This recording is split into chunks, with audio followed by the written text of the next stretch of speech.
Hill, Mrs. Terwilliger, only I called her Blanche now, at her insistence. She called to make arrangements for her husband's funeral. Considering her obvious shock over the whole affair, she was doing very well. She'd also called one of the local garages to remove the wreck of the car. It would be so horrible to have to see it there day after day. That car, the thing that killed him. Yes, I know what you mean. You're very understanding, Johnny, and I like you for it. Yeah, well, Yeah, I guess there's nothing further that we can do now. I've made out the death certificate and, Blanche, my dear.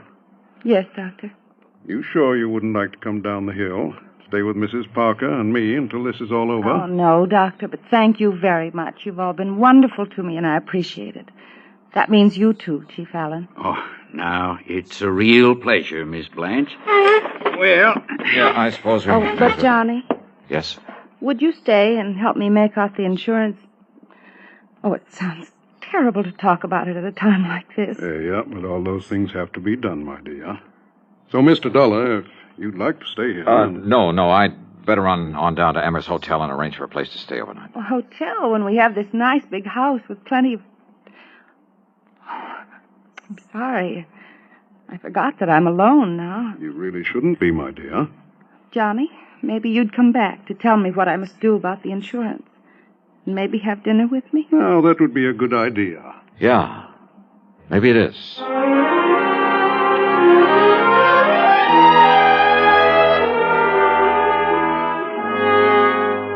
Expense account item 3, 90 cents for a phone call at Emmer's Hotel.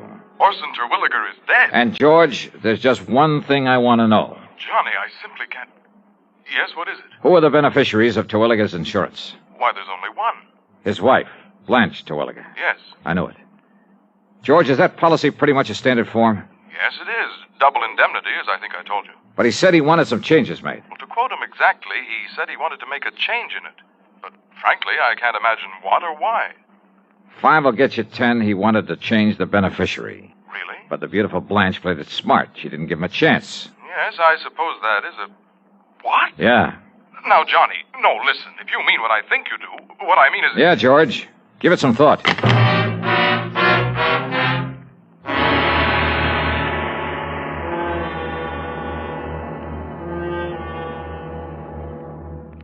Who administers the oath of office to the President of the United States? And for that matter, what is the oath of office? You may not know the answer to the first question. You should know the answer to the second. Because before a man can become president, he must pledge himself to do 2 things. First, he must pledge that he will in fact perform the duties of the president, and second, that he will perform them in accordance with our Constitution. This pledge is called the oath of office. It is very short and reads as follows.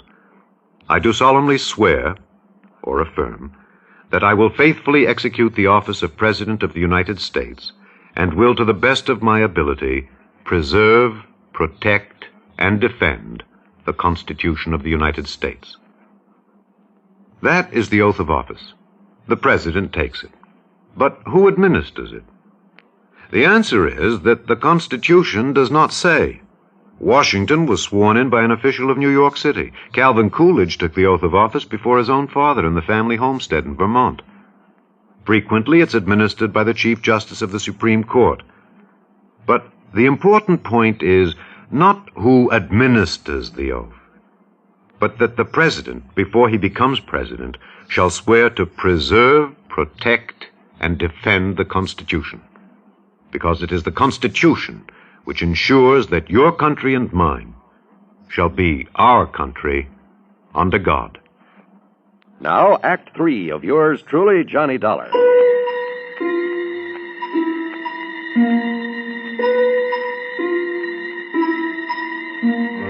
Dr. Parker and Chief Allen were convinced that Terwilliger's death was accidental. Well, I wasn't. Yet, all I had to go on, some talk the Terwilliger place might be put up for sale, meant nothing in itself unless I could find out why. Or perhaps the reason might tie in with the rumors, the gossip that had been mentioned to me. Rumors of what? That Blanche and her husband weren't getting along? As for actual evidence that he was murdered, all I had to go on was that funny little mark behind his ear. I borrowed a flashlight there at the hotel and drove back to the scene of the so-called accident. I went over the ground with a fine-tooth comb. Nothing. Then I went up to the place where the car must have started its skid.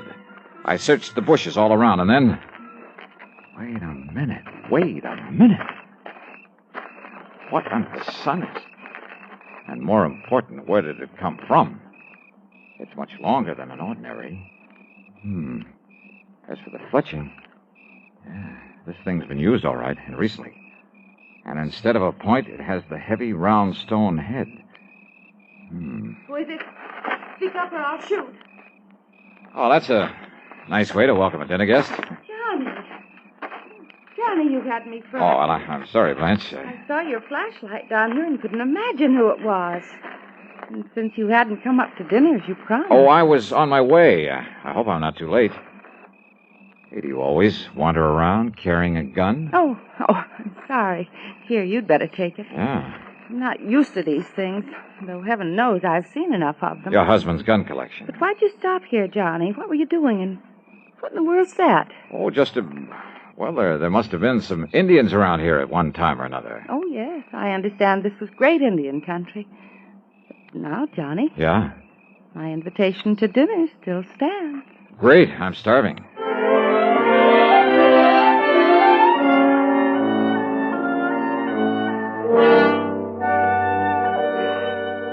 Oh, mighty fine dinner, Blanche. More coffee?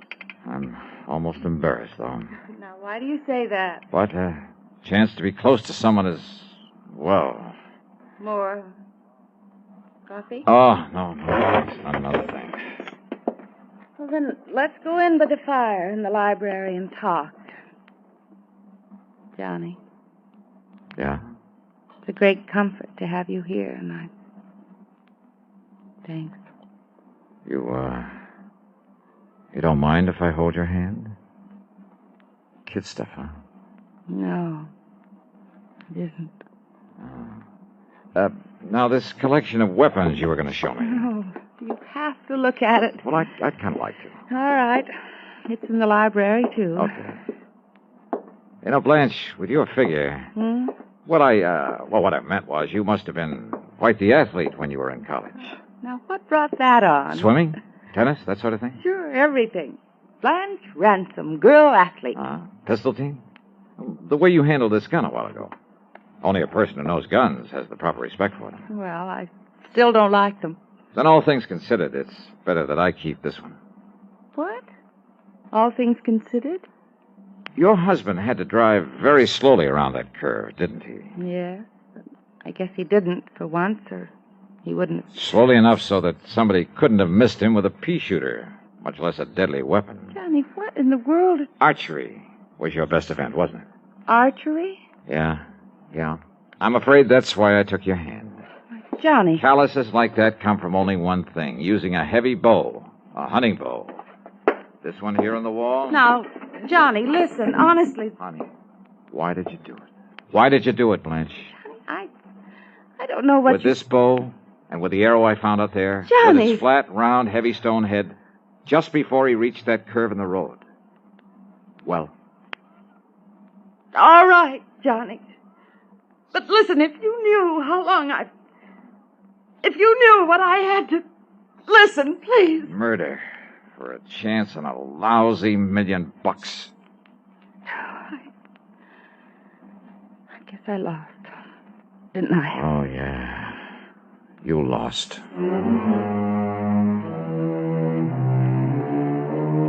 And according to the law, no person convicted of the murder of the decedent shall be entitled to any portion of the estate, including the insurance. But just don't forget my commission on that amount. Expense account total, including room and board at Emmer's and the trip back to Hartford, $185.60. Doubled. Yours truly, Johnny Dollar.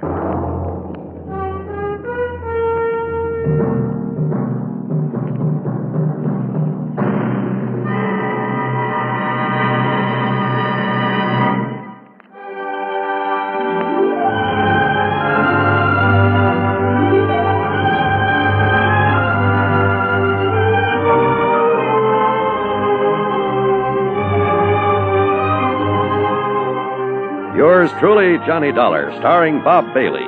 originates in Hollywood and is written, produced, and directed by Jack Johnstone. Heard in our cast were Virginia Gregg, G. Stanley Jones, Forrest Lewis, Vic Perrin, and Bart Robinson. Be sure to join us next week, same time and station, for another exciting story of yours truly, Johnny Dollar.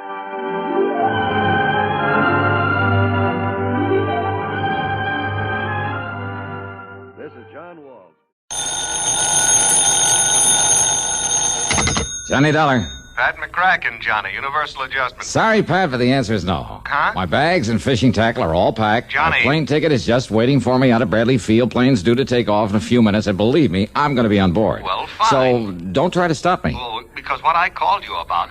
Well, listen, Johnny. It's no use, Pat. I'll see you when I get back, and not until. That's what you think. Well, now, look, there's nothing so important that it can't wait a week or so. Wrong, Johnny. Now, listen. No, I'm sorry, but it's no use. But don't you see, Johnny? All I see is that it's time for me to get out there to the airport. I'll drive you out. Oh, no, you won't. Johnny, will you listen to me? So long, Pat. Johnny!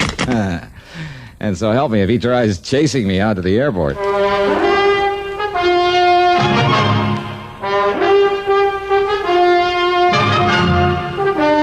CBS Radio brings you Bob Bailey in the exciting adventures of the man with the action-packed expense account, America's fabulous freelance insurance investigator. Yours truly, Johnny Dollar. Now, Act One of yours truly, Johnny Dollar.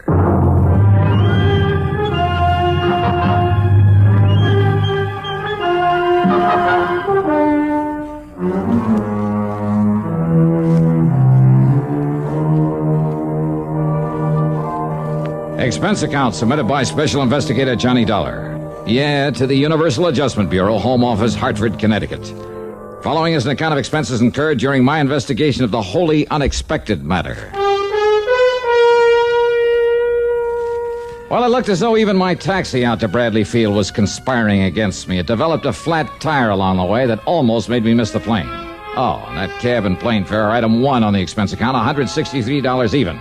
Though I didn't realize that at the time it was going to be paid for by Universal Adjustment Bureau. Anyhow, I got to the field in the nick of time, jumped aboard the ferry plane for New York.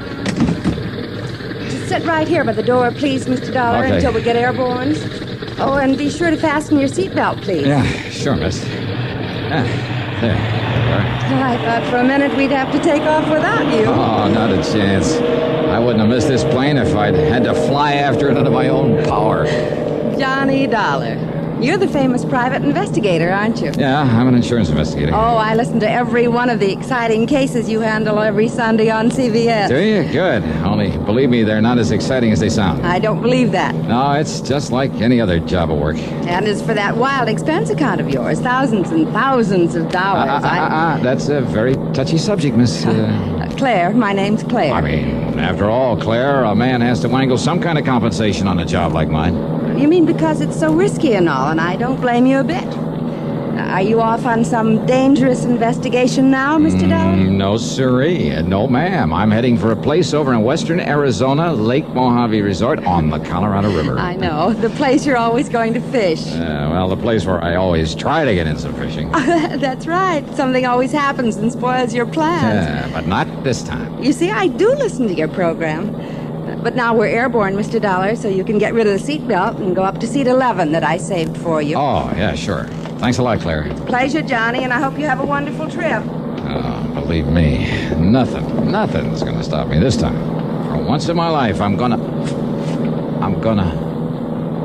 Oh, no. Yeah, I arranged for this seating myself, John. Pat McCracken. That's right. Sit down. Stewardess! Claire! Oh, John. Help!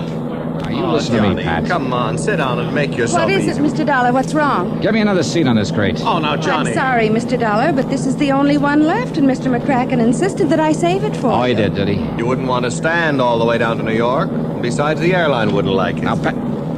Okay. But only as far as New York. Yes? Yeah. If I were you, I wouldn't be too sure. Yeah? All right, now you listen. The minute we land in New York, where I can pick up another plane, Pat, you and I part company. You want to bet on that?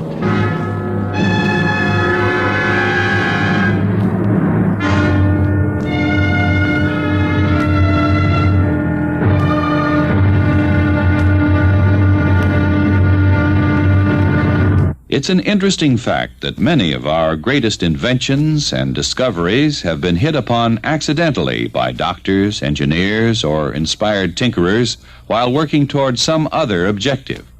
Thomas Edison had such an accident. While working on an advanced telegraph instrument, he noticed a faint musical sound coming from the revolving paper-covered cylinder he was using.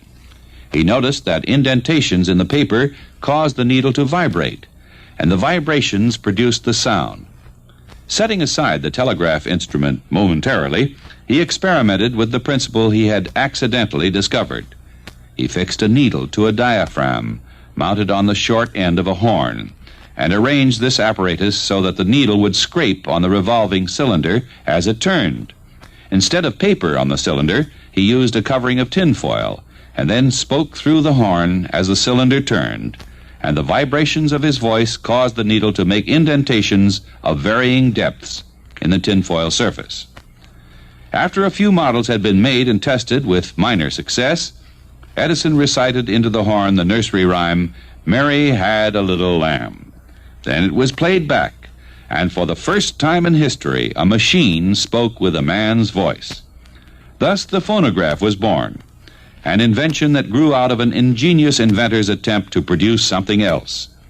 The phonograph and all its various advancements and refinements up to today's tape recording have brought endless pleasure to millions throughout the world. More importantly, they have been used for the advancement of science and culture to an incredible degree.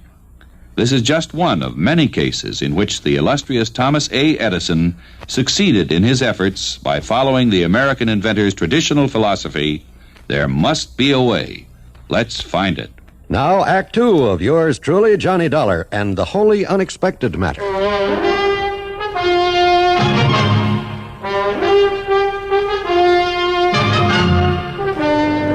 When we got on for New York, I said so long and goodbye to Pat McCracken, then climbed aboard one of the big jets. But just before takeoff, who should come barging in and take the seat next to me? Well, of course, Johnny. This is the seat that was assigned to me. All right now, Pat. How did you know what flight I was taking out of Hartford? Which one out of New York? Easy, Johnny, easy. I simply checked with the airline back there at Bradley Field. Ish. Now, instead of clamming up the way you did on the trip from Hartford to New York, let's talk about this. I'm sorry, Pat, but I'm on a vacation, and this is one time. Neither you nor anybody else is going to keep me from going out to... Yes? Well... Go ahead and say it, Johnny, to Lake Mojave Resort out along the Colorado. How did... I mean... Oh, what makes you think that? Well, where else in the world would you go to get away from it all for a few days? Well, lots of places. Not this time. How do you know? I'm just betting on it. That's why I dragged along all my fishing tackle. Huh? Sure. After hearing you rave about the place all these years, I decided it was high time I took a crack at it, too. Now, wait a minute, just a minute. Yes, Johnny. You mean that when you called me back at my apartment, it wasn't about some kind of an assignment? Farthest thing from my mind. Oh, yeah? Honor bright. What? Then why didn't you say so? So who had a chance? Well, do we go fishing together or don't we? All right, just one condition, Pat. Yeah? Not one single word of business until we get back to Hartford. Who said anything about business? Don't you think I need a vacation now and then as much as you do? Okay, then, okay. Now, that's settled. That's settled, yeah. Now, make with some talk about those nice big fish that we're gonna... Okay, Huh? What's the matter? What? Nothing. I've been looking at that fellow sitting up there in the seat next to the emergency exit. Oh, what about him? Nothing really. It's just that he looks very familiar, and what's more, I'm sure he was also aboard the plane out of Hartford. Oh, so were several other people. Remember, the plane was full. Yes, and I tried to tell you about the way he kept looking back at you in a funny sort of way. Oh, now, quit it, Pat. Just quit quit it. Well, it's a fact, John. Oh, look, did you see that? He gave us a quick glance and then buried his face in his magazine again. So what? Well, almost as though he didn't want to be seen by us. Now, you look here, Are Pat. you sure that you don't recognize him? That face is mighty familiar. Well, it isn't to me, so forget it and relax and let's enjoy ourselves. Funny little scar on his cheek when he half turned just... Johnny, are you sure you didn't... Now, I said forget it. Okay, whatever you say.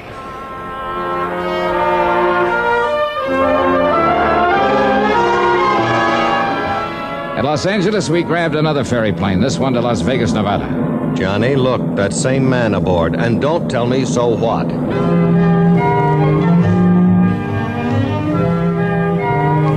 It was late when we arrived at the fabulous city of Chance out there in the middle of the Mojave Desert. So we grabbed a cab into the Hotel Sahara. That's item 2, $1.25. Item 3 is $16 for a suite of rooms. Item 4 is $12.20 for a couple of drinks and a good meal. Then we dropped into the casino. Oh, real excitement.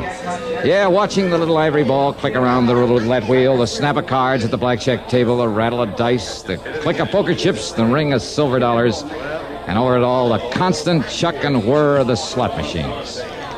Pat and I had separated, and by some stroke of good luck, I did all right with the dice. So I hauled my stack of chips over to the cashier's cage and collected, believe it or not. 200, 300, 350, 60, $365. Right on the nose. Thanks very much. Yes, sir. Next, please.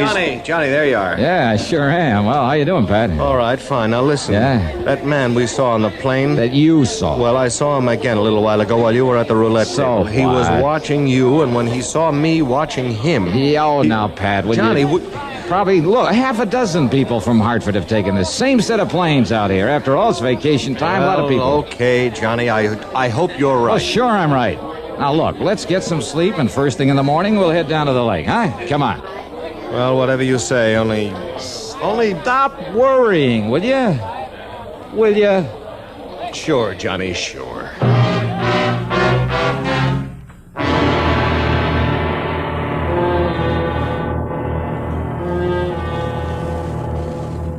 Any American accused of a serious crime has the right to a jury trial. But you also have the right to have your case decided by a jury in most civil cases when you are suing in the federal courts for damages or for the recovery of your property. Do you know when you can exercise this right? The answer is in the Constitution. The 7th Amendment says that you can have your case decided by a jury whenever the amount involved is greater than $20. This is one of the ways in which the Constitution seeks to provide every citizen with fair and impartial justice. It is one of the ways in which the Constitution ensures that this country of yours and mine shall be our country under God. And now, Act 3 of yours truly, Johnny Dollar.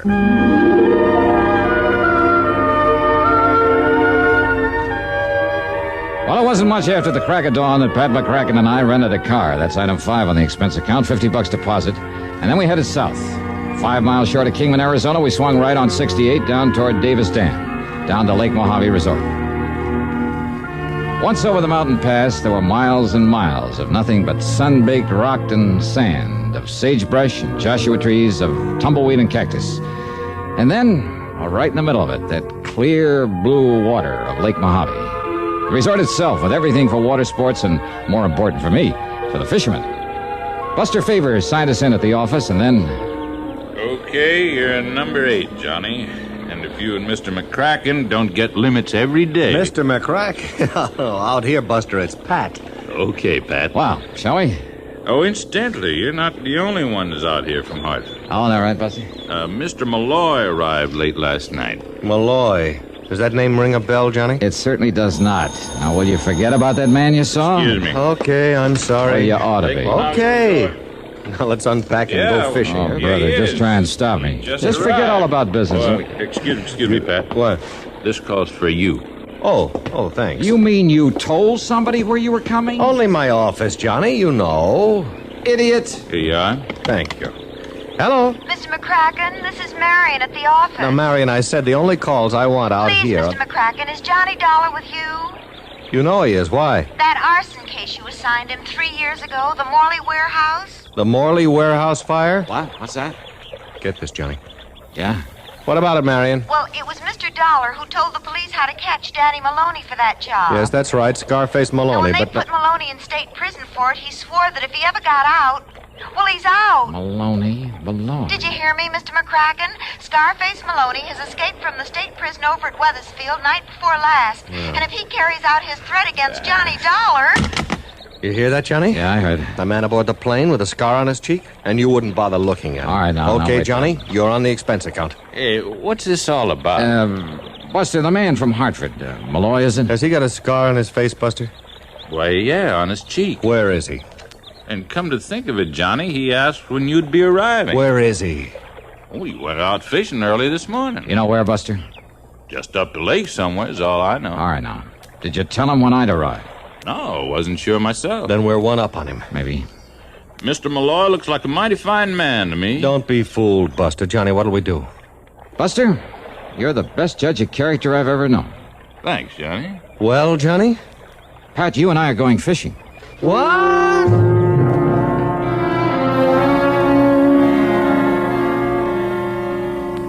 I know Lake Mojave well. Scarface Maloney, he couldn't possibly know much about it. So Pat and I put on fishing clothes, took along our tackle, I took along a gun, and we headed up the lake in a fast outboard. We prowled into every wash and cove at the lower end of the lake, slowly and methodically. We saw lots of fishermen, but not the man we were looking for. Finally, well, I guess the spell of Lake Mojave was just too much for me, so I hove to at the end of a long, narrow cove with high walls of rock on every side. Hey, why stop here, Johnny? Well, one cast cove, Pat. What? Oh, look, it's just too good to pass up. Now, you drop a plug there in the corner. Just one cast, and I guarantee you a bass. You think of fishing at a time like this? Oh, come on now. Just try it, Pat. Then we'll go back to the main body of the lake and we'll find the... Johnny, look. Huh? No, careful so he won't see you. Up on that rock that overhangs the end of the cove. Yeah, I see him. Hiding behind a boulder. Yeah. Look. I see it. At least the glint of the sun. Blued steel, Johnny.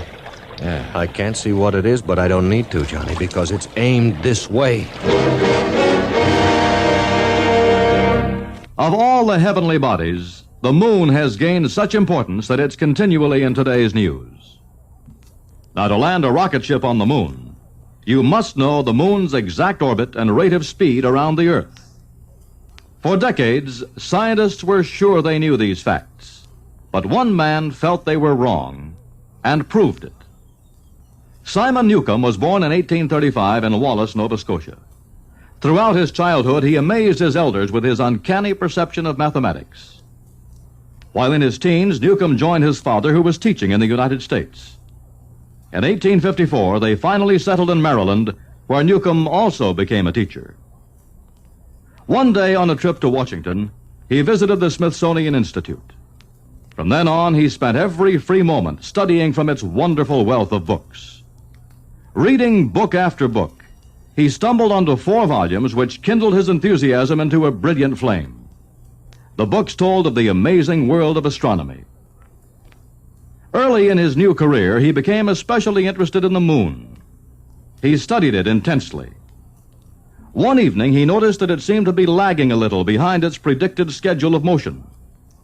Surrounding himself with tables and charts, he painstakingly pursued the possible error. After exhaustive effort, he found it. An error in computation had been made back in the year 1675. If Newcomb had not discovered this error, a flight to the moon might never have been possible. Simon Newcomb, another American scientist, dedicated to the principle that somehow there must be a way. Let's find it. Now, here's Act 4 of yours truly, Johnny Dollar.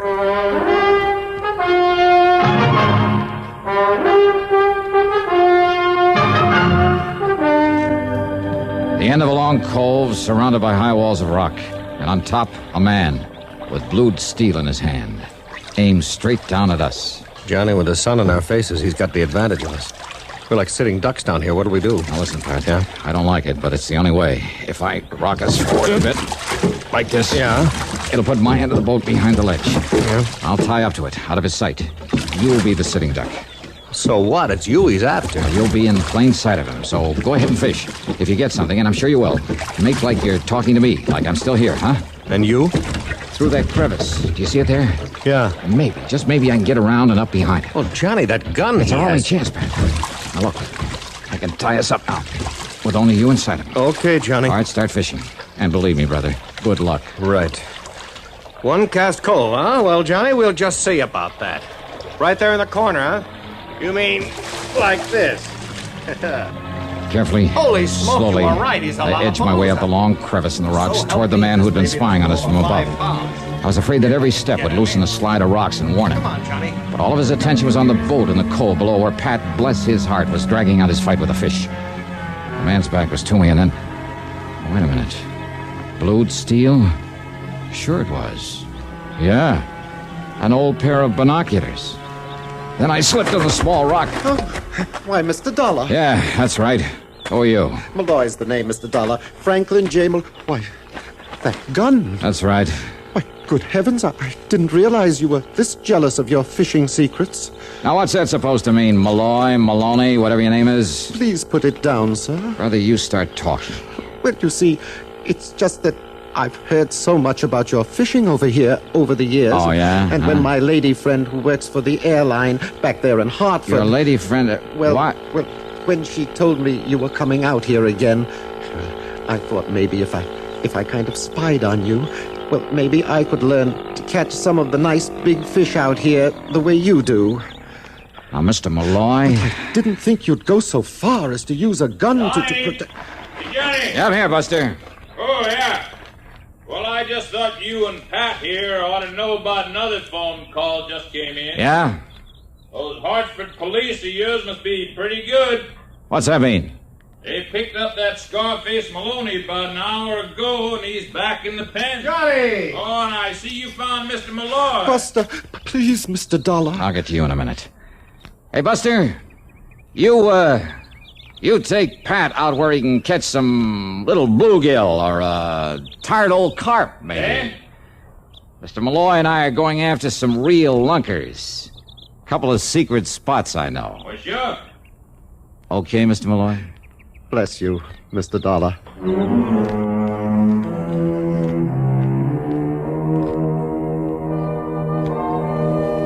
Well, you sure can't win them all, especially when there isn't anything to win. And at long last, I got in a full week of fishing at Lake Mojave. Expense account total? Well, Pat, you add it up. After all, you're paying for it. Yours truly, Johnny Dollar.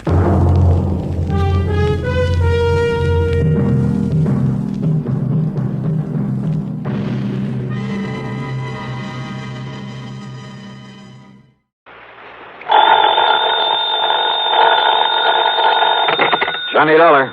Hi there, Johnny. This is Helen Daner. Helen Daner? That's right. I live out here in Morro Bay, California. I see. Insurance with one of the companies you represent, the Greater Southwest Insurance Company. Oh, yeah, I do a lot of work for them. But also, Johnny, do you mind if I call you Johnny? Well, no, not at all, Miss Daner. Or is it Mrs.? It's Miss. Or better still, just Helen. As I started to say, I not only have that insurance, but, Johnny, I never miss that radio program of yours where you tell all about those exciting cases you solve. Sometimes I just don't see how you do it. Well, I hope you never find out about the ones I miss out on. But now, Miss Daner... I don't think I've missed a single one of your programs. Good. I'm your most loyal listener, and I think you're wonderful. Well, thanks. And that's why I'm calling you instead of the police about this. Well, look, Miss Daner, Oh? Yes. Calling about what? Johnny, if the police weren't able to nab them, isn't that what you say, nab them? Yeah, sure, but go on. Well, Johnny, these terrible people might suspect that I'm the one who told the police about them. What people, Miss Daner? And if that happened, well, I guess you can just imagine what they might do to me. Well, who are these people you're talking about, and just what is it they're up to? All right, Johnny. Now listen carefully. Yeah. Yes? Miss Daner? Hello? Hello? Hello?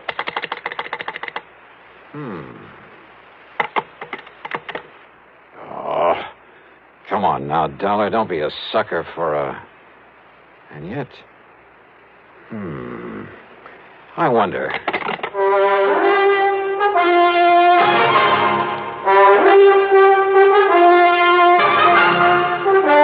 Bob Bailey in the exciting adventures of the man with the action-packed expense account.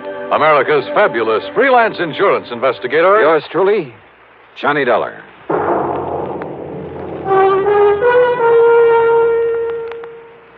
Oh, Act One of yours truly, Johnny Dollar.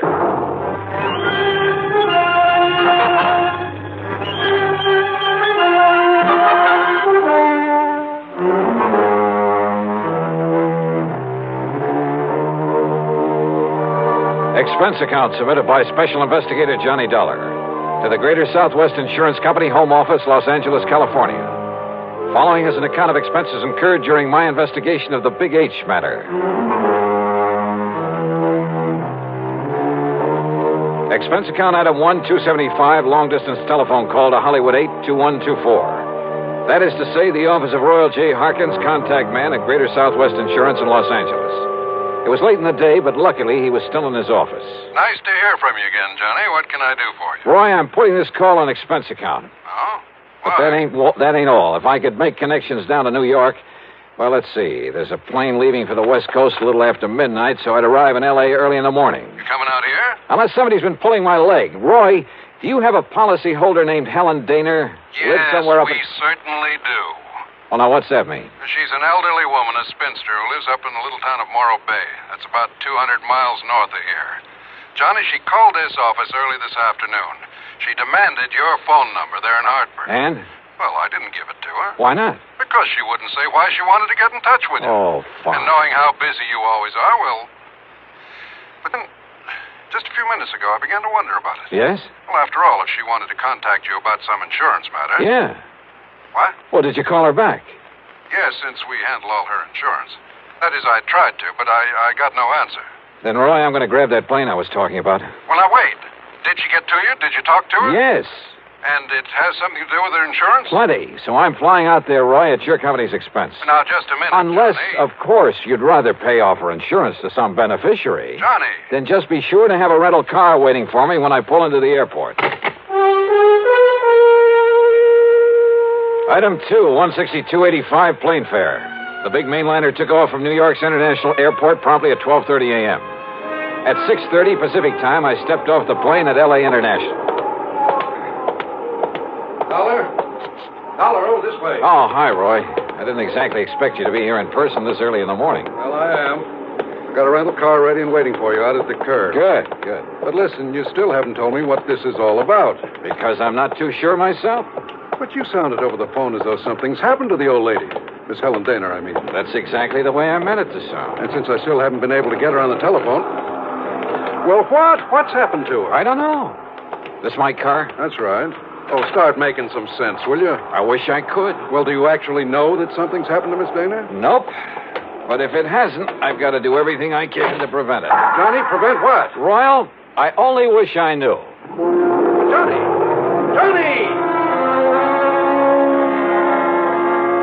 Thanks to an excellent highway and light traffic, I made good time through Santa Monica, then Santa Barbara, even past the famous Pismo Beach.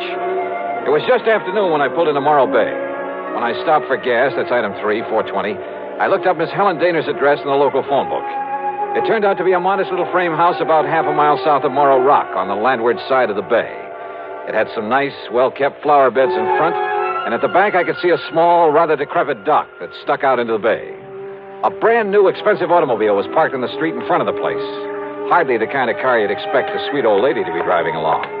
Well, there was only one way to find out.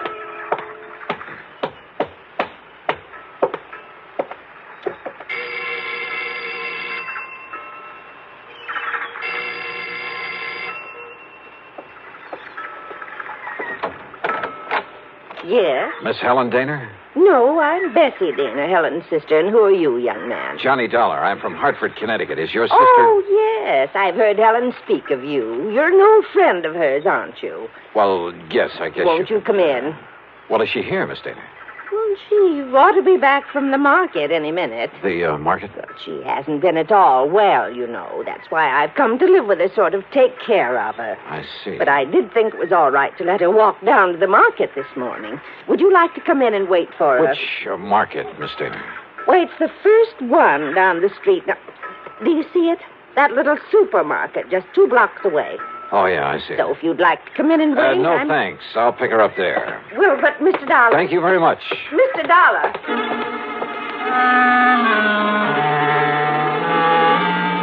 There was something very funny here, but I wasn't sure just what. Or maybe I'd just fallen for some gag on the part of a fan on my radio program who wanted to see her favorite hero in person. In any event, there was one sure way to find out, from Miss Helen Daner herself. And if she was still at the market. But as it turned out, I got that well-known kick in the face. Why, of course I know Miss Helen Nor well, sir. Then will you please point her out to me? Miss Helen Daner? That's right. Oh, but she isn't here, sir. Oh.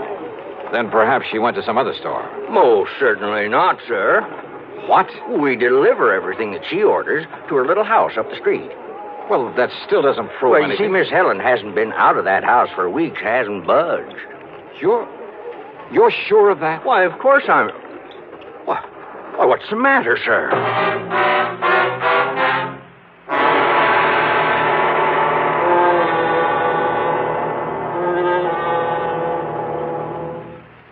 And now, Act Two of yours truly, Johnny Dollar and the Big H Matter.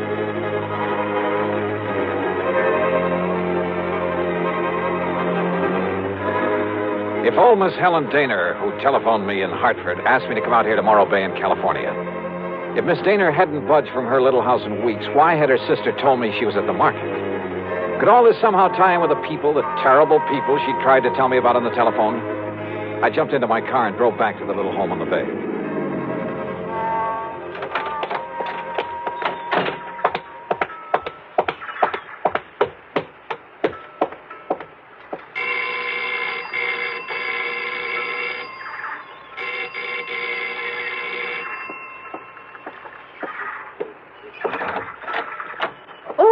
Mr. Dollar. That's right. Now, where is Helen Daner? Oh, Sister came back while you were gone. Came back?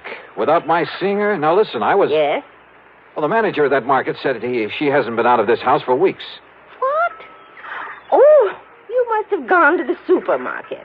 Well, where else? And just because she isn't shopping there anymore... Oh, now, look, Miss Daner, you But told me... Won't you come in? I think she'll be terribly disappointed if you don't. You see, she's told me all about you now. In the couple of minutes I was away from here? An insurance investigator. I think it's awfully thrilling. But now come in and see her. I think she's been kind of expecting you. Yeah. And if you'd like to know what I think, Miss... Good Lord.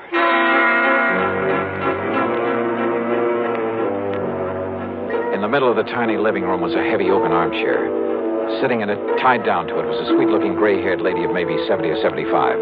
A handkerchief was lashed tightly across her mouth, and the eyes behind her old-fashioned steel-rimmed glasses were filled with tears and a look of utter despair. I swung around to her so-called sister and was struck by two things. She seemed to have suddenly lost about 20 years. Her face wore an unpleasant smirk, and in her right hand was a .38 aimed at me. Don't move, Mr. Dollar. This gun is not only loaded, but cocked, and it has a hair trigger. Stand perfectly still, because it'll be right in the middle of your back. So, while I take away your gun... All right. Now, sit over there in that chair against the wall. You'd better do as I say, Mr. Dollar.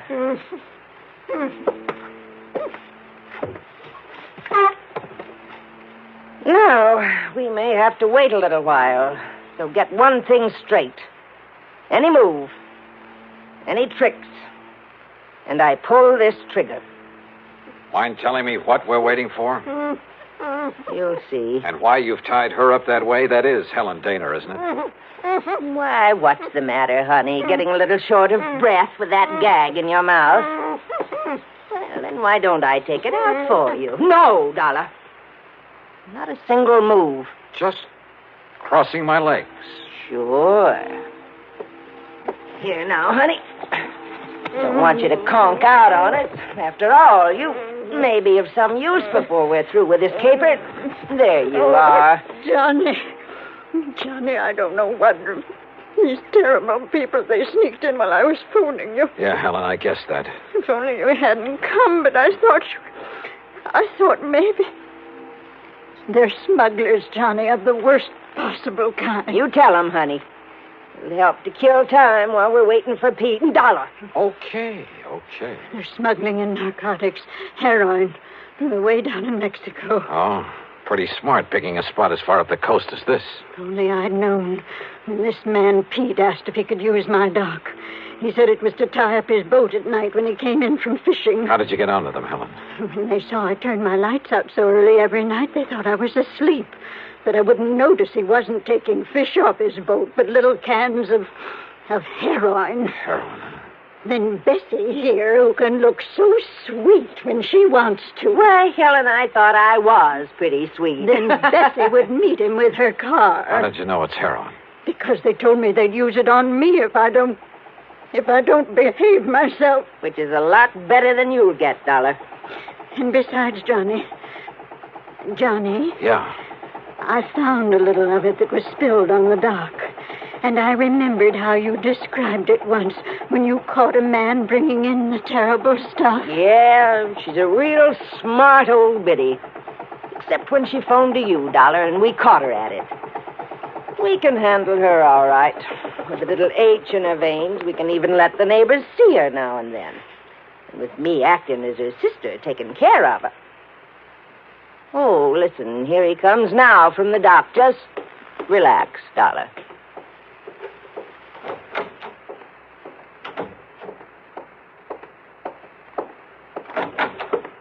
Well, what a charming little party. Johnny, this is... Nice work, Bessie. Dollar, huh? That's right. You want to take care of him, Pete? So you made the mistake of coming out here. Believe me, mister, it was a mistake. I said, are you going to take care of him? Why, of course, right away. We don't want him lying around here. Which is to say, Dollar, we're going to do something I haven't thought of since the old days in Chicago. You and I are going to take a little ride.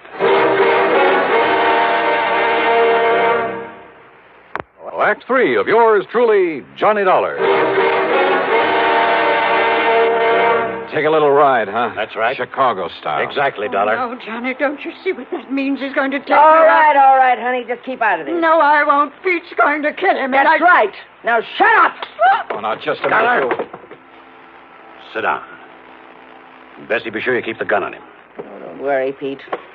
I had a silencer, though. I'd get rid of him here and now. Has it occurred to you, Pete, that I may have left word with them that if I'm not heard from... Now, don't try to be cute, Dollar. Sure, it occurred to me. I dismissed it. For the simple reason that you couldn't possibly have had any reason to know what you were getting into out here. So forget it. What are you going to do with him, Pete? Well, whatever it is, it'll have to wait till after dark, when this one-horse town closes up for the night. Well, then what? Well, I've got to be sure that Dollar's body won't be found until Shut up. until we're through with this operation. That means a week or... Wait, I got it. What, Pete? Up on Cayucas Beach. Cayucas? Yeah, that little town 5 or 6 miles north of here. There's a big pile of rocks, a big cave in them. Nobody'd ever think of looking in there. So, as soon as... Oh, what are you doing? Just digging out a cigarette. If you don't mind. No, sure, go ahead. But this is one time the condemned man won't enjoy a hearty meal. Johnny, isn't there anything? To think I got you into this. I told you to shut up. Listen, I told you. Oh, no, you don't. Finish him off, Pete. No, we'll wait for dark and do it right.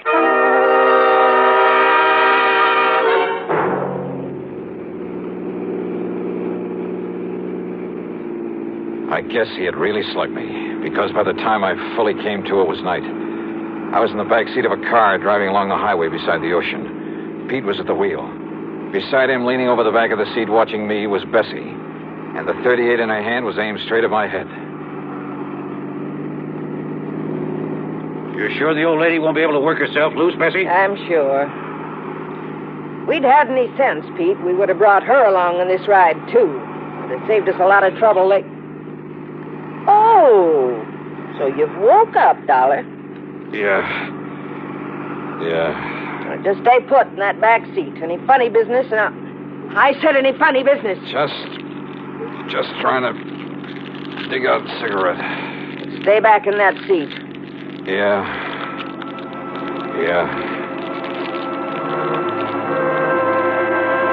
She didn't take her eyes off me for a second, or the gun either. As clumsily as possible, I struggled with a pack of cigarettes, rolling and squeezing it, and hoping the tobacco was plenty dry. Then, having apparently failed to pull out a cigarette, I turned the pack upside down over my hand. And the fine tobacco poured into it.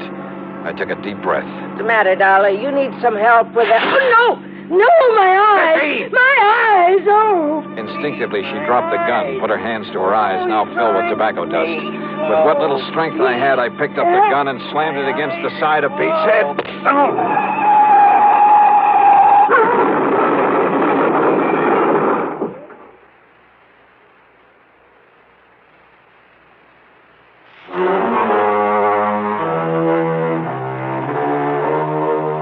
It was a commercial trucker driving one of those big interstate trailer jobs who pulled off the highway to give us a hand.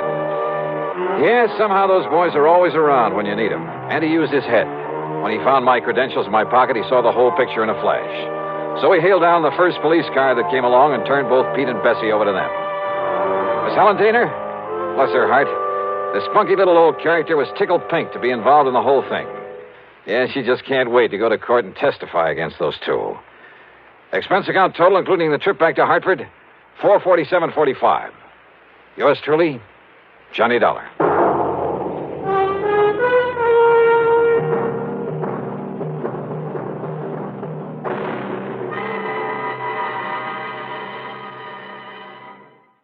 It's time now for Johnny Dollar. Hi there, Johnny. This here is Sidewinder Wilson. Oh, well, what can I... Who did you say? Sidewinder Wilson, you know, out here in Bumswung, Oklahoma. Oh, wait a minute. You mean that old friend of Durango, Laramie Dalhart? I sure do. Unless you've forgotten it, I'm the man that helped you find Durango that time he disappeared. Sure, of course you did, Sidewinder. If it hadn't been for you, we'd never have found the old coot. Yes, sir. Well, what's on your mind? Well, if you should just happen to mosey out here to Bumspung, well, Johnny, I think I could show you something that'd make your eyes pop out all over your head. Sidewinder, is this an insurance matter? Now, you don't think I'd be calling on you if it wasn't, do you? What's it all about? Well, I'll tell you when you get here. Well, now, Sidewinder, I'll be waiting for you at Durango's ranch. So long, Johnny. Well, now, wait a minute. Sidewinder.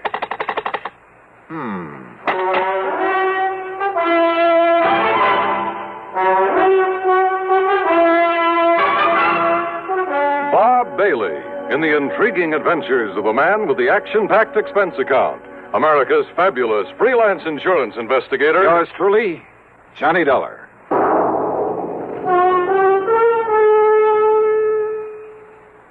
With your permission, we'd like to talk shop for just a moment. CBS Radio Shop.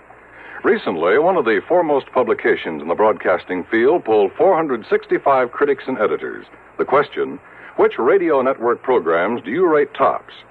When the answers from these 465 experts were tabulated, the final ratings were, to put it mildly, overwhelmingly one-sided.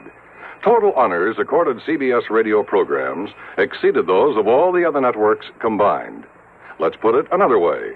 The final verdict of hundreds of critics, reviewers, and editors was that CBS Radio had more top shows than all other networks put together. CBS Radio was pleased, naturally, at the result of the poll, but not surprised. Great programming is no accident. It's long been a policy of this network to devote every effort to maintaining highest broadcast standards, to making sure CBS Radio listeners hear the best entertainment, the most authoritative information. Whatever listening fare is for you, you can be sure you're hearing the best when you're tuned to CBS Radio. And now, Act One of yours truly, Johnny Dollar.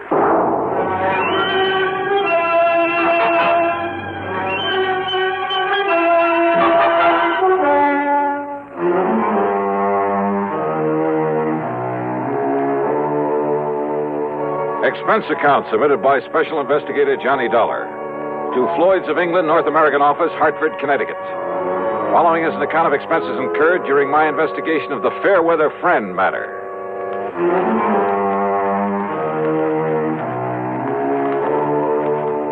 All of Durango's insurance was handled by Floyd's of England, so that would have to be the company that Sidewinder was talking about.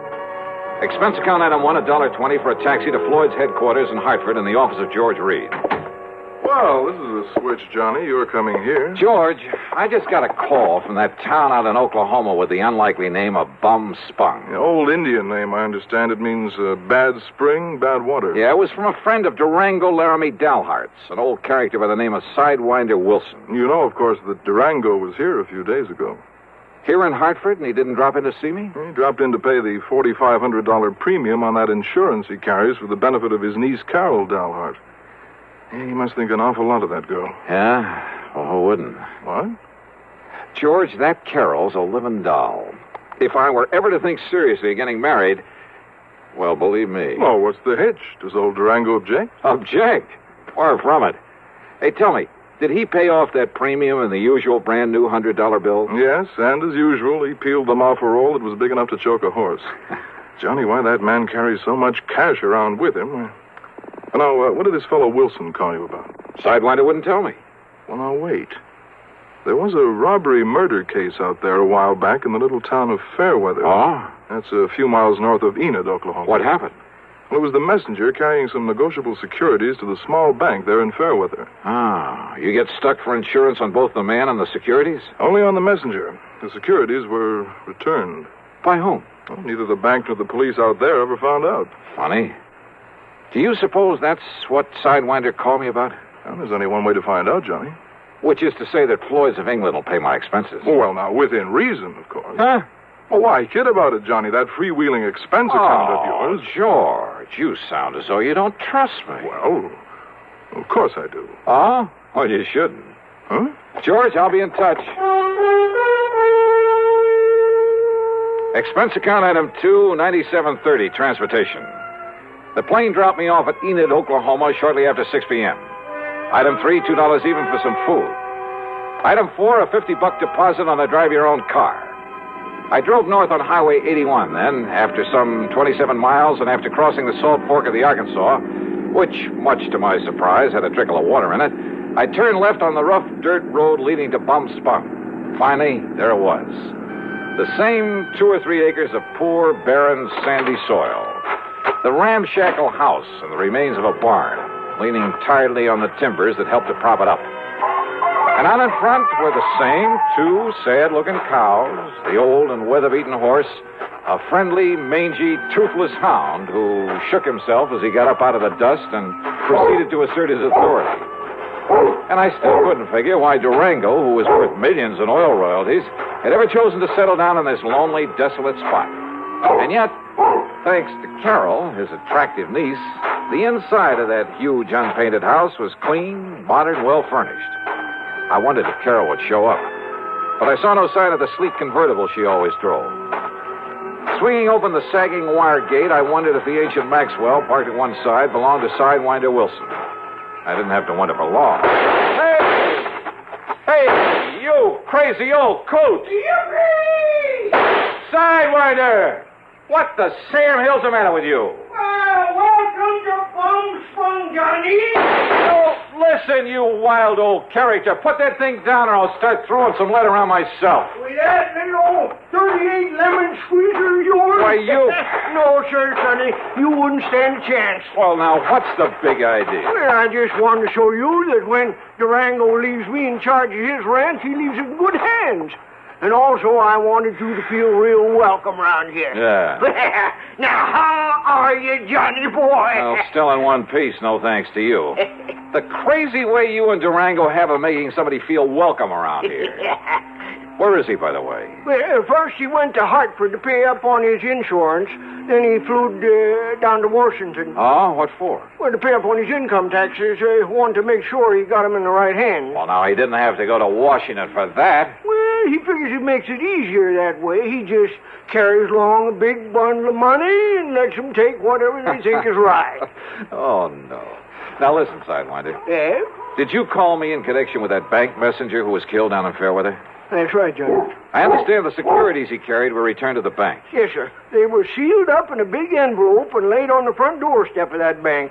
And what I figure, Johnny... You figure that if I can find out who sent him back the securities, I'll have a lead on the killer. That's right. And, Johnny, I know who sent them back. You do? Yeah. You're sure? Yeah. Well, who, Sidewinder? Me, Johnny. What? Yes, sir.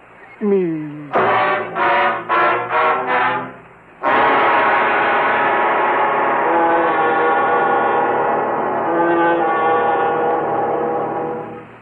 Act 2 of yours truly, Johnny Dollar, in a moment.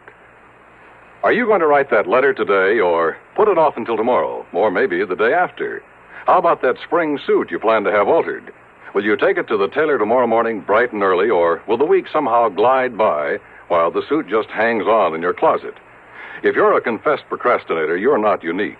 The putting off habit can be mild or chronic, but some matters, serious matters, are highly dangerous to assign to mañana. One of the most important of these is getting protection from crippling, killing polio. When life-saving Salk vaccine was first introduced in 1955, it was hailed as a major medical discovery. Yet at the beginning of this current year, some 98 million Americans, the majority of our population, had not received even one inoculation. Why had all these people failed to take the simple measures necessary to gain protection from polio? If you were among them, this year, don't take a chance. Don't put off those polio shots any longer. Get in touch with your family doctor or local health department right away. And now, Act Two of yours truly, Johnny Dollar and the Fairweather Friend Matter. Come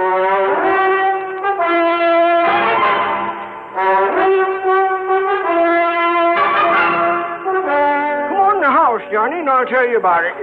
Just let me get this straight, Sidewinder. Huh? The bank messenger down there in Fairweather was held up and murdered. Yeah? The securities he carried were stolen by the killer. Then they were returned to the bank. That's right. And I'm the one who returned them. Sidewinder, you... Now, look. Don't tell me that you're the one. Me? You think that I'm the one that killed that messenger? I didn't say that. But that's what you were thinking, ain't it? Well, you said yourself that whoever returned those securities... I said whoever left them back at the bank. Now, just you stand real still, Johnny. Oh, come on now. Put that thing down, Sidewinder. And don't you move none. Look, will you listen to me? And maybe you even better stop talking, or that Sidewinder rattlesnake coming toward you might take it into his head to... Easy now. Oh, yeah. I can hear him. Easy now, whilst I get a bead on him with this study. There you be. Right in one eye, not t'other. And I'll just cut off his rattles and add them to my collection. Oh, brother, thanks. No wonder they called you Sidewinder. Yeah. That's the 427th rattle so I've taken off these varmints. I just don't like them, Johnny.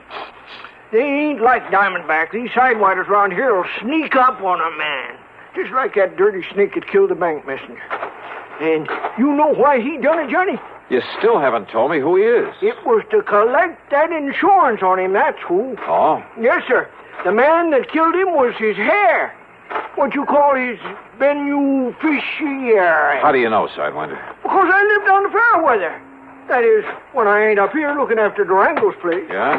And that's how come I knowed that Claude Needles, that was a messenger, left his insurance to that no-count nephew of his and that Barney Gifford. Sit down. Barney Gifford, huh? Yeah. So what I done was talk it over with Durango and Carol Dalhart. Where is Carol, Sidewinder?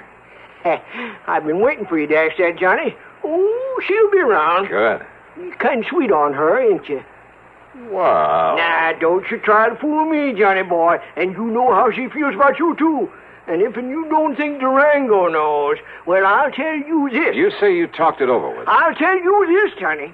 Durango finds that you've been out here and went back to Hartford without hitching up with Carol. Sidewinder, would you... Well, I'll tell you this. He's liable to shotgun you into it if he catches you around here. Oh. And don't you try to tell me you wouldn't like being married to her, too. Sidewinder. Okay.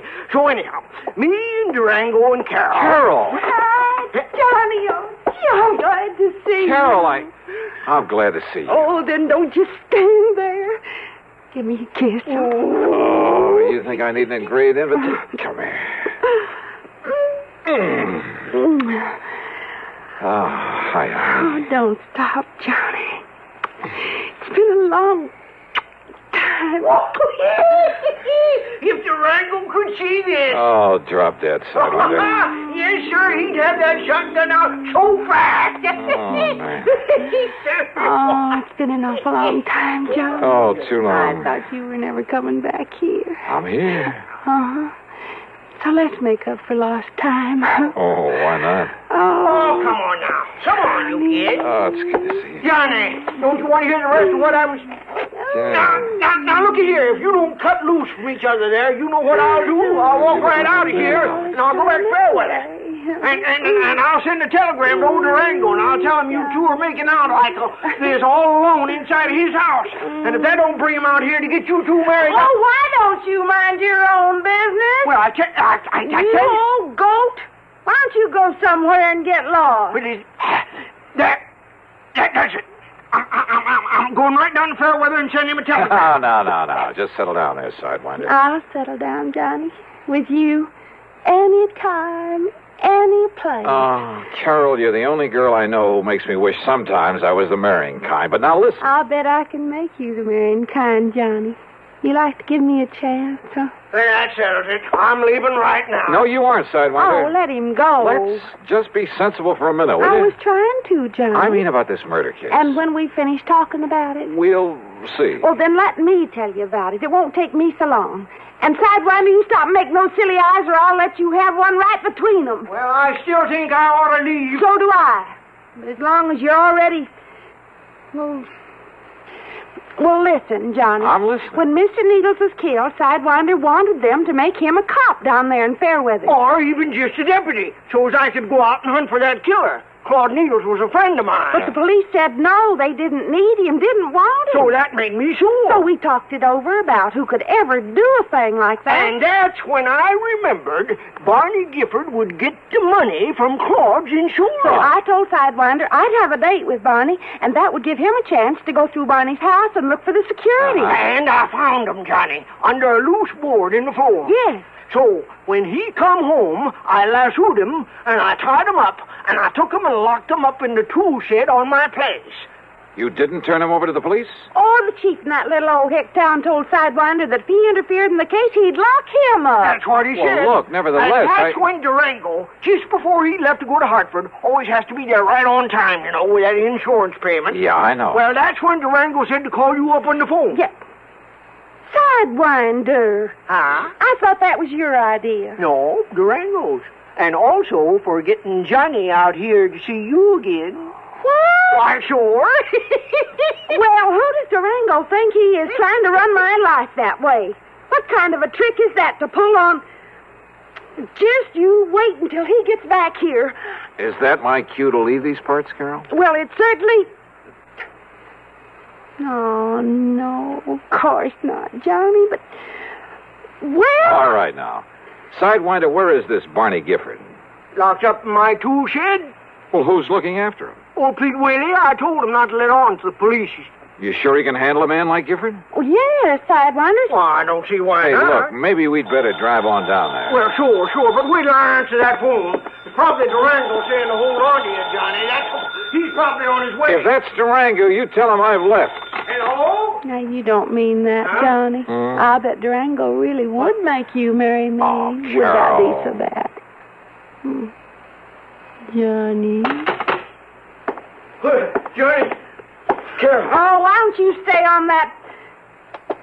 Sidewinder, what's the matter? Listen, that was old Pete. Yeah? Barney got loose. Like to kill old Pete. Oh, no. And now Barney's coming here. Coming for me. To kill me. Act 3 of yours truly, Johnny Dollar, in a moment. Be sociable, look smart, keep up to date with Pepsi, drink light, refreshing Pepsi, stay young and fair and debonair, be sociable, have a Pepsi. When friends drop in, let your hospitality show you're sociable in the modern manner. Pepsi, you know, is the favorite of the smart and young at heart. Be sociable, look smart, keep up to date with Pepsi, drink light, refreshing Pepsi, stay young and fair and debonair, be sociable, Have you tried a Pepsi lately? And now, Act 3 of yours truly, Johnny Dollar. Okay, then. If Barney Gifford's coming here, we'll be ready for him. We'll...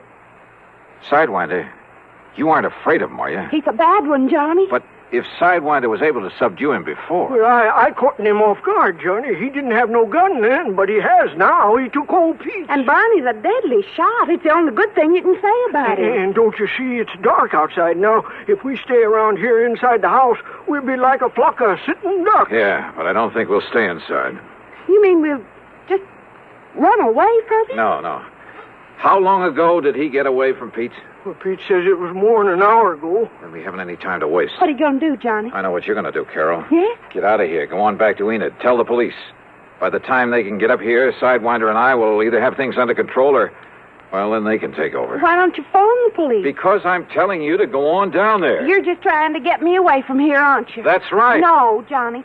I can shoot just as good as you and Sidewinder, and there's plenty of guns in the back room. No, Carol, that doesn't make any difference. You think I'm going to leave you here with a killer after old Sidewinder, and if Barney finds you with him, he'll try to kill you, Carol, too. will you just... I won't go, Johnny. I won't leave you. Okay. We're just wasting time.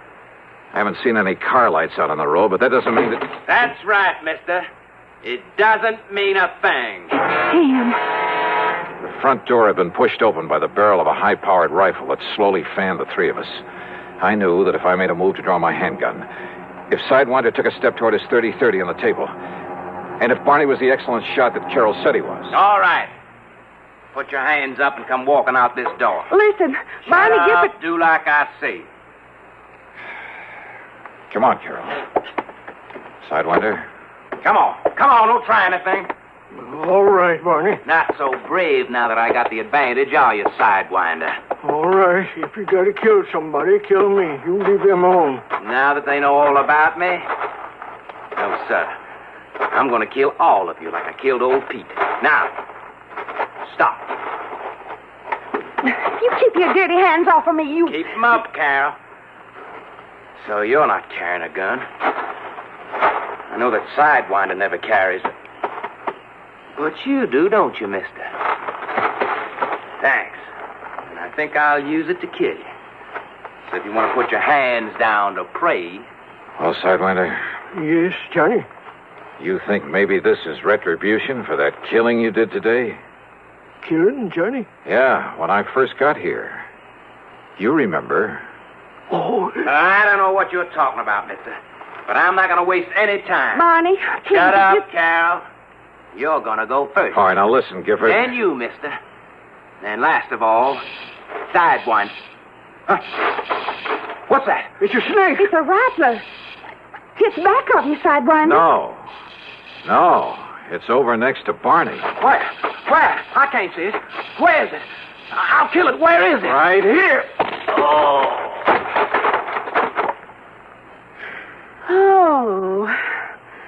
But that snake... Oh, thanks, Sidewinder. I'm sure glad I saved these rattles, Johnny. What? Yeah, so am I. But I never would have remembered them if you hadn't reminded me about killing that snake.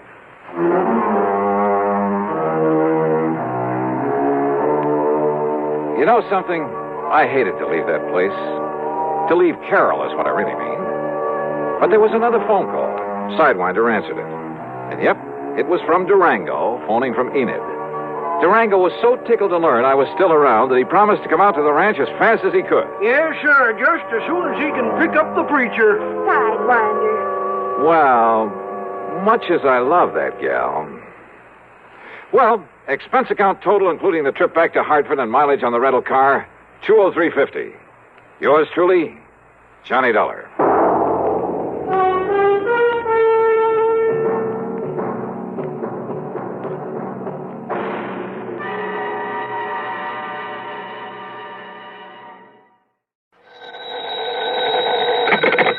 Johnny Dollar. Hi, Mr. Dollar. Hi, yourself. Who's that? You know, Jimmy. Jimmy? Sure, up here in East North Weldon.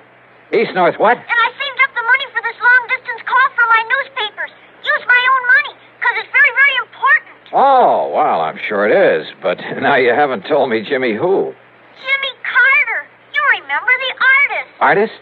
I helped you solve that case about the crook you were looking for up here. Remember? Oh, sure, in East North Weldon, Massachusetts. Yes, sir. Well, what are you calling about, Jimmy? I can help you solve another case, Mr. Dollar. Can you? What kind? Well, it's murder, Mr. Dollar. What? Yes, sir. Murder.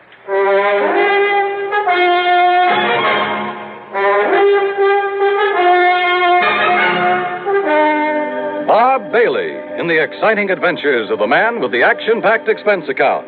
America's fabulous freelance insurance investigator. Yours truly, Johnny Dollar.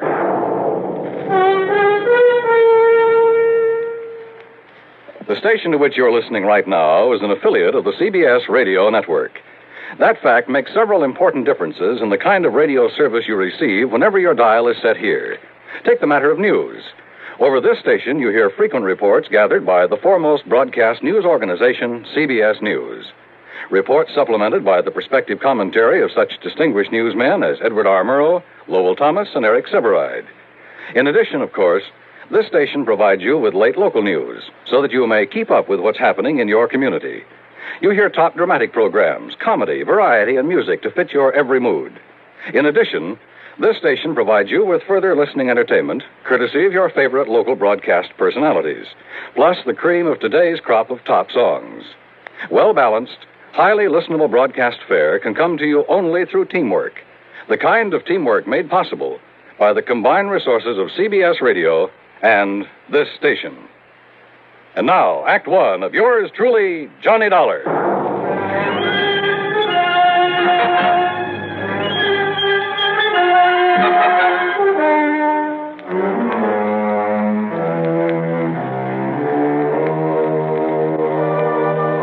Expense account submitted by Special Investigator Johnny Dollar to the Amalgamated Life Association, Home Office, Hartford, Connecticut. Following is an account of expenses incurred during my investigation of the Jimmy Carter matter. It was only last fall that I'd gone to the sleepy little town of East North Weldon up in Massachusetts to run down a heavily bearded man who'd stolen some money a while back from a furniture plant. It was little Jimmy Carter who'd really solved the case for me by drawing some hair and a beard on a poster. A poster of the bald-headed, clean-shaven mayor had shown him up as he looked before as the criminal. Sure, I remember Jimmy Carter. Well, yes, sir. That's why I'm spending my own money to make this long-distance telephone call from the telephone booth here in the drugstore. Because if you come right up here right away, I can help you solve a murder. Whose, Jimmy? But if that murderer ever finds out that I know who he is, well, that's why I think you better come up here right away. Yeah, well, Jimmy... See, everybody around here, and even his own insurance company, too, they all thought he just had an accident. His name was Mr. Andrew Parkinson. Parkinson, I see. I'm talking kind of fast because I used up all my money in this telephone, but Mr. Dollar, I saw this other man throw him off that bridge. Did he know you saw him? Oh, I don't see how he could help it, but he didn't do anything about it, so, well, maybe he didn't see me after all. All right, what's the name of this other man, the killer? Well, his name is... I'm sorry, sir, but your 3 minutes are up. What? But, gee, this is all the money I have. I'm sorry. Operator. Okay, I'll hang up then. The name, Jimmy. Goodbye, Mr. Dollar. Will you hurry up and come? The name of the killer. Goodbye, sir. No, reverse the charges. Jimmy. Operator. Operator.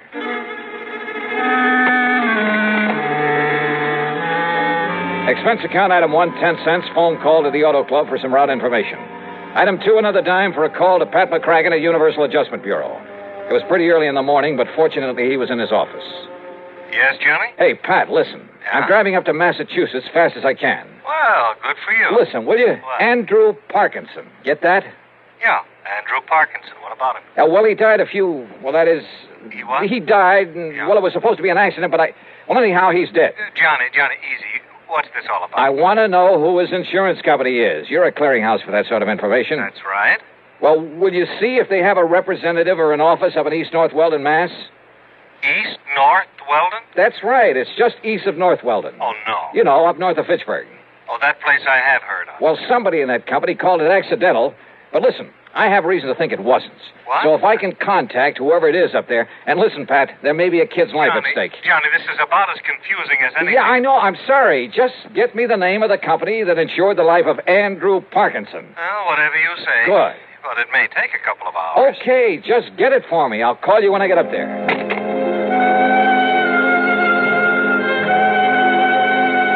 Item 3, $4 even for a tank full of gas. By the time I got to Fitchburg, it was a little after noon, thanks to a slight argument with a highway policeman along the way. I made another phone call. Item 4, 55 cents. Pat McCracken. Did you find out that insurance company for me? Oh, Johnny? That's right. Ah, yes. It's one of the smaller outfits, Johnny. Does a lot of rural business. Amalgamated Life Association. Okay, thanks. Policy on Andrew Parkinson was issued by their local representative, Mr.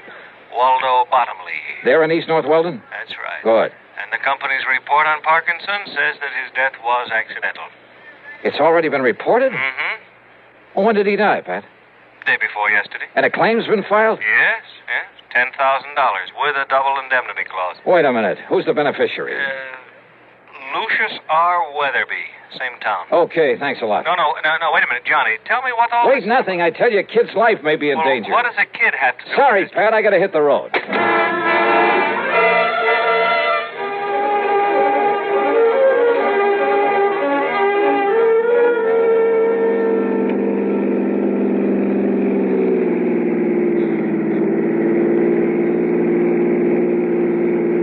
It was after 2 p.m. when I finally pulled up in front of the combination drugstore and mercantile at the one business corner in the village of East North Weldon.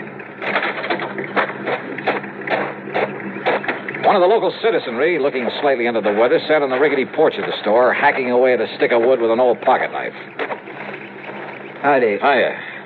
You happen to have a little drink about you, sir? No, but listen, where's the little boy who usually sells newspapers around here? His name is Jimmy Carter. Yeah, that's right, sir. Jimmy Carter. Well, have you seen him? Do you know where he is? Seen him this morning. But he's not around here now. Nope. Do you know where I can find him? Nope. Do you know where he lives, where his home is? Yeah.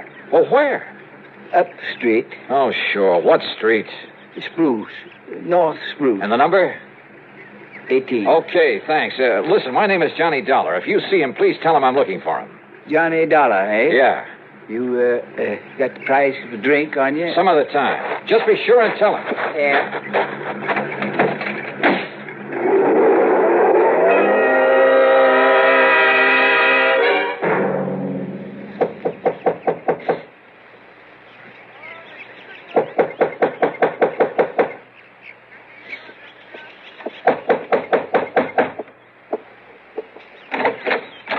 Yes, Mrs. Carter? that's right. My name is Johnny Dollar. Mr. Dollar, where is he? What have you done with him? What? Jimmy, my son Jimmy. He said he had to talk to you. Oh, well, he did. That is, he called me on the He's been phone. just sitting around the house like he was sick or something all day yesterday. And he tossed and turned all night in his sleep. Mrs. Carter. Then this morning he jumped up from his breakfast, only he wasn't eating any of it. And he said he had to see you. He had to talk to you. He said he'd be right back. All right, now but listen. that was early this morning. So when he didn't come back, I went to the school, but he wasn't there. So I went down to the corner where he picks up his papers every noon from the bus. But he hadn't been there. You're sure? The papers, the bundle of papers, they were all still there. Now, listen, Mrs. And he Carter. hasn't come back here. Something's happened to him, Mr. Dollar. Something's happened to Jimmy.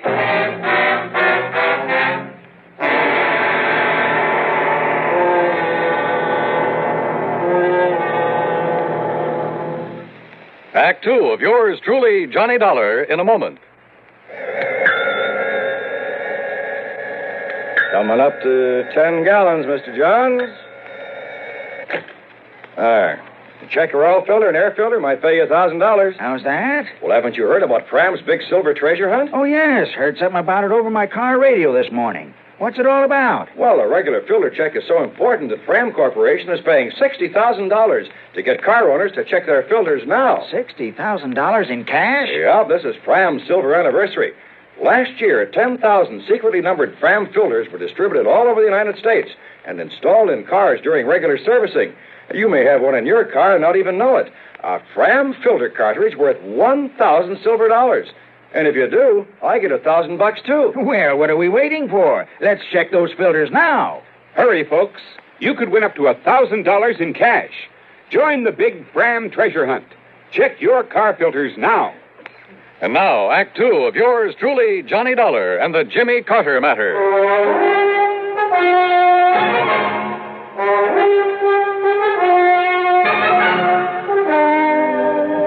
Jimmy Carter, the cute little kid who'd helped me solve an embezzlement case up in the small New England town with the unlikely name of East North Weldon. who'd call me on the phone to report a murder. But when I got there, Jimmy was gone, disappeared. Jimmy said he was going to talk to you, Mr. Dollar. But that was early this morning, and he hasn't come back. What did you do with him, Mr. Dollar? Where is he? Well, I haven't seen him, Mrs. Carter. But he said Well, that he was he telephoned to me down in Hartford, asked me to come up here and see him because he asked me to come up and see him. He idolized you, Mr. Dollar, ever since you were up here last fall. And when he said he had to talk to you, I thought you were already in town again. But I wonder what he was so anxious to see you about. Oh, well... And he's been acting very strangely the last day or two. Ever since poor old Mr. Parkinson fell off the bridge and was killed the other night. How well did he know this man, Parkinson? Oh, as well as he knew everybody in town, Mr. You don't think his disappearance this way could have anything to do with Mr. Parkinson being killed? Oh, well, what? How? How could it? I'm sure I don't know. Doesn't everybody say Mr. Parkinson's death was an accident? Yes. Yes, they do. Still. Oh, now stop worrying, Mrs. Carter. Jimmy will show up. If he doesn't, I'll find him for you. Oh, dear. Sure. Jimmy's okay. He'd better be. Jimmy had said he was calling me from a booth at the drugstore. As I drove back to it, I noticed the name of the proprietor on the sign over the fly-specked window. Waldo Bottomley, the man who Pat had said was local representative for the insurance company. There you are, Mrs. Atterbury. You just tell him to take one of these every 2 hours. By tomorrow, he'll be all right again. Yes, sir? Mr. Bottomley? Yes, sir. My name is Johnny Dollar. I'm an insurance investigator. I've heard of you, sir. All right, good. Now, look. But if you're here in connection with the death of Mr. Parkinson... Yeah? Well, in addition to representing Amalgamated Life Association, and the claim on Mr. Parkinson's insurance has already been sent down to Hartford... I know that. Well, I'm also the coroner hereabouts. Then it was you who pronounced his death as accidental? Yep. After Dr. Herbert examined the body for me. All right, now listen to me. Mr. Parkinson was an old man, Mr. Dollar. Had trouble with his feet. Eyesight wasn't so good either. Mr. Bottomley. So when he tripped against that old railing on the bridge the other night, and the railing gave way and he fell to the rocks below... Did anybody you know of actually see him trip and fall? Well, no, sir. Well, I think that Parkinson was murdered. And if I can find little Jimmy Carter... Jimmy? Have you seen him today? Do you know where he is? Well, now that you mention him, Mr. Dollar, he should be back from school by now and selling his papers. I asked you, have you seen him at all today? Early this morning he was in. Yeah? I changed a lot of pennies for him into nickels and dimes and quarters. All right, and then? And then he left. Hey, haven't you got a... Isn't there a phone booth here in the store? Booth is out the door, Mr. Dollar, around the side of the building. Then you wouldn't have seen him if Jimmy went out there to make a phone call. Only one might have seen him is old Lucius Weatherby. Lucius Weatherby? The town drunk. Wait a minute. You talking about that old character sitting out front? Oh, I've asked him not to sit there in his condition, but now that he's... Well, you see, Lucius is the beneficiary... Yeah, wait a minute.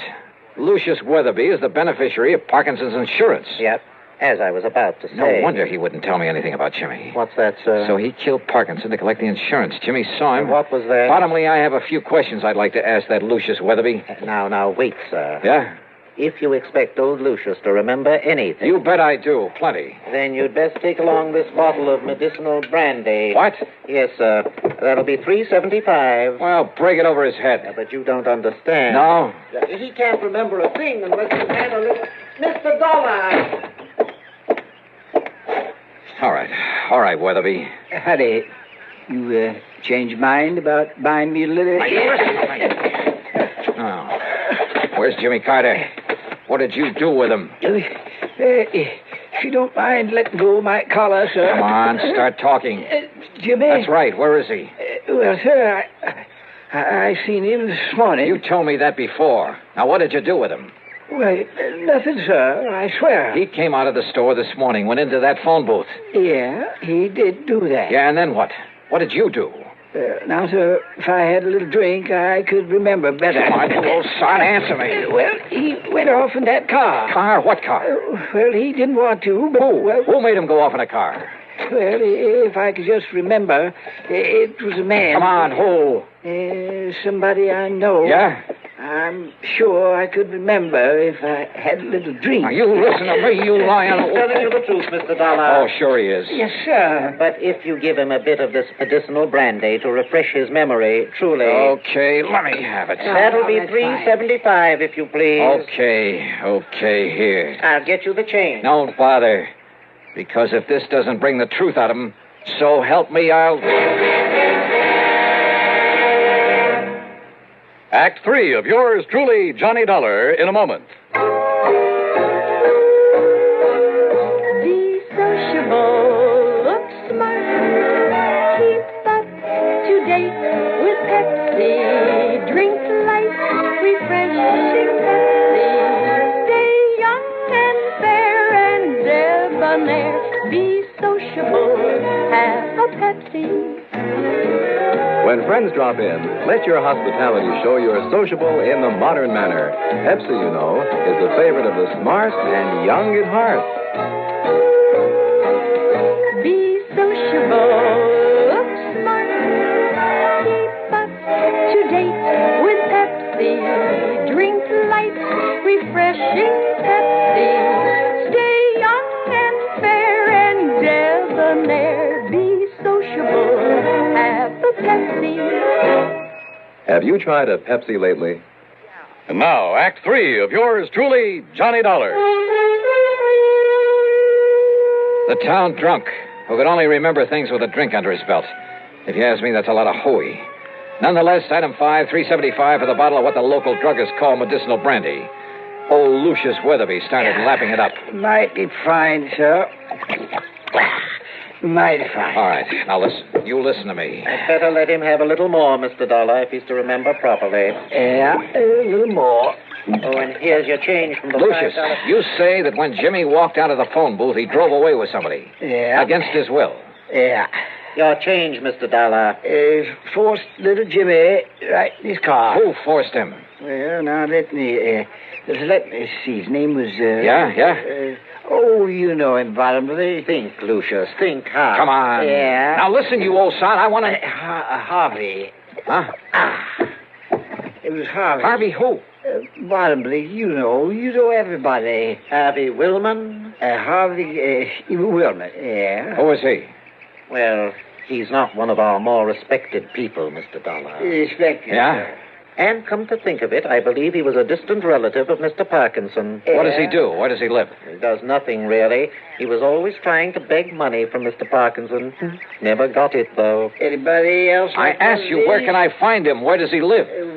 Winter. That's right. On the old farm out on Winter Avenue. You can tell it by all the new machinery out front. Okay, I'll see you later. Oh, your change, Mr. Dollar.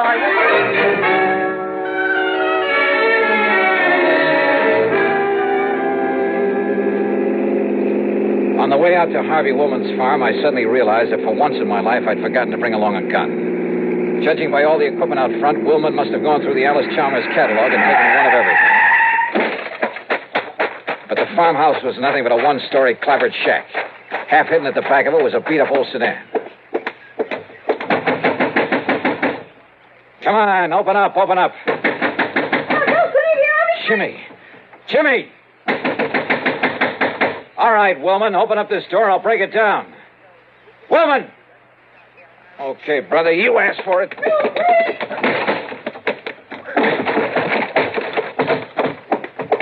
Hey, Jimmy.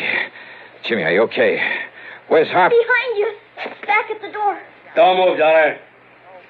I was afraid the kid got that phone call through to you.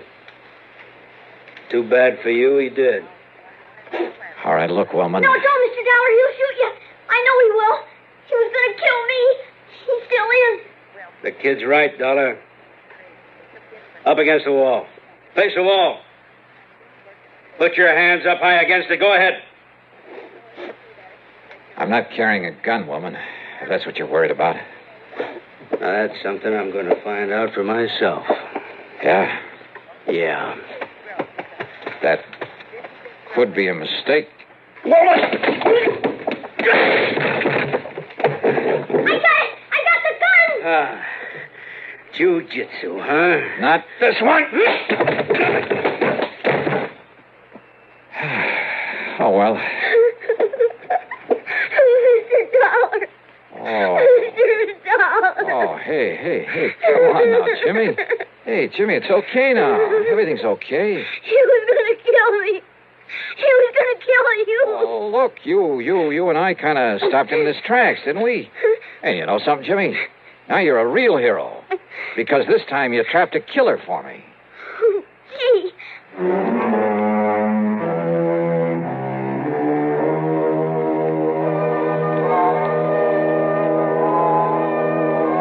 Item 6, 4850 for a new sports jacket without holes in it. Yeah, Harvey Woolman had managed to get off that one shot. Item 7, $61 even, a brand new bike for Jimmy. Why? Because he saved the company from having to pay double indemnity. Expense account total, including mileage on my car, $117. Unless you'd like to tack on a little extra fee. Yours truly, Johnny Dollar.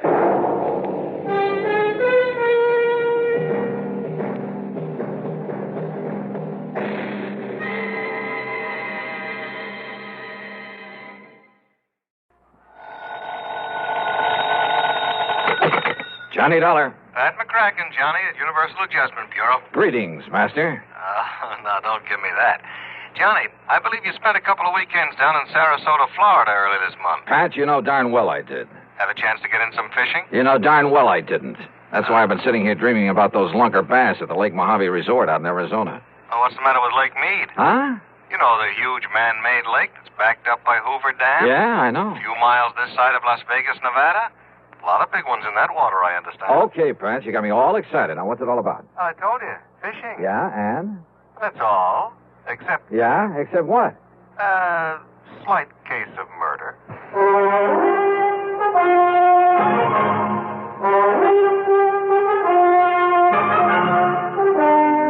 Bob Bailey in the exciting adventures of the man with the action-packed expense account. America's fabulous freelance insurance investigator. Yours truly, Johnny Dollar. Here's actress Joan Bennett. It's terrible to try to act with a dreadful cold. To feel better quickly, I take 4-way cold tablets. The fast way to relieve nasty cold distress. Yes, tests of 4 leading cold tablets proved 4-way fastest acting of all. Amazing 4-way starts in minutes to relieve aches, pains, headache, reduce fever, calm upset stomach, also overcomes irregularity. When you catch cold, try my way. Take 4-way cold tablets. The fast way to relieve cold distress. 4-way, 29 and 59 cents. Now, a word about another fine product of Grove Laboratories. Had dandruff for years? Now get rid of it in 3 minutes with Fitch Dandruff Remover Shampoo. 3 minutes with Fitch regularly is guaranteed to keep unsightly dandruff away forever. Apply Fitch before wetting hair, rub in 1 minute. Add water, lather 1 minute. Then rinse 1 minute. Every trace of dandruff goes down the drain. 3 minutes with Fitch, embarrassing dandruff's gone. Fitch can also leave hair up to 35% brighter. Get Fitch Dandruff Remover Shampoo today. And now, Act 1 of yours truly, Johnny Dollar.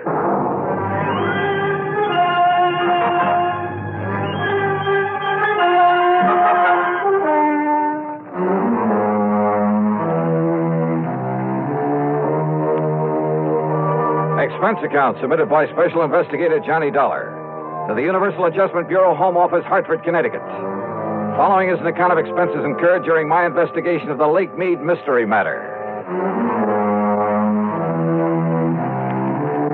All right, now, Johnny, your contact will be Mr. Roscoe Trimmer. He's head of the local office of Greater Southwest Insurance and Liability right there in Las Vegas. You said murder. Can you give me any details? No, you'll have to get everything from Trimmer.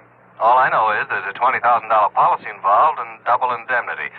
So the sooner you get out there, the better. Okay, Pat, I'll grab the first plane I can. Expense account item 1, $2 even for a fast taxi to the airport. Item 2, $6.70 plane fare to New York. Item 3, $145.05, another plane ticket. And I barely made the 12 o'clock noon mainliner, which promptly took off and headed west to Las Vegas, Nevada.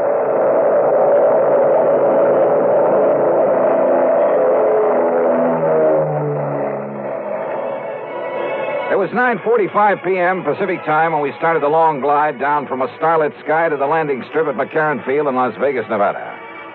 I'll never cease to marvel at the nighttime view from the air of that fabulous city of chance. Sitting alone out there in the middle of the vast Mojave Desert, the sky filling glow from its millions of lights, it had put a rainbow to shame. Oasis in the desert. Yeah, and very beautiful. I knew that Roscoe Trimmer's office would be closed this time of night, so I looked for a place to rest my weary head. Item 4, $1.50 for a cab into the Flamingo. And I just happened to remember that the Flamingo has an excellent casino.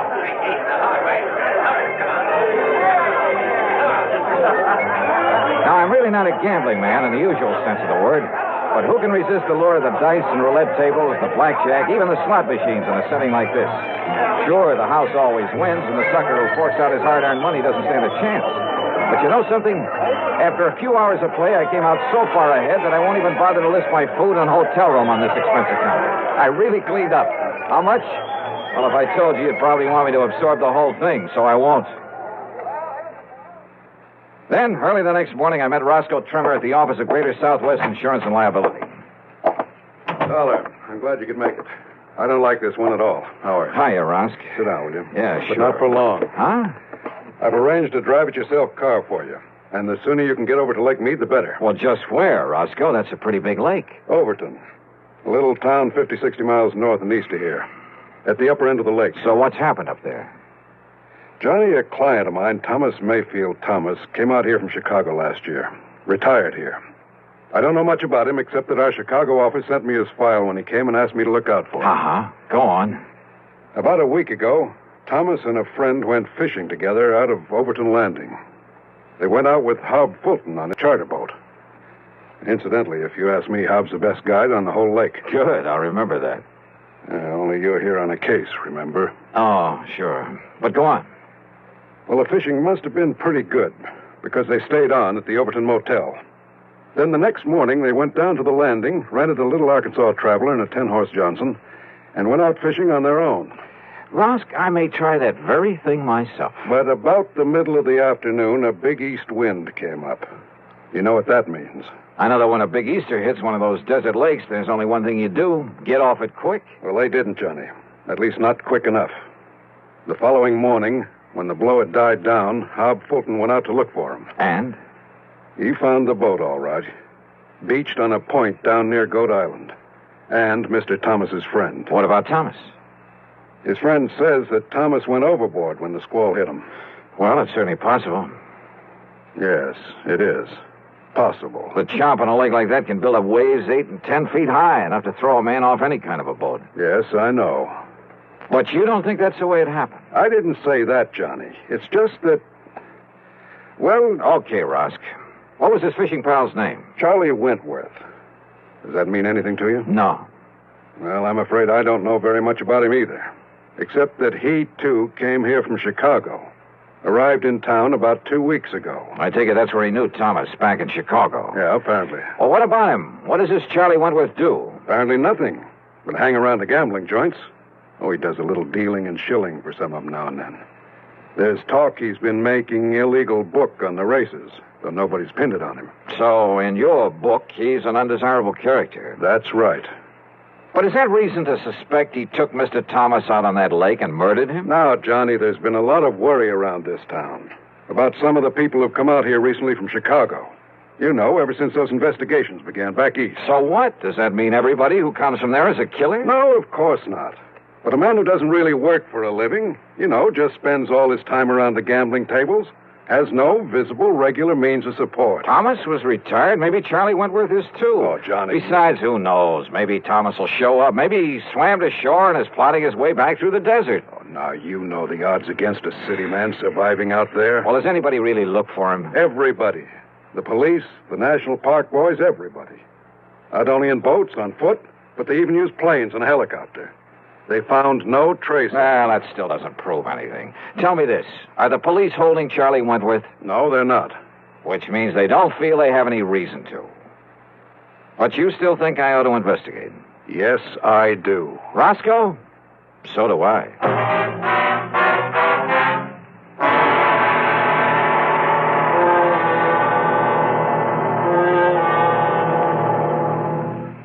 Act 2 of yours truly, Johnny Dollar, in a moment. Hey, Dad, did you check your car filters today? No, son, I didn't. Why? Because it might pay you $1,000. $1,000 for a car filter? That's right, folks. You may have a filter under the hood of your car worth $1,000 and not even know it. A Fram filter worth 1,000 silver dollars. A regular filter change is important to today's cars. So important that Fram Corporation is paying $60,000 to get you to check your filters now. Last year, in preparation for Fram's silver anniversary, 10,000 secretly numbered Fram filter cartridges were distributed all over the United States and installed in cars during regular servicing. These filters are worth from $1 to $1,000. You may have one in your car right now and not even know it. Check your oil filter and air filter now. If there's a specially numbered Fram filter in your car, you will win up to 1,000 silver dollars, and your dealer will win the same amount. Get in on Fram's big silver treasure hunt. Check your car filters now. And now, Act Two of yours truly, Johnny Dollar and the Lake Mead Mystery Matter.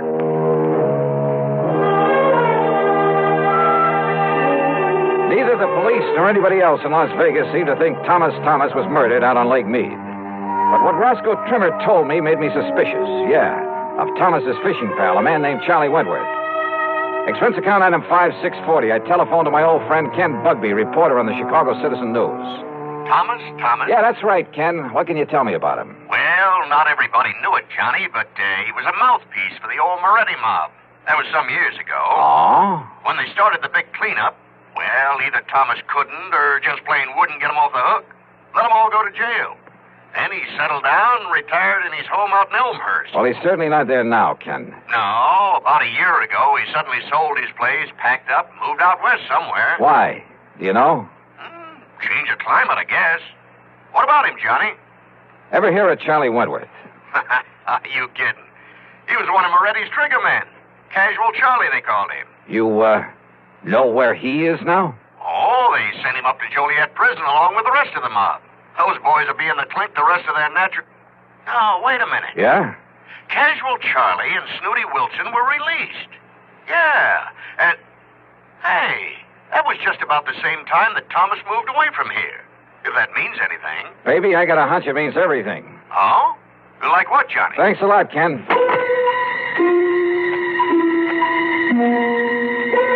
Next stop was the public library, the old newspaper files. Getting some info on the almost forgotten Moretti mob was a lead pipe cinch, especially about the time when the gang was broken up. And apparently, when Lawyer Thomas saw the jig was up for his boys, having made his pile, and to keep himself out of trouble, he left them flat. He'd let them get sent to the pen without raising a finger in their defense.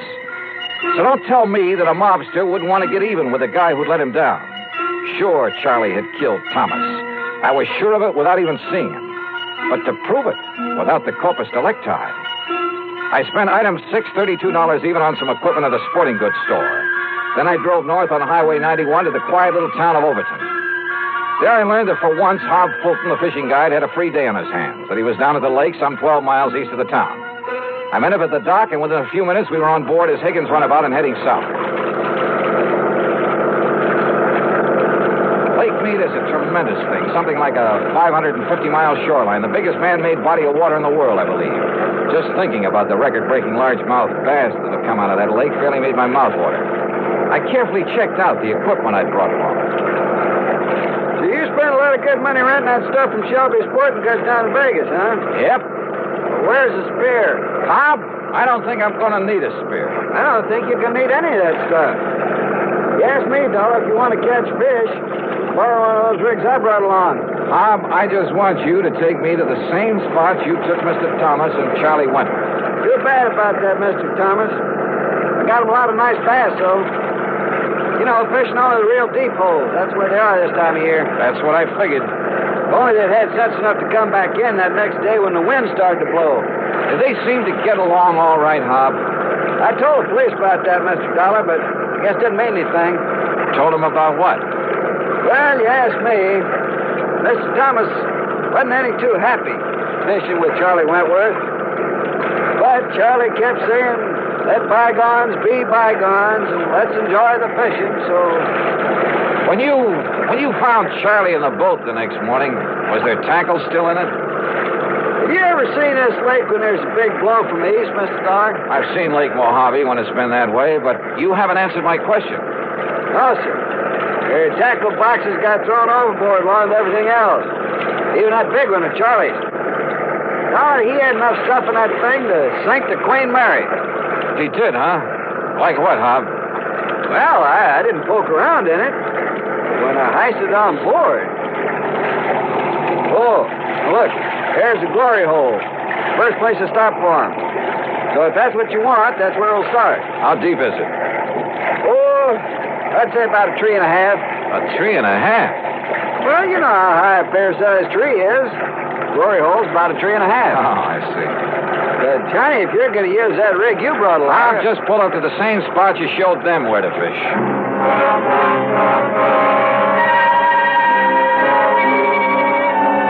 By the end of 2 hours, I'd tried at least half a dozen of the holes where Hob had taken Thomas and Charlie. No luck. Then we went 4 or 5 miles further down the lake and pulled up just below Goat Island, just below the big rock slide.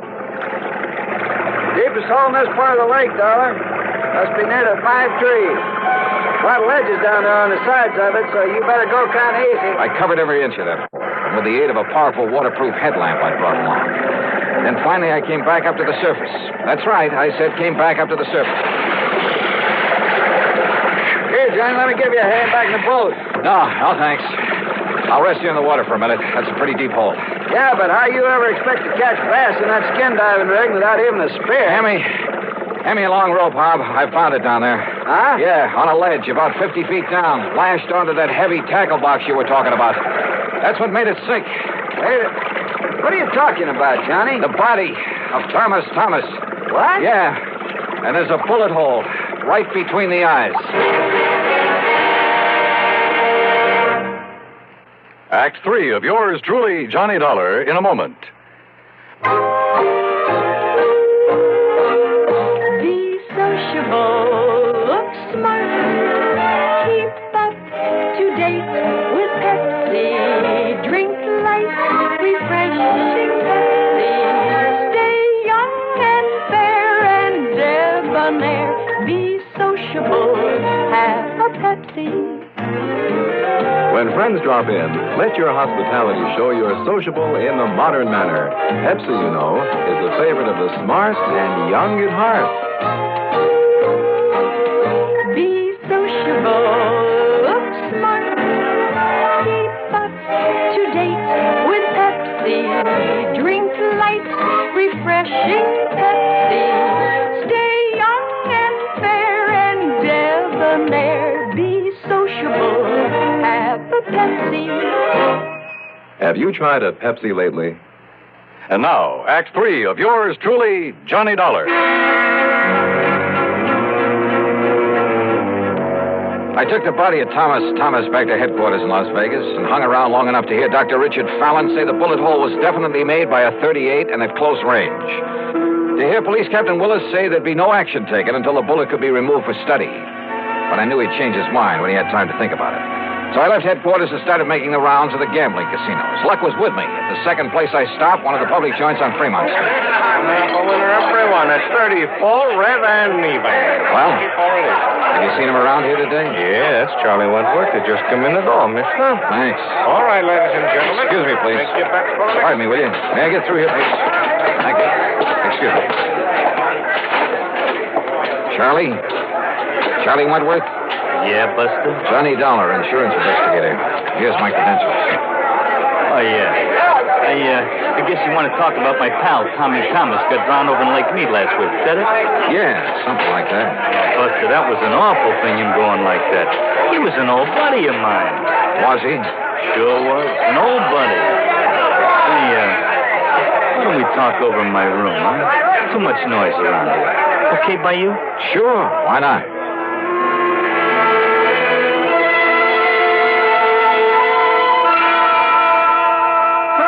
Are you kidding? I'm not kidding. No. Listen, Dollar, I haven't packed a rod since the old days of the Moretti mob back in Chi. I'll bet. That's a fact. It's the truth. You think I want to get in trouble again? Well, you're wrong, see? Maybe. Look, I did my stretch, and it learned me a lesson. I'm all through with that kind of stuff. I'm all through with it. Oh, sure. It's a fact. It's the truth. I'm strictly legit now. You understand? What about making book around town without a license? Who said that? Well? You can't prove it. You or nobody else. And what's that got to do with Tommy Thomas and the poor guy getting drowned? Tell me that, huh? What is this, Dollar, anyhow? You really hated his guts, didn't you? Well, sure, wouldn't you if... Well... Sure. Because when the chips were down, he didn't give you a hand. He let you and the rest of the mob take the rap. Kept his own skirts clean at your expense. Listen, what are you trying to do? Get me excited? Say something I shouldn't say? I don't mean. Keep talking, Charlie. Sure I hated it. I could have killed him. At first, that is. Only at first. Anybody would have felt that way. But, after a few years in the clink, you learn better. What good's it do you? Those things don't matter. You've learned your lesson. I know I did. Oh, you became a paragon of virtue, I suppose. I don't know what you're talking about, but that's all over. You hear me? When I just happened to find him living here in Vegas, that was all over. Let bygones be bygones. I mean it. We was pals. Charlie, there's about as much truth in that. That's a fact. That's the truth. Then why did you kill him? That's a lie. You can't prove it. That's where you're wrong. Huh? I have absolute proof. Oh, yeah? Yeah. I found it on his body. His body? I fished it out of Lake Mead this morning. Now, listen. You had Hob Fulton show you all the deepest holes when you went out fishing with him. Then the next day, you took Thomas out there alone. You killed him, tied that weighted tackle box to his body, and let him sink down in the deepest hole of all, down below the rock slide. That windstorm. Yeah. Gave you the greatest excuse in the world for coming back alone, didn't it? You couldn't have had it better if you'd planned that storm yourself. But it didn't excuse the bullet hole in Tommy Thomas's head from your gun. From my gun? Yeah. No longer packing a rod, huh? Dollar, maybe I sort of, kind of, maybe I forgot about this one.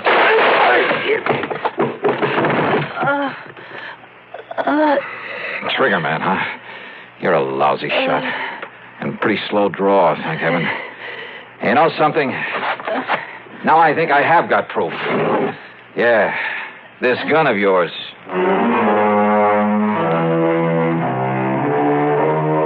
Down at headquarters, the ballistics team took less than an hour. Yep. The bullet they'd found in Thomas's body came from the same gun Charlie had tried to kill me with. So it's back to prison for him for a long, long time. Oh, and the company will not have to pay double indemnity for accidental death. Expense account total, including a couple of days of excellent fishing with Hob Fulton and the trip back to Hartford, $196.45. Yours truly, Johnny Dollar.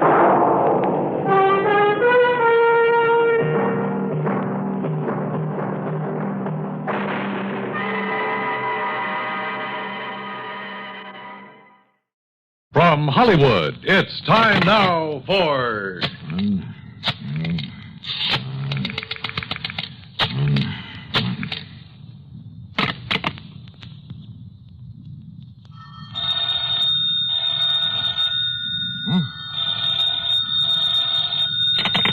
Johnny Dollar. Betty Lewis.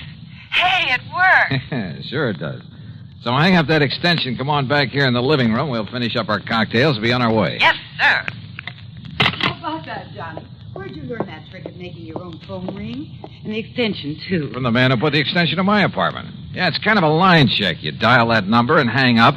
Then if both phones ring, you know the extension is okay. Oh, what do you know? Yeah, there's another line check number that you can dial. I forgot what it is, and all you get is a busy signal. It could be an awfully cute gag sometime, on somebody who didn't know about these numbers. Yeah. Oh, let's finish our cocktails and go... Oh? Well, I'm sure you didn't make it ring this time. I kind of left your number with my call service. Oh, no, so Johnny. Maybe I'd better take it. Huh? Now, listen. If that's some insurance company, well, you can just tell them they'll have to wait until tomorrow. Sure. This is the third time in a week that we've tried to have dinner together. First, it was that Curly Waters who tried to kill you. Oh, no. Take it easy. Maybe this call's for you, one of your faithful boyfriends. Oh, well, then maybe I'd better answer it. Well, just leave it to me. I'll scare him off. Johnny Dollar. Burton Wells at Masters Insurance and Trust. Oh? I've got to see you, Johnny, here at the office, right away. Well, look, I have a date, Bert, so can't whatever's bothering you wait until some other time? Listen. Huh? You have a date, huh? Yeah, that's right. We're just about to go out for dinner. No. Johnny, unless you get over here right away, you may find you have another date. What? A date with death. Well? Okay, Bert.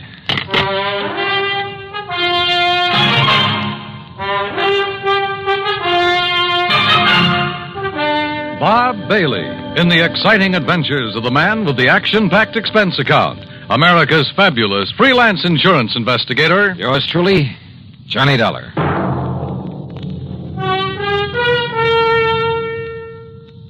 And now, Act One of yours truly, Johnny Dollar.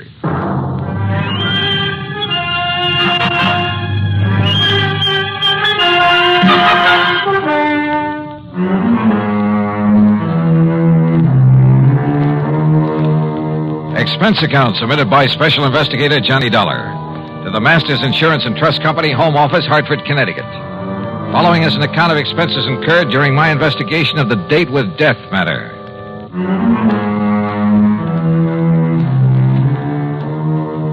I told my date, Betty Lewis, to stay there in her apartment until I called her. Then I spent item one, $1.20 for a cab to Masters Insurance and Trust. Bert Wells was all alone in his office. Come in, Johnny. Sit down. Yeah, sure, Bert. Now, what's all the excitement? Curly Waters. Oh, I kind of had a hunch that was it. Lieutenant Howard Daly's on his way over from police headquarters. What's happened? 2 years ago, you had Curly sent up to the pen. Yeah, that's right, for the Maley's department store job he pulled. Then, just a few days ago... He swore that he'd get you for that he'd kill you, didn't he? So what happened? When he escaped and came here to Hartford a few days ago... I know all about that from reading your report.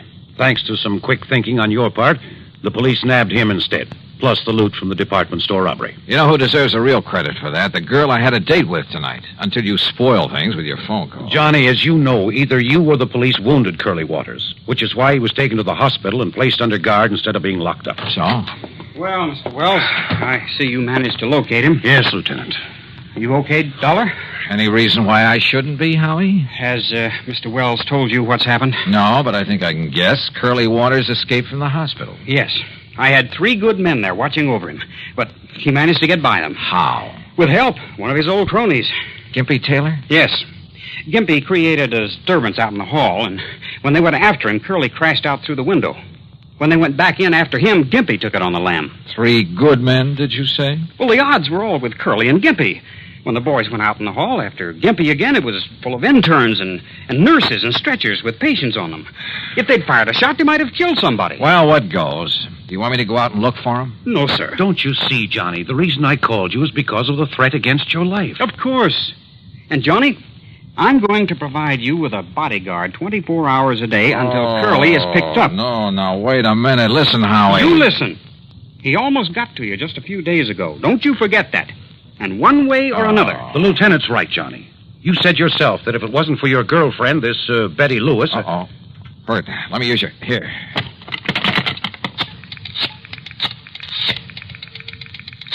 You said one way or another, Howie. That's right.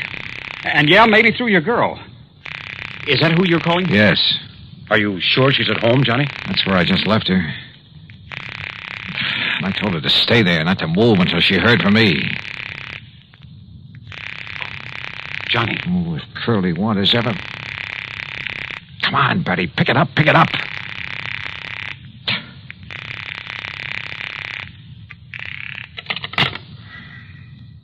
No answer.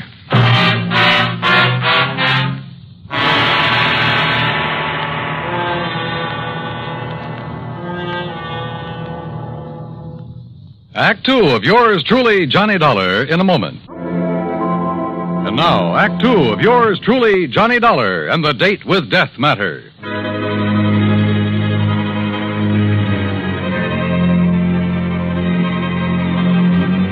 Curly Waters, killer, on the loose again. I left Betty in her apartment. I told her to stay there.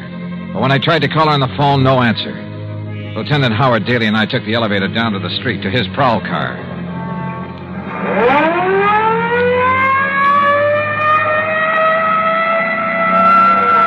Next turn left, Howie. Take the next left. No.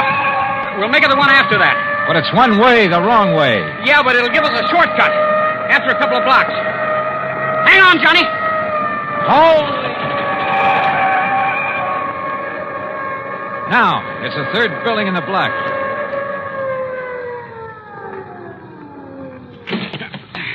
Lead the way, Johnny. Where's the elevator? Come on, forget it. The stairs are quicker. Johnny, if Curly has got to her... Don't say it. Haven't you got a key? I have not. Stand back, Johnny. I'll see if I can smash it open. Wait a minute. Betty. Wait, look, it's open. Betty, are you...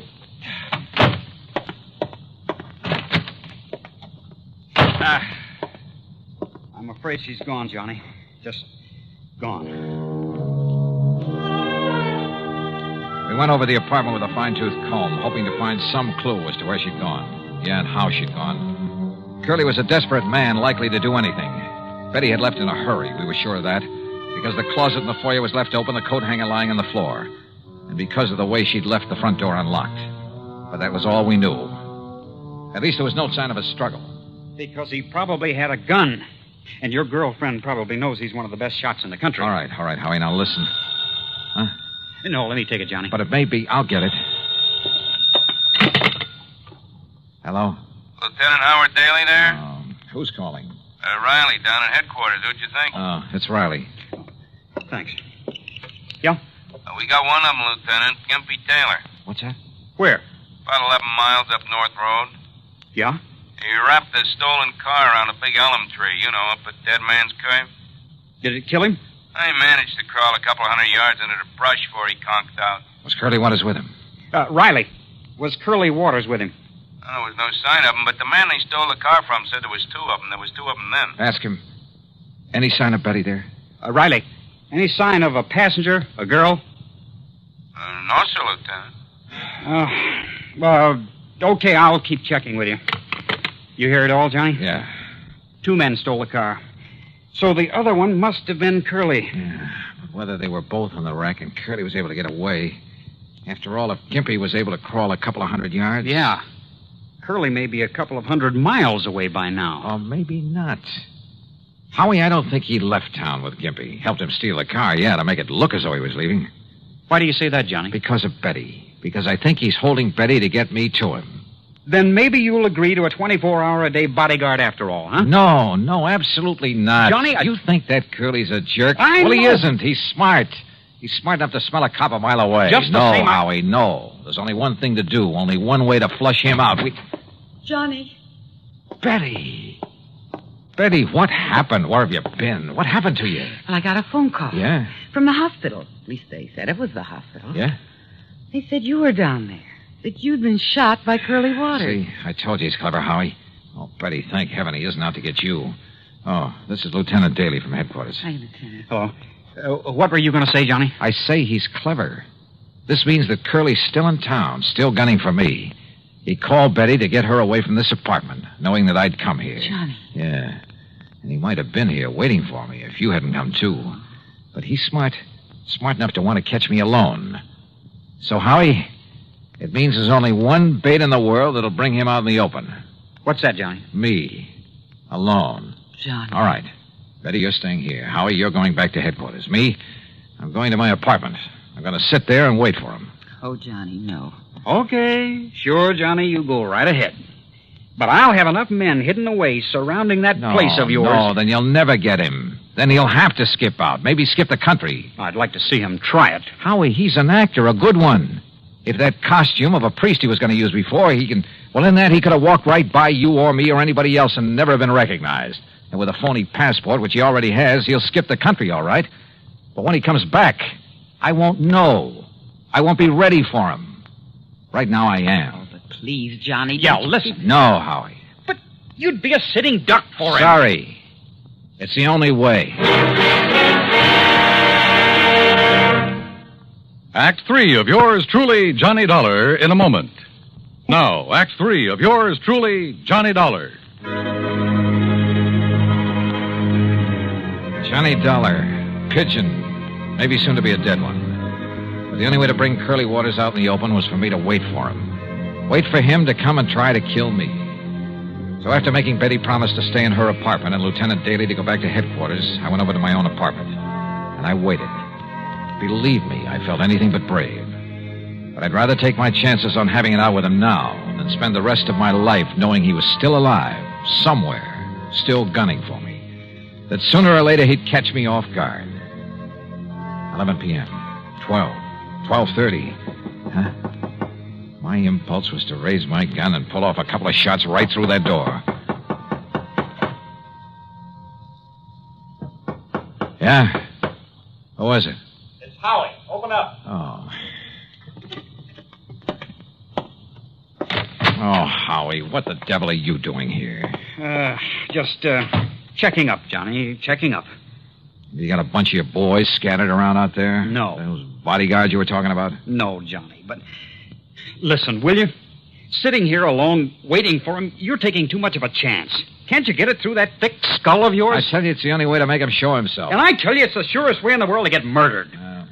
You don't think I'm able to take care of myself, huh? I didn't say that. Well, then? I'm a cop, Johnny. I just can't let you do this. Oh? You mean you're worried that maybe you'll be set down to pounding a beat again? Oh, no, you crazy fool. I'm worried about you. Won't you change your mind? No. Now, you better leave, Howie, and for heaven's sake, don't come back again. But unless I do, how can I tell? How will I know? Oh, you'll know. If he does come, and I'm sure he will, if you don't scare him off. I hope and pray he doesn't. Well, when it's all over, I'll call you. Johnny, if he kills Oh, go you... on, Howie, will you? You're just holding things up. And don't tell me he doesn't know you've come here. So go on, baby, beat it. Okay. And you give me your word that you won't come back until I call you. But what if he gets you? Your word on it? Okay, Johnny. I went back into my little kitchen and brewed a pot of coffee, a big one. Fatigue was a possibility I hadn't thought of until right now. Maybe Curly Waters had. Yeah, he probably thought of a lot of things, a lot of tricks. Because at least one thing was sure, after what happened a few days ago, he knew that somehow he'd have to get me off guard. I hoped and prayed that Howie would keep his word, would keep his men away from the whole area. That he himself would stay away, not even call until this whole thing had come to a head. Then I heard it. It was at the back door of my apartment, the kitchen door that led to a fire escape. Fortunately, I'd turned the light off in the kitchen. I could sneak in without being seen. Johnny. Oh. Johnny. Betty, get in here quick. Oh, why did you come here? Oh, Johnny, I've been crazy with worry. Didn't the lieutenant have brains enough to put some men around your place to keep an eye on you? I threw an old tin can out the window, and when they went to investigate, I sneaked out the back way through the alley. Betty, you're insane to have come here. Don't you see if Curly comes and there's a lot of shooting? You think I could just sit there knowing what might happen here any minute? Knowing that if Curly got lucky or something... honey, I don't know what to tell you. And I can't send you back without a police guide. And if the police come around, it'll only keep Curly away. I've just been sitting here hoping that Howie will have sense enough not to come back again. Again? Oh, yeah, he got worried about me, too. And... Wait a minute. Johnny, it's Curly. Oh, Johnny. Yeah, maybe it is. All right. Go on into the bedroom here. Go on, Betty. Johnny. Now, stay there. No matter what happens, stay there. You understand? Stay there. Please, dear. Yeah, who is it? Howie, open up. Oh. I told you, Howie, you idiot. You would... Just don't try to raise that gun, Dollar. Curly. Drop it. Drop it, Dollar. Now, over there. Sit in that chair. Yeah, I guessed right. You sent the cops away so I'd come after you, but I had to be sure. That's why I've been sitting in an empty apartment across the hall all afternoon, all night, to make sure. That's how I knew what the lieutenant's voice sounded like. Real clever boy, Curly. All right. I'm not going to waste any time. That dumb lieutenant might try coming back again. I'd have to kill him, too. So, Dollar, I'm not even giving you time to pray. You're pretty sure there aren't any cops planted around here, aren't you? I'm not only sure, but Gimpy Taylor's wife is spotted where she can see him if they try to come around. Yeah? Just what do you think she could do about it? One shot into the alley across the street, and they'd forget all about you. Dumb cops. All right, tell me, Curly. Forget it. Goodbye, Dollar. No, don't answer. Not a word, Dollar. Not a word. Curly. Just hang it up slowly. Curly, listen. What? Who is that? Or should I? Curly, listen to me. Hand me that phone. And don't move. Move? With that gun on me here. Curly? Yeah? Who is it? Myrtle, Gimpy's wife. Myrtle? Now listen, Dollar isn't alone. He what? In the bedroom, waiting for you. Listen, is the door to that bedroom open? No, it isn't. What goes, Curly? Quiet. Now listen to me. If the door of that bedroom starts to open, don't wait. Start shooting. Hey, Dollar, hold this phone. Keep the line open. And don't move out of that chair. Mind telling me why? Quiet.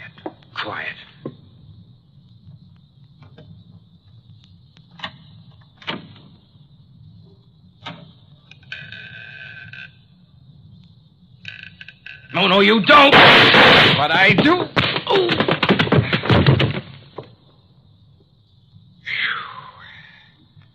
Okay, Betty. And thank heaven you remember the number to dial and make those phones ring. And how about the way I disguised my voice for him? Do you realize what a chance you were taking if he hadn't turned to fire when you kicked open that door? If I'd missed him when I threw that phone at him? It worked. That's all that counts. And look, one of his bullets nicked you right here on the arm. Nicked me? Oh, blood. Oh, hold me, Johnny. Oh, sure. Sure.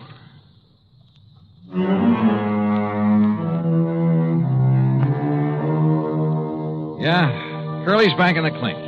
And this time to stay. When the necessary papers were signed, I hauled him over to the state pen myself. So, expense account total, including transportation, $47 even. Ready? Ready, Lewis? Well, I'll tell you this. If I were the marrying kind, believe me. Yours truly, Johnny Dollar.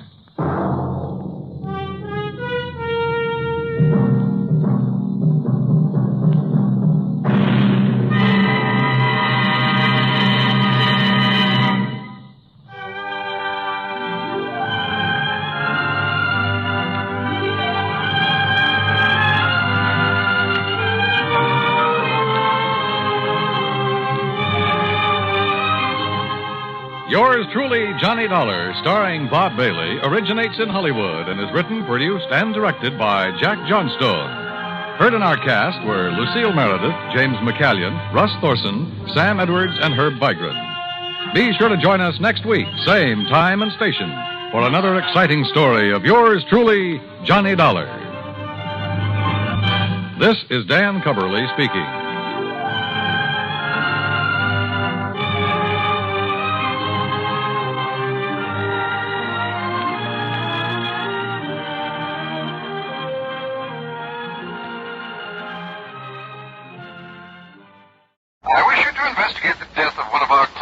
All right. Have you ever heard of J. Lamont Schofield? The theatrical producer? Yeah. Sure. World famous for the beautiful girls he employed in his reviews on Broadway. Well, do I remember. Now, what about him? Well, if you've seen the papers, you know that he died yesterday. No, I didn't know. As natural causes, the medical report stated. But you think otherwise? I do. Why, sir? Because of the beneficiary named in his $750,000 insurance policy. $750,000? Yes. So I think you'd better come over here and see me. Yeah, Mr. Westbury. I think I'd better.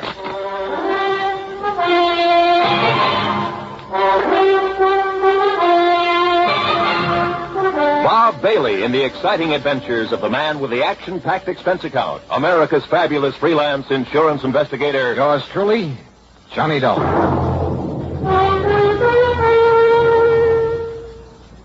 And now, Act One of yours truly, Johnny Dollar.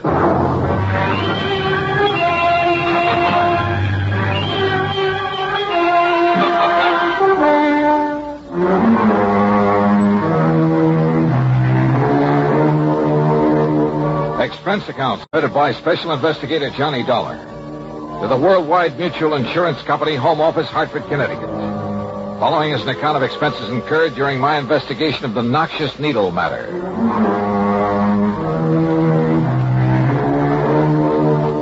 Expense account item 1, 85 cents for a taxi to the office of Worldwide. When I got there, I had to go through a receptionist and 2 secretaries to get into Mr. Waldo R. Westbury's private office. Please sit down, Mr. Dollar. Thanks. Well? Now, here's the policy I mentioned. Providing $750,000 insurance on the life of the late J. Lamont Schofield. That's a lot of money, Mr. Westbury. Incidentally, was he married? Schofield? Surrounded by beautiful women all his professional life? No. Then who was his beneficiary? This policy has been in effect only 13 years, but... Now, look here. Look at these riders. Changing the beneficiaries. Goldie LaFern. Sounds like a burlesque queen. She was. After his money, of course. Toodles Tempest. Wow. Horrid name. Baby Boodles Baker. That's worse. Bubbles Jones. Holy smoke. Pepper Caprice Carstairs. Cupcake de London. Hey, what's this doing here? Mary T. Smith. She is the present beneficiary. Well, that's quite a come down from all those babes. Yeah, Mr. Dollar, the initial T stands for torso. The stage designation she used. Oh, and you think she bumped him off to collect the insurance? Bumped him? Oh, yes, I do. But if a medical report says the old man died of natural causes... At the time of his death, Mary Smith, Mary T. Smith, was his private nurse, responsible for his care, the medication he received, and so forth. Ah, I see. I'm glad you do. Because if you can prove she murdered him... In spite of the doctor's report? Yes. You can save our company a great deal of money. I don't often say this, Mr. Dollar, but in view of the amount involved, there'll be no questioning any necessary items on your expense account, no matter how high. Necessary items? Well, surely you wouldn't think of listing any unnecessary expenditures? Dream on, Mr. Waterbury. Hmm? Well, what? Nothing. You say that Schofield died yesterday? Yes, today afternoon. Where? At his home in Cranford, New Jersey. Do you know who his doctor was? Yes, Dr. Leonard Foote. Good. Now, I wonder where this nurse is. Anybody keeping an eye on her? Yes, you'll find her there at Schofield's home. Obviously, she's a very smart woman. You mean smart enough not to run? Well, I'd put it the other way, Mr. Dollar. Smart enough to have made him name her in his policy and to stay around to collect. You know anything about her? Only that she was a showgirl before making this pretense of being a nurse. Yeah, but if a doctor was willing to have her take care of him, you know anything about him? Frankly, no. Then I have a sneaking suspicion I'd better pay him a visit. Item 2, $4.15 for another taxi, then a train down to New York. At Grand Central, I ran up item 3, $50 deposit on a drive-your-own-car. Item 4, 50 cents to get through the tunnel to Jersey. From the city of Elizabeth, I headed west on Route 28 to the pretty little town of Cranford. Then directly to the combination home and office of Dr. Leonard Foote, where I cooled my heels for a half hour in the reception room. Bye, Doctor. Goodbye, Jimmy. Come in, please, Mr. Dollar. I'm sorry to have had to keep you waiting. Oh, that's quite all right, Doctor. But if little Jimmy Sayer doesn't stop eating green apples, he's going to have worse than a tummy ache. Your company called that you'd be here because of the death of J. Lamont Schofield. Sit down. I'll be very honest with you, Doctor. His insurance company thinks your opinion of death from natural causes might be wrong. My tentative opinion, Mr. Dollar. Lamont Schofield suffered from, well, rather than bore you with a lot of medical terminology, let's say he had a heart condition, one that required that he take it easy and, of course, medication. What kind of medication? Digitalis, for the most part, to limit the frequency of his heart contractions. And more recently, he's been receiving intravenous injections of Sedulimid. His nurse gave him the injections? Yes, under my orders. I understand she's an old burlesque queen. Some years ago, he starred Mary in one of his Broadway productions. It was a flop. But shouldn't he have had a regular, licensed, registered nurse? She was a registered nurse, Mr. Dollar. Is she still a good looker? Over the years, Lamont kept himself pretty well surrounded by, well, some of them were very pretty girls. Well, not this Mary Smith. No doubt they were all after his money. Including Mary. Well, Mr. Dollar, I told you my tentative opinion was death due to natural causes. So the papers reported. But now let's face it, Doctor. If she hastened his demise by, say, an overdose of one of those injections... I learned. And while acting under your orders by using something that you put into her hands... Now, just a minute, it could look pretty bad for you, too, couldn't it? Are you trying to imply... just stating facts. Imply that I might have conspired with that girl to bring about the death of one of my... Such a thing is always a possibility now, isn't it? Well? Are such tactics usually part of an investigation like this? Why not? If you were guilty, if I could get you riled up, catch you off your guard. I see. I don't like you, Dollar. I shall expect your apology. We'll see. As I started to say before you interrupted me, I learned just this morning from Monty's attorney that Mary Smith is the heir to Lamont's estate and the beneficiary to his insurance policy. You didn't know this before? I did not. Nonetheless. As a result, I have ordered his body held at the coroner's office. Oh? Yes, so that a complete autopsy can be made. Oh, I see. I'm sorry, Doctor. Would you like a towel, Mr. Dollar? Towel? To wipe the egg off your face?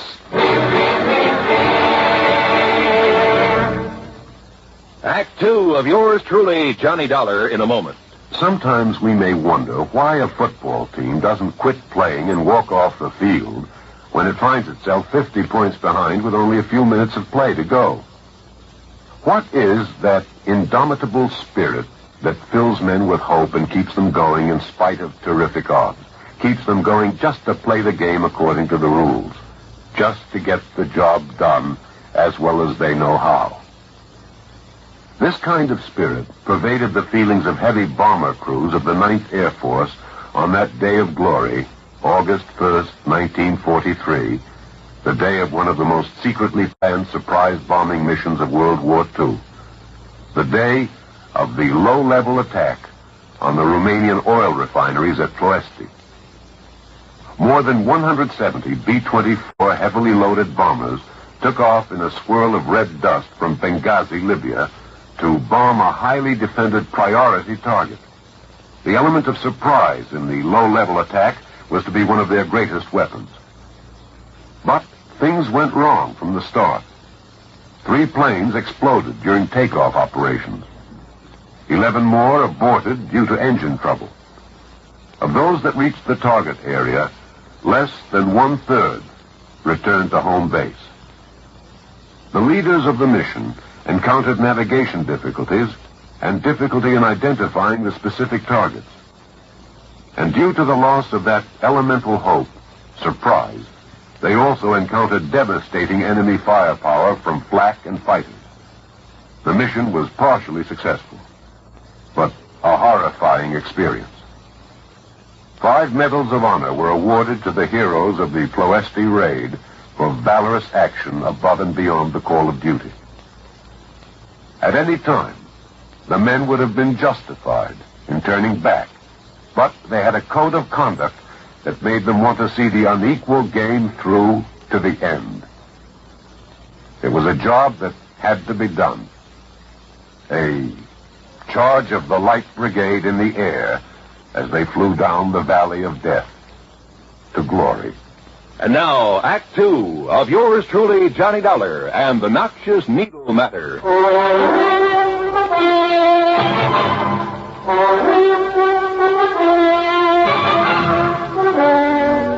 Yes, Mr. Dollar, as soon as I learned that this ex-showgirl was to be Lamont Schofield's sole heir, well, I realized the same possibility that I'm sure you must be considering. That she may have helped him over the hill.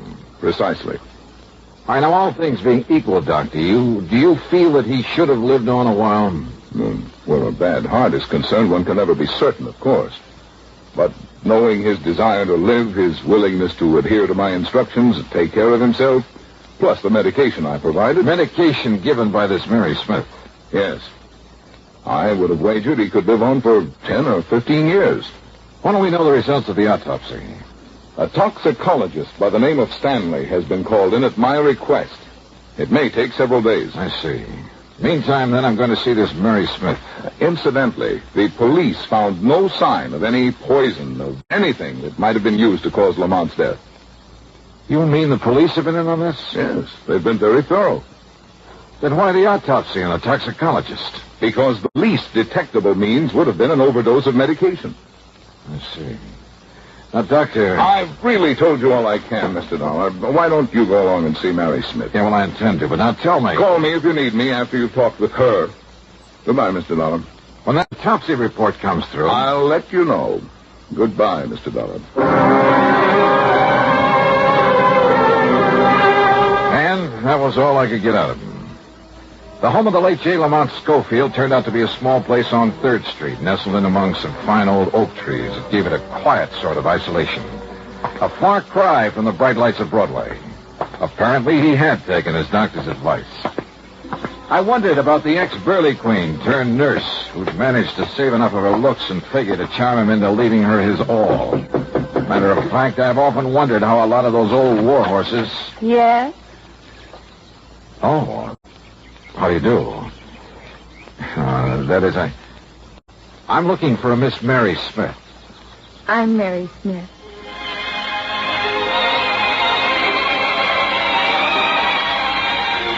Old Warhorse. Believe me, I'd guess wrong. Because when it comes to describing Mary Smith, well, there's only one word that does justice to her. Wow. She was in her mid-20s, tall, blonde, and beautiful. Yeah, she looked as though she'd just stepped out of Charles of the Ritz. And I say it again. Wow. Don't just stand there. Who are you? Oh, Johnny Dollar. I'm an insurance investigator. Oh, gee, I've heard of you, Johnny. You know something? You're even better looking than I thought you'd be. Won't you come in? Yeah, thanks. But why did they send you here? There's no question about my getting Monty's insurance, is there? Well, it's just that the company always demands a routine investigation where such a large sum is involved. No kidding. Sit down, huh? Yeah, thanks. Can I pour you a drink? No, thank you. Oh, come on. Have one with me. It's been so glum around here since Monty died, and nobody here except a lot of crepe hangers. A little one? Okay. Okay. Belle can't just sit around and look grief-stricken. Have you been grief-stricken, Mary? You want the truth? No. What good was it doing Monty living that way, not able to tear around like he used to, putting on shows and having a big time? Here, Johnny, here's to life, love, and the pursuit of happiness. Skull. Oh, that's better. I really needed that. You got a lot of money, Johnny? I? Oh, no, not much. No, I never had any either, but I will now. Plenty. Then you know you're Lamont Schofield's heir. Oh, you bet your life I do. I had to work for it long enough, feeding him and nursing him, taking care of him, and fending off a lot of old biddies from the old days who were trying to get their claws on him. But you managed to get your claws on him. Well, wouldn't you have done the same thing? See? Now it's paid off. Took him a long time to die, though, didn't it? Johnny, I've been on 24-hour duty here for 2 years, for 2 solid years, and I make no bones about it. There were times when I thought he was going to live forever. There were times when I wished I could help him out of this world. So finally you did? Johnny. Here, let me freshen your drink. Mary, I think you killed Lamont Schofield. Well, I'd like to see you prove. I don't think I'll have to. Oh? Why not? Isn't that why you came here? No, I came to make sure you don't try to slip out when the autopsy report comes in. Oh. Does that scare you? No, of course not. Let's face it, Mary. When somebody shows an attitude like yours, it means you're completely innocent. Sure. Or guilty as the devil. But at least it makes it very confusing for you. And for the police, doesn't it? So you're having a ball. Of course I am. Listen, Johnny, I don't blame you a bit for thinking I killed Monty. I wanted him dead. I wanted his money. I did what I had to do to get it, and then I'm going to get it. Yeah, did what you had to do. So if the autopsy shows he was given poison... Don't worry, it won't. Or that he was given an overdose of digitalis, or whatever it is he was getting... No, that would be stupid, with nobody here but me. Nobody but you? There hadn't been a soul in this house except me for over a week.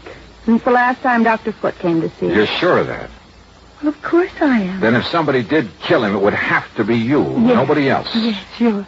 Remember that, Mary. Would you like me to put it down on paper for you and sign it? Yeah. Would you? Sure. I'll do anything, Johnny.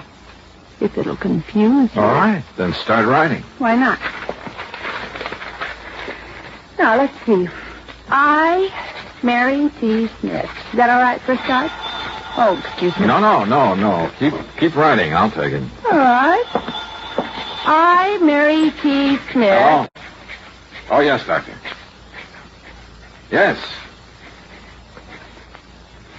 Oh, I see. Not even the possibility of too much of... I see. And you're sure? Of course he's sure. Okay, Doctor. You disappointed, Johnny? Because they found no poison? No overdose of sedalinid? I guess you know the answer, don't you? Of course I do. The autopsy showed nothing. You can't build a case out of thin air. So here. Here's your little paper, all signed and sealed. Johnny, I don't want it, and you said you did. You're far too smug, Mary. I have a right to be. You're barking up the wrong tree. You cannot build a case on nothing but thin air. Yeah, I know. So what do I do, Johnny? Just sit here and wait until your company pays you the money? Build a case. Until the estate is settled, or can I collect it? Yeah, Mary. You stay right here. And thanks for saying that. Huh? Johnny, what do you mean?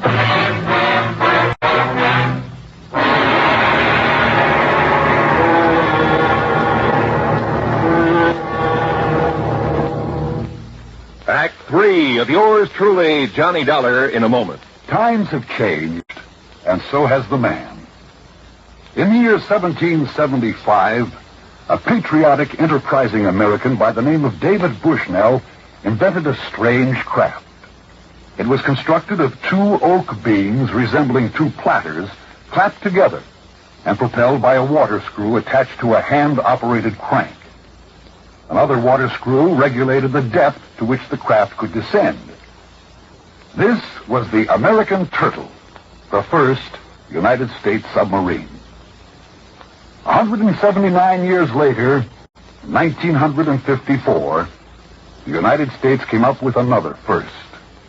This time, however, it was a 3,000-ton, $55 million vessel powered by an atomic reactor. It was the Nautilus, the world's first atom-powered submarine. And where the American Turtle was a one-man operation dependent on courage and brawn, the Nautilus is a complicated network of advanced electronics, the operation of which is dependent upon a team of highly trained, skilled Navy men who know their jobs and do them well. Yes, times have changed, and so has the man. And now, Act 3 of yours truly, Johnny Dollar and the Noxious Needle Matter. Expense account item 4370 for a phone call to my own doctor back in Hartford. A man very much interested in criminal medicine. I asked him about a couple of ideas I suddenly had for committing the so-called perfect crime. I got some enlightening answers. Then hung up and drove into the coroner's office. I told you over the phone, Dollar, we found nothing to indicate... Yes, excuse me, Dr. Foote. You're the toxicologist who did the autopsy, Dr. Stanley? Yes, Mr. Dollar. And as Dr. Foote told Listen, could Lamont Schofield possibly have died of an embolus in the brain, maybe? Well, yes, I suppose so. Can you find out by further examination? Well, of course. Then go to it. What is this, Dollar? Are you trying to play doctor now? I told you in the beginning I don't like your tactics, and I like them.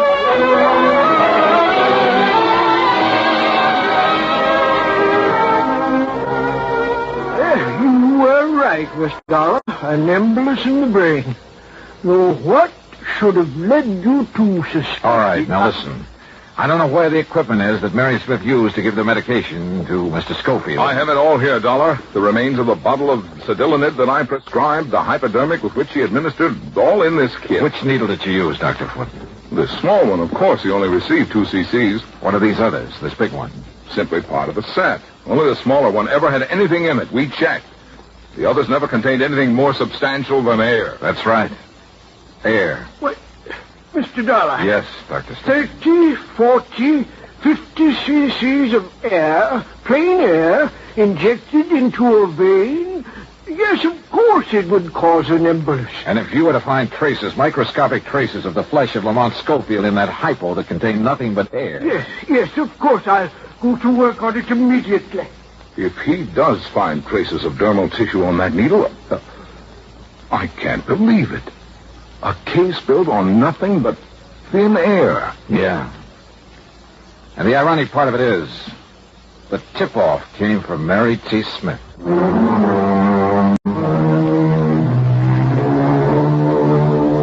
Yes, the microscope showed that needle had been used on J. Lamont Schofield recently. Pretty slim evidence, I know. But when Mary was faced with it, well, I'm still not quite sure why. Maybe we scared her. But she broke down and confessed the murder. Yes, she'd been wrong. Sometimes you can build a case on nothing but thin air. Expense account total, $61.20.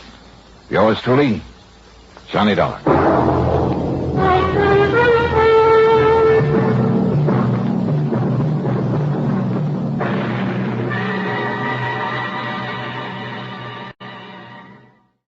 From Hollywood, it's time now for...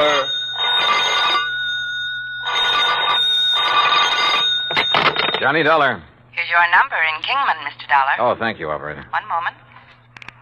Jake Kessler. Johnny Dollar, Jake. Johnny... so you found out I was right. You've left our fair state of Arizona and gone back to Hartford. Wrong. Huh? You mean you're still at Lake Mojave Resort? I sure am. Then I'm still betting that you haven't found anything to indicate Elmer Hobbs' death wasn't accidental drowning. Jake. So your expenses will have to come right out of your own pocket instead of the company. Listen. As for that crow you talked about eating, how do you want it cooked? Listen, will you? What? Have you mailed in the insurance claim yet? Well, I was just about to run it over to the post office when your call came in. Tear it up. What? Because, Jake, Elmer Hobbs was murdered.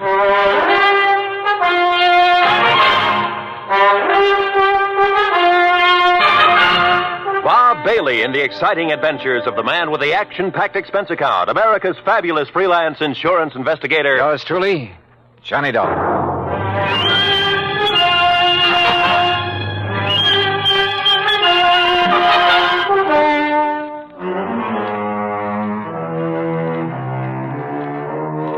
Expense account submitted by Special Investigator Johnny Dollar to the Greater Southwest Insurance and Liability Company, Kingman, Arizona office. Following is an account of expenses incurred during my further investigation of the Mojave Red matter.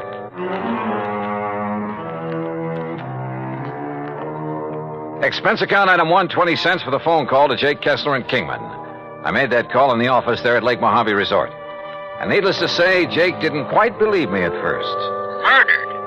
Elmer Hobbs was murdered? Jake, I'd bet my last buck on it. Yeah, but, Johnny, the police spent 2 or 3 days over there investigating. The coroner, too, and they all reported no evidence of foul play. That's simply because they didn't know where to look. What do you mean? You know Red Barrett, the old fishing guide over here? Well, I've heard of him.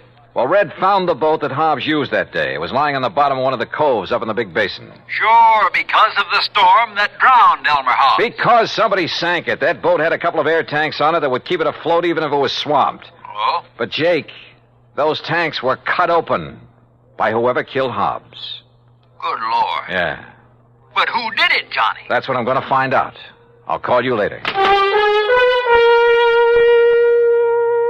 I hung up on Jake Kessler, then walked on back to the dock where I found Red Barrett and Buster Favor waiting for me.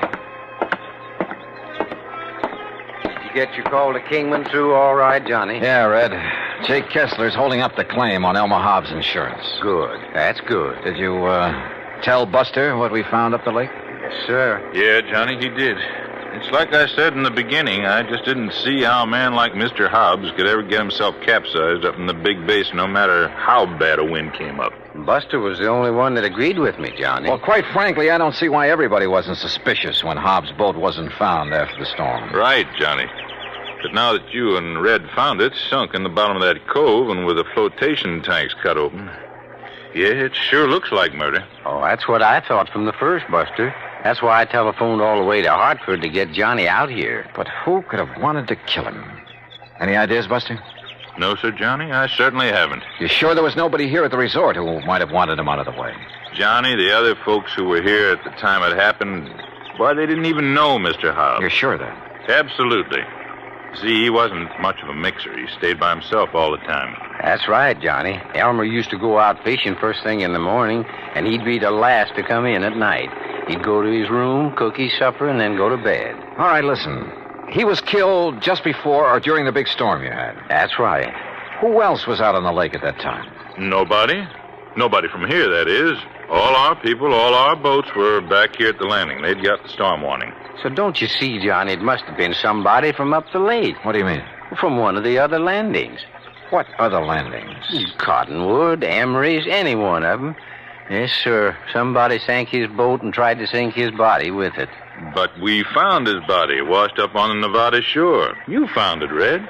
Yes, I did. My best friend. I dove down to that boat, Buster. And I found not only the bashed-in flotation tanks, but where the anchor line had apparently been lashed around the body to hold it there. And you remember, Buster, the rope marks we found on Elmer's body? Yeah, but the police, sheriff, and coroner, and the rest... What did they say? He probably just got tangled up in that rope when he was fighting the storm. But they were wrong. Yeah, apparently. Well, why do you say that, Johnny? Well, because so far this evidence of murder is, well, it's all circumstantial. As for motive... Motive? Well, I hadn't thought of that. Red, well, the main thing is that cutting open the flotation tanks was done with some kind of an axe. I was asking about motive. And I know that Elmer didn't have any axe on that boat. Did you find the axe, Johnny? No. Now, Red... I'll tell you what he had in his boat, besides his clothes, I mean. Well, let's cover this motive thing. He had the anchor, of course. That went with the boat. Red. He had a nice new Silaflex rod with a Mitchell 300 on it. Yeah, but now look. He had a long-handled net that he'd picked up somewhere in L.A., and an old beat-up McKinney tackle box full of plugs and spoons and a fish stringer. And that was all, Johnny. No axe. That was all he had. Red, that bush you're beating around is getting pretty big. Well, Johnny, I don't know what you mean. Well, I asked you about possible motive, and so far all you've done is evade the question. Now, why should I do that? Well, that's what I want to find out. Well, now, Johnny... Do you know of anyone who might have wanted Mr. Hobbs dead? You say you knew him pretty well. And I did, yes, sir. Well? No, sir. No, sir, I certainly don't. You're sure? Why, Elmer...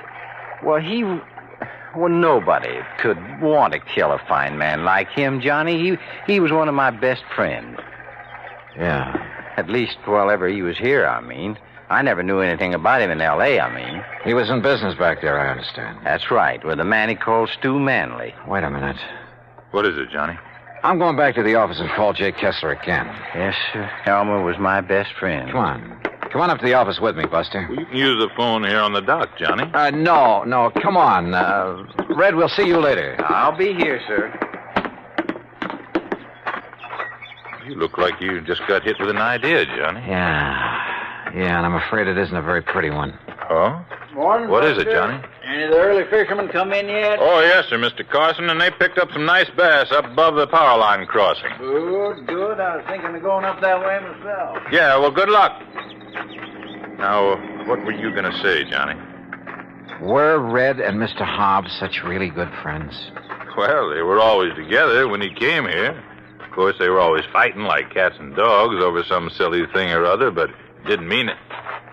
Oh, now, wait a minute, Johnny. Was Red alone when he found Hobbs' body? Yeah, he was, and he brought it back here. But now, look. There weren't any other boats up the lake? Yeah, there were, but Red was searching that particular part of the shore alone. But surely you don't Jake think... Kessler told me something about Hobbs' insurance policy, but not quite enough. Johnny, listen. Come on, let's get to that phone.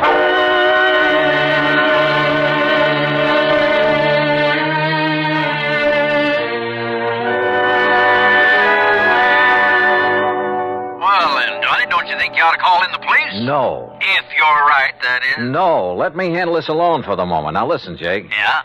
Didn't you tell me that the insurance claim was filed by one of Hobbs' beneficiaries, plural? That's right, by his business partner in L.A. Who were the others? Just one other. If you'd taken time to listen to me. Who is it? You were so all fired up when I drove you down Who there. is this other beneficiary, Jake? You're still sure Hobbs was murdered, huh? I'll bet on it. So now you're looking for somebody with a motive, huh? The beneficiary, Jake. Like I told you. One of them was his business partner, J. Stuart Manley. And the other? Red. Red. Yeah, Red Barrett. Act 2 of yours truly, Johnny Dollar, in a moment. Our flag now numbers 50 stars, and behind each star there stands yet another flag representing one of the 50 states. Illinois' state flag uses many of the symbols of our nation's great seal. The eagle, the symbol of our national strength, rests on a shield representing the states, indicating that the states and the nation are bound together, for in unity there is strength. The arrows in the eagle's talon indicate military preparedness, and in his beak is a scroll which reads, State Sovereignty, National Union, a reminder of the greatness of the state of Illinois and its pride in being a member of the United States of America. Illinois' state flag, the flag of the 21st state to enter the Union, was adopted on July 6, 1915. And now, Act 2 of yours truly, Johnny Dollar, and the Mojave Red sequel.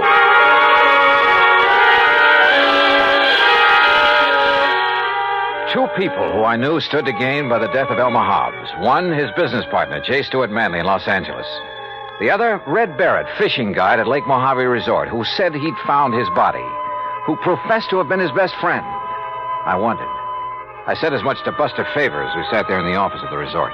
Red do a thing like that, I won't believe it, Johnny. But he's the one person who could have engineered the whole thing, Buster. But why, then, would he lead us to the place where Mr. Hobbs' boat was sunk? And point up the fact it was deliberately sunk, and an attempt made to sink Hobbs' body with it? Oh, there's a cover-up?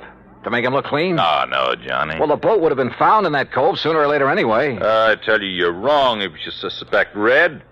Look, if Hobbs' business partner is a beneficiary, too, why don't you look him up? I fully intend to, unless Red did do it. No. And I can prove it. No, Johnny. Let's go back to the dock so I can talk to him again and see... Buster, Oh, hello, Johnny.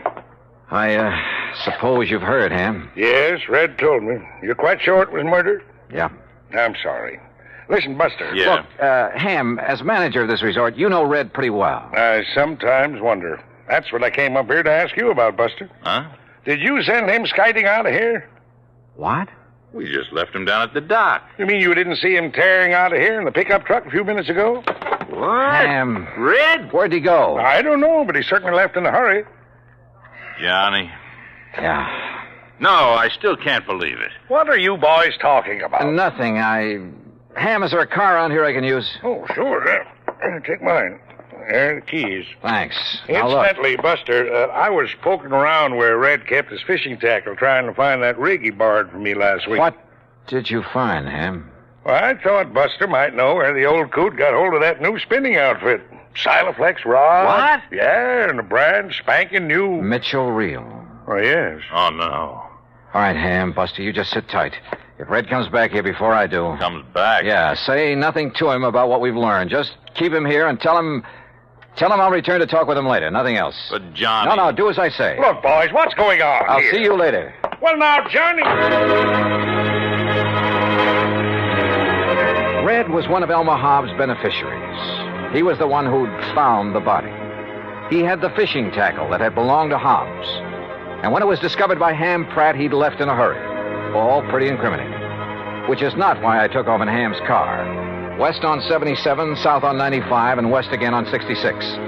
Item 4, a buck even for a sandwich and a Coke and Barstow. Item 5, $4.80 for a tank full of gas at the sign of the Flying Red Horse. Then westward again. And always with an eye out for Red and the old pickup truck. Finally, as the sun was disappearing over the edge of the Pacific, I pulled into Los Angeles. The real estate office of Manley and Hobbs was closed. A directory at the nearest phone booth gave me J. Stewart Manley's home address. 1308 Pandora Avenue in the residential section called Westwood. The neat white stucco house was dark, the garage empty. I let myself in through a back door by slipping the lock with the aid of one of my business cards. It was hard to see inside, but I didn't want to turn on any lights.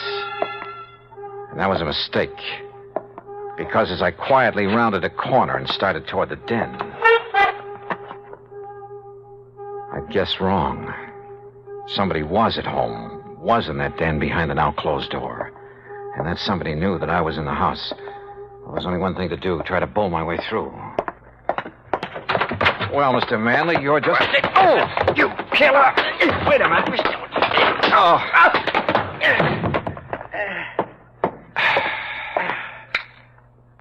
Red.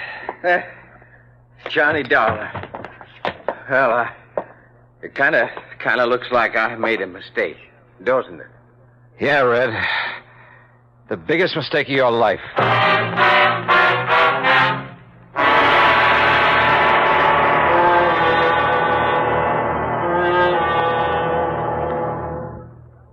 Act 3 of yours truly, Johnny Dollar, in a moment. A question that has been asked many times is, at what age does a boy become a man? It isn't when he reaches the age of 21, but when the qualities of grit and determination within him make him face up to the responsibilities of a job to be done, no matter what the difficulties. On May 21st, 1862, during the Civil War battle at Corinth, Mississippi, William H. Horsfall was serving as a drummer with Company G of the 1st Kentucky Infantry. During the furious and deadly engagement, he saw his captain fall wounded between the lines. Although, as a non-combatant, Horsfall was supposed to stay out of the range of fire, he rushed bravely forward at the risk of his own life to aid his wounded captain. Ignoring the fact that they were in the midst of a continuing and deadly hail of fire from both sides, the courageous drummer dragged the wounded officer to a place of safety thereby saving his life. Later on, Horsfall grabbed a gun and some ammunition and went into the fight. But his commanding officer finally sent him to the rear, recommended him for the Medal of Honor, and gave him a furlough. Gallant as the drummer's valorous actions were, the officer felt that 14-year-old William Horsfall was still too young for battle. But Horsfall's personal code had already proved him a man. And now, Act 3 of yours truly, Johnny Dollar, and the Mojave Red sequel.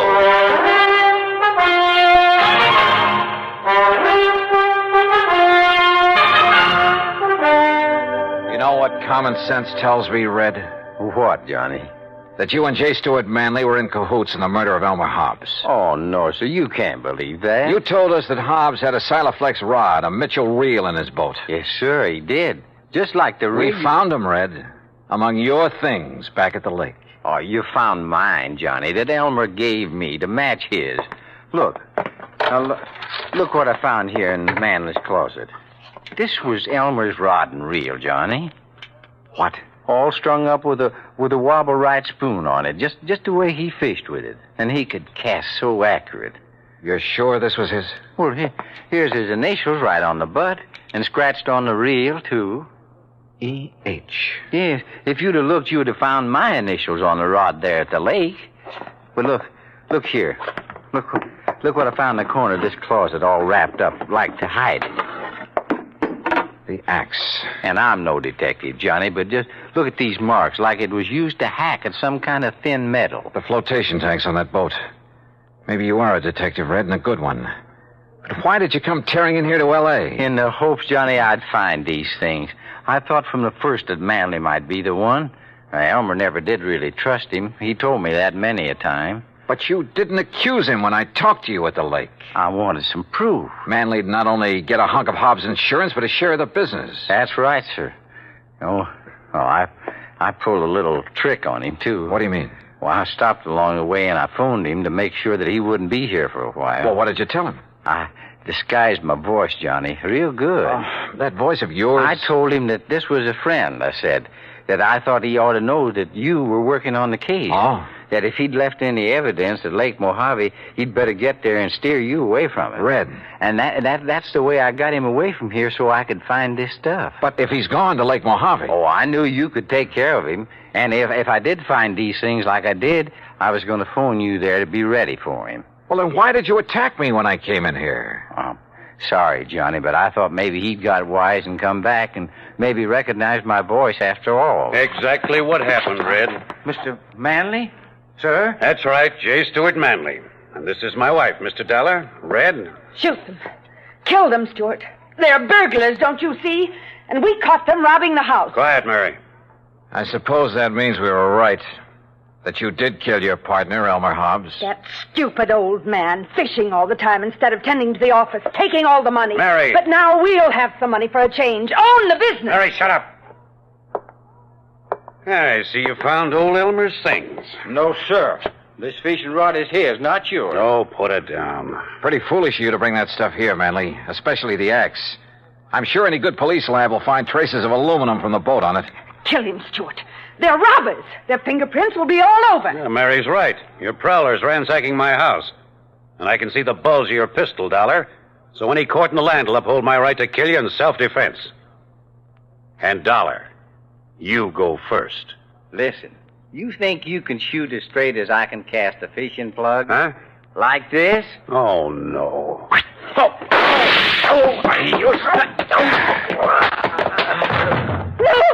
No! Oh, get back, Mrs. Manley. I'd hate to have to sock a woman. But you hurt him. Yeah, as badly as he hurt Elmer Hobbs. And look, that horrible fishing plug. The hooks have ripped his hand open. It's bleeding. That red-headed old fool throwing those hooks at him. Oh, quiet. Stewart, dear Stewart. Red, that was a beautiful piece of casting. He almost tore his hand off with that plug. Well, Johnny, it was with Elmer's own rig. I think maybe he would have liked that. I hope so. But you know what I hope the most, Johnny? What, Red?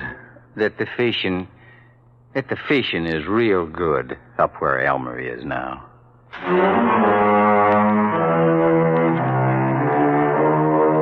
Manley and his wife Yeah, Red had figured right. The morning of the day that Hobbs was killed, they'd rented a boat out of Cottonwood Landing, a few miles up the lake. Then ambushed him there in the big basin. Bob Cole at Cottonwood had noticed the new rod and reel when they'd come back off the lake, just before the big storm. Had noticed the axe, too, when he'd wondered about it. Now he knows. So, from here on in, it's up to the sheriff's office and the courts. Expense account total, including return of Ham's car, a few days of fishing, and the trip back to Hartford, $307 even. Yours truly, Johnny Dollar.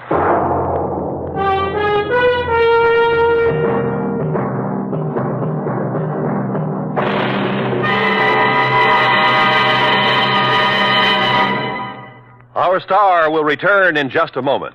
Our flag now numbers 50 stars, and behind each star there stands yet another flag for each of the 50 states.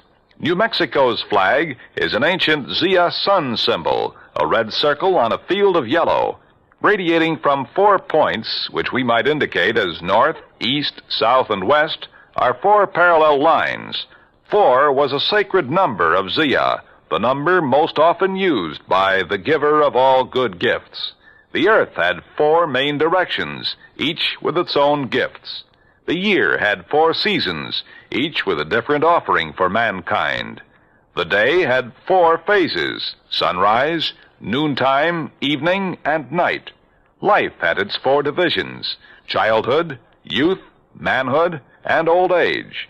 Everything in life and nature was bound together in a circle, the circle of life and love, without beginning and without end. And in this great brotherhood of all things, man had 4 obligations. He must develop a strong body, a clear mind, and a pure spirit. 4th, and most sacred, he must devote unselfishly body, mind, and spirit to the welfare of his people. From this simple symbol, the Zia sun, we read the legend of a wonderful philosophy. The flag's colors of flaming red and golden orange represent the banners of Ferdinand and Isabella, which were carried by Columbus across the Atlantic. New Mexico's state flag, the flag of the 47th state to enter the Union, was adopted on March 19th, 1925. Now, here's our star to tell you about next week's story. Next week, some of the funniest old characters I ever meet. And a 10-year-old boy solves the case. Join us, won't you? Yours truly, Johnny Dollar. Yours truly, Johnny Dollar, starring Bob Bailey, originates in Hollywood and is produced and directed by Jack Johnstone, who also... From Hollywood, it's time now for... Johnny Dollar. Will you accept a collect call, Mr. Dollar? Huh? It's from Lake Mojave Resort in Arizona. Oh, say no more, operator. Just put him on. Well, yes, sir. Go ahead, please. Hi, who is it this time? Buster Favor, Ham Pratt? Johnny, this is Red. Yeah, well, how's the fishing? Time for me to make another trek westward and find out from... Huh? Red? That's right, Johnny. Red who? Well, you know, the guide out here, Red Barron. The fishing guide? Oh, yes, sir. Who claims to know Lake Mojave like the back of his hand and every good spot there is in it? And I do, Johnny. That's a fact. Then I repeat my question. How's the fishing? Just as fine as ever, if you know where the good holes are, that is. And you do? Yes, I do. So you think it's high time I fly on out there and wet a line, is that it? No, sir, that's not what I'm calling you about, Johnny. Well, what is it? I don't rightly think I ought to tell you over the phone, Johnny. But I think you better come here just about as quick as you can. But unless I know why... I'll tell you when you get here. Well, look, I usually do my traveling on expense account for an insurance company. And you can this time. Huh? What company? The one that insured him, the Greater Southwest Insurance. Insured who, Red? Johnny, I'll tell you all that when you get here. Now look. They tell me there's a plane leaves New York right at high noon. Listen, Red. That'll get you into Las Vegas about 9:45 tonight, okay? Okay, listen. Goodbye, Johnny. Red! Crazy old coot. He thinks for 1 minute that I'm going to get on. And yet, on second thought.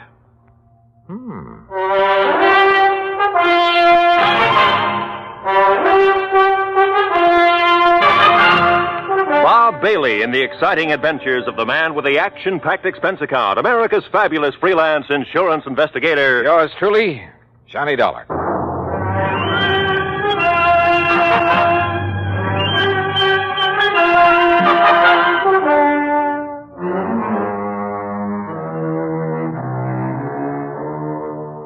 Expense account submitted by Special Investigator Johnny Dollar to the Greater Southwest Insurance and Liability Company, Kingman, Arizona office.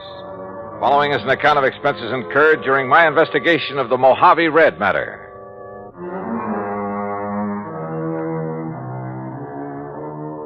Expense account item 1420, phone call to the Kingman, Arizona office of Greater Southwest Insurance and Liability. On the theory it might be well to check with their agent, Jake Kessler, before going off half-cocked. Hi, Johnny. Haven't seen or heard from you since 2 years ago when you came out here to investigate the murder at the old Midas Touch mine. Yeah, I remember, Jake. Now listen. Yeah? Is everything going along okay these days? What?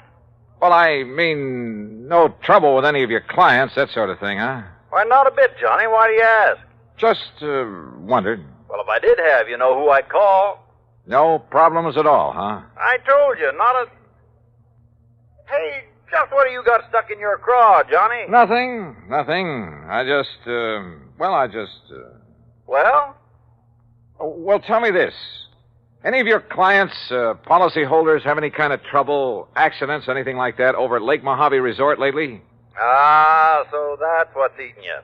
Well, Johnny, that claim was legitimate. It's in the home office for settlement. The company will pay it, and that'll be that. What claim? So just you stop worrying about it and forget. What claim, Jake? No, sir, Johnny, there's not a single solitary thing for you to investigate out here. So just you forget it. Hey, you know something, Jake? You've just convinced me there is something to investigate. So I'm grabbing the first plane I can. Well, Johnny, I'd love to see you, but I swear... What's more, I'm charging my expense account to your company. Oh? And, if you find out that I'm right and you're wrong... Okay, Jake. Then you can shoot the crow and I'll eat it. Expense account item 2, $153 plane fare, Hartford to New York and New York to Las Vegas, Nevada.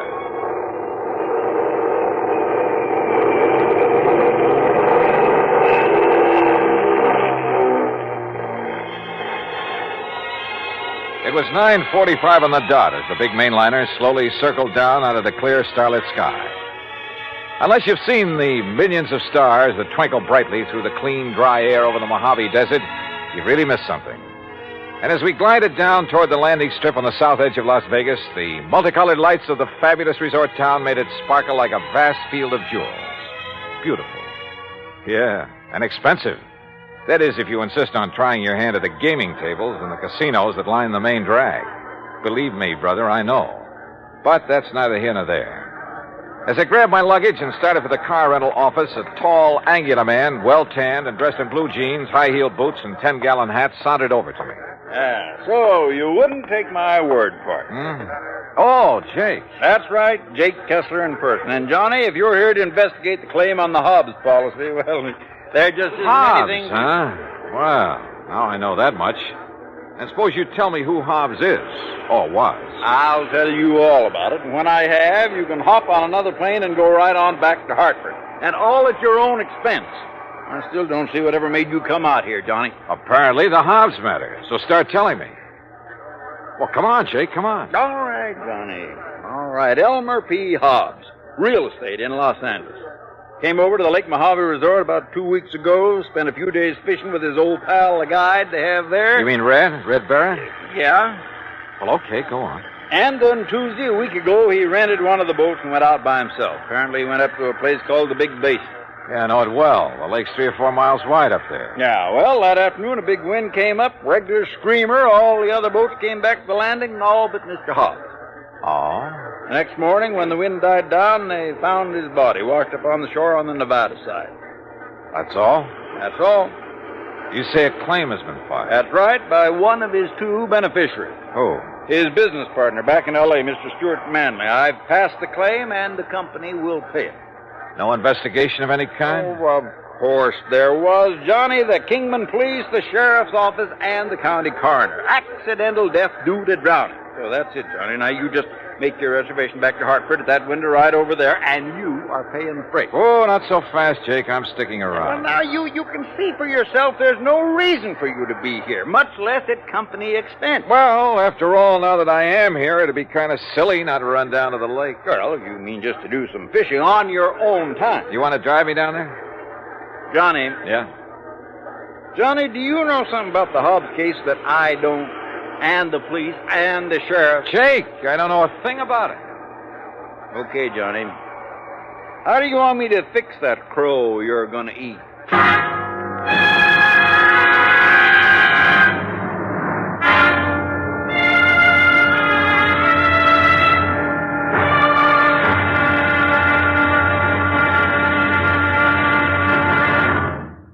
Act two of yours truly, Johnny Dollar, in a moment.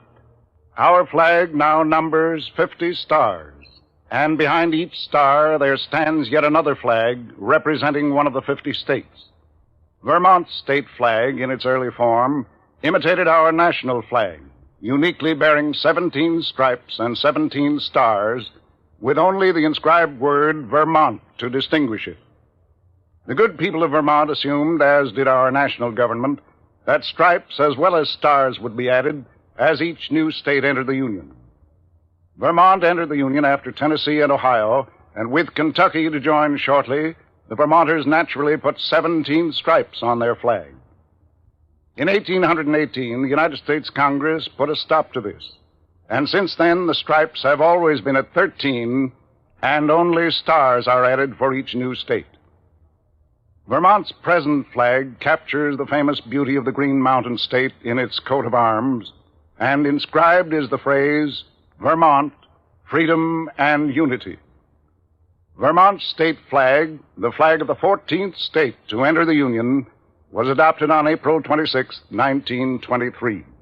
And now, Act two of yours truly, Johnny Dollar, and the Mojave Red Matter.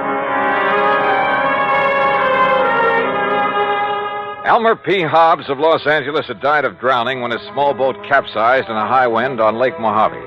At least that's what Jake Kessler, his insurance agent, told me. Accident pure and simple, he said, and I could hie myself back to Hartford and forget about it. But I didn't. Simply because of the phone call I'd received from old Red Barrett, fishing guide at Lake Mojave Resort. I persuaded Jake to drive me over there on the excuse that as long as I was nearby, I might as well do some fishing. So he dropped me off, and since it was after midnight, went on back to Kingman. I wandered on down to the dock and boathouse. Hello? Who's that? Ham? Huh?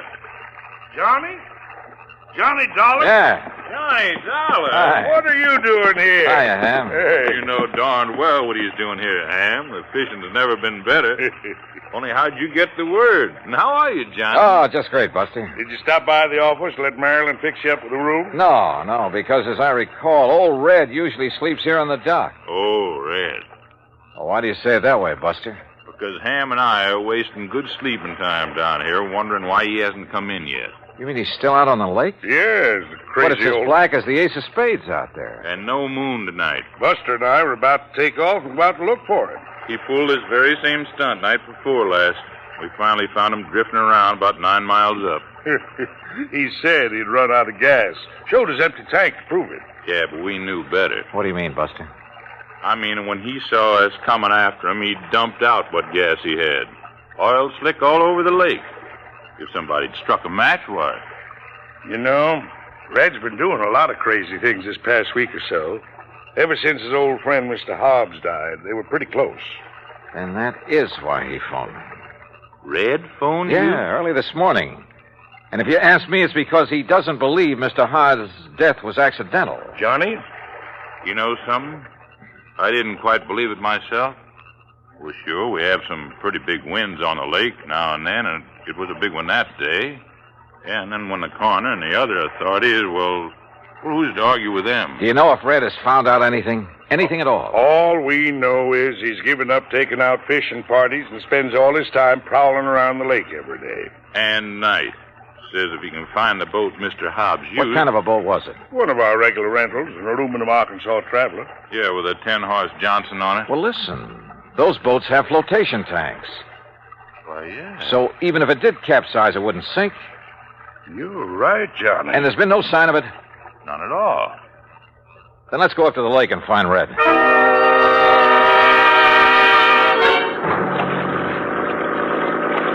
Except for the stars far overhead, the night was black as ink. And the 50-horse outboard skimmed us along at better than 30 miles an hour. Believe me, it was a strange feeling, almost like flying through space. How Buster found his way around the islands, rocky points, and reefs, I'll never know. But he did. Throw your flashlight over to the left, Ham.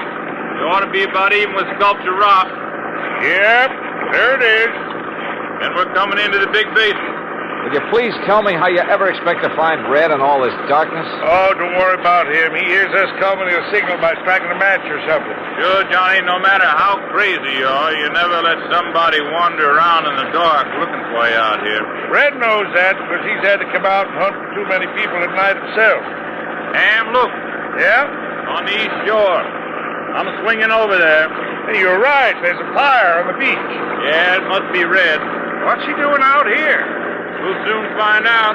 Hang on.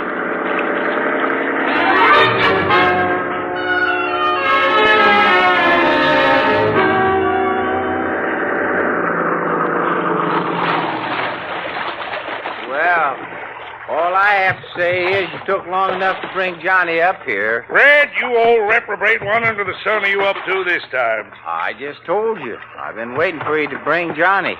Now you can leave us and go on back to the dock. And I thank you very much. Red, we're not leaving until we find out what this is all about. And if I tell you, will you promise to leave us alone? Sure, we'll promise anything. Oh, you see, I need Johnny's help. Yes, well? Because with him to follow up what I found today, well, Johnny, you and I are going to prove that my old friend Mr. Hobbs was murdered.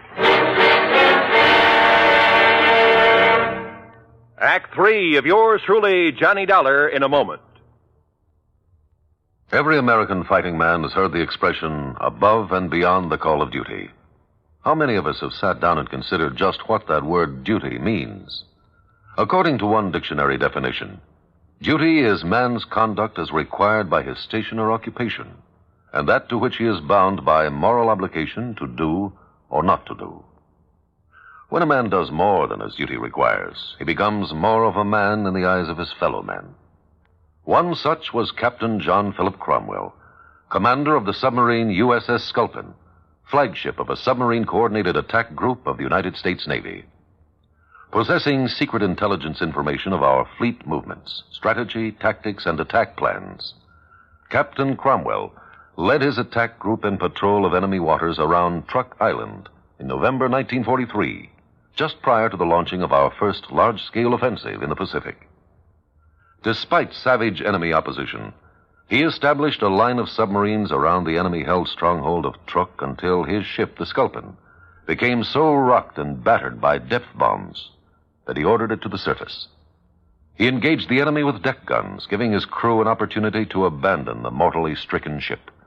Determined to sacrifice himself, rather than risk capture and the subsequent danger of revealing the secret plans to the enemy, Captain Cromwell remained aboard the Sculpin as she plunged to her death. He thereby preserved the security of the mission at the cost of his own life. Captain Cromwell earned the Medal of Honor for deep integrity and uncompromising devotion to the call of duty in the service of his country. But what he did defined the word duty better than any dictionary. And now, Act 3 of yours truly, Johnny Dollar, and the Mojave Red Matter.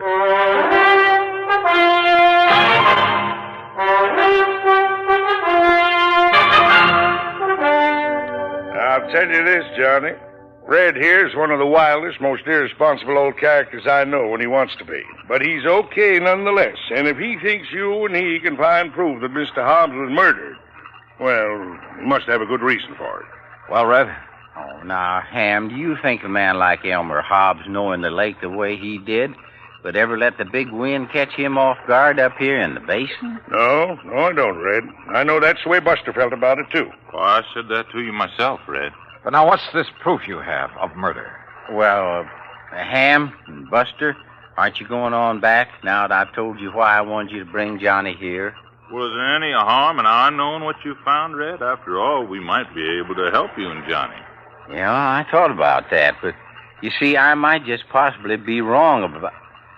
Well, I might just be wrong, and I wouldn't want to be ashamed in front of a lot of people. By a lot, you mean 3.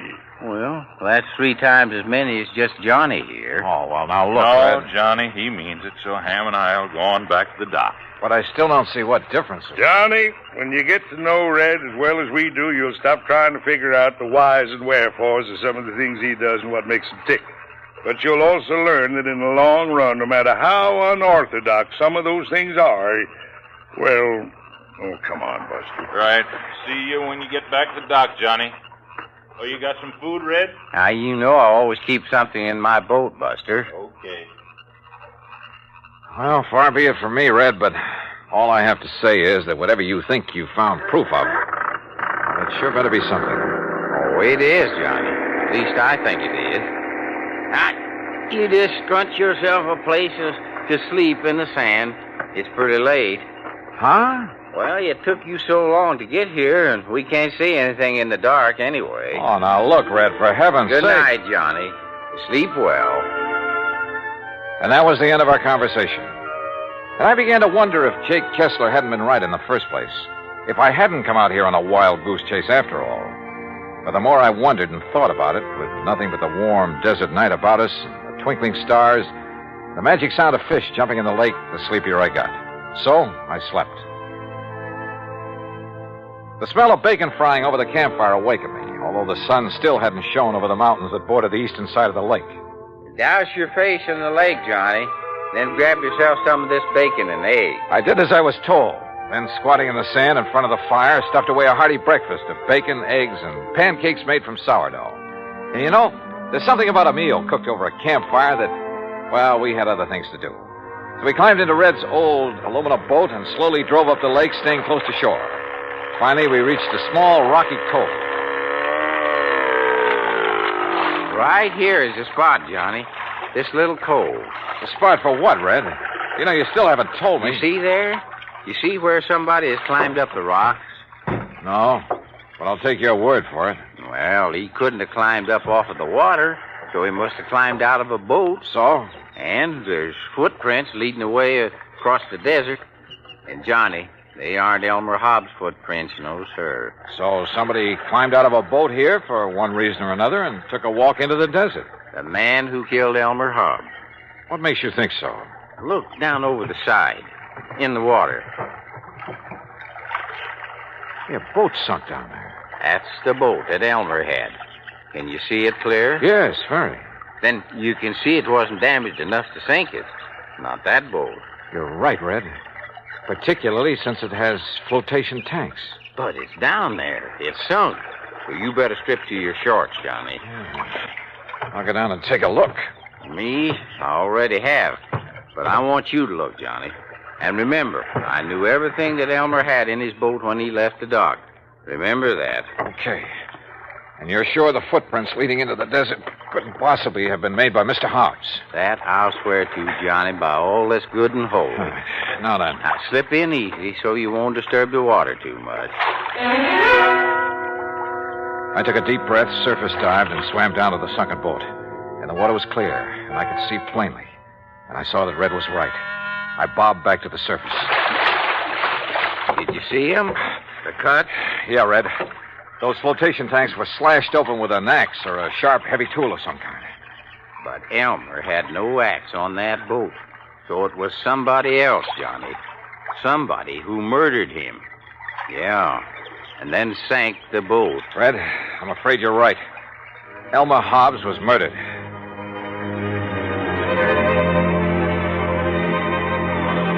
So there you have it, Jake. And if I were you, I'd call off payment on that claim immediately. Granted, the case isn't over yet. I still have the job of finding out who killed Elmer Hobbs. But you know something? You're going to have to wait for my next report. Meantime, expense account total to the moment, $159.20, including the cost of shooting and retrieving one crow. Jake, how would you like it cooked? Until the next report, then, yours truly, Johnny Dollar.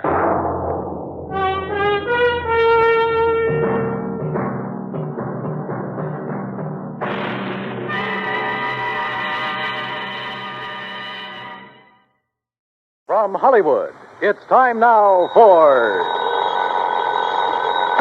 Johnny Dollar. George Reed here. Well, hi, George. Haven't heard from you in a long time. Skip the formalities, Johnny. I have a problem. You and everybody else. $25,000 problem, possibly $50,000. Double indemnity clause, huh? Right. Who's insured? Name is Mercedes Crabtree. Crabtree. Elderly woman, lives out in Montana. Uh-huh. And how long has the policy been in effect? Almost 30 years. And you're crying because you have to pay it off? Well, that's it, Johnny. We aren't sure. What? A few days ago, somebody took a shot at her. They missed. But, Yeah? last night, she disappeared.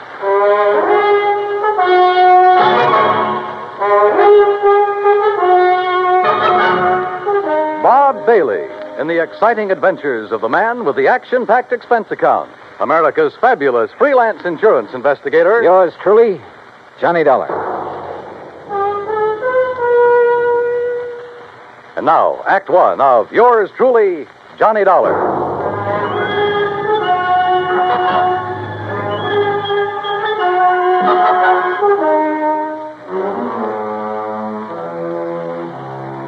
Expense account submitted by Special Investigator Johnny Dollar to Floyd's of England, American Branch Office, Hartford, Connecticut. Following is an account of expenses incurred during my investigation of the Silver Belle matter, spelled Belle. Expense account item 185 cents, taxi from my apartment to George Reed's office. He was on his feet waiting for me. His suit looked like he'd slept in it. Close the door, Johnny. Yeah, sure. Johnny, I'm not going to mince words with you. This one's important, not only to me, but to Floyd. Oh, how come? Because Mrs. Crabtree was one of our first American clients, and because Murdoch Morton sold her that policy. Murdoch Morton? Who that? My goodness, Johnny. Mr. Morton's the president of our company. You should know that by now. Oh, yeah, I suppose I should. Yes. Well, at the time Mr. Morton sold her the policy, he and Mrs. Crabtree became very close friends. And where was Mr. Crabtree while all this was going on? He'd been killed in an accident in his mine 6 months before. Johnny, you have a very suspicious... I know, George. Prettier people than you have told me. Yes. Well, anyway, since that time, Mr. Morton and Mrs. Crabtree have corresponded regularly. And when Mr. Morton heard that someone had taken a shot at her... Now, wait a minute, George. Mr. Morton's in London, right? Yes. Well, just how did he happen to hear about the shooting? Through Mrs. Crabtree? No, Mrs. Henrietta Scott wrote to him. Oh. And just who is Mrs. Henrietta Scott? According to her letter to Mr. Morton, she claims to be Mrs. Crabtree's only friend in Silver Gulch. Silver Gulch? Montana. It's where Mrs. Crabtree's lived for over half a century, and it's where Mr. Morton wants you to go immediately. Oh. When did Mrs. Crabtree disappear? Well, we received a telegram from Mrs. Scott early this morning. She was supposed to have dinner with Mrs. Crabtree last night and got up to her house, but it was empty. Well, she waited until midnight, checked again this morning, then wired us. Who's the beneficiary on that life policy, George? Doesn't mean a thing. No? Why not? Well, only a couple of people know the policy exists. Also, the beneficiary happens to be Mrs. Crabtree's favorite charity. Good luck, Johnny. Oh, thanks, pal. I'm going to need it.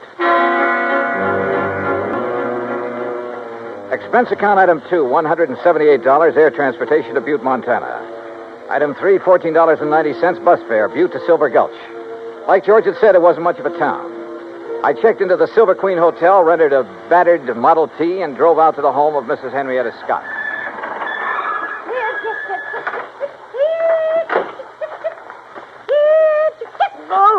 Oh, you startled me out of a day's growth. I'm sorry. Mrs. Scott? Yes. Oh, you must be from Grandma's trunk, yes. Beg your pardon? Grandma's trunk. They sent you, didn't they? Well, come along with me. It's in the house. Mrs. Scott, wait a minute. I'm afraid you've made a mistake. You mean you're not from Grandma's trunk? I don't even know Grandma. It's an antique shop in Butte. They said they'd send a man out to offer me a price for my hand-carved rosewood headboard. You're not him, huh? No. My name's Johnny Dollar. I'm an insurance investigator. Well, why didn't you say so right off? Come on inside. I suppose you're here about poor Mercedes Crabtree. God rest her soul. Yes, that's right. Is she still missing? Rest her soul. Sit down anywhere. Oh. No, not there. Room settee. That's it. You comfortable now? Fine, thanks. The sheriff and a couple of men who work for Charlie Greenpaw were out looking for her most of yesterday. They're at it again today, but they won't find her. Leastwise alive. Well, can you think of anyone who might have reason to kill her? Well, now that's hard to say. Most people in this town right now, they ain't got no use for her. They say she's stopping progress. Now, just what do you mean by stopping progress? Well, Charlie Greenpaw's busy getting some of the old buildings fixed up so they're livable again. He's planning on turning the whole town into a tourist attraction. Uh-huh. Well, Mercedes, she won't hold still for it. She won't let him set foot on any of her land. Won't sell none of it, neither. Does she own very much of the property around here? Little more than half of Main Street. And the thing that Charlie wants most, the Silver Belle. The Silver Belle? Richest silver mine in Nevada. Leastways, it was once. George Crabtree discovered it. Yes, when the no. vein ran out, he's killed trying to find it again. After that, the mine was closed. Mrs. Scott. Of course, the town closed down when the mine did. Mrs. Scott, were you with Mrs. Crabtree the day someone tried to shoot her? No. She was walking up toward her mine, alone. Thought it was just a stray bullet. Just where is this mine? Oh, you can see it from the window right behind you. It's about halfway up the hill yonder. Here, you come over here and take... Well, I'll be first cousin to a stink bug. Why, what is it? Up there on that hill, going toward the mine. It's Charlie Greenpaw and Slim Richards, the sheriff's deputy. Now, I wonder if they think she's down inside that mine. A few minutes later, I caught up with Greenpaw and Richards. They'd stopped near a large, newly painted no trespassing sign about 20 yards from the mine's entrance. I introduced myself. Mr. Dollar, you see that sign says no trespassing? Yeah? Well, folks around here take the signs Mrs. Crabtree had put up mighty seriously. That right, Slim? Sure is. You mean you're not going in there, Greenpaw? Well, now, we didn't say we weren't going in. We just thought we'd better consider it before we did anything hasty. But she could be dying in there. Providing she's in there. Right, Mr. Greenpaw? That's right, Slim. Now, Dollar, you want to go on in? Why, there's nothing to stop you. No, sir. Not a thing. I left daylight behind as I followed the narrow tunnel deep into the side of the hill. About 50 yards down, the tunnel branched off in two different directions. I stopped for a moment, then took the one to the right. I hadn't gone 10 feet when it happened. Holy jump.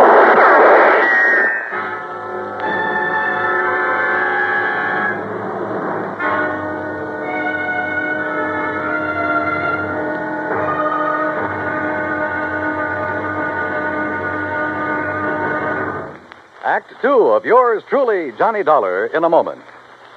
It is a rare event when a young man decides to leave civilization behind and hide himself away in the steaming jungle, just so he can help his fellow humans in a remote corner of the world. The late Dr. Tom Dooley did just that when he left the United States to help the sick and starving jungle people in the little kingdom of Laos in Southeast Asia. Dr. Dooley's story is well known to nearly everyone. And all over the world, people talk of his little jungle hospital on stilts. That's where he treated the dread diseases of the jungle and trained native medical technicians so that they might help their own people. Dr. Dooley wrote and lectured to many people so that the work of his medical assistance program, Medico, might go on. It was not easy for someone so young and so talented to give up the bright lights of the city and plant himself down in an unknown jungle just for the purpose of helping unfortunate people he didn't even know. But through Medico, Dr. Tom Dooley wanted to help people. He wanted to help people to help themselves. Today, the work of Medico is going forward in a number of countries besides Laos. Young men are being sent to the United States to be schooled in medicine with the idea of returning to their own countries to help their own people. Hundreds of thousands of dollars worth of medical supplies have been donated by American businessmen and pharmaceutical companies. Today, Dr. Tom Dooley's work is being continued for him. It is helping to create better understanding. It is an injection of the spirit of freedom. The right of all men everywhere. And now, Act 2 of yours truly, Johnny Dollar and the Silver Bell Matter.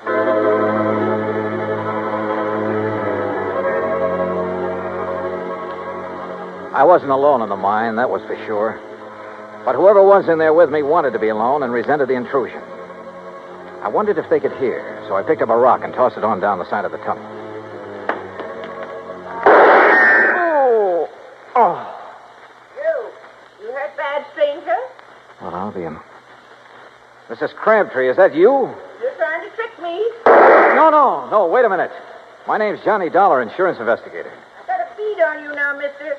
So don't you move till you can prove what you're saying. Oh, no, I don't intend to. What are you doing in my mind? Looking for you. Your friend, Mr. Morton, is worried about you. Oh. Walk up this way, Mr. Dollar. But you be mighty careful about it. Yes, ma'am, I sure will. You say my Doc Morton sent you all the way out here? That's right, ma'am. Your friend, Mrs. Scott, wrote to him. I declare. It seems forgot she even knew.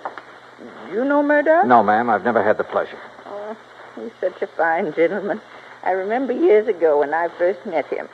Oh, he was so kind and understanding. Hey, what's the matter? Oh, crazy fool thing I did coming in here and falling. Hurt myself bad, too. Mr. Dollar, you're just going to have to carry me out. It'll be a pleasure.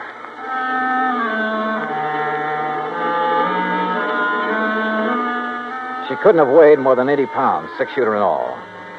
I carried her out of the mine and down the hill to her cabin. I had just finished making her as comfortable as I could when Mrs. Scott arrived.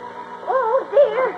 Oh, you poor old dear thing. You ever hear such sick garbage, Mr. Dollar? Woman, stop looking like you buried me yesterday and run and get the doctor to take care of my ankle. Your ankle? Well, what's the matter with it? Well, it's busted. Ooh. Now, why do you think Mr. Dollar had to carry me? Oh, dear. Is there a doctor in Silver Gulch? Doc Weaver, he's pretty old, Oh, but he he's... doctored me for almost 40 years. Go get him, Henrietta, before I get mad at you for tattling to Mr. Morton. Yes, dear, yes. Yes, I'll do it. I'll do it right now. Now then, Mr. Dollar, you come over and sit by me. Keep company till the doc gets here. Yeah, sure. Hey, you know, you really ought to rest. Why don't you start asking me questions, Mr. Dollar? You came all the way out here to do that, now, didn't you? Well, there are a few things I'm curious about. Like what? Well, for one thing, why you took those shots at me in the mine. Thought you might be one of Charlie Greenpaw's friends. Oh, he's the man who's trying to buy your mine, isn't he? But I ain't going to sell it. No, sir. No matter how much he offers. You believe the mine could be worked again someday? Might be. Somebody could find the vein again. But that ain't why I won't sell. It's because my husband, he's buried in there, Mr. Dollar. Him and the others that were caught in that cave-in. Oh, I see. I've told them all. If they set one foot on my property, I'm going to shoot first and ask questions later. Aren't you afraid someone might shoot back one of these days? Oh, haven't so far. That's not what Mrs. Scott told us. I know what she told her, and she's mistaken. Why, that bullet missed me by a good 2 feet. You don't think it could have been a warning? No, I don't. People in these parts, if they wanted to frighten me, there are better ways of doing it than that. Well, if that's so, I sure hope they don't try any of them.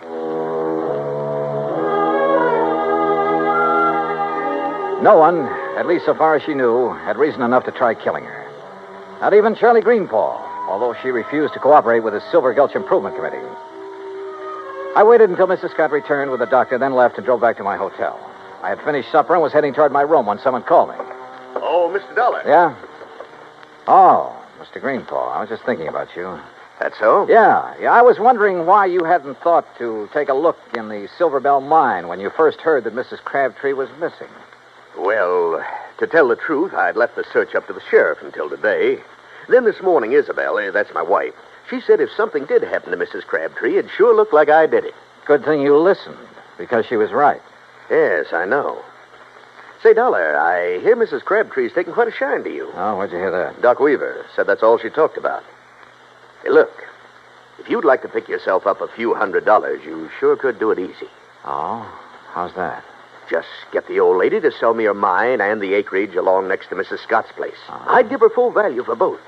And that'd come to enough money for her to live on the rest of her life real comfortable.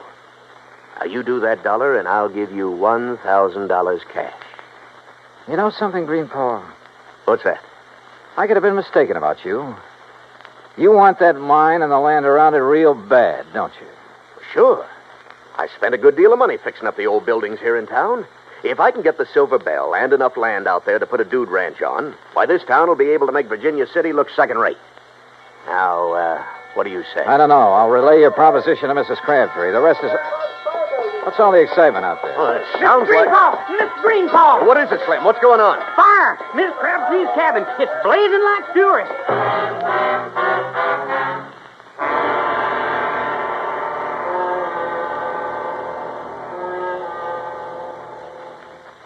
Act 3 of yours truly, Johnny Dollar, in a moment. For thousands of years, the oceans of the world have taken their toll of the treasures of the people who live near them or travel over them in calm and in storm. And for an equally long time, these same people have dived to the bottoms of these oceans seeking those treasures.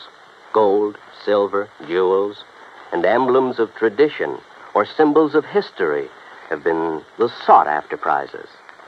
Late in 1959, a group of English divers seeking underwater specimens of fish and plant life off the coast of the island of Terceira in the Azores came across a group of some 17 ancient cannons.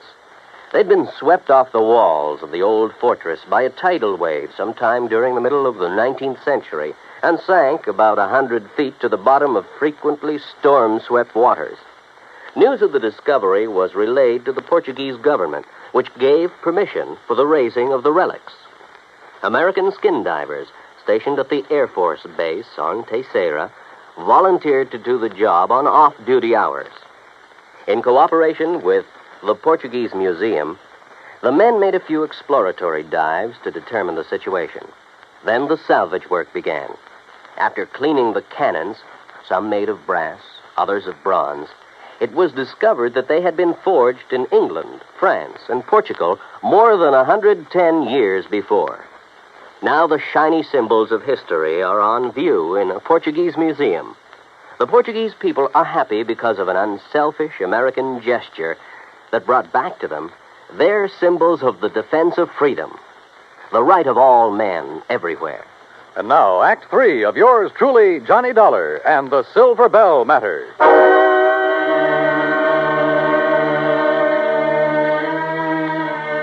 By the time we reached the cabin, it was all over. For a moment, I was afraid Mrs. Crabtree hadn't managed to escape.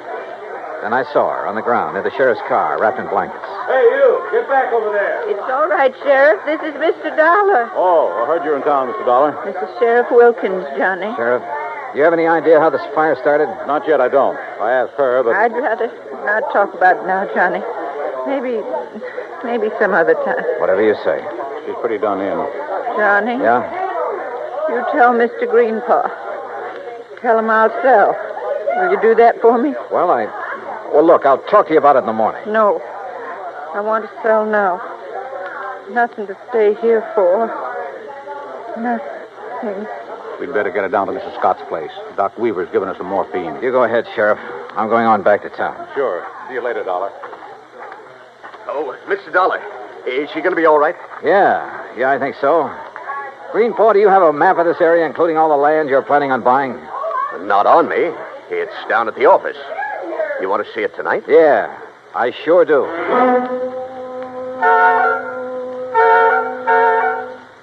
I took a look at the map. Got a little sick at my stomach. Then drove back to Henrietta Scott's. There was a light on in the front room, so I got out of the car and walked up to the door.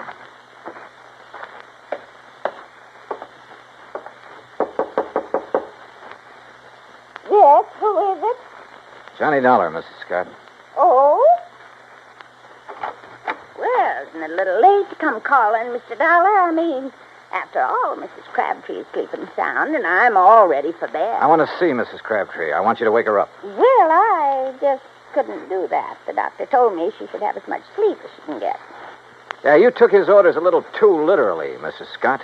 Why, whatever do you mean? I mean trying to burn her house down with her still in it.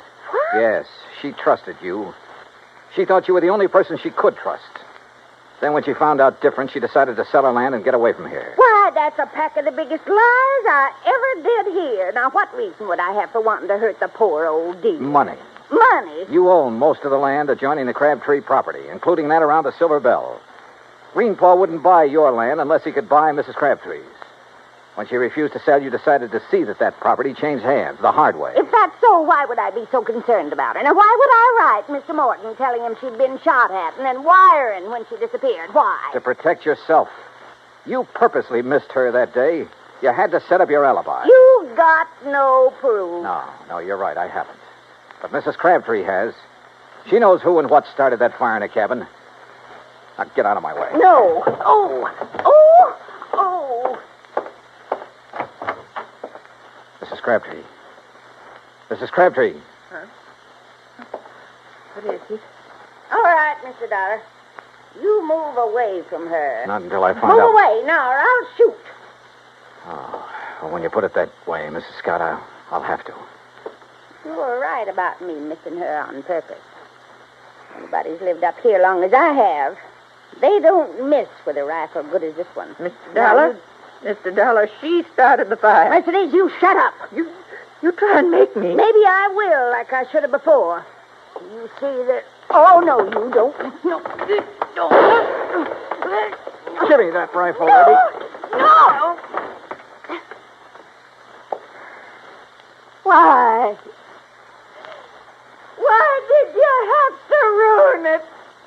Why? Somebody had to. You okay, Mrs. Crabtree? Yes. Did I do good getting her attention? You did just fine.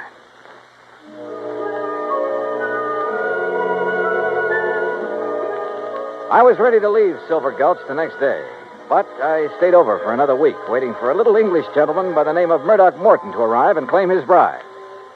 Yeah, just about everybody in Montana came to Mrs. Crabtree, pardon me, Mrs. Morton's wedding. Everybody, that is, but her old friend, Mrs. Henrietta Scott.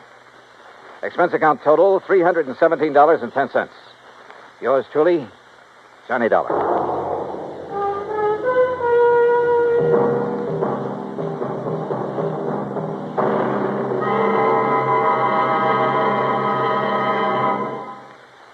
And now here is our star to tell you about next week's story. Next week, a beautiful girl is killed. And with her goes a big part of my own heart. It's one of those things that... Well, join us, won't you? Yours truly, Johnny Dollar.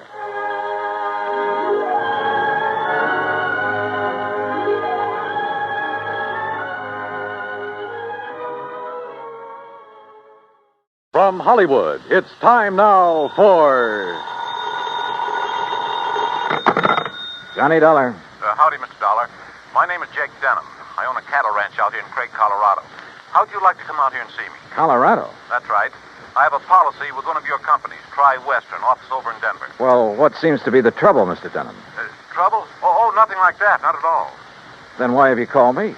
Well, you see, the brand I use in my beef cattle is a Lazy JD. Yeah, you said your name is Jake Denham. That's right. But JD is your initials, too. Oh, yeah. Yeah. And the lazy part fits me to a T. But now why have you called me? Well, you see, I listen to your radio program every week. All those insurance cases you handle all over the country. Glad to hear it. And I thought the Lazy JD being your initials, too, and all the local color out here, and, well, maybe you'd like to come and get some local atmosphere for one of your stories. Oh, now, wait a minute, Mr. Denham. If you have some insurance matter you'd like me to investigate... Well, no. I told you why I thought you ought to come. So can you, right away? You sure there's nothing wrong out there? No, like I said, a lot of local color. Nice place to stay here at the ranch. How about it? Well, I've a couple of days' work on some reports to finish up. Then right after that, huh? Well... Good. I'll be waiting for you. Goodbye. Look. And everything's really okay, huh? Goodbye. Mr. Denham, I think you're lying through your teeth.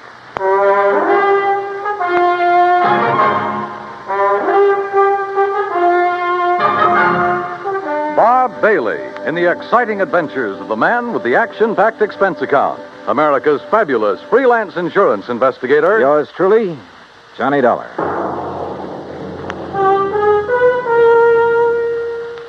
And now, Act One of yours truly, Johnny Dollar.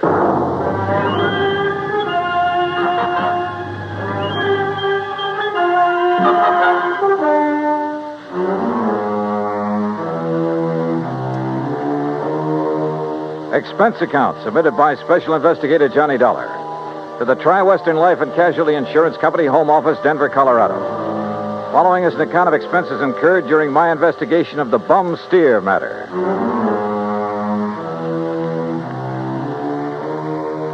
Expense account item 1, 370, long-distance call to Hal Versky, my contact at Tri-Western in Denver.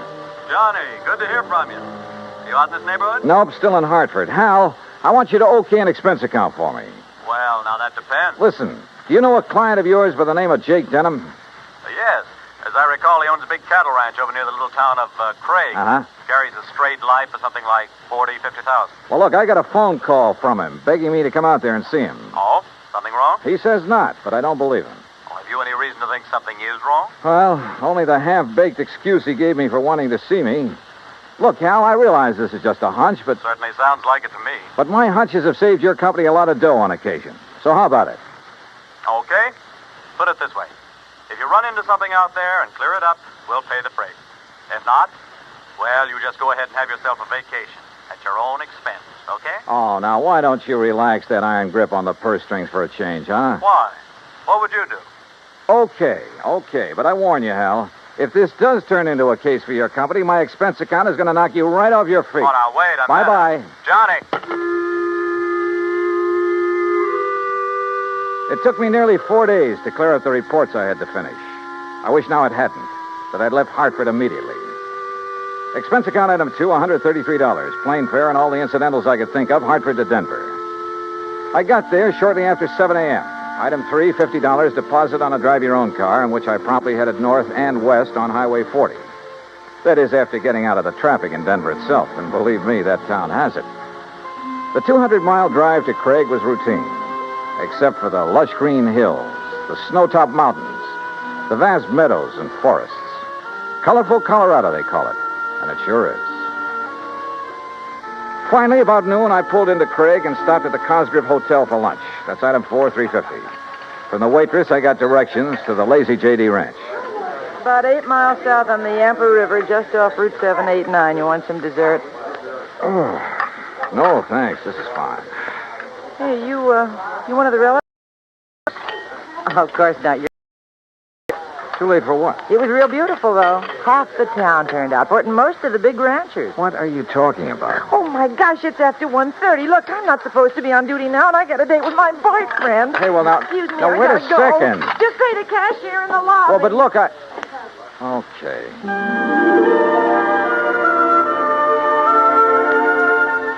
I paid my check to the cashier, went out to my car, climbed in, and headed for the Lazy JD.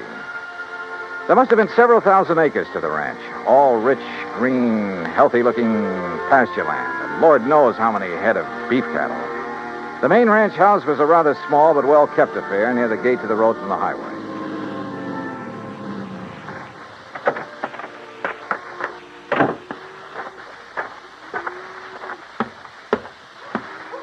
And then I saw it. A long piece of black crepe hanging on the doorframe.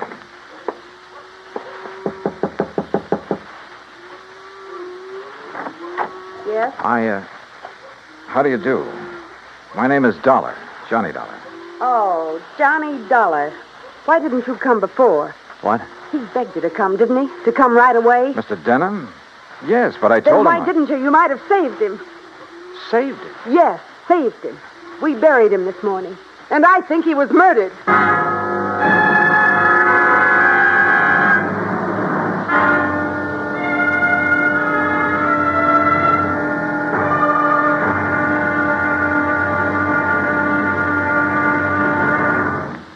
Act 2 of yours truly, Johnny Dollar, in a moment. The American writer Christopher Morley once wrote, "When you sell a man a book, you don't sell him just 12 ounces of paper, ink, and glue. You sell him a whole new way of life," unquote. Now that goes double when you give, not sell, a book. But the gift of 550 books to little children increases the legacy tenfold. Near the end of 1960, the employees of the Chase Manhattan Bank started a people-to-people program with such a gift to school children of a town in Tanganyika. That's on the southeast coast of Africa. And to give you an idea how the books were received by the children, let me first quote from Francis Bacon. He's an English writer of a few centuries back. He said, "Some books are to be tasted, others to be swallowed, and some few to be chewed and digested." In the past, children in Tanganyika may have done a little tasting and chewing and a little swallowing and digesting. But there's one certain thing. They wound up devouring the books they received from the United States. And they did so much of it that they, the ones in high school anyway, were able to reach the level of English children their age and pass the exams at the same time. That takes a lot of book learning, as they say. Now, the gift of these books from the United States of America may have seemed a small thing to the senders, but the boys in Tanganyika who received them know that they've opened a whole new way of life. They've greatly increased understanding in the classroom of freedom, the right of all men everywhere. And now, Act Two of yours truly, Johnny Dollar and the Bum Steer Matter. The tall, beautiful girl standing in the doorway of the ranch house at the Lazy JD outside of Craig, Colorado, was dressed in black. The red about her eyes showed that she'd been crying. But there were no tears in them now. Jake Denham was my father, Mr. Dollar. I'm Virginia. And you think he was murdered? Why do you think he called and begged you to come out here? Any idea who might have done it? Yes, Big Mike Craven. Who's he? He owns the Sea Lucky Star and wants to own every other ranch around here, and he will unless somebody stops him. How did your father die? Anthrax. That's what they said it was. I thought that was a disease of cattle. People, too, if they get infected from the cattle. And that's what happened to your father? That's what they say, but there's no anthrax around here. Our ranch is clean. Look, let's go inside and sit down and talk about this. Sure, I'll talk about it. If only somebody will listen. And here, John. Oh, thanks. Are you, all alone? Now that Dad's gone, he and I ran the ranch. Now it's up to me. Sit down. Thank you. Virginia, were you trying to tell me out there that you think somebody tried to infect your herd with anthrax? What would you think? Who was your father's doctor? Dr. Regis Ross from in town. Who are you? Well, my name is Dollar, insurance investigator. Say, you fellas act pretty fast, don't you? Sometimes. Feeling all right now, honey? I guess so. I told the hands that you're in full charge now. They'll take their orders from you. Or from me. Or from... Sure. Sure, I guess that's best. Thank you, Pete. They might as well get used to it, because after we're married... Look, honey, why wait any longer? I know this is a bad time to talk about Yes, it, but I Pete. also know, and you know, that this is no time for you to try to go it alone. But what about your medical school? I'll give it up. This is a lot more important than... Well, you're a lot more important. Oh, look, Jenny, you've stalled me for a long, long time. I know, Pete, because Don't you see I can run this ranch alone? No. You need me, honey. And I'm here to help you. Do you know how Dad felt? Sure. That all I wanted was this ranch. The same as he felt about anybody else who ever came here. Just who are you, Pete? This is Pete Kermer, Johnny, my fiancé, I guess. That's right. Didn't I see a Kermer ranch on the way out here, a small one? That's right, my pa's. He's Carl Kermer. Well, what do you think caused the death of Virginia's dad? Just what everybody says, Mr. Dollar. Galloping anthrax from that Hereford. Then why did he send for Mr. Dollar to come? I'm afraid we'll never know, honey. Well, I do. It's because he knew something was going to happen to him. Where is that steer now? Buried. On orders from the vet and the state inspector. Mr. Dollar. Yeah? You said investigator. Hadn't you better talk to Dr. Ross? Yeah, I guess so. Want to let me have his address? Sure. I'll write it down for you. And, while you're at it, tell me where I can find the veterinarian.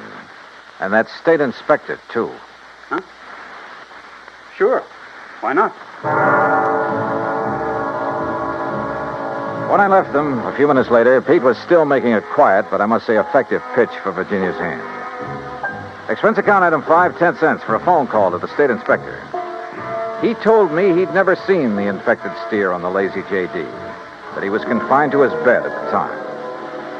I called the vet's office, and he was expected back shortly. So I sat around the hotel lobby and glanced over some magazines. And then, in one of them, I found an article that made my eyes fairly pop out of my head. Item 6, I called the vet again. He was in. You caught me just in time, Mr. Dollar. I was about to drive over to the Sea Lucky Star Ranch for dinner. Mike Craven and I are old friends. That's so? Yes, ever since we roomed together at college. Oh, I see. I understand you're the man who spotted the anthrax out at the Lazy JD. Yes, sir, that's right. Just that one Hereford. How it ever got to him, I'll never know. The rest of that herd's absolutely clean.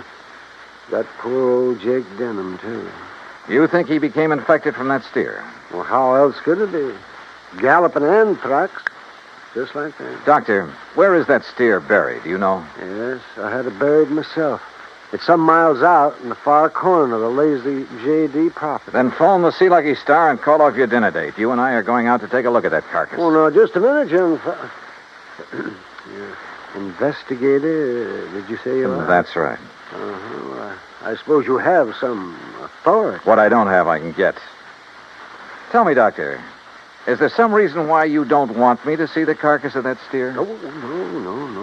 Well, let's go. Along the way, we picked up two fellows who were handy with pick and shovel. It was almost dark now, so I bought a couple of powerful flashlights at one of the local hardware stores. That's item 7925. It took a couple of hours for the two men to dig down to the carcass of the steer, but they finally exposed one flank of the unfortunate animal. Yeah, you sure planted this critter deep, Doc. But there's part of him. Give us a few more minutes, we'll have it. No, wait. Mr. Dollar, come down here into the hole. Sure. Oh, what's the matter, Doc? The color of that carcass. I don't understand this. What are you talking about? Well, this doesn't make sense. The deterioration and putrefaction that always occurs, well, it simply isn't here. You mean it's possible it wasn't anthrax killed this steer? But I'm sure that all the symptoms, the swellings in the subcutaneous connective tissues, in the interstices of the muscles and lymphatic glands, and in the membranes of the mouth and tongue, they were all there, and they were edematous, too. Could some poison have possibly produced those symptoms? Poison? Yeah, look, I read in a magazine this afternoon that strychnia often produces symptoms very much like those of tetanus, lockjaw. Yes, that's true. But a poison that would... Good heavens. Yeah? Why, I haven't heard of it since my college days. Quintanogen sulfide. But why? Good question. No, Dollar. Because it wouldn't explain the death of old Jake Denham. If it was anthrax. What? Or was he poisoned, too? Good heavens, you mean you think that... Wait a minute. Doctor, the brand on the rump of this animal. Oh, that's Denham's own brand, the Lazy JD. Yeah, but it looks to me like it was put on over another brand. Yes. Yes, you're right. Any way of finding out what the original brand was? No. Yes, Mr. Dollar. The other side, the inside of the hide might show it. Then, Doctor, you got a skinning job to do. All right. Hand me my bag there, please.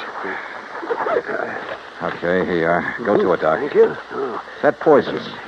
How much to infect a man? Well, even a small scratch on the skin could absorb enough to be fatal.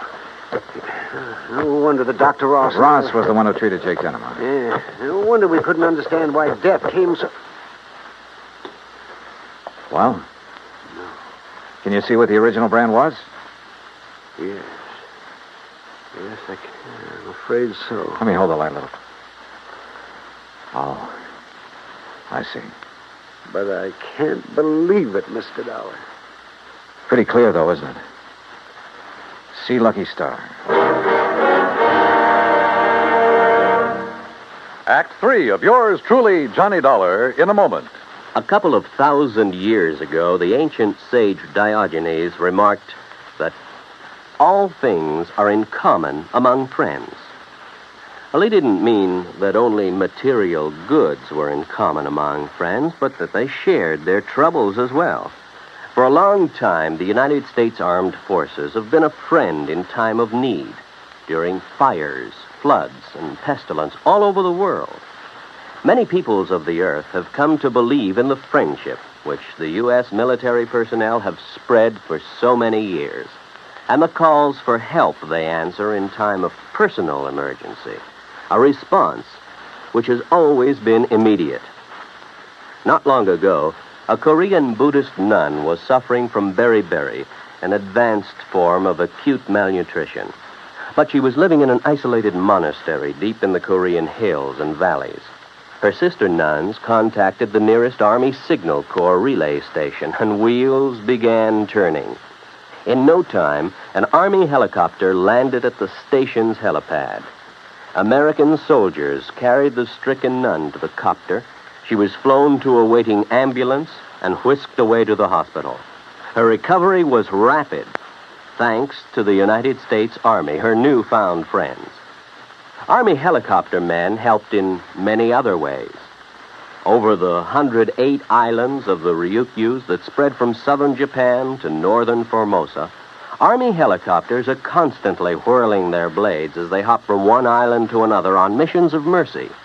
They bring food donated by American women on Okinawa, or they bring vital medicine to save a life. They also bring friendship and understanding and freedom, the right of all men everywhere. And now, Act 3 of yours truly, Johnny Dollar and the Bum Steer Matter.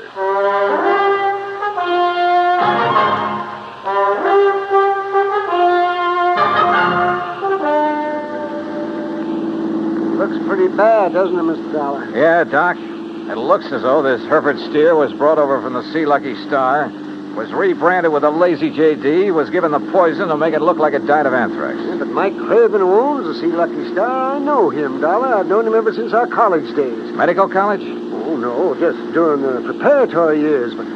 But Big Mike couldn't have done a thing like this. Big Mike has wanted to get his hands on the lazy JD for years, well, hasn't he? Of course, so have a lot of other big ranches, but I'd stake my life on it. He'd never do it. Hey, wait. Yeah? You should have taken that left turn to get to the Sea Lucky Star. That's not where we're heading. Yeah. Well, then where? If I remember correctly, it's this road to the right, here. Well, you mean the K-Bar K?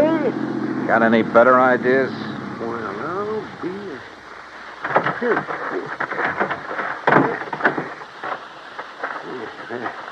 The ranch house is dark. It won't be for long. Would you call this a good ranch, Doc? No, old Carl has been just a hanger-on. He hasn't made the place pay for quite some... What's going on out there? Who is it? Johnny Dollar, Pete. Oh? I want to talk to you. Oh, sure. Door's open. I'll be right down. Come on, Doc.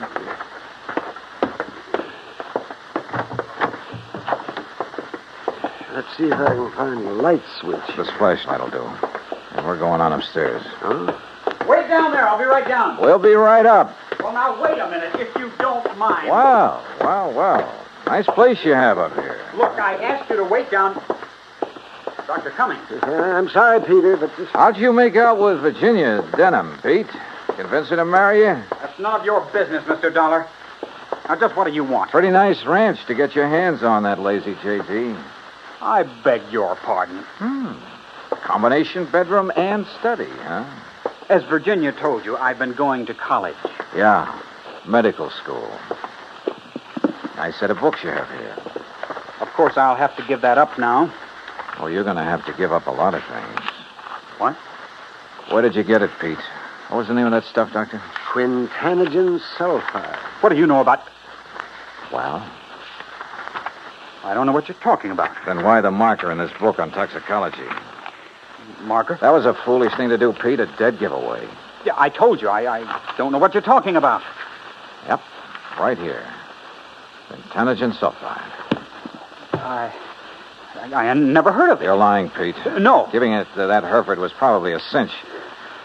Listen, you... But how did you give it to Jake Denham?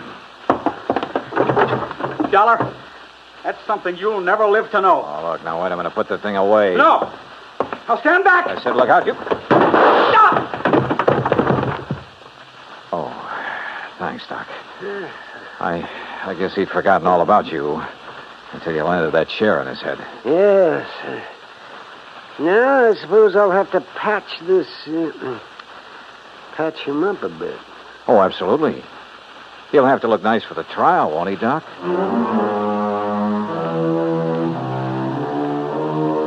Expense account item 8, $55.95. Living expenses in Craig while waiting for the autopsy on Jake Denham. And yes, the same drug was used on him as on the Hereford steer. A small bottle of the rare drug was found in Pete Kermer's trunk. So Pete's not only lost a chance for a nice ranch, but for living very long. Expense account total, including incidentals and fare back to Hartford, $618.50.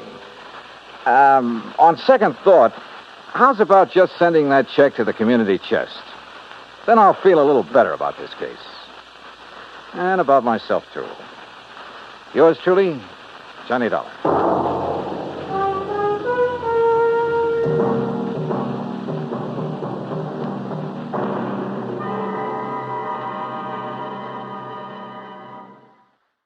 From Hollywood, it's time now for... Johnny Dollar. George Reed here, Johnny. Uh-oh. What fantastic character is Floyd's of England insured this time? Now, what is that supposed to mean? More singing mice, wayward cats, and how about the counterfeit money problem? Johnny. No, let me guess. John, if you'll just listen to I me. got it. You're in trouble because you've done a switch. You've insured somebody against living instead of the other way around, that it? Of course not. Though I must admit we do have one policy of that sort in effect. There, I knew it. However, that is not the one I called you about. Okay, George, what is? We've issued a policy. Well, I guess it is a little unusual at that. I fear the worst, but go on. Well, it's on a small brewery over near... Brewery? You mean a beer factory? That's right. It's over near the town of Tamaqua, Pennsylvania. Oh, yeah, I know that country pretty well. Good. We've insured the Dortmund Brewery against possible damage from a nearby construction project. Well, you said unusual. What's so unusual about that? Perhaps you'd better come over here and let me tell you. Yeah. When you say it that way, I guess I'd better.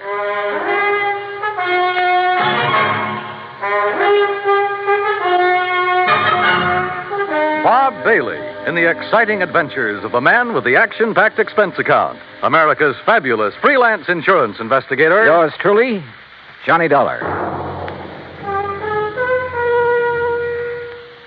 And now, Act One of yours truly, Johnny Dollar.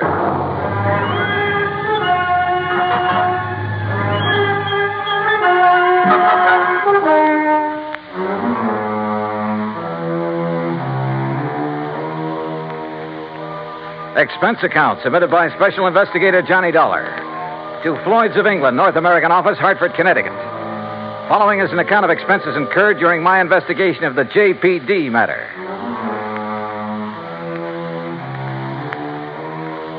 Expense account item 1, $1.10, taxi from my apartment to George Reed's office, where he promptly dragged me over to a large map tacked to one of the walls. Here it is, Johnny, between the towns of Tamaqua and Frackville, Pennsylvania. On a little river that's called Pinxatawney Creek. Old Indian name, I believe. Uh-huh. The Dortmund Brewery is just about here. Yeah. Well, okay. I'll rent a car in New York and drive over there. Now, wait. By making a couple of train changes, you can get most of the way over there by rail. Anything to save the company a buck, is that it? Why not? When that freewheeling expense account of yours gets into operation. Okay. What's the face value of the policy? Coverage for the whole plant, $820,000. Wow-wee. So I'll rent a car in New York. All right. Now, as I told you, we've insured the Dortmund Brewery against possible damage from the building of a plant right next to it. What kind of a plant? Competition. Another brewery. Oh, I see. Possible malicious damage. Is that what they're thinking of? That's what JP seems to be worried about. JP? JP Dortmund. Owner, manager, president, brewmeister, and anything else you can think of. Has anything happened yet? No, but I want you to go there and be sure that nothing does. Is this JP my contact? Yes. Okay, George, I'm on my way.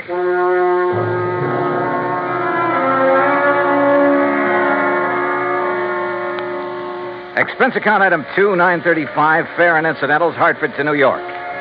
Item 3, $50, deposit on a drive-your-own car. Item 4, 50 cents toll through the Holland Tunnel. I cut straight across the top of Jersey, crossed the Delaware at Phillipsburg, and finally pulled into the little town of Tamaqua shortly after 6 p.m. Items 5, 6, and 7, $12.20. For dinner, a place to rest my weary head, and breakfast the next morning. The Dortmund Brewery sat on the western bank of Pinxatawney Creek, about 5 miles out of town, and looked as though it had been sitting there for 1,000 years. It was a small affair, and the old frame buildings were badly in need of a coat of paint. Just north of it rose a towering cliff, and on top of that cliff stood an array of cranes and machines and bulldozers that are used on modern large-scale construction jobs. I parked my car at the entrance of the office building and was greeted at the door by a large, raw-boned woman of about 50 with straggly yellow hair and wearing a faded blue cotton dress that looked as though it hadn't been ironed in years. Something I can do for you? Oh, why, I'm looking for Mr. J.P. Dortmund. Mister. That's a laugh. Is it? Why? Because I'm J.P. What? That's right. Anything wrong with it? Well, Hey, wait a minute. You another of those lawyers from that job up on the cliff come to fancy talk me about not having to worry in the world about what they're doing to me up there? No, and how I'd better mind my own business. What do you mean, no? My name is Dollar, Johnny Dollar. I'm here on behalf of Floyd's of England. The insurance company? Well, now, that's different. You come on into my private office, Johnny. Her private office was furnished with a battered walnut desk, some ancient filing cabinets, and a couple of straight wooden chairs. Nothing else. Hardly the kind of an office you'd expect for the president of a company worth $820,000. There's nothing fancy about it, Johnny, because there's nothing fancy about any part of my brewery. But that isn't what counts. We've been here ever since my great-great-grandfather built it up. And all we've cared about is making the finest beer in the country. Gretchen? And we do make it, too. Gretchen, can't you hear me out? Yes, J.P.? Gretchen, I want you to bring Mr. Dollar a pitcher full and a glass. Yes, ma'am. Well, look, I'm afraid I'm not much of a beer man. You will be when you've tasted this. It's the creek that does it, you know, Pinxitawney Creek. Finest water for beer in the whole United States. That's what makes good beer, you know. Yes, so I've heard. That's why that dirty Clarkson Kemper bunch are building up on the cliff to get at that water. I understand they'll be your competitors. Ha! All their fancy modern equipment and methods can't produce the brew the way I can. The long, slow, easy way. With all the good old-fashioned apparatus. The old country methods. Yes, I see. By Johnny, we make our own barley malt. And we grind it by hand. And we come up with a wort that's second to none in the world. The old-type Sparger, too. And the hopjacks. And the finest strain of yeast there is. Yes, I'm sure that 3 full months we age before we rack a drop. Sure, we take more time and more trouble, but we come up with a better brew. Better than any modern plant can ever make. Well, then what's your problem? They're getting ready to blast up on that cliff. Blast? A whole big chunk of it away. And when they do, that whole thing will come crashing down here. Thousands of tons of rock. Well, surely there's some state authority or something to prevent that. Oh, they've bamboozled the authorities. And your insurance company, too. They'll say it was an accident, a miscalculation. And when that rock comes crashing down here, it'll wreck this whole plant of mine. Well, you do have insurance, remember? It'll wreck all my fine old equipment that can never again be replaced because there are no such things anymore. Well, when's all this blasting supposed to take place? Who knows? Tonight, tomorrow, next week. Who knows? That soon? Yeah. So, Johnny, if there's anything you can do, you'd better do it now. What's insurance money if I have to lose this for it?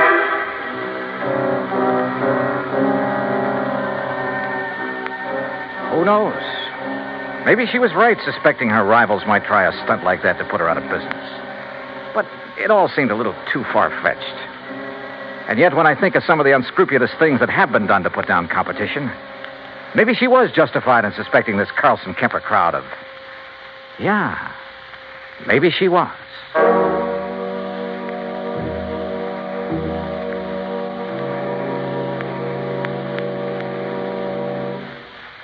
Act two of yours truly, Johnny Dollar, in a moment. Our flag now numbers 50 stars, and behind each star there stands yet another flag representing one of the 50 states. Massachusetts state flag, bearing a green pine tree, is the descendant of the famous Liberty Tree flag that came out of Boston to serve all the original 13 colonies. It was under the Liberty Tree flag that the Sons of Liberty met and planned the Boston Tea Party, that our floating batteries on the Delaware River defended Philadelphia, and on the Charles River defied Howe's cannons. Beneath the tree is inscribed the state motto, Ensu petit placidum sub libertate quietum. By the sword we seek peace, but peace only under liberty. These words were originally written by the famous English patriot Algernon Sidney about 1659. This was a message intended for King George III. Unhappily, it went unheeded. Massachusetts state flag, the flag of the sixth state to enter the Union, was adopted on March 18, 1904. And now, Act two of yours truly, Johnny Dollar, and the JPD matter. If J.P. Dorfman was right, if there was the least possibility she was right in her suspicion that Carlson Kemper would blast thousands of tons of rock down on a little plant in order to put her out of business, well, there was only one thing to do. I got back into my car and drove by a roundabout way up to the top of the cliff overlooking the Dorfman Brewery. There in the middle of the vast array of heavy construction equipment, giant cranes, trucks, huge cement mixers, and so on, I found the main construction shack. And by a stroke of luck, one of the partners in the proposed new brewery, Mr. James Carlson. That crazy old lady's being absurd, Mr. Dollar. If you really want the truth, well, I think she'd welcome our smashing that antiquated brewery of hers out of existence. Is that what you plan to do, Mr. Carlson? Can you be serious? By blasting a few tons of rock off the face of the cliff into the river? Or a few thousand tons? Or a few thousand tons. Won't do that place of hers a bit of harm. You're sure? Of course I'm sure. Only thing I'm not sure of is why she stays in business. What do you mean by that? Well, she can't be making any money. Methods she uses were out of date in this country 50 years ago. The product's good, sure, but today you've got to snowball. Did you know, Dollar, that out of the goodness of my heart, I offer to take that crummy plant of hers off her hands? Or because her location is better down next to the water supply. Oh, partly, sure. I offered her nearly $500,000 for her spot. 400,000 to be exact. But no dice. She just kept bothering us, trying to get out a lot of injunctions against our building there. I assume you have the necessary permits for this blasting operation. Whole drawer full of them. Hey, look at them yourself. At the same time, appreciate the volume of red tape necessary to do anything these days. But suppose that something should go wrong, that quite by accident, the top of that cliff should drop down on JP's brewery. Mr. Dollar, it's to obviate any such possibility that I called in one of the foremost blasters in the country, who, purely incidentally, is top man for one of the biggest makers of explosives in the world. You talk to him, Mr. Dollar. Maybe I will. Believe me, I can understand why you might not take my word for the safety of the operation we're about to undertake, but certainly you can't question his word. You say about to undertake. When? I believe he's planned the big blow-off for tonight. Tonight? Yeah, come on, I'll take you to him.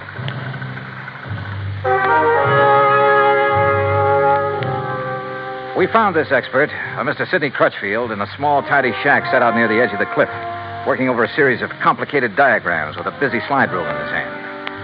And I must confess, he turned out to be one of the most interesting men I've ever met.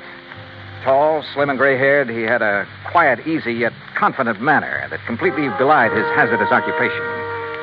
This was the man who had done the dynamiting for some of the biggest jobs in this country, had moved mountains and rivers in the construction of huge dams, had blasted the way for some of our vast highway networks. As you can see by the dates on these sheets, I finished planning this blast over 2 weeks ago. But I find that constant checking and rechecking never does any harm. Mr. Carlson tells me you plan to set off this blast tonight. Yes. Actually, I shall push the plunger at exactly 2 o'clock tomorrow morning.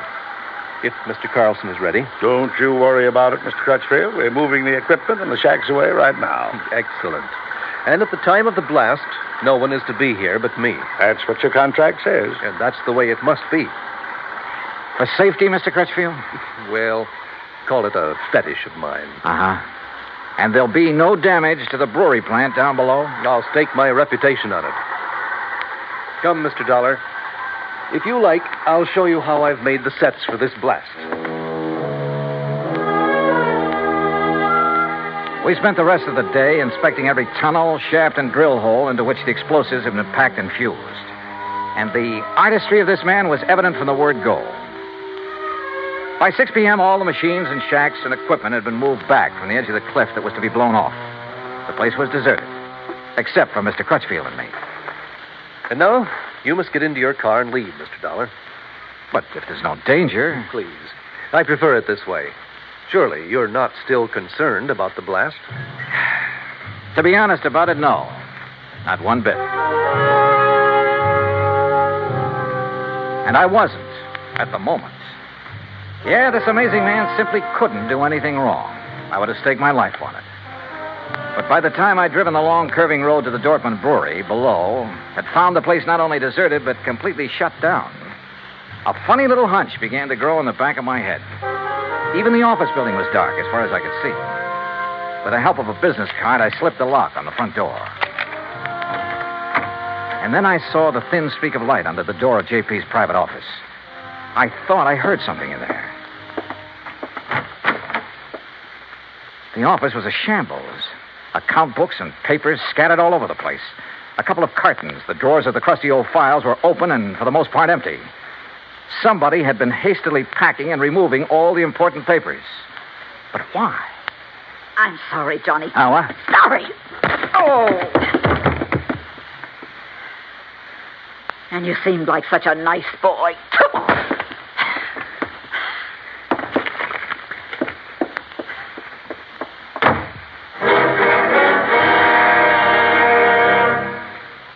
Act 3 of yours truly, Johnny Dollar, in a moment. Anyone who has survived the rigors of basic training is familiar with a great variety of milk that is dished out periodically in the armed forces. Now, there's frozen milk, concentrated milk, frozen concentrate, and good old powdered milk. But sometimes supplying wholesome, fresh, real milk has been a problem when servicemen have been stationed in out-of-the-way places. The United States Air Force came across that problem some time ago in the island of Terceira in the Azores, those Portuguese islands that dot an eastern portion of the Atlantic Ocean. The air base there was considered powdered milk country for a long time. Although cattle have played an important role in the economy of the island of Terceira, the herd was badly inbred and milk production was very low.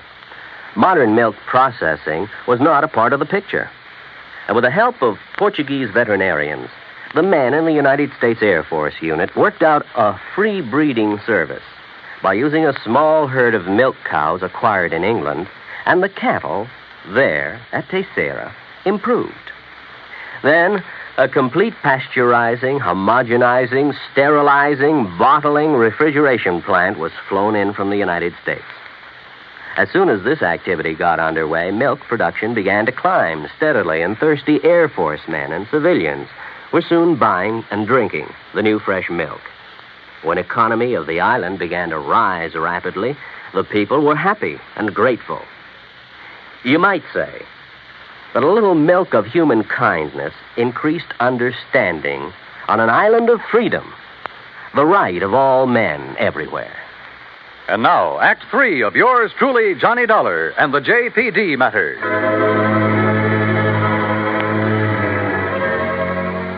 When I came to in the office of the Dortmund Brewery, my head fell as though it had been split wide open. The sash weight that had been used on it lay beside me. But why had JP struck me down from behind the door where she'd been waiting for me? And why, before that, had she been hastily packing a lot of business papers, bills, and so on to take away? A couple of them still lay under me where I'd fallen. It was several minutes before I found strength enough to roll over and try to push myself to my feet. As I did so, I saw two things. One was a bill she'd overlooked in her haste to get away. A bill from Frankline Powder Company addressed to her personally. A bill for 21 cases of dynamite and some other explosives. The other was my watch. I'd been out for hours, too many hours. For according to my watch, it was 1:52 a.m., exactly 8 minutes before the tremendous dynamite blast on the cliff above was to be set off. And suddenly I knew where, somehow, by her plan, those thousands of tons of rock would land, and not harmlessly in the river below. And I knew why JP had left me here, so I'd be crushed by them.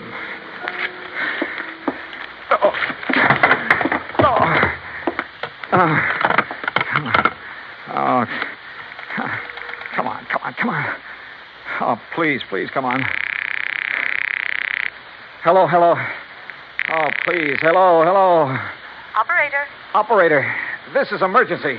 Yes, sir. Hey, look now, I'm calling from Dortmund Brewery. It's between... Yes, I know where it is, sir. There's a big construction. Carlson Kemper, that's the name. Well, sir, up on the cliff above this sir, brewery here. I'm sorry, but those lines were disconnected late this afternoon. What? But look, surely there's some way to... Operator. I'm sorry, sir, but there's no way to ring them. Oh, no. Oh, I've got to get out. I've just got to get out of here. Somehow I got to get out there and get the thing. Oh, no. Oh, please. I got to get in. I got to get in.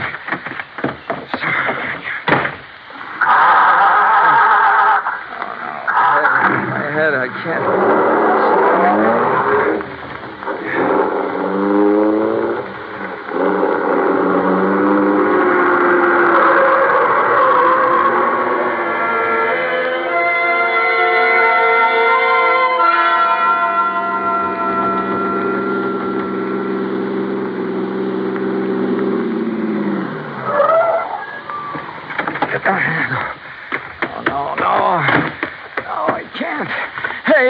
Hey, stop! Stop! Who's that? What are you Crutchfield! Stop! Dollar, Don't! what are you doing here? Don't do it! I thought I told you. Don't push that plunger! I'm sorry, Don't set Mr. off Dollar. that blast! That's no! exactly what I'm going to do right now. No, you're not. No. I'm sorry, Mr. Dollar. You have no right to interfere. You now stand back. hear what I said. Dollar, put down that gun. You touch that plunger, and so help me, I'll pull this trigger. Now, wait a minute. Dollar, what's the matter with you? Oh, What's happened to you, man? Oh. Good heavens, man.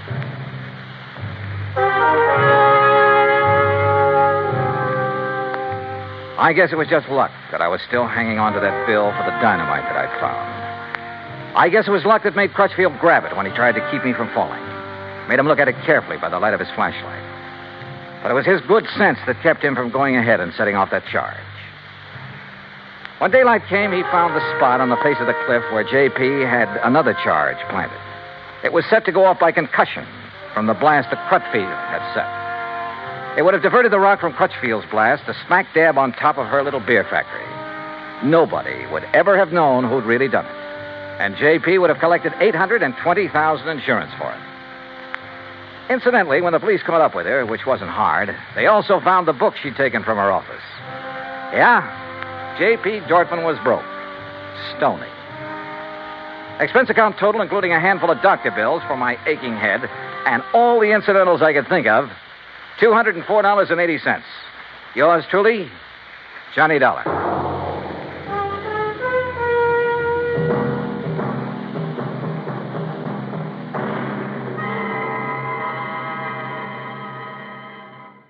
From Hollywood, it's time now for... Johnny Dollar. Johnny, this is Byron Kay at Intercoastal Maritime and Life in Boston. Hello, boy. Remember Hurricane Audrey? Back in the latter part of June, sure. Must have hit your company pretty hard. Yes. But if anybody ever needed help, it was those people down in Louisiana and neighboring states. Yeah. So we've paid up the claims just as fast as they've come in. Except for one. Oh, what's that? One we received only a couple of days ago. Okay, bye. Give me the dope and I'll head for Louisiana on the first plane. Wrong direction, Johnny. Huh? Texas? No. Oklahoma? Arkansas? Buffalo, New York. What? And I think you'd better run over here and let me give you some facts. Yeah, I think I'd better.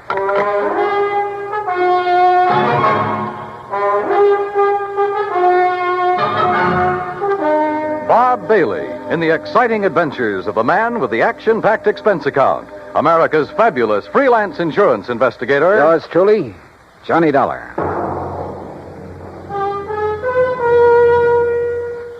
And now, Act One of Yours Truly, Johnny Dollar.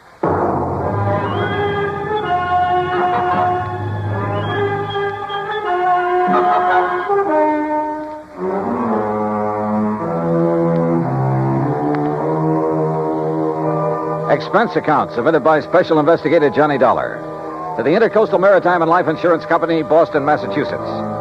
Following is an account of expenses incurred during my investigation of the Charmona matter.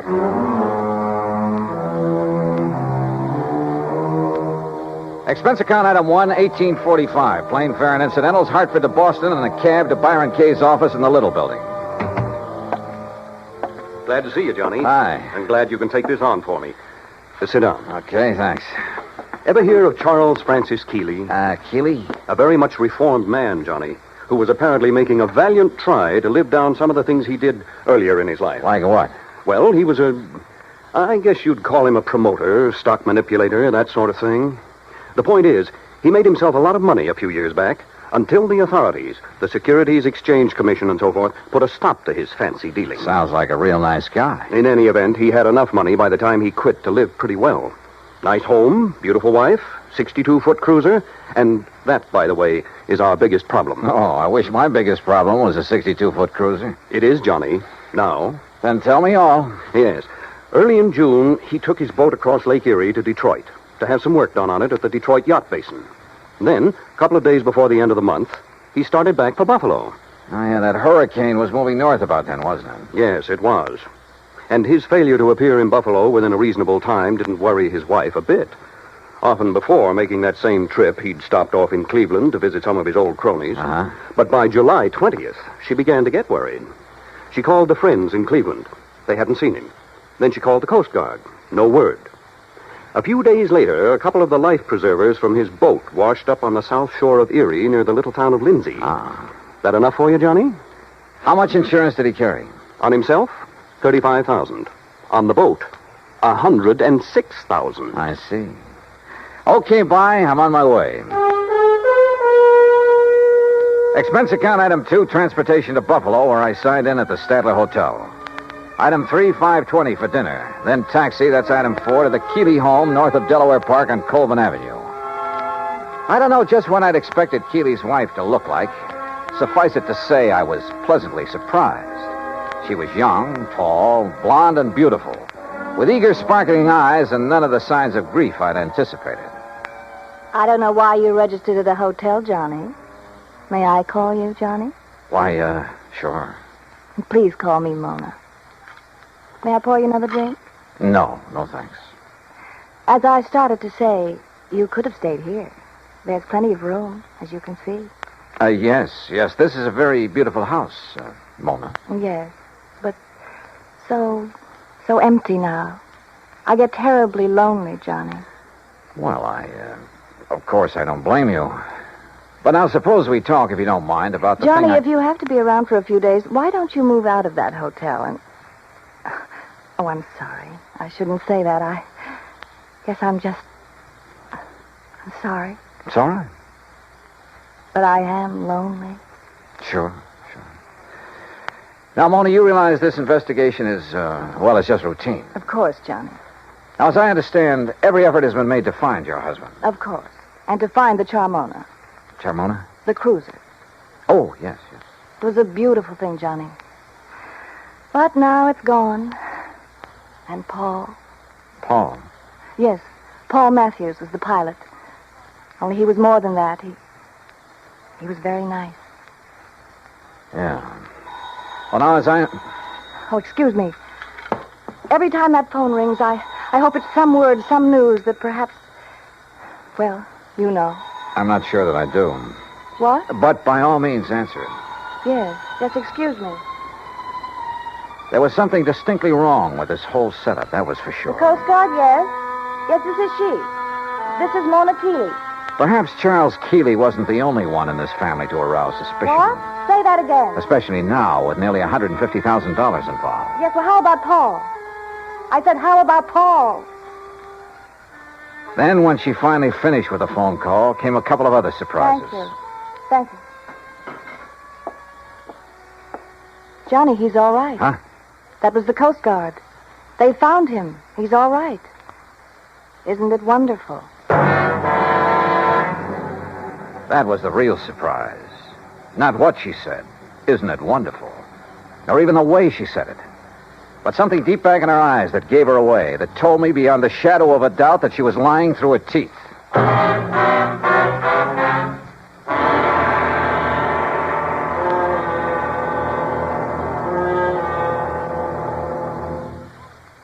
Act two of yours truly, Johnny Dollar, in a moment. It is a rare event when a young man decides to leave civilization behind and hide himself away in the steaming jungle, just so he can help his fellow humans in a remote corner of the world.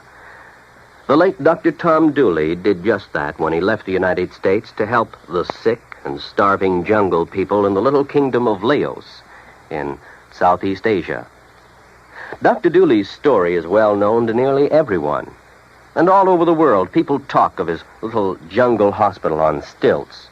That's where he treated the dread diseases of the jungle and trained native medical technicians so that they might help their own people. Dr. Dooley wrote and lectured to many people so that the work of his medical assistance program, Medico, might go on. It was not easy for someone so young and so talented to give up the bright lights of the city and plant himself down in an unknown jungle just for the purpose of helping unfortunate people he didn't even know. But through Medico, Dr. Tom Dooley wanted to help people. He wanted to help people to help themselves. Today, the work of Medico is going forward in a number of countries besides Laos. Young men are being sent to the United States to be schooled in medicine with the idea of returning to their own countries to help their own people. Hundreds of thousands of dollars worth of medical supplies have been donated by American businessmen and pharmaceutical companies. Today, Dr. Tom Dooley's work is being continued for him.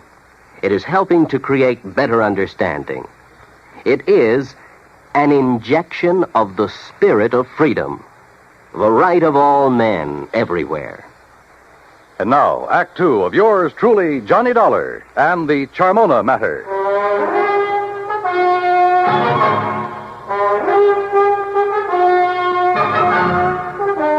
The news that her husband was still alive came as quite a surprise to Mona Keeley. Isn't it wonderful, she said. But I didn't believe that she meant it. On the south shore of the lake, Johnny, near the little town of Lindsay, west of Cleveland. He was picked up on the beach by a farmer who's been caring for him ever since. Isn't it kind of funny that you haven't heard from him before? That hurricane was a couple of months ago. Well, he was out of his mind from the shock of what happened to him. Did the Coast Guard say anything about the yacht? No, Johnny, I'm afraid that Charmona is at the bottom of Lake Erie. Well, where is he now?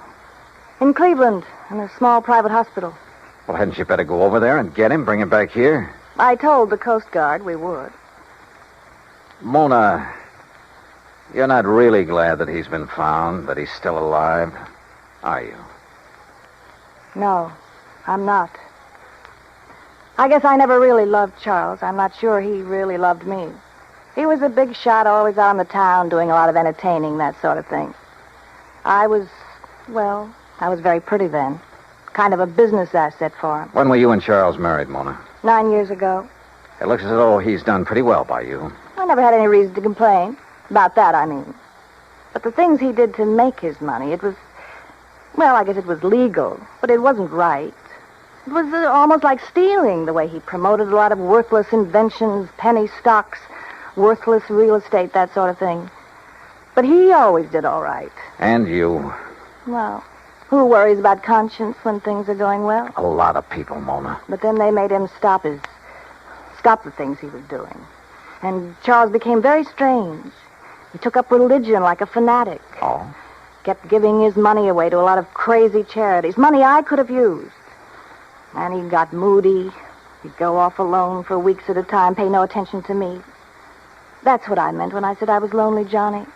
Not just since the accident that lost the boat and Paul. Paul again, huh? Don't you understand? These crazy things have been going on for over a year now. That's why I'm not jumping with joy that Charles is alive. Do you blame me? Hadn't we better drive on over to Cleveland and get him? All right. I'll run upstairs and change my clothes. Excuse me, I'll be ready in a minute.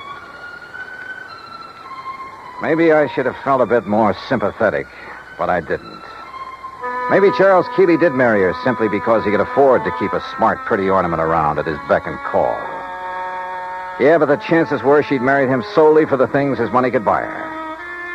She took a long time changing her clothes, which didn't surprise me, so I poured myself a drink. I glanced over some of the magazines on the coffee table. I got up and stared out of the window for want of something better to do. Wandered about the room. Wandered into the oak-paneled den. I looked over the shelves of fine books, the gun collection, and the cabinet in the corner. And almost idly, I reached out toward the leather-topped desk to shove back a slip of paper that stuck out of one of the drawers. Until I saw what it was. It was an unpaid bill, several months old, from an exclusive New York shop for some very expensive gowns. And inside, the drawer was packed with unpaid bills, thousands of dollars worth of them, and statements bearing a polite, firm warning to pay up or else. No wonder Keeley's sweet, charming wife had hoped she'd never hear from him again. Gone, he was worth $35,000 to her, and the yacht $106,000. Perhaps somehow Mona Keeley had even had a hand in the wrecking of that yacht. I wondered. And I decided I didn't care much for people like this. But my meditations were suddenly interrupted by a sound from the doorway. And there she stood. A pretty little pearl-handled .25 caliber Colt in a dainty gloved hand. I'm ready, Johnny. Are you? So I see. Ready for what, Mona? I guess that depends, doesn't it?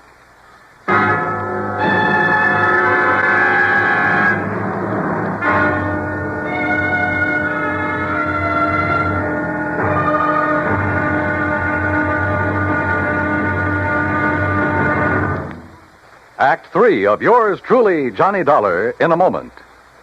Our flag now numbers 50 stars, and behind each star there stands yet another flag representing one of the 50 states. Wisconsin's state flag bears the state motto, Forward, and a likeness of the state mascot, the badger. The word badger was a nickname for the miners in southwest Wisconsin. During the mining boom just prior to 1830, the people who came from Illinois mined only during the good season and left during the bad. They were called suckers, just like the fish in the streams. But the busy Wisconsinites with either too little time to leave or to build a house, moved into abandoned mine shafts to live as badgers. The Wisconsin banner pays tribute to these industrious natives. Wisconsin's state flag, the flag of the 30th state to enter the Union, was adopted on April 26, 1913. And now, Act 3 of yours truly, Johnny Dollar and the Charmona Matter.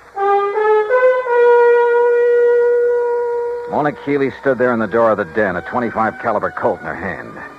For she'd caught me going through the drawer of a desk, through papers that showed only too clearly why the loss in a storm of a $100,000 yacht might well have been carefully planned. Why she wished that her husband had gone down with her. You shouldn't have done it, Johnny. You shouldn't have looked in that desk. Pretty good proof, isn't it, Mona, that the wreck of the Charmona was no accident. I don't know how your husband worked it and still managed to get back to shore alive. You don't know what you're talking about. But he almost didn't make it, if what you've told me is the truth. Maybe that's because he didn't anticipate that the storms from Hurricane Audrey would hit Lake Erie. Maybe it's because... Well, we'll soon find out. Will you? Yes, when we drive over to the hospital in Cleveland and talk with him, if he's really there. Oh, he's there, all right. And you and I are going for a drive, but not to Cleveland. All right, now. Oh, put that thing down, Mona. Sorry, sweetheart. That little thing in your hand is about as accurate as a slingshot. Now, why don't you... No, don't move. I still don't get it, though. Oh? What? And I'm sure you must have been in with your husband on his deliberate sinking of the yacht. If you think Charles sank it deliberately, Johnny, you're all wrong. Then I certainly don't get it. Because if... Oh, now, wait a minute.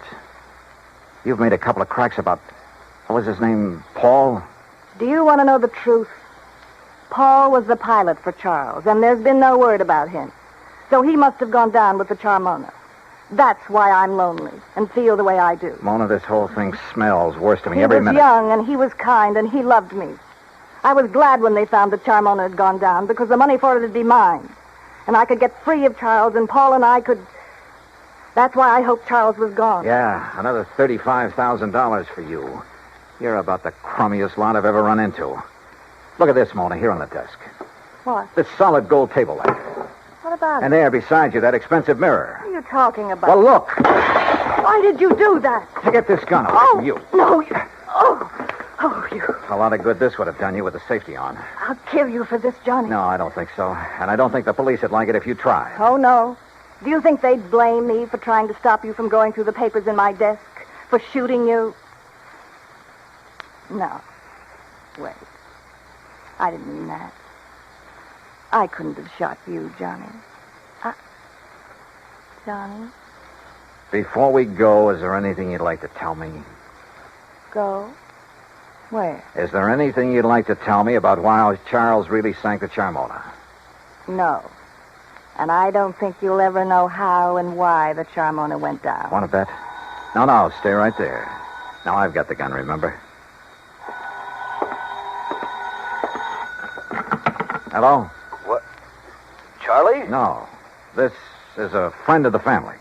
Oh, well, this is Harry Nelson. You gave me a real start. I thought Charlie'd come back from his watery grave. He has, Mr. Nelson. What? Yes, he's in a Cleveland hospital. He's okay. Oh. Well, then I'll talk to him when he gets back. You see, I'm the man who was going to give him $98,000 for the Charmona when he got her back from Detroit. Oh, yeah, sure. But since the Coast Guard tells me she was a complete loss, well, naturally, I think I'll have my deposit back. I'm sure you'll get it, Mr. Nelson. Yeah, okay, Mr. What did you say your name is? Bye. Who was that? Someone who threw some very interesting light on this whole matter. Come on. Where? Our little drive, remember? To Cleveland. During the 5-hour drive to Grace Hospital on the outskirts of Cleveland, I questioned her, using every trick I could, but she refused to talk.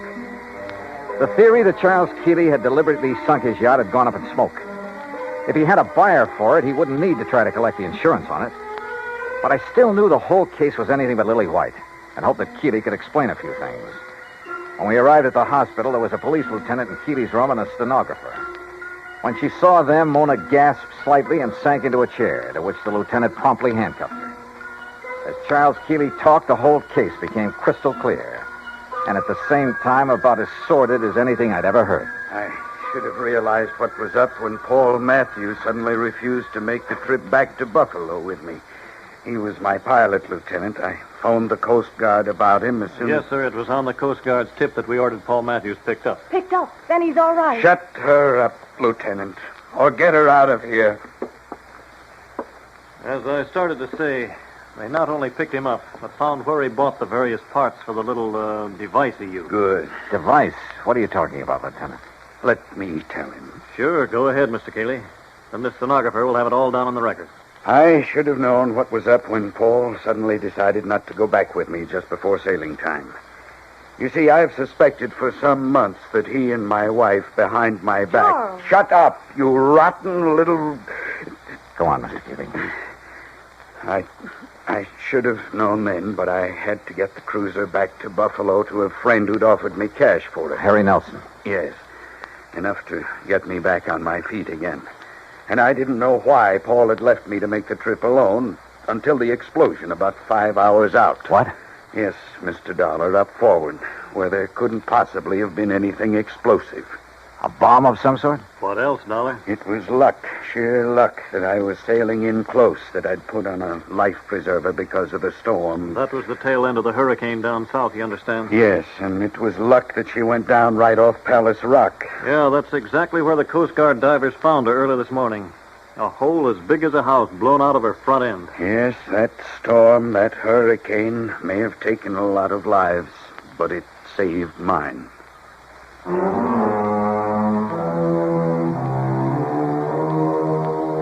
All I can say is I'm glad there are courts to take care of situations like this.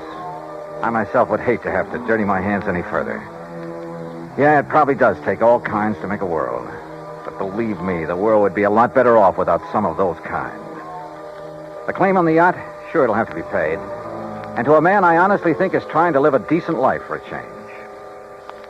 Expense account total, including incidentals and the trip back to Hartford, $103.80. Yours truly, Johnny Dollar.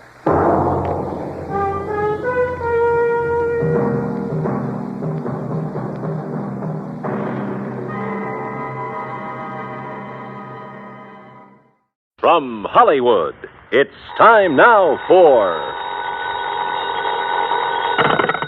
Johnny Dollar. Bert Major, Masters Insurance and Trust. Oh, hi, Bert. What's up? Poor little rich girl in California wants to take out a $200,000 straight life policy on her husband, with herself as beneficiary. A lot of dough, but not too unusual, if you can afford it. Effective in 2 weeks, and hush-hush, a surprise. But who'd want to... Why? Exactly. Nice piece of change for the company in commissions, or for her in payoff, if she's playing that kind of a game. You talk like you don't know her. Name only. Deal was arranged pending through her lawyer in Los Angeles. Hmm. You could be out there in the morning, Johnny. All right, Bert. Who gives me the fill-in? Our agent out there, Roger Hackey. He'll meet you at International Airport.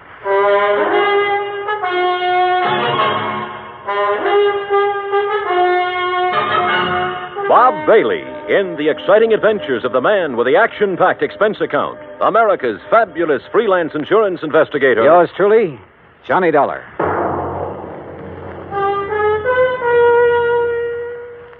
And now, Act One of yours truly, Johnny Dollar.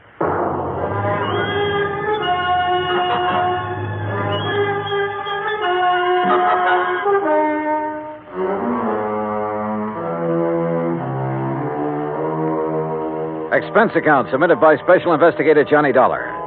To the Home Office, Masters Insurance and Trust Company, Hartford, Connecticut. Following is an account of expenses incurred during my investigation of the poor little rich girl matter.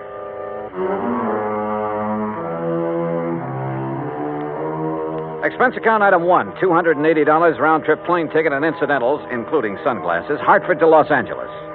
I arrived, rested, ready, and right on schedule. Also on schedule was Roger Hackey, Masters Los Angeles agent, who turned out to be a repressed comedian become insurance salesman. Yep, I said to myself, that's Johnny Dollar, I said. You are Johnny Dollar, aren't you? In person. You Roger Hackey? In person? You got the old feel, haven't you? Simpatico, we call it out here. Have a nice trip? Yeah. Good. Airplanes scare me. Don't like being up there in the wild blue yonder. Terra firma's my dish of tea. Slow but sure, they call me. Yeah, well, look. Now, if you'll just follow me, we'll jump in my jalopy, and I'll have you at the Beverly Hilton before you can say happy hooligan. You said. Huh? Oh, yeah. Well, here we go. Cloud of dust and all that.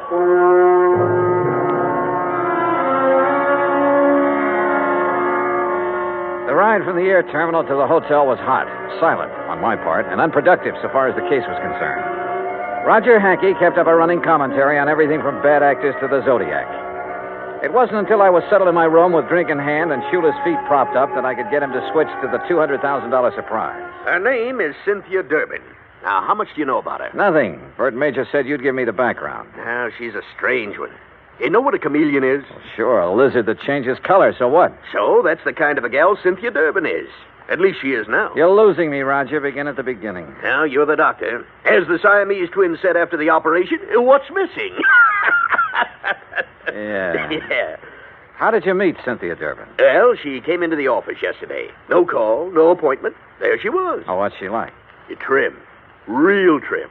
And expensive. Just casually announced she wanted to buy $200,000 worth of insurance, huh? Well, not exactly. She started asking about various policies, endowments, straight life, etc., and how and when they paid off.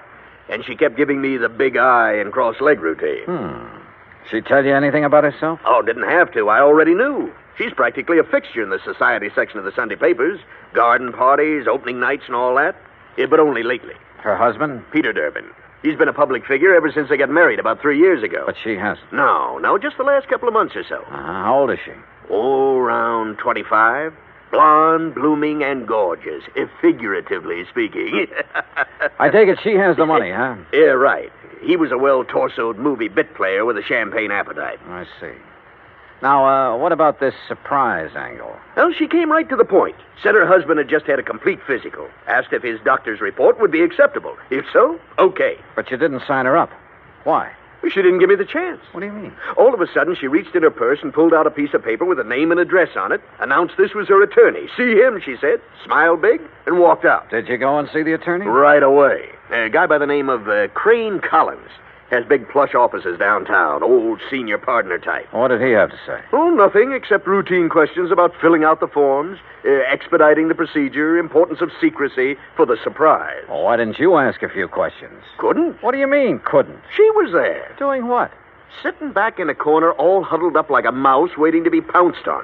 Didn't say a word, while Collins and I filled out the papers. Yeah, she signed them as if they were a death warrant.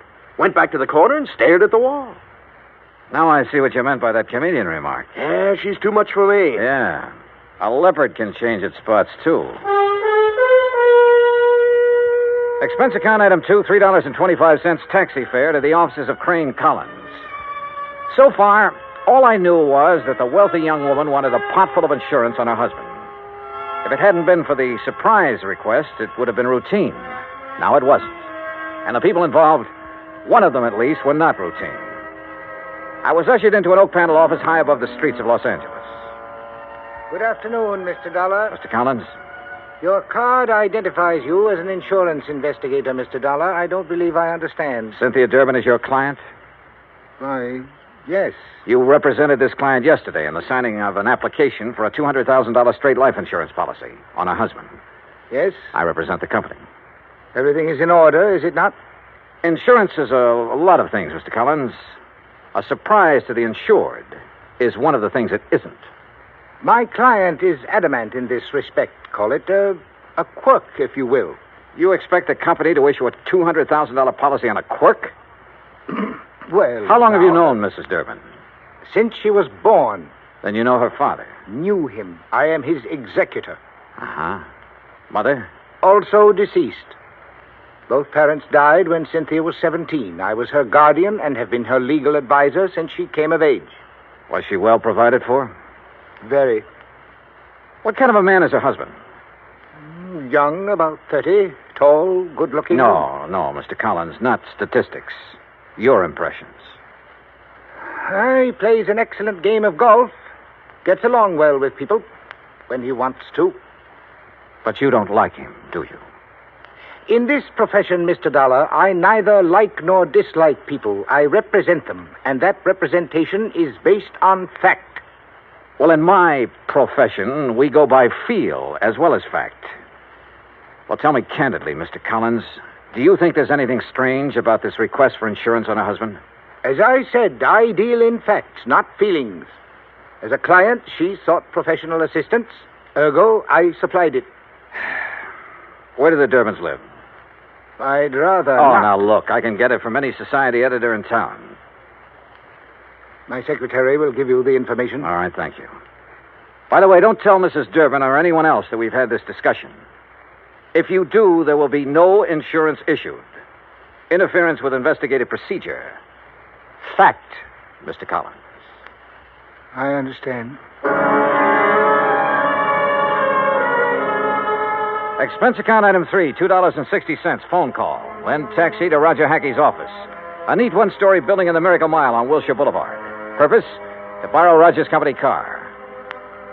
The Durbins lived in one of those colonial mansions out in Beverly Hills, surrounded by curving driveways, spacious lawns, swimming pool, and cabanas, all of it enclosed by thick, high walls and electronically controlled gates. The mention of insurance on the intercom got me in. Cynthia Durbin was everything Roger said she was. The first time he met her, that is. Please excuse my appearance, Mr. Dollar. I've been swimming. Oh, I don't mind at all, Mrs. Durbin. Really, you shouldn't have come here to deliver the policy. What if my husband had been home? No surprise. No, that would have spoiled everything. Well, may I have it, please? The paperwork has not been completed yet. And what are you doing here? What do you want? Get to the point. Well, just a few questions, Mrs. Durbin. My colleague, Mr. Hackey, should have handled these details yesterday, but he was somewhat rushed. Oh, then there's nothing wrong with... Would you care for a drink, Mr. Dollar? Thanks. The bar's out by the pool. Shall we?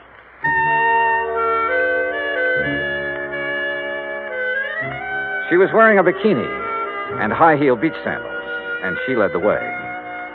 I was hoping it was 2 miles to the pool instead of the 75 yards it turned out to be. I mixed the drinks, and we settled down in a couple of sun lounges. Ah, those details, Mr. Dollar. Just formalities, actually. You're to be the beneficiary? Yes. That was discussed yesterday. Oh, yes, so it was. What does your husband do, Mrs. Durbin? He doesn't work, if that's what you mean. He doesn't have to. I have enough for both of us. Johnny. Yeah? Freshen my drink, will you, please? Oh, sure. Say, tell me, did you ever contemplate divorce? Divorce? Whatever makes you ask a question like that? Well? Of course not. We've had our differences, minor ones. What couple hasn't? Yeah, I suppose you got a point there. Here. Thank you. Johnny. Why did you pick 2 weeks from today to be the effective date of the policy? Isn't that my business? His birthday, Mrs. Durbin? What? Your husband, the surprise. Well, yes, it is, but all these questions... Plan to throw a big party for him? Yes. No, I don't know. Johnny... Your husband would be worth a lot more to you dead than alive, wouldn't he, Mrs. Durbin? Hand me that robe, please. Sure. There you are. But you haven't answered my question. I'm sorry, you'll have to excuse me. I have a headache. A terrible headache. Something was definitely wrong here. A girl of her age should have flared at my questions. Should have snapped back at me instead of blindly running away. Yeah, something was wrong, all right. But I'd seen what I'd come to see. Both facets of Cynthia Durbin's personality. And was one of them actually thinking in terms of murder? My job, find out.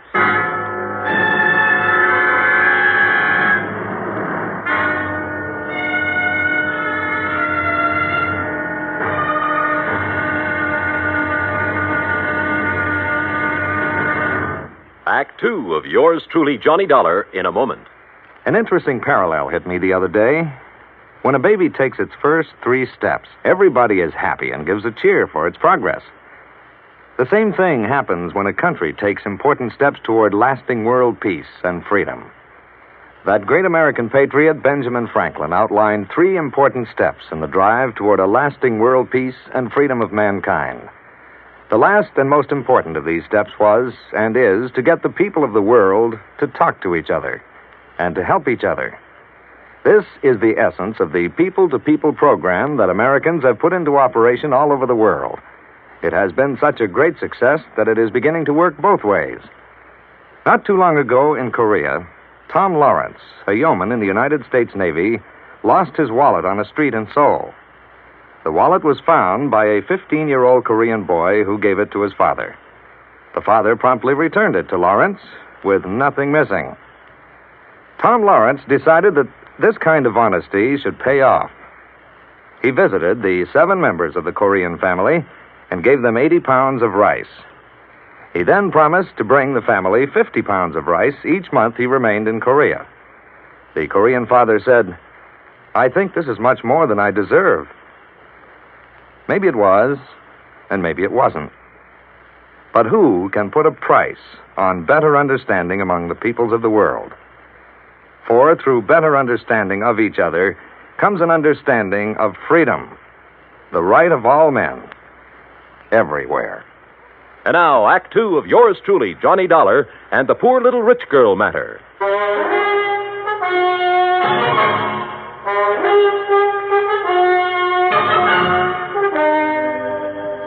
I sat beside one of the plushest swimming pools in Beverly Hills, alone. I finished my drink slowly. Cynthia Durbin was a strange one, all right, but her actions seemed compulsory rather than natural. If she really was thinking about murder for $200,000 in one chunk, she was pretty crude about it. If she was trying to impress her husband for some unknown reason, she'd selected a mighty offbeat way to do it. If she was going off her rocker, well... The extension phone hung on a post beside the bar. I don't ordinarily listen in on other people's conversations, but this one... Thing wrong, darling? Eric? Oh, Eric, I've got to talk to you. Something has happened. I think No, Cynthia, not on the phone. Meet me here in half an hour. But Eric... Half an hour. Here. Goodbye, Cynthia. Hello, Eric.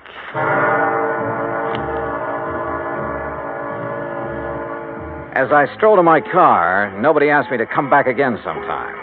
Not that I expected it. I parked a block down the street, adjusted the rearview mirror, and got comfortable. A cigarette later, she came zooming out in a CAD convertible and headed my way. I've tailed a few cars in my time, but this kid was either scared silly or she'd learned her evasive tactics from Bull Halsey. I lost her in the first 10 blocks. So I drove Roger Hackey's car back to his office and prepared for the horse laugh I had coming. It came. She lost you, huh? Oh, that's a dandy, a real dandy. Hey, tell me, do you always laugh when you're about to lose the commission on a $200,000 policy? Yeah? Oh. Well, what are you going to do now, Johnny? Who is Eric? Well, he's not a brother, that's for sure. Oh. I don't know. You know, for 2 cents, I'd turn in a negative report and go on back to Hartford. Oh, wait now. You can't do that. This is a big deal. For you. For me, it's a pain in the neck. But you can't turn in a negative report just because she's got an extracurricular boyfriend. You don't even know who he is. And what about her husband? Yeah, what about him? Here.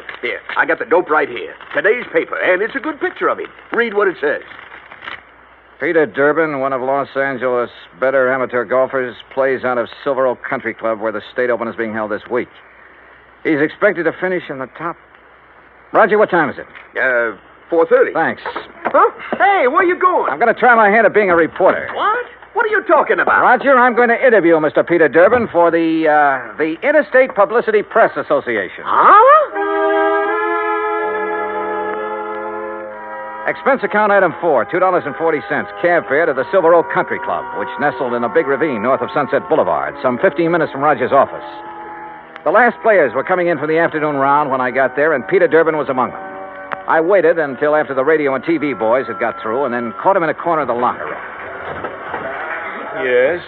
Who are you? Johnny Dollar, Interstate Publicity Press. I'd like to ask you a few questions, please. Well, I've already given my interviews. Well, sure, I know, but this is feature stuff. Best part of the day. There's the gallery body or stuff like that. Oh, all right, but make it quick. Yes, sir. Is your wife here? No, she never watches me play. Oh? Where is she now? Well, at home. Where else? But now, see here, don't you think... You're playing a great game, Mr. Durbin. You figure you're going to win this tournament, huh? Yes, I think so. McMahon has turned into 69, of course, but I'm still 3 strokes up on him. I play a much steadier game than he does. Oh, yeah, sure. This is your home club, isn't it? Oh, yes. It's one of the best in the country. Yeah, mighty fine course. You must be pretty well heeled. Well, That's none of your readers' concern. Oh, I'm sorry. Say, you have a birthday coming up soon, haven't you? How did you know? Oh, well, you're a prominent personality, Mr. Durbin. We keep a file on this sort of thing, on important people like you. Oh, I see. Oh, sure. I suppose you're going to have a big affair. No, as a matter of fact, the annual Western Road races fall on my birthday each year. As a reporter, you should recall that I won both last year and the year before. Oh, yeah, sure. Well, happy birthday, Mr. Durbin, and good luck. Well, is that all you want? That's all I need to know. Thanks. Act 3 of yours truly, Johnny Dollar, in a moment. No folklore could be all boastful and dynamic. Some of it is about the man at the bottom of the pile, like the one they tell of the traveler who just had to get across a river. He argued with the boatman, but that boatman wasn't about to move. Nope, not with the spring thaw making it a mighty ugly river. The traveler was insistent. Finally, the boatman agreed, but it was going to cost a whole quarter to get across. But I ain't got but 15 cents. You gotta take me for that. Your regular fare's only 10 cents. The boatman stood firm. I ain't going, that's all. Anybody that ain't got but 15 cents, it just don't make no difference which side of the river he's on anyhow. Folklore belongs to every nation's legendary past. And I guess we Americans have our share of some good ones. Like the one about... but we'll have to save that one for the next time we travel your way. See you then. And now, Act 3 of yours truly, Johnny Dollar, and the poor little rich girl matter.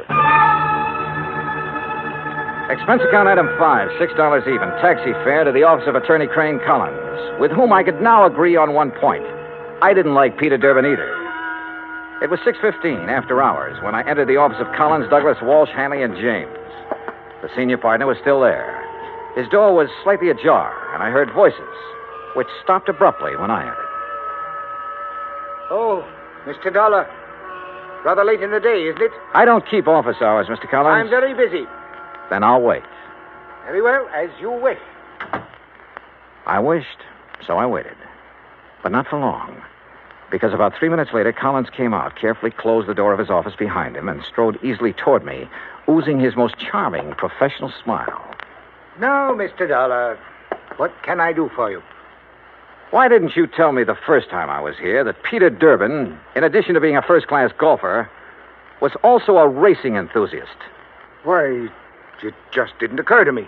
Do you know any insurance company in the world that would issue a $200,000 policy on a man who risks his life in a racing car?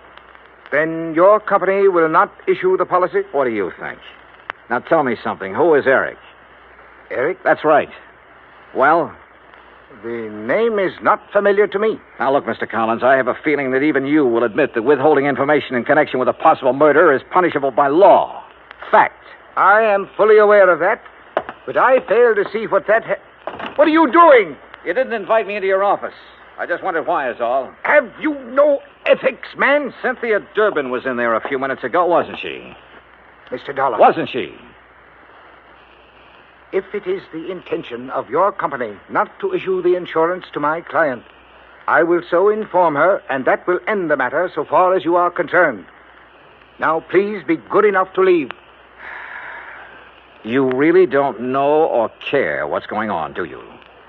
You're so wrapped up in the letter of the law that preventing a possible murder doesn't even occur to you.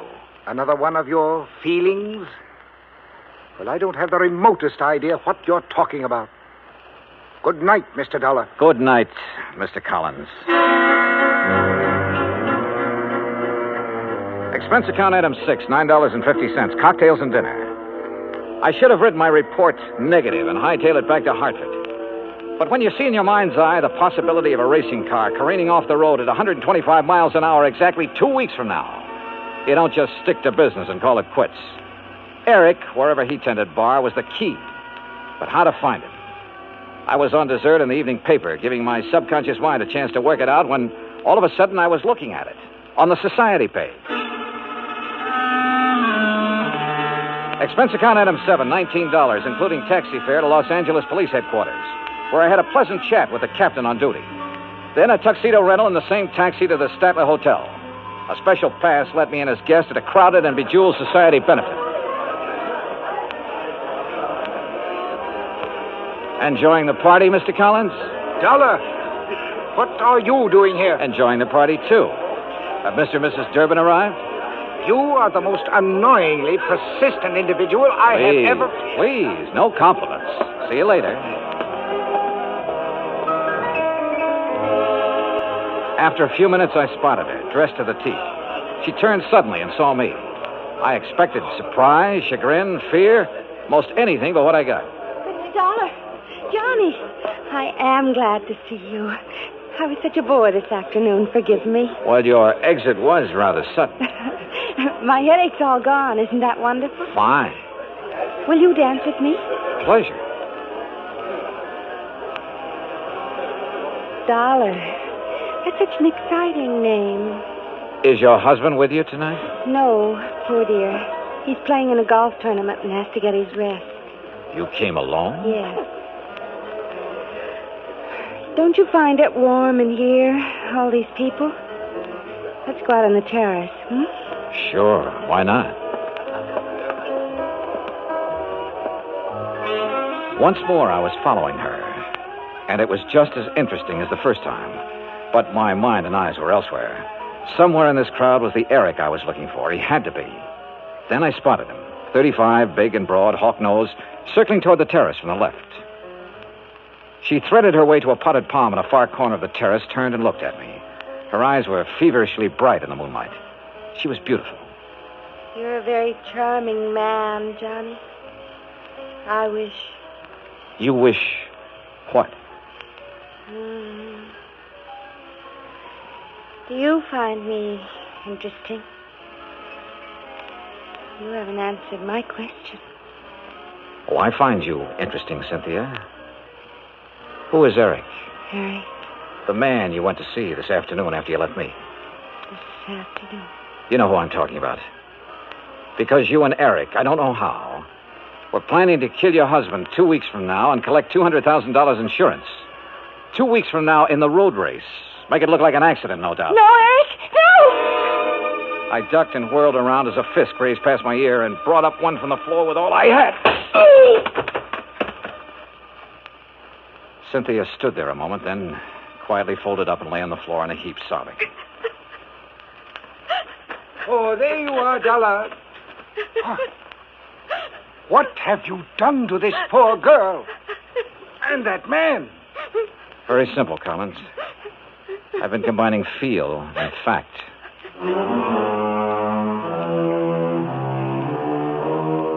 The house dick and I got them out of there. Hawk-nosed to police headquarters, Cynthia to a hospital. Eric turned out to be a quack psychiatrist who preyed on unstable rich women and who was wanted in both New York and Florida. He had a perfect setup in Cynthia Durbin until he went for murder and the big money. Mrs. Durbin, well, the doctors tell me she ought to be normal mentally in a couple of years with proper psychiatric treatment. Expense account total, $317.75. Yours truly, Johnny Dollar.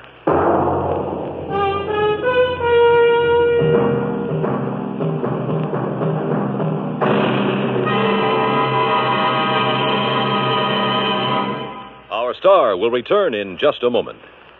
Our flag now numbers 50 stars, and behind each star there stands yet another flag, representing one of the 50 states. North Carolina state flag bears the initial of her name on either side of a white star. Above, on a yellow scroll, is the date May 20th, 1775. Below, on a similar scroll, is the date April 12th, 1776. The 1775 date stands for an early Declaration of Independence, known as the Mecklenburg Declaration of Independence.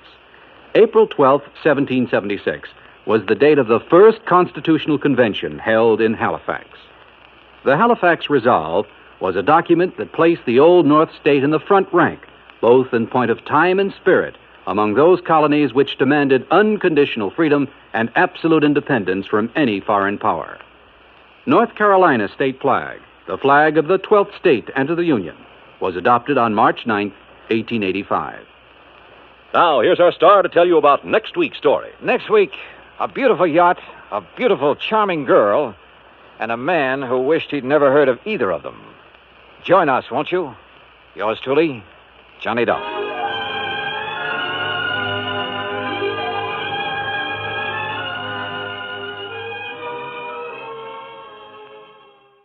From Hollywood, it's time now for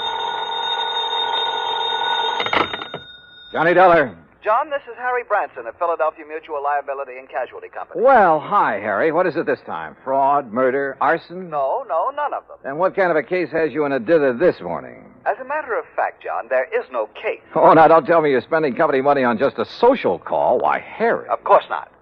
John, I wish you to take a motor trip with one of our very important clients. Well, now, that depends. Perhaps you've heard of her, Betty Charlene Winters. No, but she sounds interesting.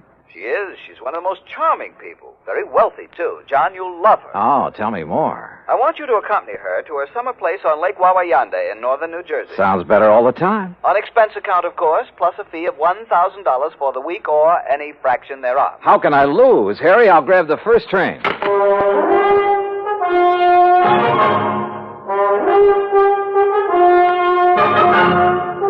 Bob Bailey in the exciting adventures of the man with the action-packed expense account. America's fabulous freelance insurance investigator. Yours truly, Johnny Dollar.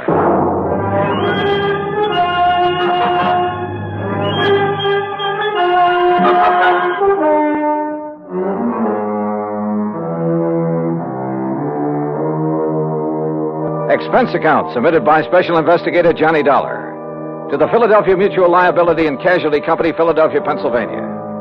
Following is an account of expenses incurred during my investigation of the Wayward widow matter. Expense account item 12150, fare and incidentals, Hartford to Philadelphia. At his office on Walnut Street, Harry Branson looked as though he'd been just sitting there waiting for me ever since his phone call. I'll get straight to the point, John. Well, good. You don't mind if I sit down first, though, do you? Oh, no, of course not. As I told you on the telephone, Mrs. Winters is one of our Mrs.? You didn't tell me that. Her husband died just a short time ago. Oh. And you, the old friend of the family, have been consoling the lovely widow, eh? John. Yeah, when you pick 'em, you really pick 'em, Harry. Hey, do you remember that little brunette you went for in the last case I handled with you? John, that has nothing whatsoever to do with the matter at hand. Yeah, okay, maybe not. Oh, but you sly dog. I'm betting right now you wish you could make this trip to the lake instead of me. Of course I do. The beautiful forests and mountains up there at this time of the year. Oh, sure. Just for the scenery. All right, now tell me all. Well, the Winters were very wealthy. Betty Charlene Winters still is. Thanks, among other things, to the $500,000 she received on her late husband's double indemnity policy. $500,000? You make this sound more attractive every minute. John, you don't suppose the gorgeous babe helped him have an accident in order to collect that? John, you are being absurd. Am I? Tell me this. Was he older than she? Yes, he was. Aha. And 2 and 2 make 4. And you are making no sense at all. Hey, you have got a case on her, haven't you? Will you please stop this nonsense and listen to me? Now, as I started to say, their lovely home is out between Ardmore and Bryn Mawr. All right, go on. Their home, which Mr. Winters inherited from his father and his grandfather before him, is a veritable art gallery. I see. But she is going to dispose of most of it to the better-known museums and galleries. She plans to sell the family mansion, too, just as soon as the estate is settled. Doesn't go for the old stuff, huh? You're quite right. Her taste is more for the modern. That's the way I like 'em. I beg your pardon? Nothing. Go on, Harry. Yes. Some of the things, however, she is taking up to the summer home on Lake Wawayanda. Oh, well, now, wait a minute, Harry. Am I taking Betty Charlene up there? Mrs. Winters, John, please. Okay, I'll stay out of your territory for the time being. But am I being hired to take her up to the lake or just some of this junk you've been talking about? Both. Ah. You see, there's one thing in particular, some statue or other that she wants help with. Statue, huh? So you and she and the statue will make the trip. Now, that's the kind of chaperone I like. When do we start?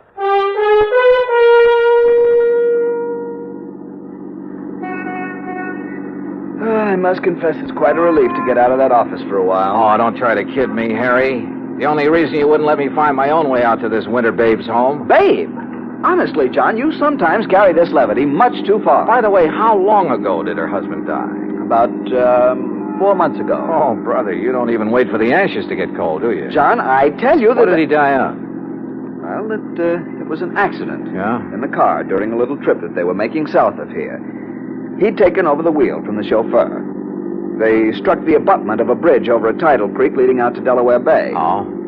He was thrown out, and his body was carried into the bay. It was never recovered. And so our tasty little dish was left with $250,000 life insurance, a huge estate... John, I simply will not listen to any more of this sort of nonsense. Besides, this is the driveway up to the house. Lovely place, isn't it? It was lovely. There must have been over an acre of perfectly tended lawns and gardens. And in the middle, atop a slight rise, was the main house, built of solid white stone of some sort. Old, too, but in beautiful condition. This was wealth, all right, and plenty of it. Harry's year-old car looked almost tawdry in this setting. We stopped, went up the broad front steps and across a wide porch and rang the doorbell. Yes? Oh, Mr. Branson. That's right. Mrs. Winters is waiting for you in the sunroom. Thank you. Come, John. The butler led us through a large reception room, a huge living room, both of them hung with beautiful prints and paintings, through the walnut-paneled library with its high ceiling and hundreds of leather-bound books. Finally, after passing through a long corridor lined with statues and magnificent vases, we entered the spacious sunroom. There, standing in front of a chair at the window, was a chauffeur. And in the chair sat Betty Charlene Winters. Mrs. Winters, may I present Special Investigator John Dollar.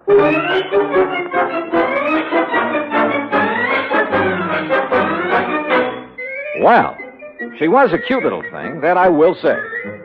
But instead of a young, blonde, and beautiful, well, let's face it, she was 70 if she was a day. All my dreams of a high old time during a week at a mountain lake suddenly vanished into thin air. How nice of you to come, Mr. Dollar. Investigator, did you say, Mr. Branson? Yes. I see. Well, don't just stand there. Sit down and be comfortable, both of you. Thank you. Yeah. Is something wrong, Mr. Dollar? No, not at all. Oh, Haskins here's my chauffeur and general handyman. Hi, Haskins. Mr. Dollar? I've just asked him to get the statue ready for our little trip. You may go now, Haskins. Oh, thank you, madame. No, wait, please. I wonder if I might see this thing we're taking up to the lake, Mrs. Winters. Well, of course, it's right there in the corner behind you, Mr. Dollar. The cherub. Cherub, huh? Oh, This? Isn't it beautiful? Well, it was a cherub, all right. About 4 feet high with a couple of doves fluttering around its feet. At least that's what I gathered from the garish paint on it. Believe me, it looked like something a third grader had slapped together as a joke on his modeling class. Now, I'm no artist, but so help me, I could have done better myself with a handful of mud and with my eyes closed. An old family piece, Mr. Dollar. Antique. I started to say what I was thinking, but then Haskins lifted the atrocity off its pedestal and left with it. Haskins has made a special box for it. He'll place it in the car so we can leave with it tomorrow. You are ready to leave on such short notice, aren't you, Mr. Dollar? Well, now look, Mrs. Winters, Yes, his luggage is right outside in my car, Mrs. Winters. Then, Eric, you may fetch it and put it in one of the guest rooms. Very good, madam. By the way, I hope you know how to drive a Pierce Arrow, Mr. Dollar. Pierce? Or did you think perhaps Haskins would drive us up to the lake? Well, I don't know. No. Haskins is leaving today on his vacation. And I wonder if he will come back. Why do you say that, Mrs. Winters? Oh, I've been having some trouble with him. Oh? I thought you were always eminently satisfied with Haskins. Until recently. Until the death of my husband. He's been... if he doesn't come back, I shall have to replace him. But now, Mr. Branson... Yes? You're a bit of a rascal. You didn't tell me you were bringing a detective to go along with me. Investigator, Mrs. Winters. Insurance investigator.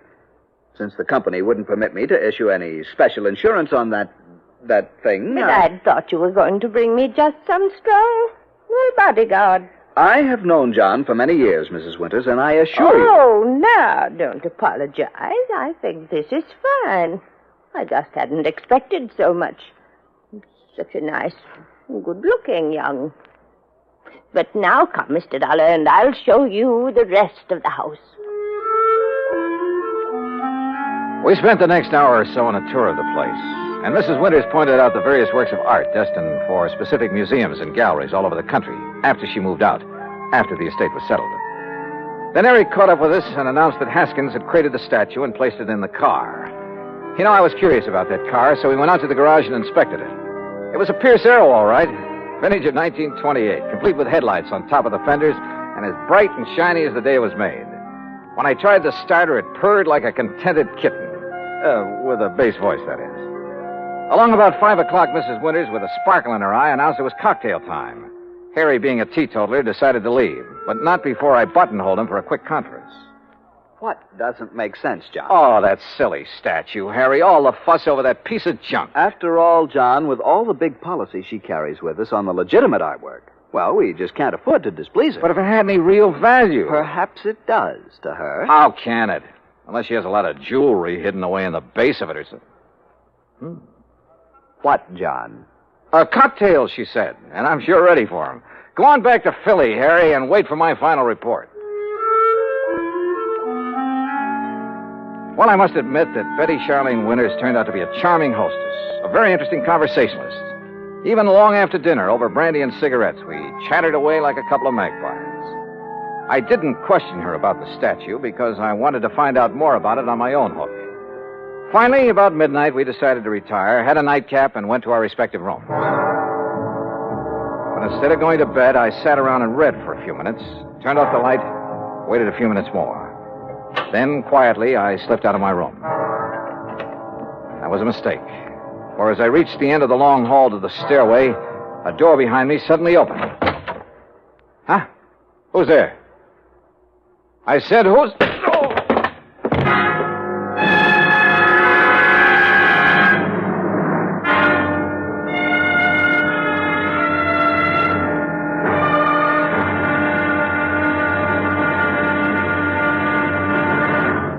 Act two of yours truly, Johnny Dollar, in a moment. With the bigger, more impressive kaleidoscopic change of events on the world scene today, we sometimes forget the smaller kaleidoscope, the child's toy, with its ever-changing designs and color. The kaleidoscope is a fantastic experience for any child. That is, any child who can see. But what of those children who cannot experience the ecstatic pleasures of form and color in the ever-changing world about them? This problem has bothered many, and many such people have tried to solve it. One-time soldier in the United States Army, Robert Neiman, is one of them. Captain Kenneth Moyer, also of the Army, is another. Both men, while stationed in Japan recently, set about the task of raising funds for the purpose of providing eye examinations and operations for sightless Japanese children. In return for this gesture, Japanese eye surgeons did not charge for their services. For those children who could not be cured, Braille typewriters were purchased and donated for training purposes in the hope of giving a few more people useful lives. Both Neiman and Moyer worked independently of each other. Neither knew of the other's interest in such a gratifying project. Both have continued the work with enthusiasm. The results of their efforts, when a blind child sees again, or perhaps for the first time, that is their reward. For a child, as for an adult, new sight leads to understanding. And understanding is a building block of freedom, the right of all men, everywhere. And now, Act two of yours truly, Johnny Dollar, and the Wayward Widow Matter.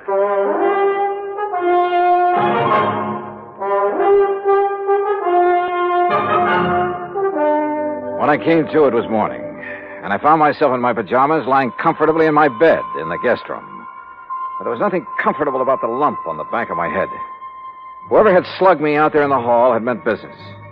I got up painfully, went down the hall, and made a quick check of the room from which the attacker had surprised me. It was just another guest room.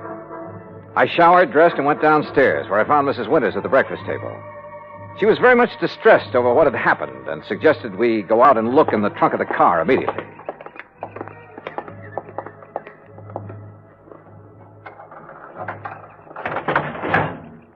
There now. Do you see, Mr. Dollar, the box with the statue in it hasn't been touched. I don't understand it. Where is your chauffeur, Mrs. Winters? Why, Haskins left on his vacation last evening. I thought I told you.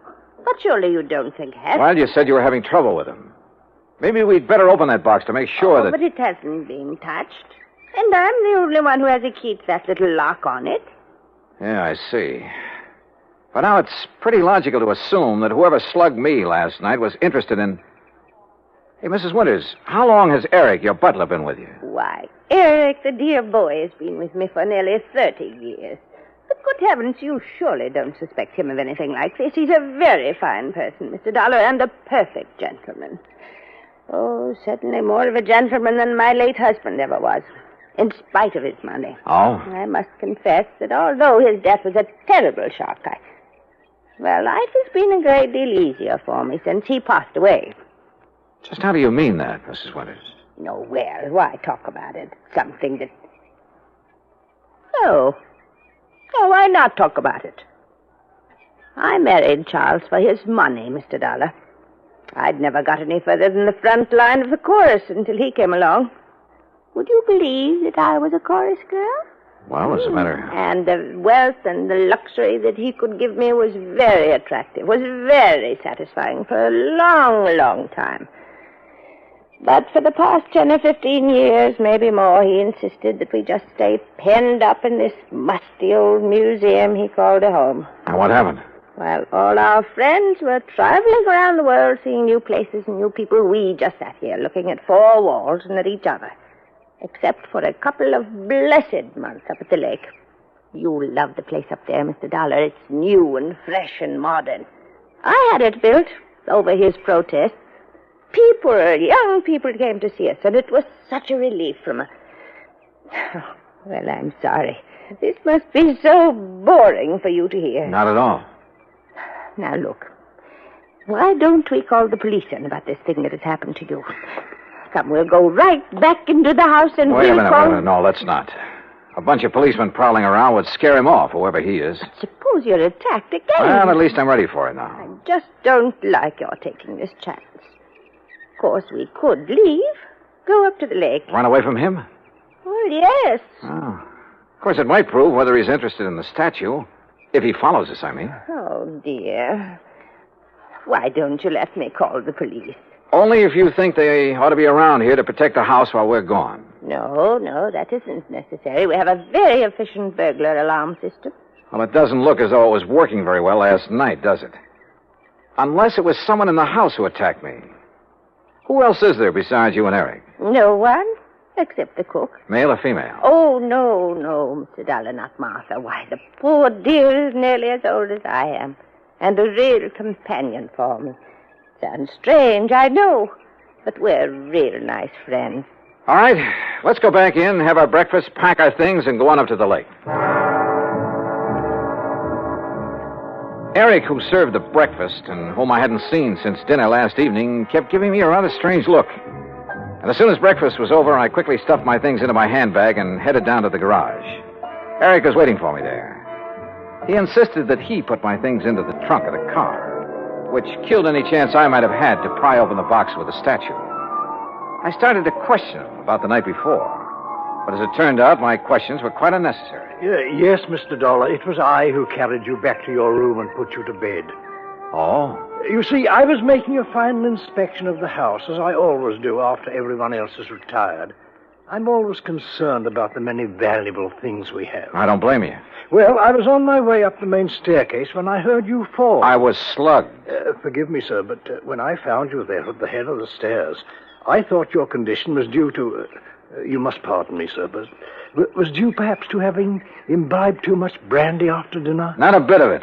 Somebody barged out of that guest room and struck me from behind. But I saw no sign of anyone else about. You're sure? Most certain, sir. Was this fancy burglar alarm system you have turned on? Yes, sir. Well, then whoever did it either stayed in the house until this morning or knew the place well enough to get out without setting off the alarm. But I don't see how that would be... Have you called the police, sir? No, and we're not going to. Mrs. Winters and I are leaving for the lake just as quickly as possible. But don't you think this is sufficiently serious to warrant... Don't forget one thing, Eric. It was pretty dark in that hall. The attack might have been intended for you. Good heavens. But why, sir? I don't know. Oh, dear. Oh, there you are. Eric, you may fetch my bags from my room while Mr. Dollar and I planned the trip. Very well, madam. No, you don't know how glad I'll be to get there. It's such a relief from this place. And all the things associated with it. I'll be so glad when Charles' estate is settled and I can sell this old house and just Martha and I can stay at the lake. Oh, I know all the paintings and things are all very fine and valuable. But I'm so tired of looking at them. Well, then why do you take this so-called, I beg your pardon, the statue up to the lake? Well, this is different. Oh, yeah, I'll grant you it is a bit different from the other things that... Oh, well, let's talk about it along the way.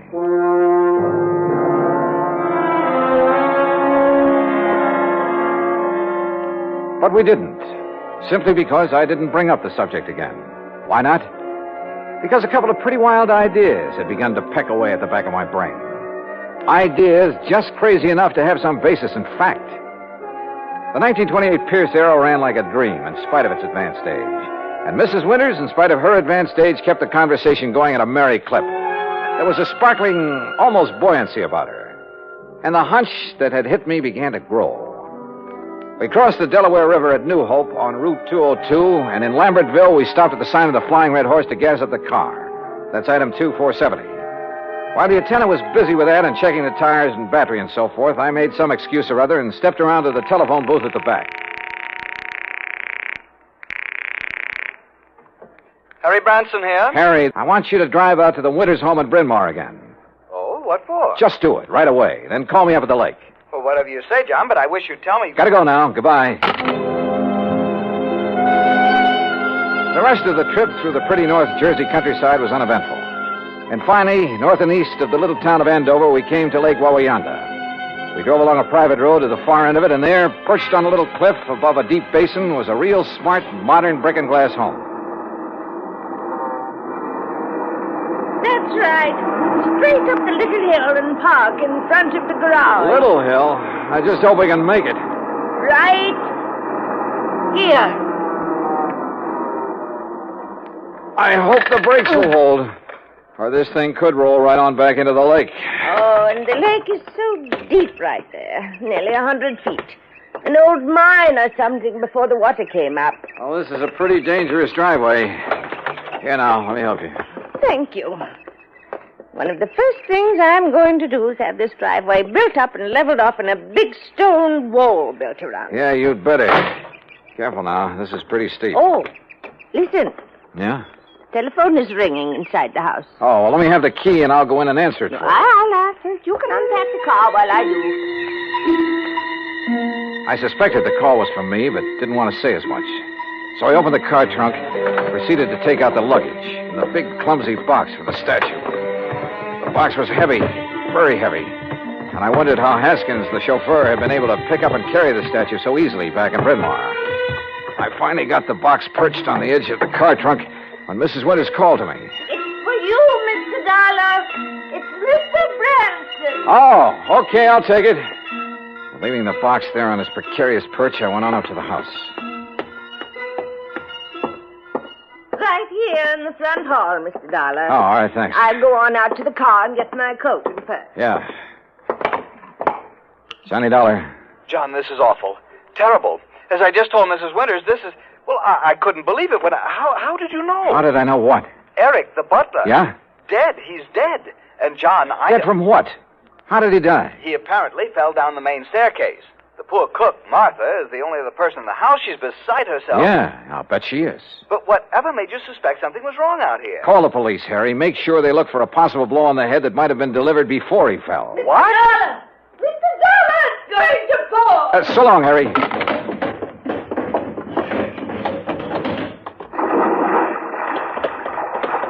Oh, dear. Oh, Mr. Dollar, oh, dear. Fell off the back of the car, huh? Yes, the big box. I must have bumped it when I reached into the trunk for my weekend case. Bounced right down into the lake, huh? Yes, my beautiful little statue is at the bottom of the lake. Oh, well, don't worry, Mrs. Winters. We'll get it back. I'll have a diver come up here. No. It's all right. We'll leave it there. Huh? No, you were right. It'd only be another memory of the musty old house in Bryn Mawr. It has no place here where everything is so fresh and new and clean. We'll get it back. But it really had no actual value. You were right, Mr. Dollar. It's better to just... Yes, we'll leave it there. Sorry, Mrs. Winters, but that's where you're wrong. Why, Mr. Dollar... We'll get it back, all right. And whatever's in it. Oh, dear. I suppose I might have known. Expense account item 3, $290 even for the diver who came over from New York and retrieved the box from the deep hole in the lake. 2 boxes, as a matter of fact.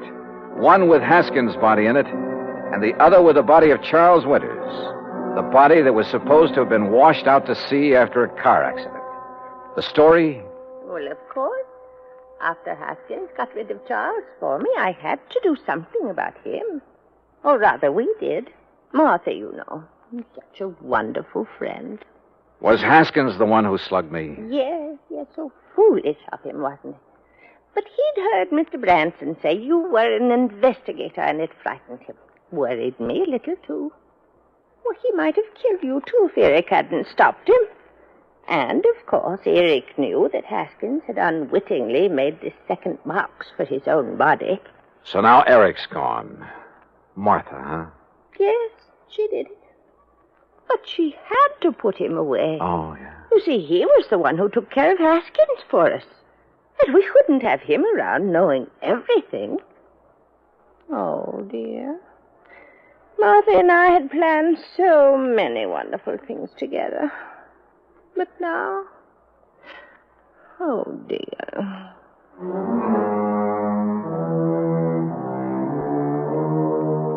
Expense account total, including incidentals and transportation back to Hartford, $365.50. Remarks?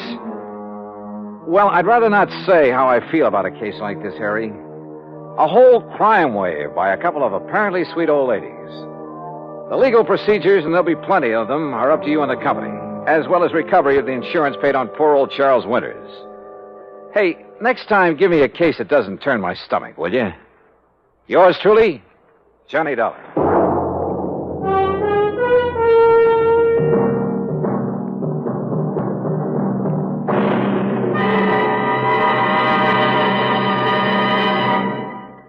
Now, here's our star to tell you about next week's story. Next week, a taste of the Old West and a taste of lead from a .38 Colt.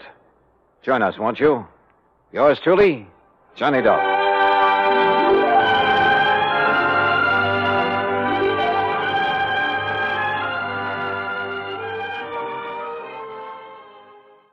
From Hollywood, it's time now for...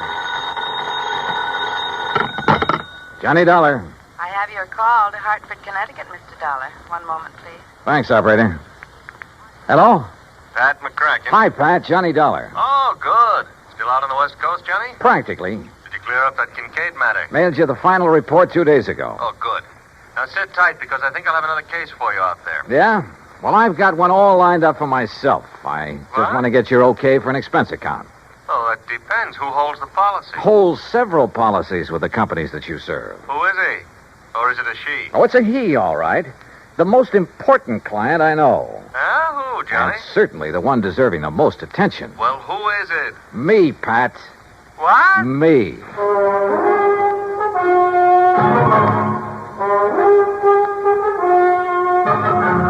Bob Bailey in the exciting adventures of the man with the action-packed expense account. America's fabulous freelance insurance investigator. Yours truly, Johnny Dollar.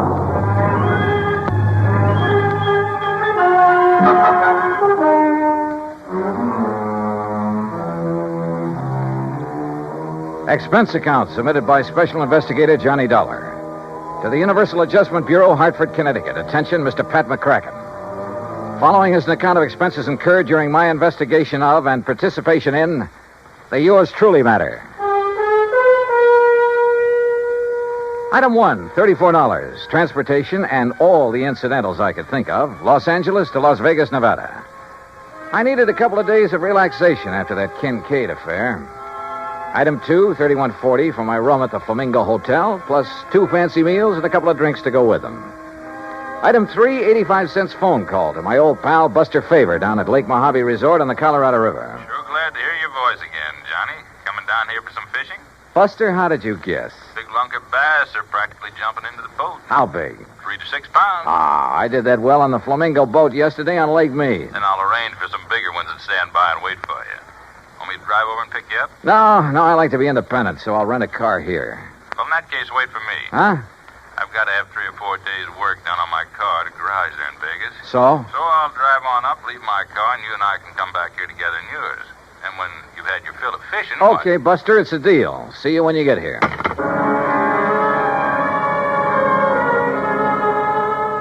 Item 4, $100 deposit on a rental car, a shiny new air-conditioned Cadillac. And remember, Pat, one of your companies holds the insurance on it. Item 5, $21.70 for drinks and a big dinner with Buster when he arrived. It was quite late when we hit Route 95 for the drive down to Lake Mojave Resort across the desert. It was still hot after the day's high temperature of 118. You driving so fast to keep up the breeze, Johnny? You ought to take it a little easier. They patrol these roads pretty good, you know. Are you kidding? I haven't seen a car in nearly 10 miles. Yeah, and you mightn't see one of those law boys until he's right up on top of you. Oh, Buster, you mean they hide on the side road? No, not hide. They patrol some of them. Hey, where do all those side roads go, Buster? Some of them are a little more than wagon trails. Mostly to old mines, Johnny. Some of them 10, 15, 20 miles away up in the hills. Some of them being worked, some of them just... Now, look. Yeah? Over to your right. You see those lights? Look like they're on the side of the mountain? Oh, yeah. That's Haley's tungsten mine up there. Real big operation. A few miles ahead, one of my old friends has a mine. He works it for, Uh-oh. What's the matter? Look in the rear view mirror. I see some other lights. Oh, hey, if you think we're stepping along, that guy behind us is certainly... Uh-oh. Yeah, that flashing red light above the corner of his windshield means a highway patrol car. Also means you better stop. Well, it isn't as though I'd been driving all over the road. It's as though you haven't been keeping a sharp enough eye on the speedometer. Okay, start thinking up excuses, Johnny, and they'd better be good. Oh, no, I'll take it like a man. Shall we get out and greet the minion of the law? No, don't. He might think you're trying to pull something. And those laddies carry guns. Just sit here calmly, eyes front, and try to look innocent. Yeah. All right, boys. Huh? Oh, there's nothing in the back seat, officer. What? That's right, mister. Nothing but me. And this. Hey, now, wait a minute. You're not... Hey, Johnny. Yeah. I take it that thing's loaded. That's right. Now get going. You were flashing that red light. Flashlight. Fooled it pretty good, didn't I? You were making like the highway patrol, and man, is that against the law. You think that's bad? Just wait till you see what I've got for you. I'll start her up. Hey, look, mister. Don't argue with a gun, Buster. Yeah, Buster, remember that. And remember it's aimed right at the back of your head. Now get going, you. Sure. Here we go. Whoopee! Watch it, will you? What's the idea of backing up that way? I'm sorry. It's a rental car. I guess I'm not used to it. Well, watch it. Sure, yes, sir. Here now. Take it real slow, buddy, and no funnies, or I'll pull this trigger first and figure it out afterwards. Yes, sir. You're the boss. You bet I am. Well, what happens now? Just keep going straight ahead. When I want you to turn off, I'll tell you. Where do you think you're taking us, mister? Where you guys will be a long, long time getting back to civilization. And by then, I'll be loaded and out of the state. Just a plain stick-up, huh? Yeah, that's right. Modern style. Well, look now, just because we're driving a big car doesn't mean... If you got dough enough to gamble big money in Vegas and rent a big car, you got enough for me. You and a few others I'll take over before the night's over. Unless you get tagged first. This car will be plenty easy to identify. You'll find this car back where I stopped you. If you ever get there. Oh, brother, I wish I had a good look at that one of yours. Why do you suppose I pulled up behind you and didn't give you a chance to look? Now, let up on that gas. Getting a little nervous? Well, I just want to be sure that if I have to put a hole in the back of your heads, I can get to the wheel before this crate flips over. Pretty smart, aren't you? Yeah. That's why I stay alive and in the chips. Easy now. You see that little side road? Yeah, what about it? Turn off on it. Why not? Hey, Johnny. Yeah? It's the road to old McKinney's mine. Who's? McKinney. He's the one... Look, if you guys want to talk up. I'll quiet you down permanently. Talking about this lousy road is all. Yeah, well, that's why I picked it, buddy. And take it easy. Hit these bumps too fast and this gun's liable to go off. And you wouldn't like that now, would you?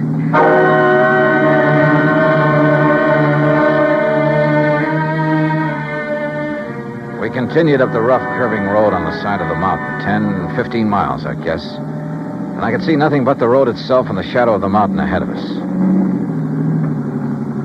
Turn up that air conditioning, buddy. It's a hot night. Yeah, sure. Listen, we go much further on this road, we'll scrape off the drip pan. You know this road? Well, it keeps getting worse and worse is all. This car's built pretty low, you know. Take it easy, I said. How can I? Do you hear that? We don't stop pretty soon, we'll all get stranded out here. Yeah, maybe you got something there. Okay, buddy, that wide spot. You turn us around and stop. And take it easy. Okay. Now what? Just leave the engine running and both of you get out the right-hand door. Yeah, sure. Now, look. Shut up. From now on, I'm not going to waste any time. Come on, get out. You're not going to leave us out here, I hope. That's right. I figure the temperature's still around 100, so you're going to have to take it easy. It'll be long after daylight before you get back down the highway. If we make it at all. Oh, you will. If you go real slow. And if I don't have to use this on you. Now turn around, both of you. Hands up in the air. Now, look, mister, with no water out here in this heat, it'll be murder. It'll be murder if you try anything cute. What? Wait. Nearly $100. You don't know this desert heat. Shut up. Now you. Okay. Here, lower that left hand just a little. And be careful. Say, I like that watch. And that ring. Yeah. Say, you must have done all right at the gambling tables. Well, easy come, easy go. That's right. But, well. This card fall out of your wallet? Yeah. Johnny Dollar, insurance investigator. Oh, boy, that's a laugh. A private dick. Just as big a sucker as anybody else. Yeah, I'm laughing. All right, now, boys. Walk. 10 steps, straight forward. Together. Come on, Buster. No, sir. Now, look, if you think that you're going to... Wait a minute, Buster, don't. Oh, no, you don't. Why, you dirty rat. Yeah. And one phony move out of you and you're going to get the same. Only right in the back, you hear me? Now you walk. Walk. Keep going. Walk. Walk!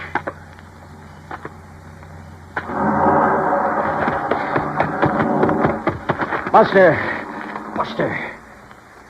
Why, that dirty murdering...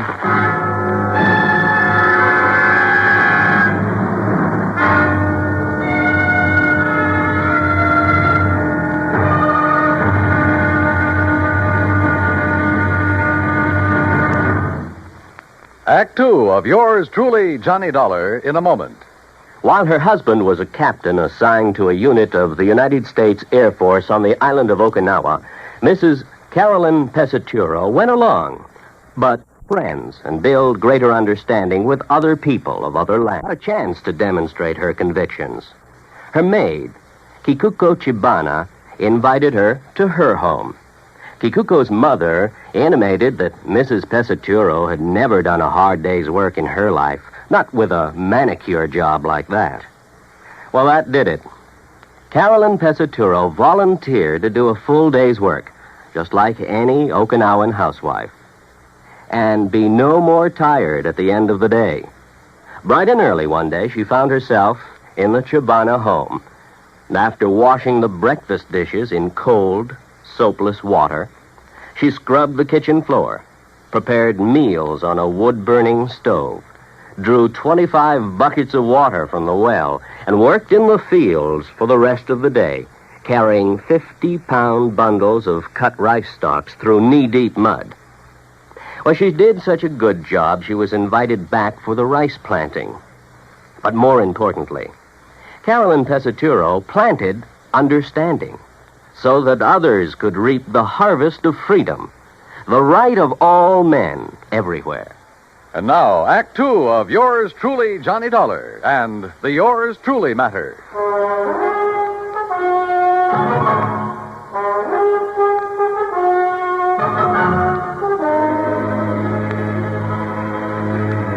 He'd overtaken Buster Favor and me on Highway 95 out in the middle of the Mojave Desert. The gun pointed me to drive my rented air-conditioned car of a rough, winding side road, miles and miles up into the mountains, and finally stop. There, he'd ordered us out into the stifling desert heat. He'd taken our watches and money. And there, in spite of my warning, Buster had turned on him. Then, with a gun aimed at my back, he'd ordered me to walk away from the fallen man. Then he took off in our car. Buster! Hey, the dirty murdering... Just take it easy, Johnny. What?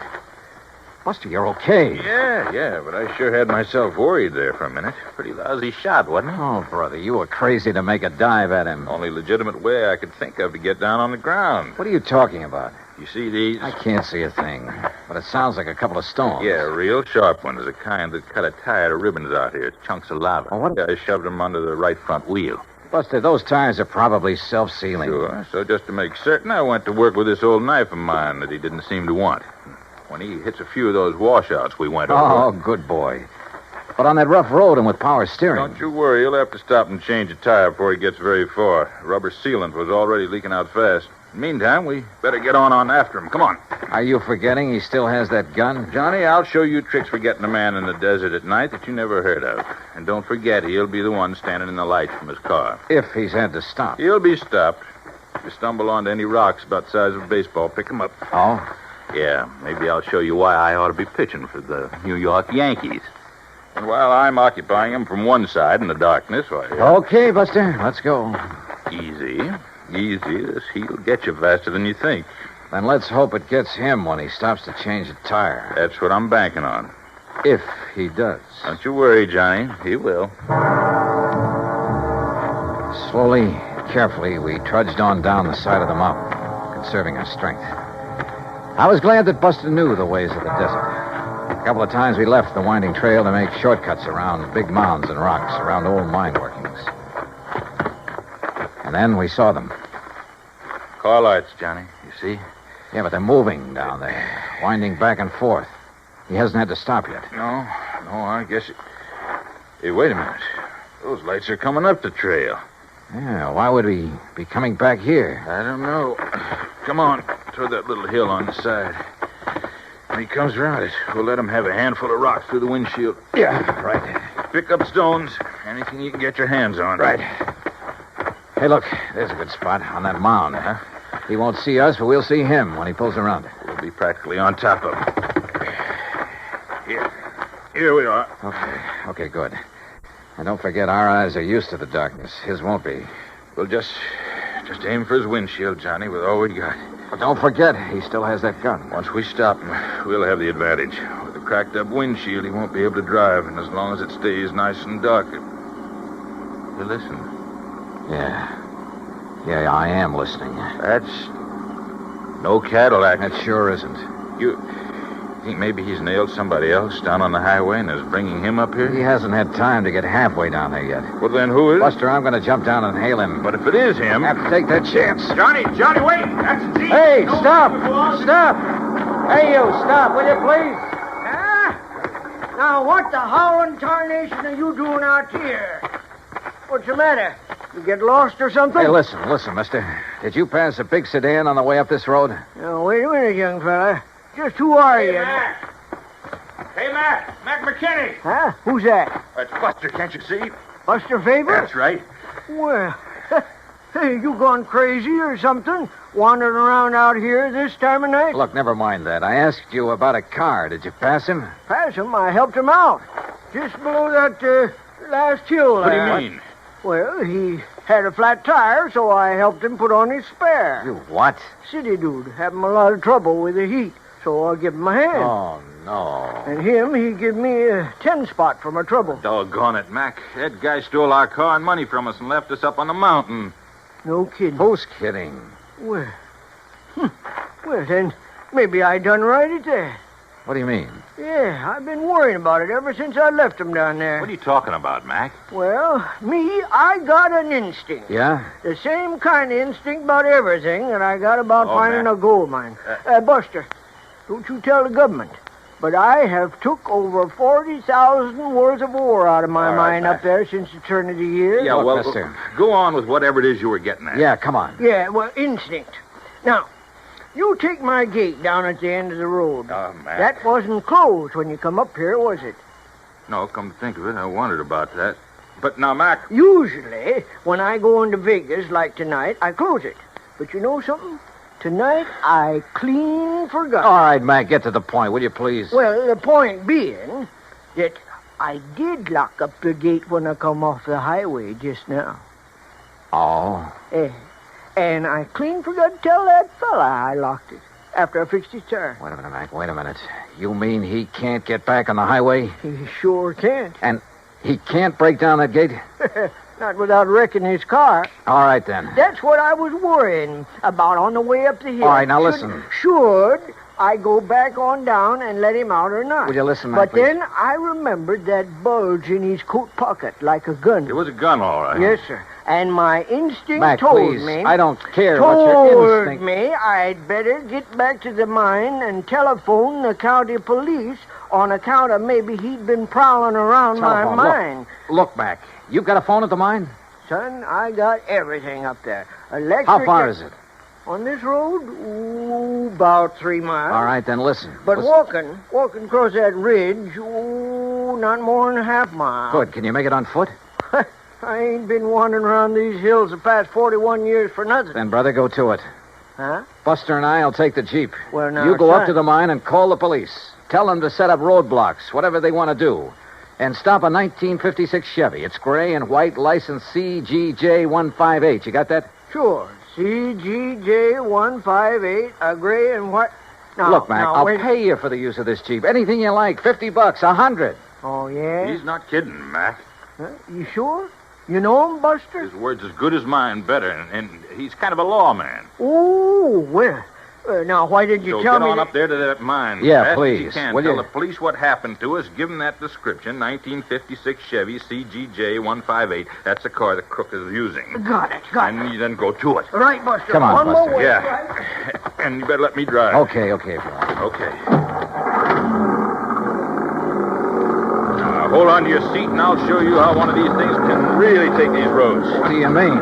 You've only hit the road every 20 feet so far. Hold on, Johnny. You ain't seen nothing. Buster wasn't kidding. And Mac's old Jeep would have put a mountain goat to shame. To this day, it's a wonder to me how he ever held the thing together. To say nothing of how we managed to stay aboard. You think 90 miles an hour on the open road is a thrill? You should try 20 per on that old wagon trail.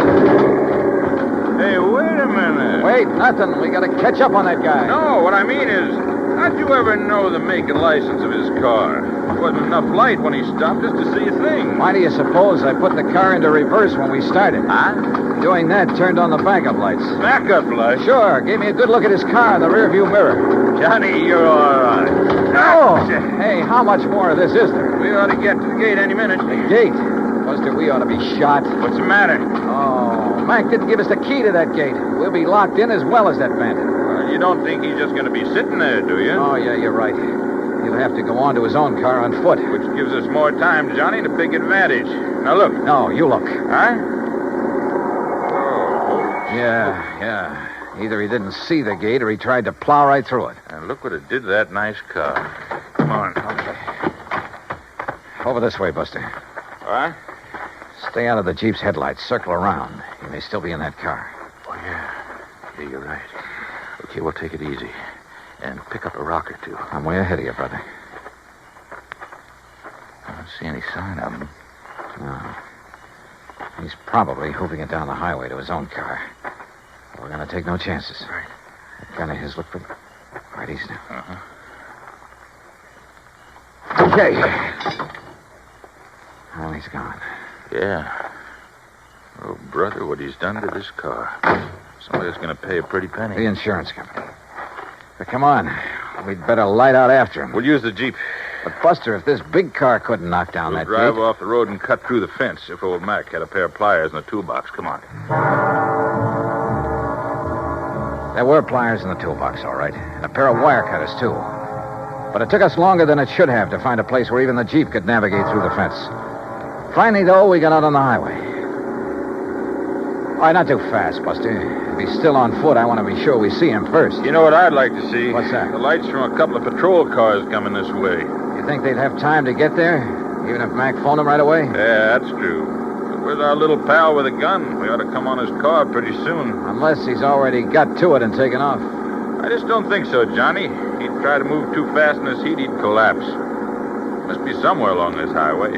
Hide, maybe, under one of those storm bridges along there. No, I think he's too smart for that. With a racket like his, he has to keep moving.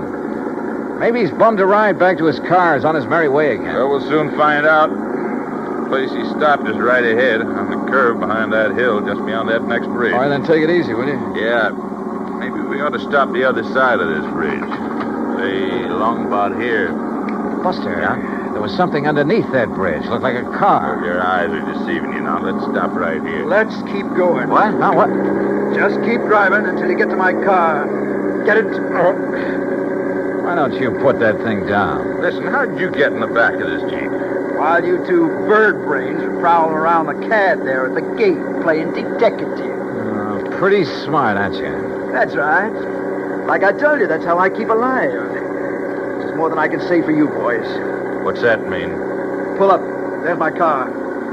Pull up right beside it. Now, look, mister. Don't argue with him, Buster.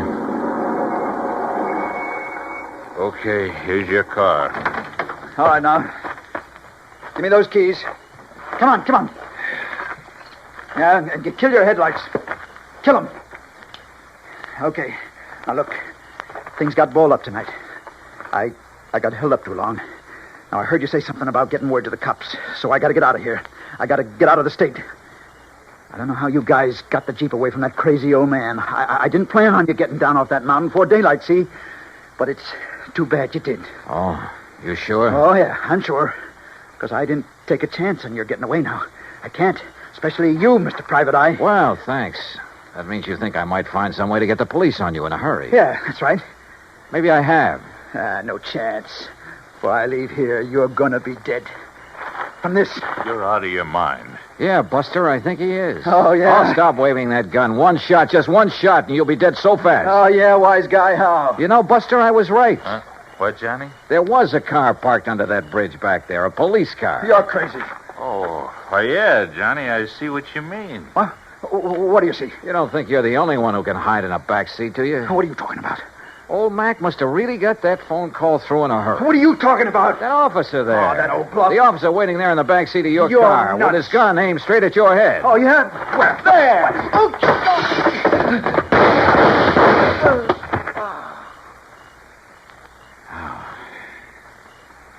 Wow.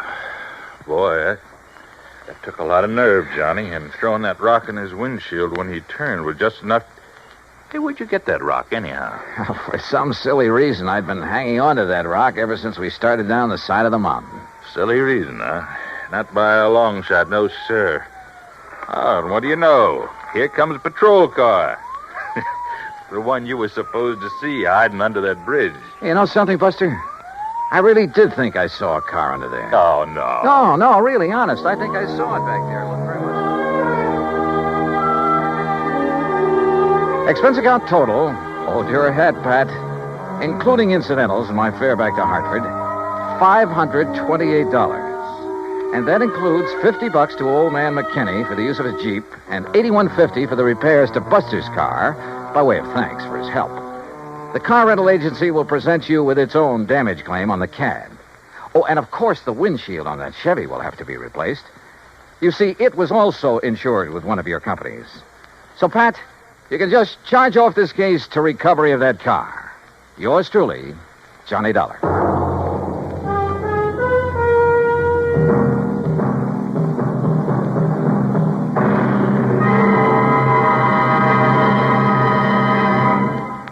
Now, here is our star to tell you about next week's story. Next week, a small round piece of metal, a coin. Face value, 50 cents.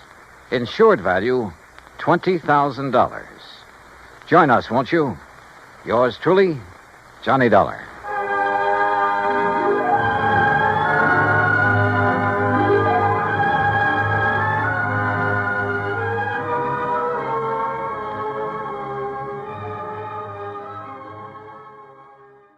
From Hollywood, it's time now for... Johnny Dollar. Mr. Dollar, this is Henry Henry Parker with Continental Assurance out in Reno. Well, how are things in Nevada, Mr. Parker? Terrible, sir, just terrible. Well, I'm sorry to hear that. What seems to be... Excuse me, Mr. Dollar. Yeah?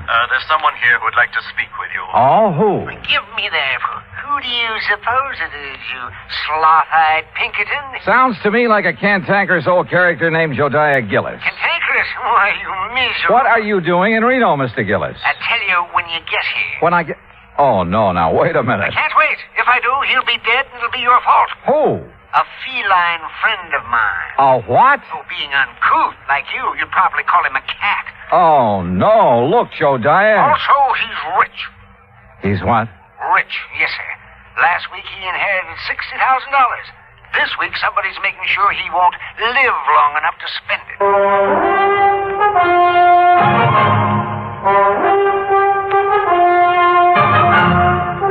Bob Bailey in the exciting adventures of the man with the action-packed expense account. America's fabulous freelance insurance investigator. Yours truly, Johnny Dollar.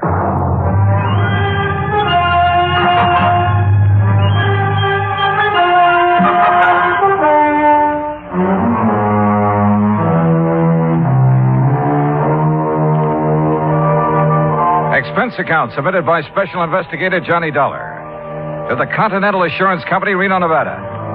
The following is an account of expenses incurred during my investigation of the Felicity Feline matter.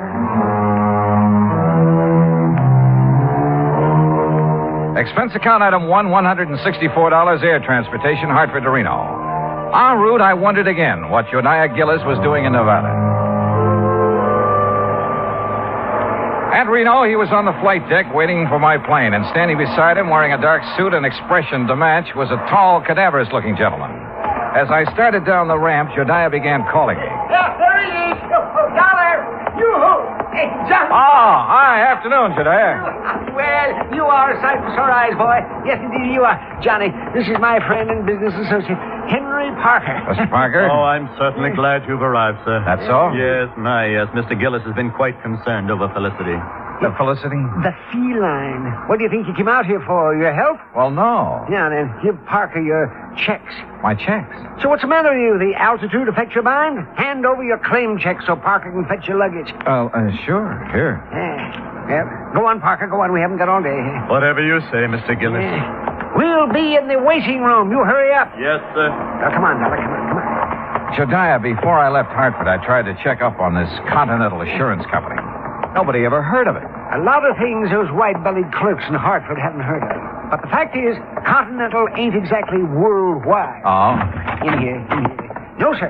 It ain't nationwide either. Well, just how wide is it? Well, you know how far it is from Winnemucca to Black Butte? No. Good. It's just about that wide. Oh. And Parker is one of their agents, huh? Agents? Parker is the president of the Continental. The president? But you just... I mean... Well, you look peaked, boy. You better sit down. Phew.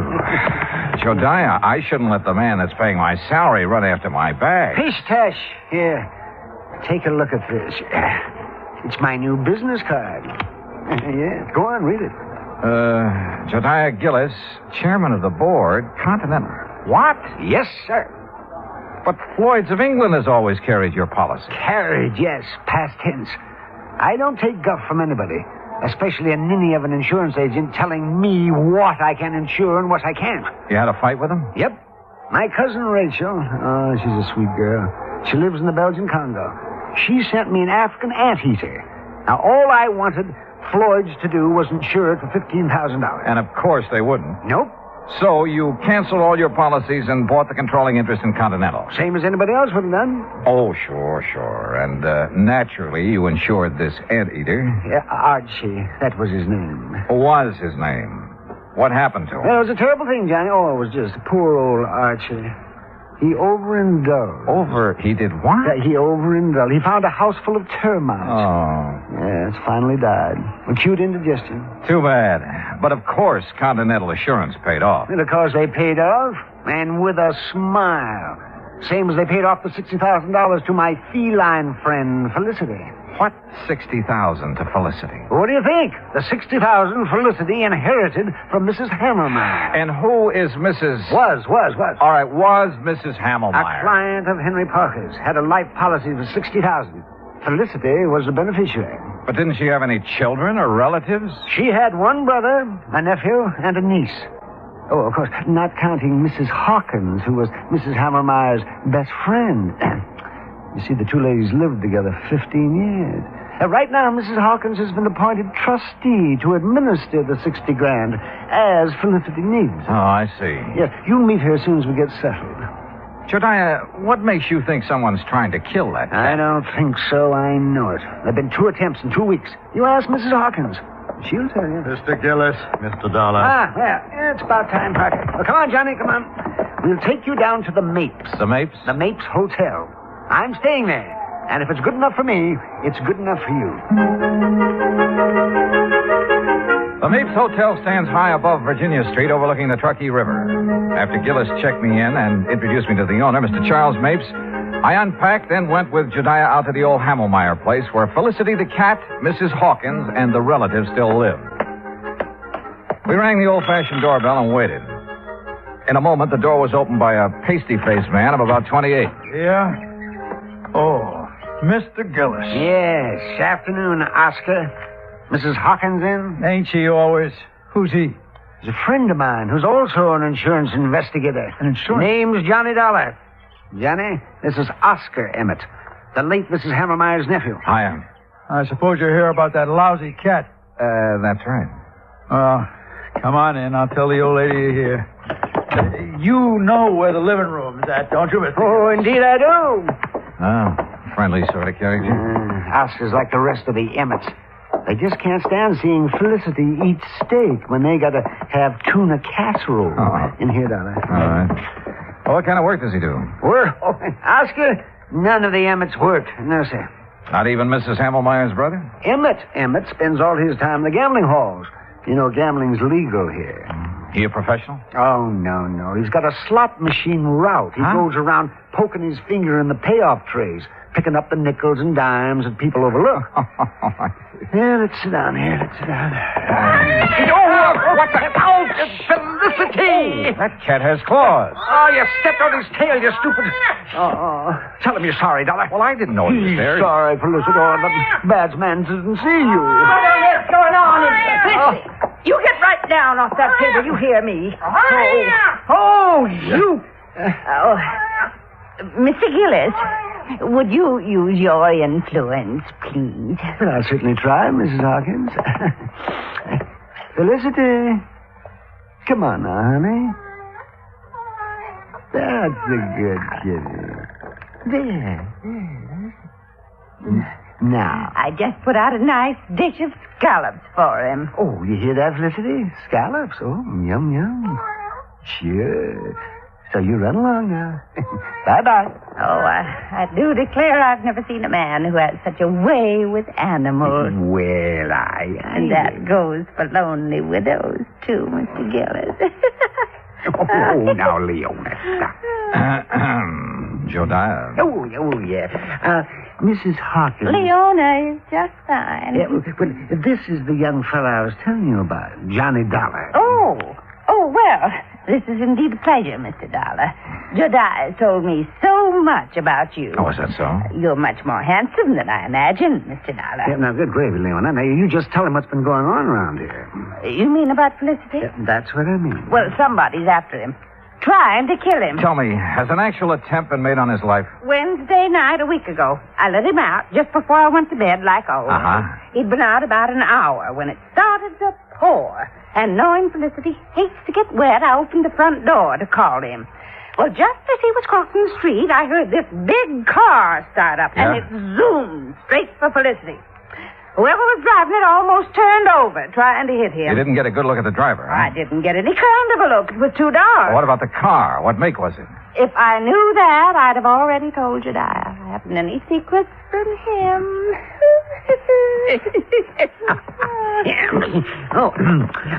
Tell him about last Thursday, Leona. Felicity was poisoned. That's what the vet said. Somebody put arsenic in his lobster. Lobster? Oh, yes, he just loves it. According to the instructions Mrs. Hammelmeyer left, he's to have lobster once a week, steak 3 times, and boiled chicken every Sunday. I see. Yes, and as long as I take care of him and obey her instructions, I can live here rent-free, same as her kin, the Emmets. Uh-huh. Same as them. Mr. Gillis, just who gets Felicity's money in case he dies? The Emmett family? We aren't sure. Oh, why's that? Because Mrs. Hammermeyer left a sealed envelope to be opened only in the event of Felicity's death. Oh, the Emmets will get all that's left, Mr. Dollar, I'm sure of it. No, Leon. You mustn't look on the dark side. Well, I did rub Mildred's, Mrs. Hammelmeyer's back and bunions for a good many years. Did her marketing. Saw she got her medicine on time. I do hope she appreciated Oh, it. she did, Leon. You see. You dear, sweet man. Hello? Anybody home? Where is everybody? We're in the living room. Yes, I figured they'd start flocking in. Now it's dinner time.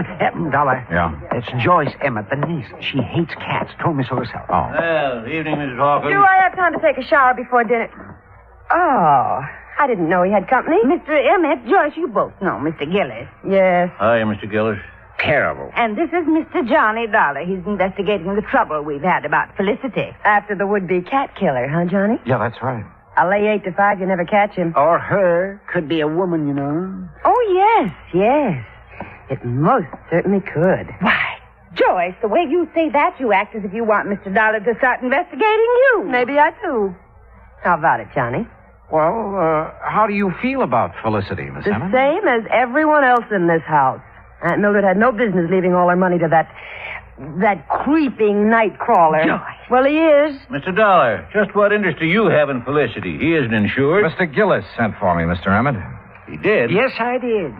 Continental has a moral responsibility to see that the funds handed over to widows, children, and dumb animals are protected from swindlers, connivers, and blackguards, of which I'm sure this house has many. Why, you pompous, wrinkled old Romeo. Joyce, please, if you can't hold your tongue, leave the room. Well, what I said is the truth.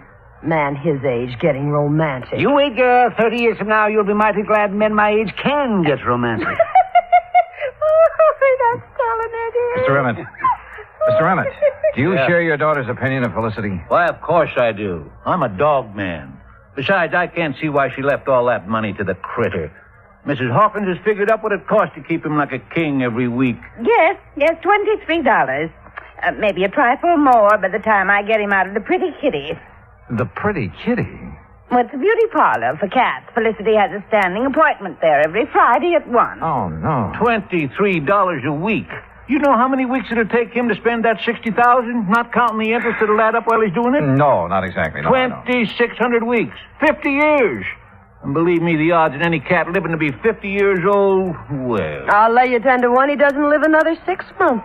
Joyce. Oh, speak of the devil. Well, hello there, Felicity. Oh, did you know we were talking about you? Did you finish up all your dinner, Felicity? He sometimes doesn't eat all his scallops. Last week I gave them to Oscar. Oh, it's disgusting. Well, look at him. He thinks he owns us. What do you mean, thinks? A few minutes later, Jodiah drove me back to the Mapes. Whether it was the Emmets or Mrs. Hawkins who wanted Felicity out of the way, I didn't know. But I did know we should get him out of that house as soon as possible. I changed my clothes, met Jodiah and his friend Charlie Mapes in the Skyrim for dinner, did a bit of gambling, then went to bed. Must have been about 3:30 when the phone rang. Hello? Oh, Dollar, please answer me. Who is it? Mrs. Hawkins, I tried to get Mr. Gillis, but he left word he wasn't to be disturbed. Oh, well, what is it, Mrs. Hawkins? What's wrong? Oh, it's terrible. Oh, it's just terrible. What is it? What's happened? Felicity, he... Felicity, what? I let him out about 10, but he's disappeared. Mr. Dollar, I know he's been killed.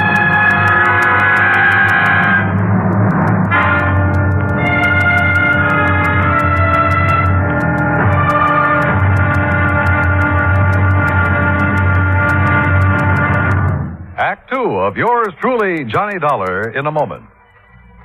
Anyone who has survived the rigors of basic training is familiar with a great variety of milk that is dished out periodically in the armed forces.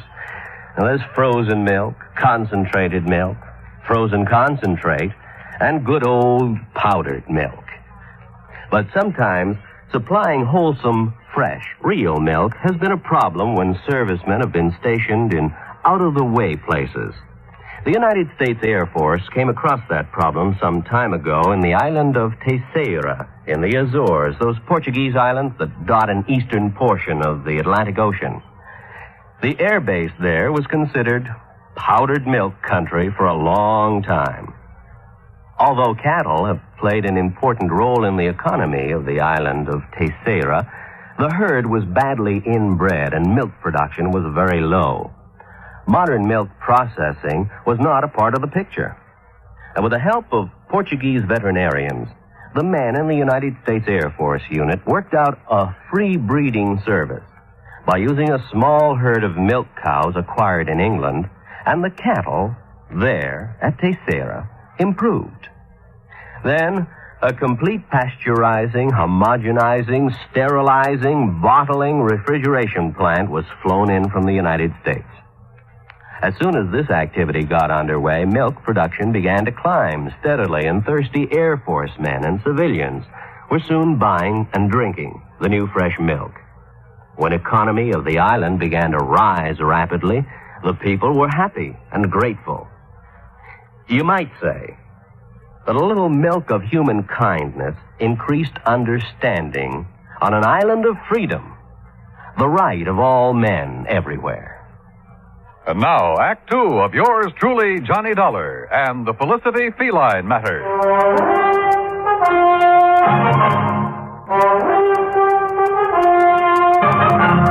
A few minutes later, Jediah Gillis and I were at the old Hammelmeyer home. Joyce and her father, along with Mrs. Hawkins, were waiting for us.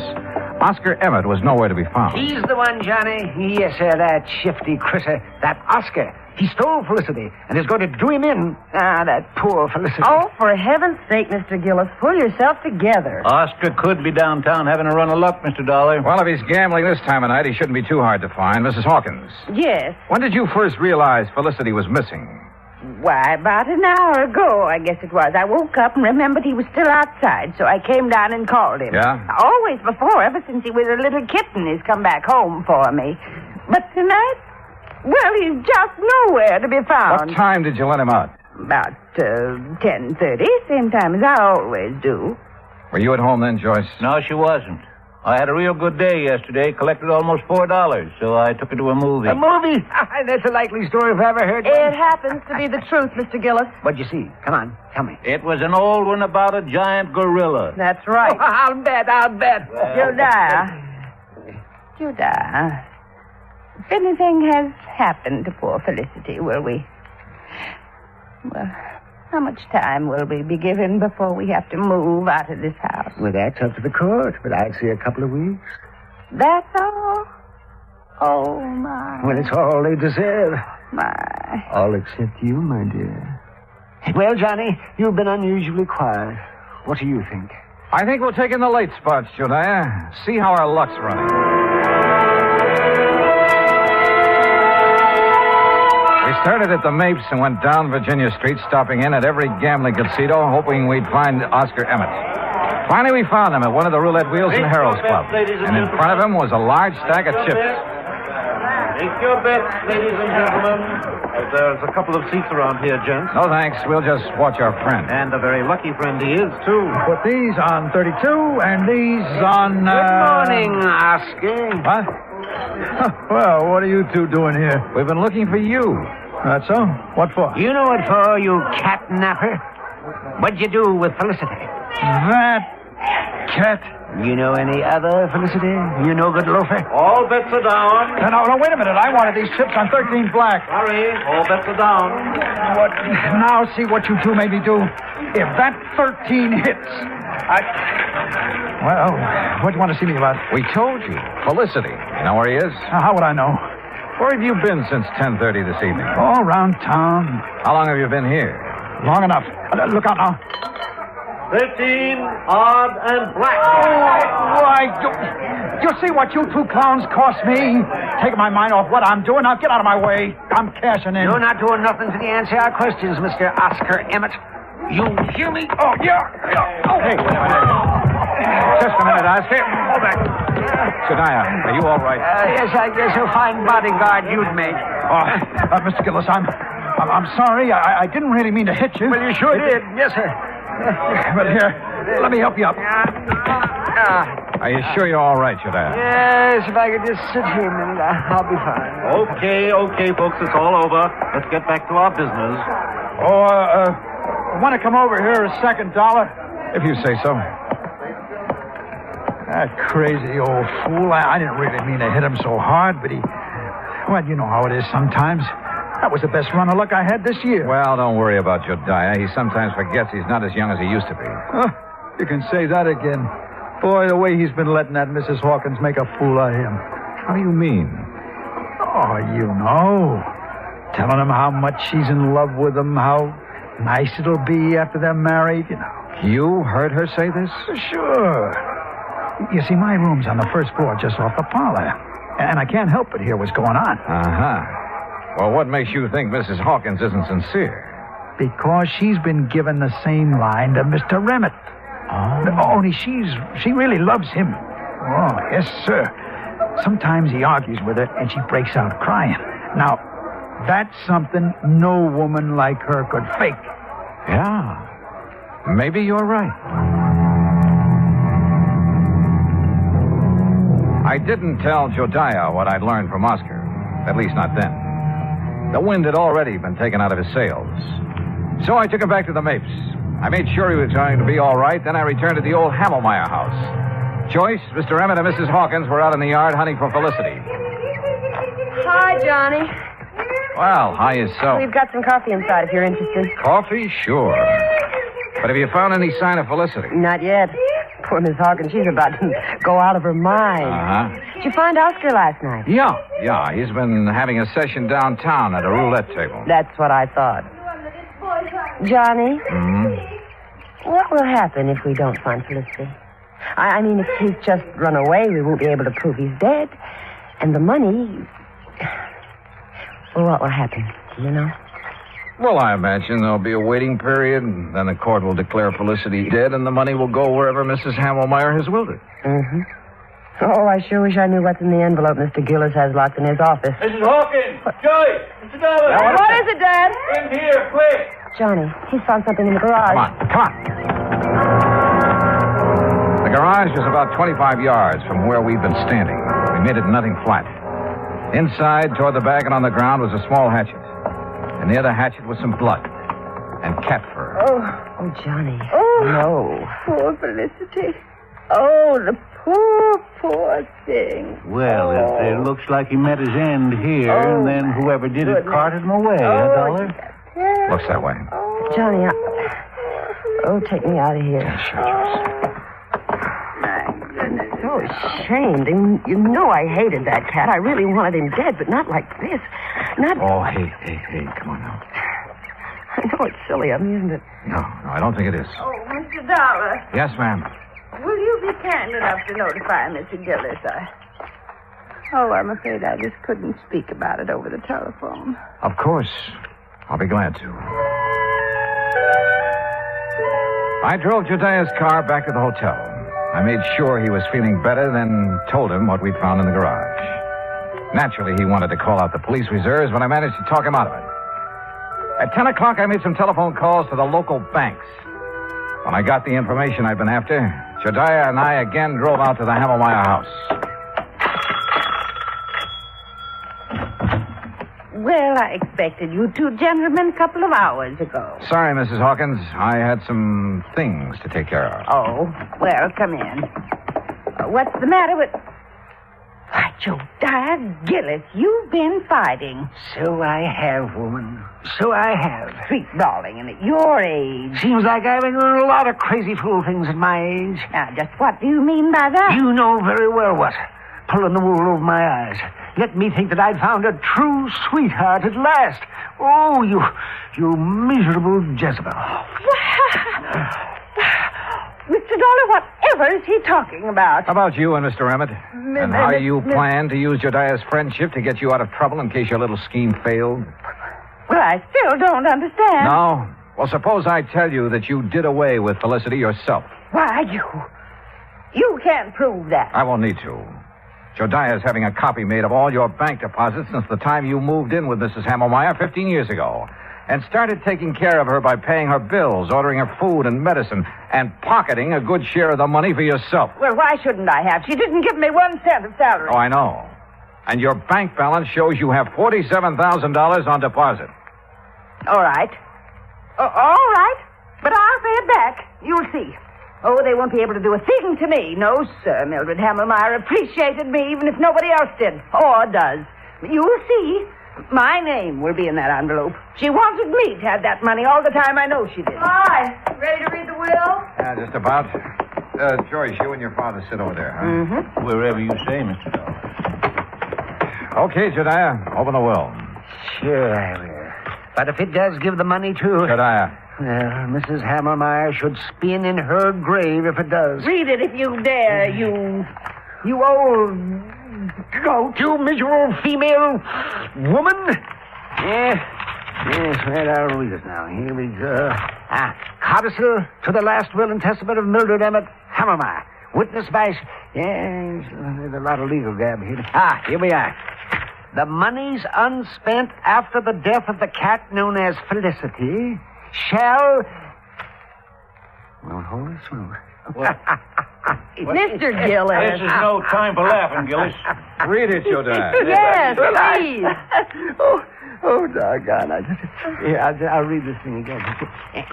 The monies unspent shall then go to the descendants of the original heir. What? Descendants? What? Yes. Well, how... The original heir is Felicity. Now, the money goes to his descendants. And being as he was a tomcat who loved to go prowling at night, did he ever have descendants? Oh, hundreds of them. Well, sir, what happened later proved once and for all that miracles can happen. For at 1 o'clock on Friday afternoon, we got a phone call from the Pretty Kitty Beauty Shop. A large tomcat with a bad cut on the back of his neck had shown up for his usual shampoo and manicure. Maybe they do have 9 lives. Expense account total, including hotel bill, incidentals, and transportation back to Hartford, $407.20. Yours truly, Johnny Dollar.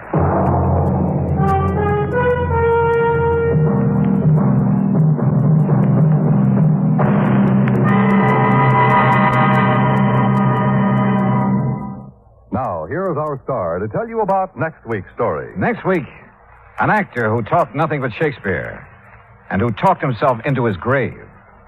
Join us, won't you? Yours truly, Johnny Dollar.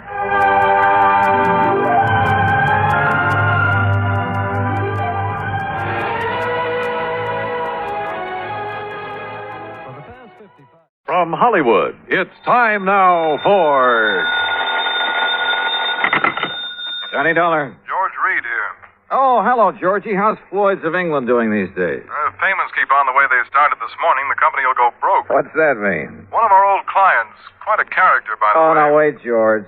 For just once, give me a case involving some nice, ordinary, normal person. No, Johnny. First, it was that old fuss-budget Jediah Gillis. Yes, but Then now... big bad Michael Meany, who thought he owned half the state of Louisiana. Well, yes, I know, but compared to them, Durango Laramie Dalhart is as normal as they come. Durango what? Except for one thing, of course. The payment of his insurance premium this morning. What was the matter with it? $4,500, Johnny, and $100 bills. They're still here on my desk. $100 bills? You call this character normal? Listen, will you? Every one of these bills is counterfeit. Oh. I'll be right over.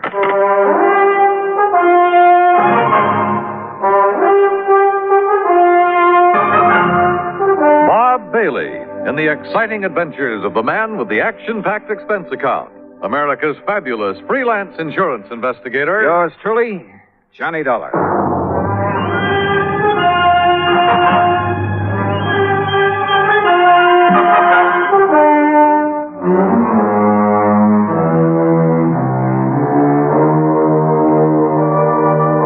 expense account submitted by Special Investigator Johnny Dollar to Floyd's of England, North American offices, Hartford, Connecticut.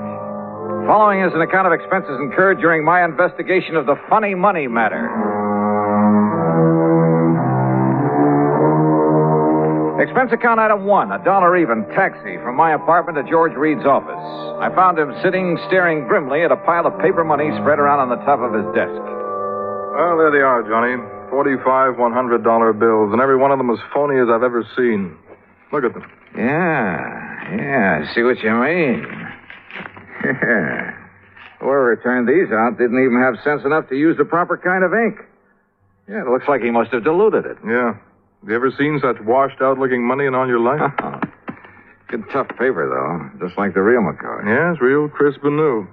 But, Johnny, look at those colors. Even the black isn't really black. Yeah. You'd think they'd at least have tried to wrinkle them up a bit and dirty them. Yeah. This is the most obviously flagrant... What are you looking at, Johnny? Oh, this is unusual. For counterfeit, that is. What? Well, they've all been printed up with different serial numbers. See? Here. And here. Huh? How about that? Pretty smart. Funny, isn't it? The thing that usually makes this stuff easy to spot is the same number on all the bills. Sure. And whoever made these was clever enough to think of that. Had sense enough to use good paper, too. Uh-huh. But he certainly slipped up when it came to the color and quality of the ink. As for the press work... Well, I don't pretend to know much about phony money, George. Who needs to? Heavens knows I don't see too many $100 bills. But to me, this engraving looks just about perfect. That's just what I'm saying. Perfect plate, sense enough to change the numbers, good paper. Yet look at the result. Yeah. Has he ever tried anything like this before? What? Durango? Yeah. And just for the sake of the record, what is his real name? That's it. Durango Laramie Dalhart. Oh, I can't believe it. And the answer to your first question is no. Durango is as honest as the day is long. Well, maybe you mean he was. Well, maybe. But if so, I want to know why. There'd have to be a mighty good reason, believe me. Running out of dough is the best one I can think of. But he's always had plenty. After all, $4,500 to spend on insurance year after year. Just who is he? And where is he? He lives on a ranch in Oklahoma. What kind of a ranch? I don't know. But it must be awfully big. Where in Oklahoma? A place called Bum Spung. Bum Spung? Yes. Oh, now, look, George, this whole thing is beginning to get a little too thick. Durango, Bum Spung, Laramie Dalhart, whatever it is. Look, counterfeit money is for the Secret Service, so why don't you just put in a phone call to them and let them carry the ball? No. Why? Because of Durango. I simply can't believe he'd deliberately hand over a lot of phony money. He's been paying on that policy for years. Always in cash? Always in cash. Crisp, new, legitimate $100 bills. Up till now. Were you here when he left these? No. Now, look, Johnny, if somebody is trying to take him, it's up to us to protect him. Oh, that's a big if, George, from where I stand. Johnny, we've always tried to give more personal service to our clients than some of the other companies. Look, I want you to investigate this thing for us, without Durango's knowing, of course, on a fee plus expense account basis. Oh, an extra fee? That's not usual, George. With you, it is. You know as well as I do, the padding that goes on your expense account is plenty fee for anybody. Oh, George, you cut me to the quick. All right, where is where is Mr. Dalhart now? Back in Bum Spung, Oklahoma, or at least on the way. But I thought he just left this money this morning. Every year he follows the same pattern. Comes east for a fling. You know, New York and all the nightclubs, that sort of thing. Then, just before leaving, he drops in here, makes his premium payment, and is gone. So? George, I still think you should have called in the Secret Service. But I'll take this on for just one reason. What's that? I want to find out what kind of a place could ever deserve the name of Bum Spung. Since George had already arranged for plane travel as far as Enid, Oklahoma, item 2 is a mere $8.55 for incidentals along the way. I arrived in Enid shortly after noon. Item 3, $2.60 for lunch. Item 4, $50 deposit on a rental car. And the owner of the drive-your-own agency wore a silly little smile as he gave me the directions to Bum Spung. Anyway, I headed due north on Highway 81 across the Oklahoma flatland.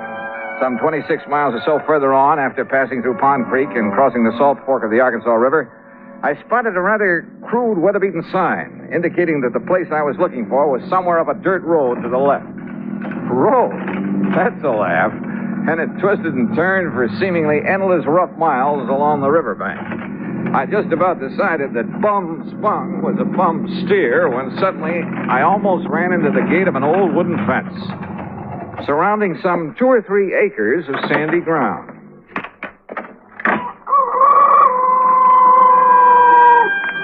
And there they were. A huge, ramshackle, unpainted building that passed for a house. An even more dilapidated affair, propped up with timbers that probably served as a barn. There were a couple of broken-down outbuildings, too.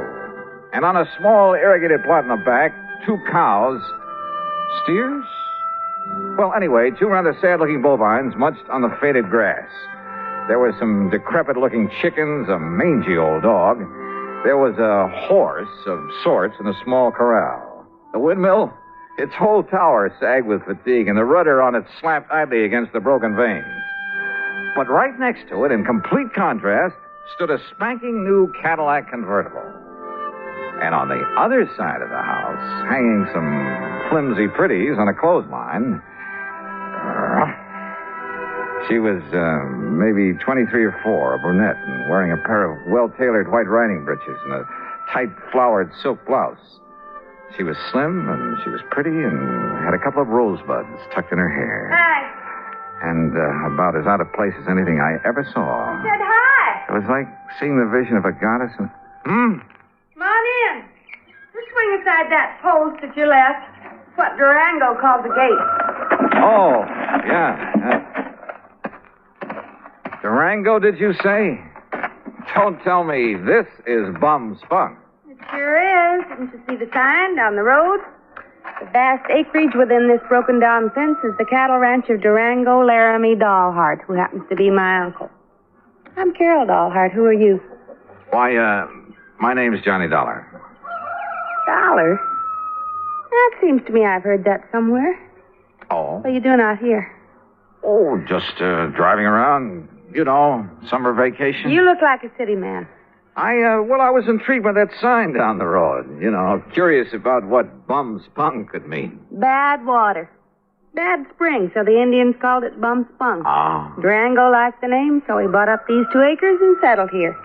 And this is all there is to his ranch? What's the matter with it? He likes it. But I'd had an idea.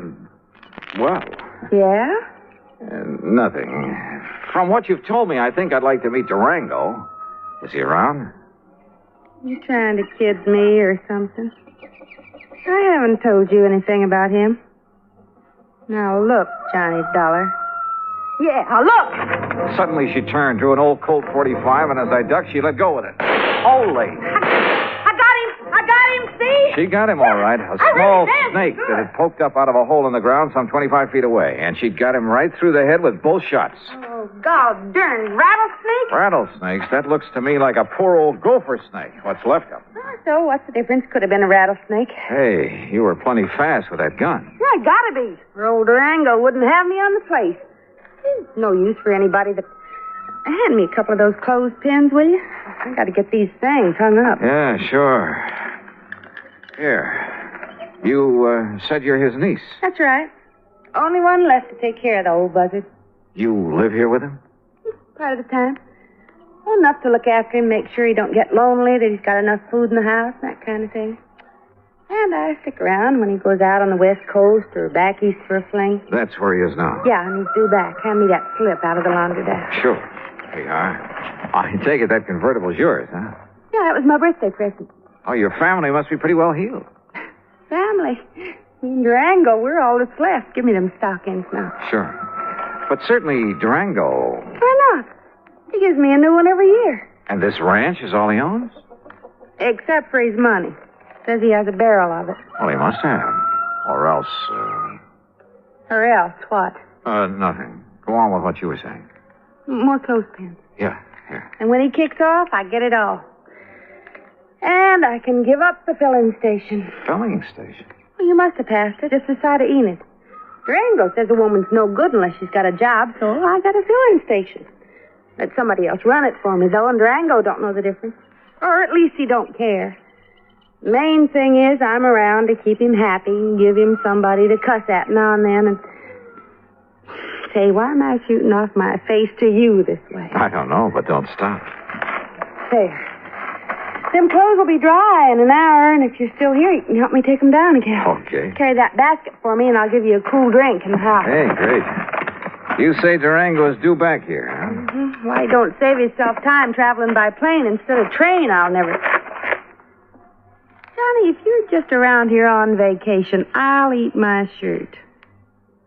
Why'd you come here? And don't give me any guff. All right, come on. Pour me that drink and I'll tell you. Now, I'll tell you. If you're here to pull something on... Oh! What's it? Son of a dog blasted gopher. Oh, Easy now. Easy. Don't you easy now, me. I busted my ankle. Oh, it's just a little sprain. Here, arm over my shoulder. Okay. Dang fool that I was to kill that gopher snake back there. Oh, Johnny, it hurts. Then I'll carry you. You know. Oh, that's better. And hey, boy, you got muscles. You know. Huh? What the? Well, take me over to the sofa. What's the matter, Johnny? What stopped me was the inside of the ramshackle old house. Clean, modern, well-furnished. Even the kitchen with its gleaming porcelain, electric range, huge refrigerator, and freezer. Modern in every way. Well, don't just stand there staring. Get some water, hot and cold for this ankle. While you're at it, pour us a drink at the bar over there in the corner. I could use a good, stiff snort.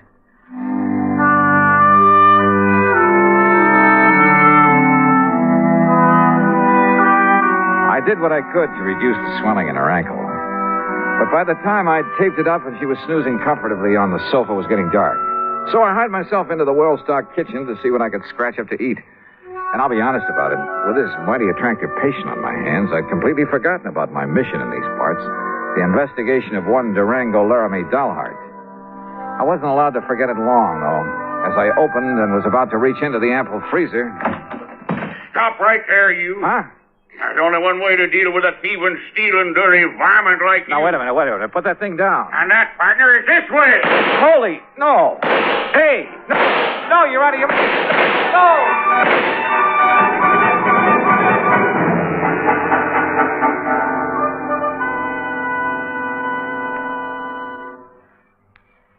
Act Two of yours truly, Johnny Dollar, in a moment. A number of years ago, it was said that, in spite of the large population of this planet, men and women remain the most inaccessible things on it. Today, we see this lack of understanding among peoples of the world reflected in headline stories. But it isn't because the people of the world are enemies. All people want to be friends.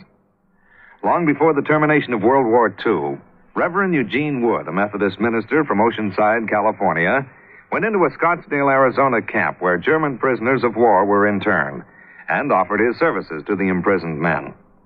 Among other things, Reverend Wood taught the men English, and he taught them about the United States of America. During the following years, after the men had been repatriated to their native Germany, nearly half of the internees corresponded frequently with Reverend Wood. Those men expressed a unique understanding of the people and the country of the United States of America. This great feeling of friendship and understanding prompted the minister to make a pilgrimage to Europe to seek out the men he had befriended in the prisoner of war camp in Arizona. This gesture on Reverend Wood's part gained him a fantastic welcome everywhere he went. In all the places he visited, he spread the gospel of love and friendship and had it returned to him. There were no enemies, only men with the love of freedom, the right of all men, everywhere. And now, Act Two of yours truly, Johnny Dollar, and the Funny Money Matter.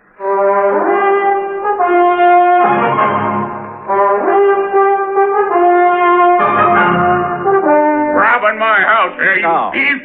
Now, wait a minute. Not while old Durango's around. Durango, you old maverick! Watch it! Cut out that shooting while I'm trying to sleep. Ain't had a chance like this in years. Will you cut it out? Quit it! Cut it out, I said! Enough. Me, too. Take a swing at me, will you? Right. Holy Moses. Okay.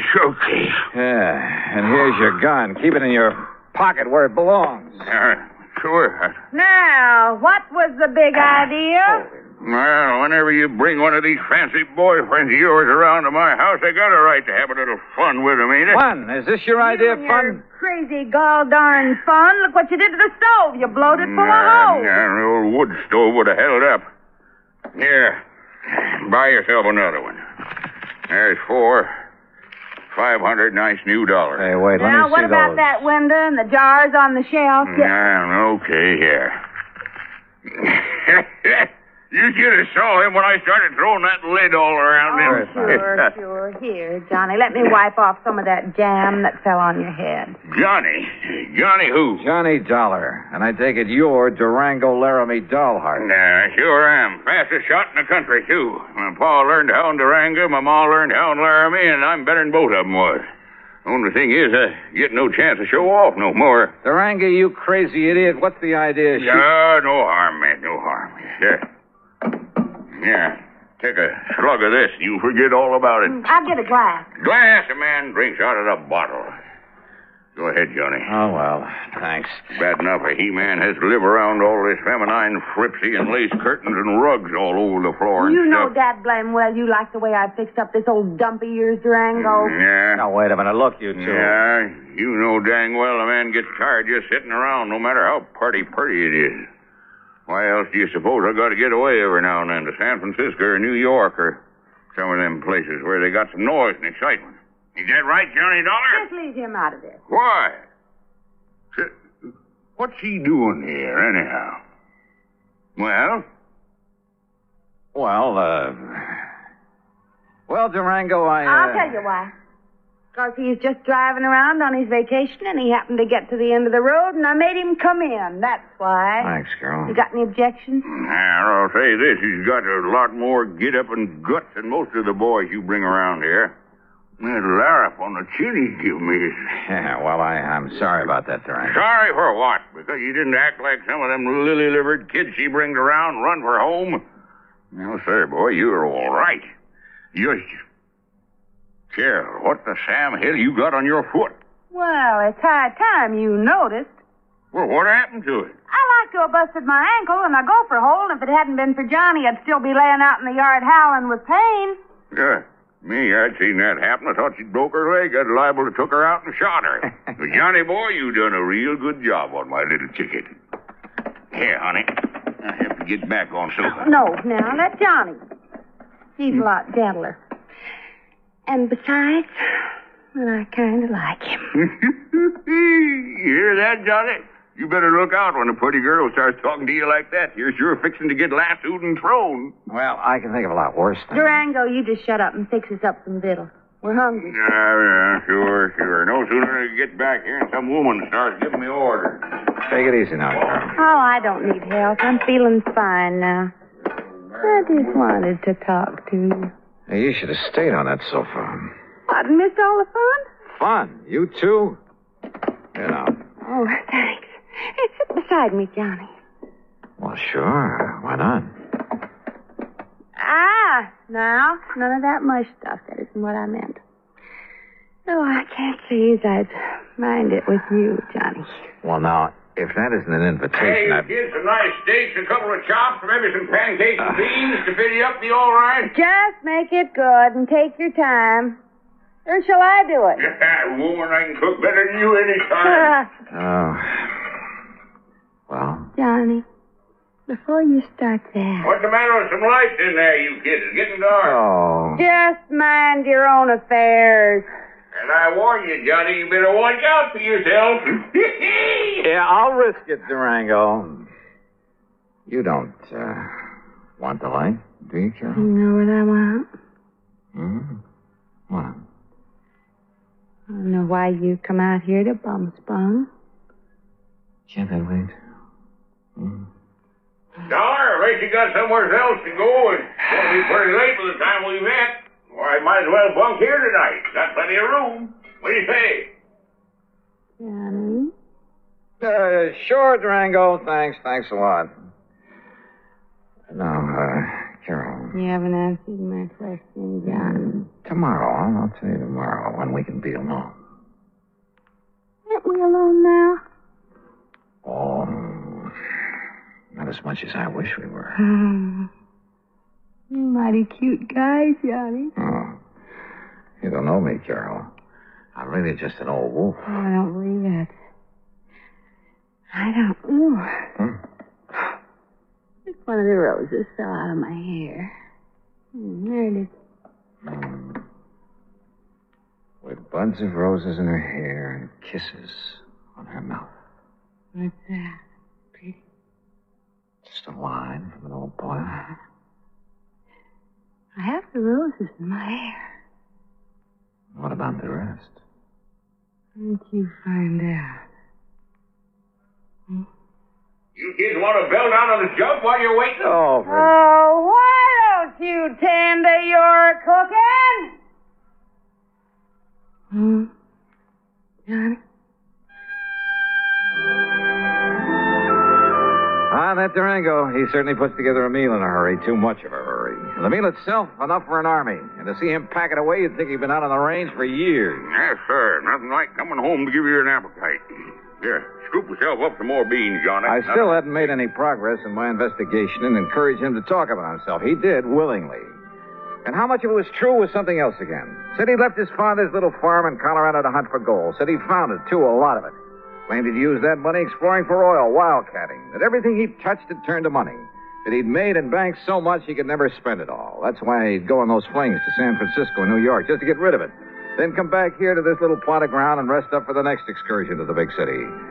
His only regret was he was too old to make the new West like the old West. Yes, sir. If I was 20 years younger, I'd ride a horse into Dodge City and show all them law and order. I'd show them just exactly how it was in the old days. Like I read about in them magazines. But if all this were true, why the counterfeit money?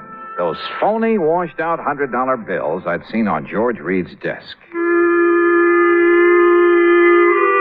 The bed in the guest room was as comfortable as my own, but I couldn't get to sleep. Fortunately, for long after the house was dark, it must have been close to midnight, I heard the door of Durango's room open, heard him sneak out of the house the back way. Quickly, as quietly as I could, I slipped on trousers and shoes, took along my gun, and went after him. From the back porch, I could see that there was a light on in one of the small outbuildings.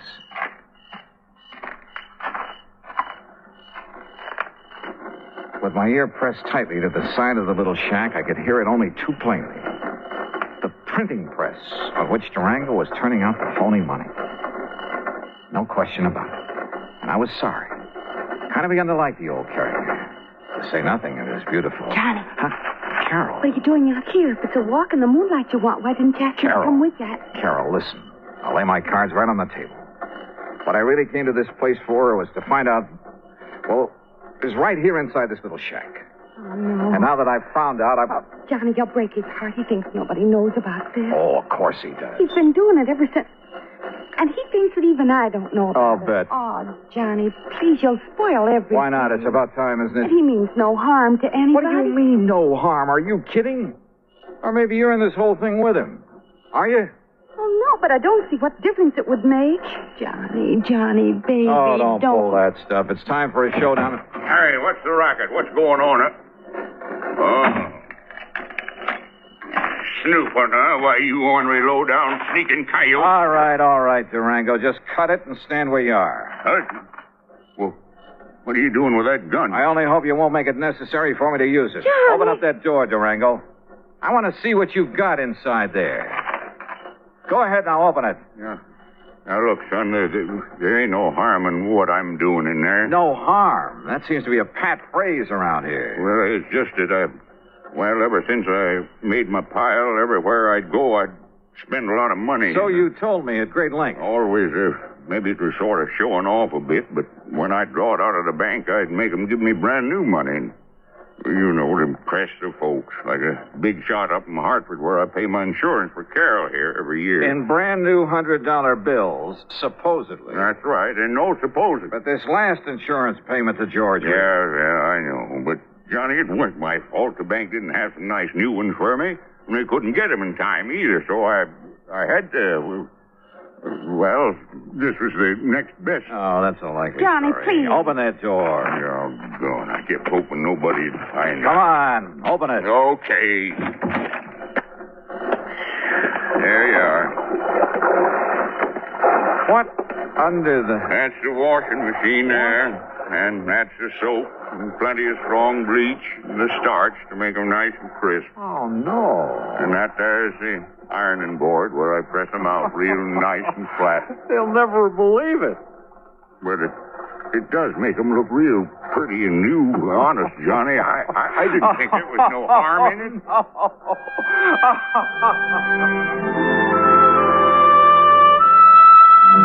Well, there you have it, George.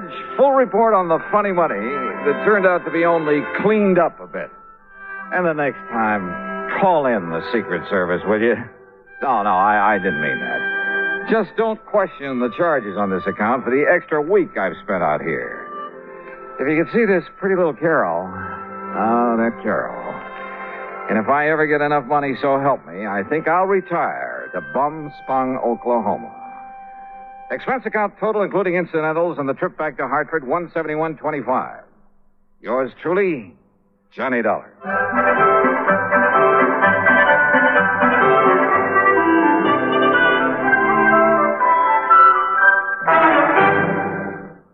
Now, here is our star to tell you about next week's story. Next week, well, just remember one thing. That old saying about a cat having 9 lives.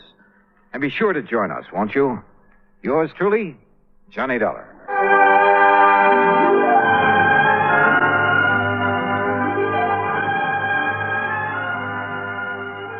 Yours truly. From Hollywood, it's time now for... Johnny Dollar. Earl Foreman, Johnny. In Sarasota? That's right. Florida? Where else? Well, hi, Earl. How are things in the land of infernal sunshine? What do you mean, infernal? Well, it's got pretty hot down there these days, isn't it? Makes good fishing weather, Johnny. Yeah, but without a case to work on, what possible excuse would I have? Maybe I have one for you. Oh? Yeah. And maybe it's murder. Earl, I'll be down on the next plane.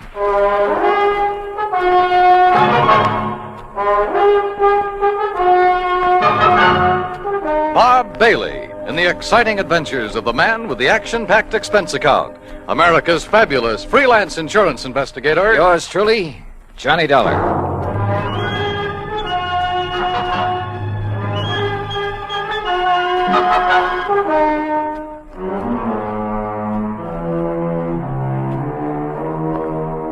Expense account submitted by Special Investigator Johnny Dollar to Tri-State Life and Casualty Company Branch Office, Sarasota, Florida. Following is an account of expenses incurred during my investigation of the Parley Barron matter.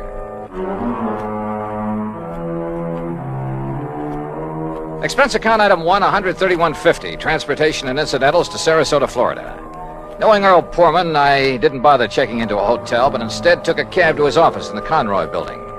Tall, lanky, easygoing, he welcomed me like a long-lost brother. Oh, Johnny, you're looking great.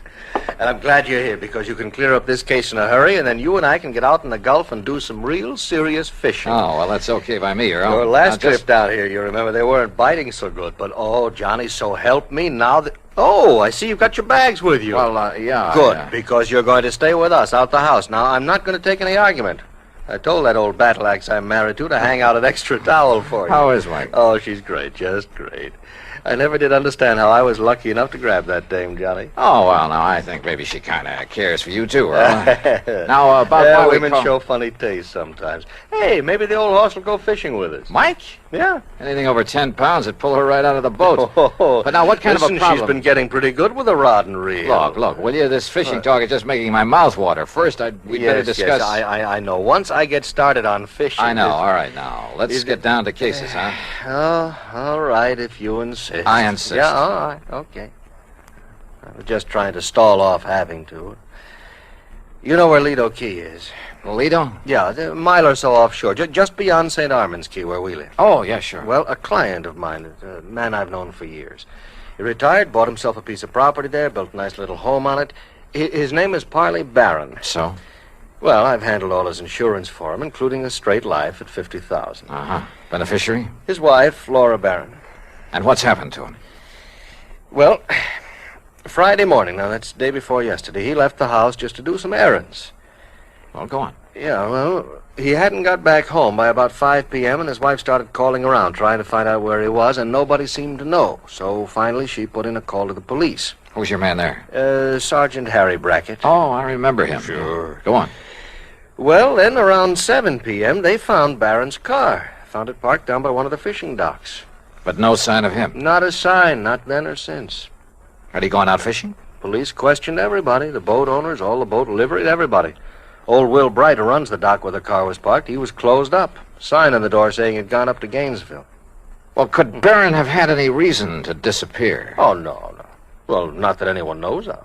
What kind of a person is his wife? No, she's very sweet, Johnny. She's a bit of a bore, but they doted on each other.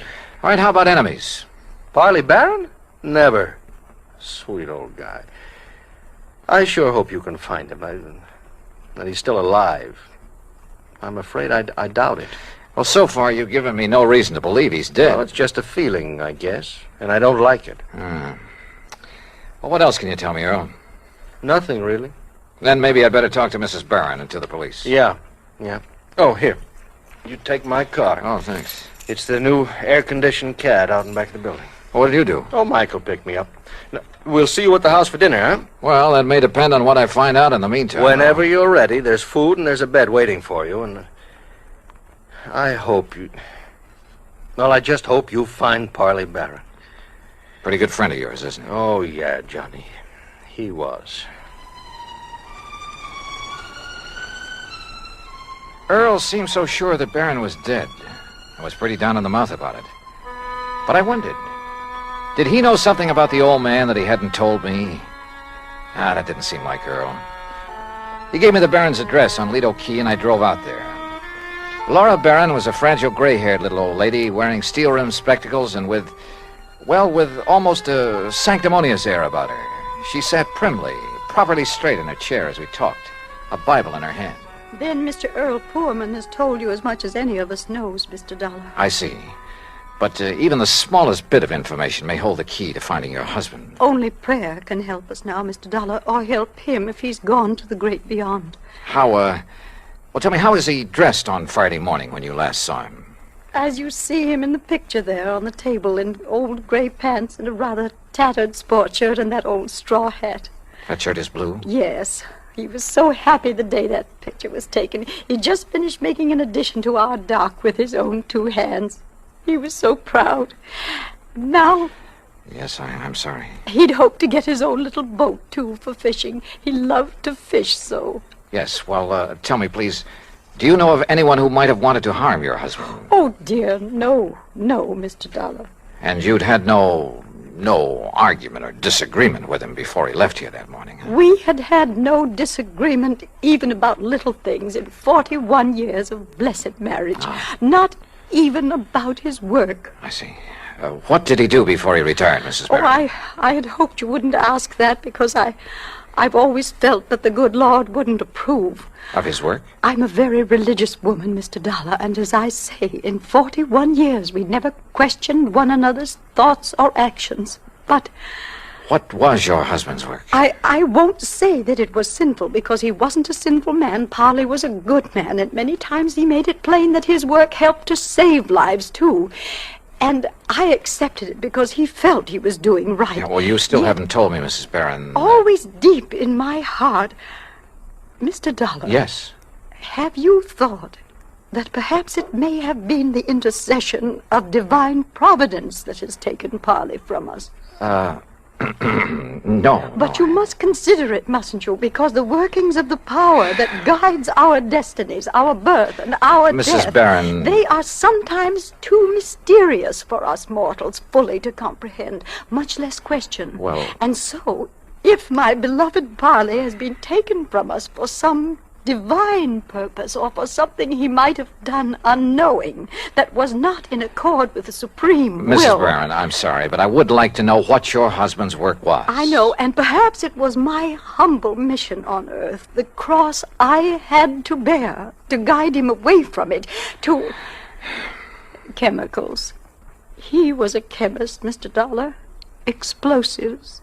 Explosives? Yes, heaven please forgive me for not having led him into some other Where field. did he work? Tampa, Dufresne Chemical Corporation. Dufresne. Oh, yes, I've heard of it. Explosive things to kill in defiance of the Almighty's purpose that we love one another. Yeah, but now how long ago was this? He retired in 1951 And since then? here in Sarasota. And to keep himself occupied? Oh, this lovely home of ours and his fishing, though he never caught anything. Oh, I see. Never caught anything, Mr. Dollar. Do you suppose that was some retribution for the work he had done so long, for some error in his living or thinking? Well, well, who knows, of course. Yes, who knows? But we should consider it, shouldn't we? Where did he do his fishing? He never told me, but he left here almost every day to try his skill. And always he came home empty-handed. Yeah. Well, thanks, Mrs. Barron. I'm sorry to have had to ask you so many questions. It's all right, Mr. Dollar. My faith will sustain me through this ordeal. I'm sure it will. Thanks again. Here, you must take some of these pamphlets with them. Oh, read them. Any aid to piety of the mind is good for all of us. Yes, well, thanks. The inspired word may help us all. Oh, sure. Thanks. Thanks very much.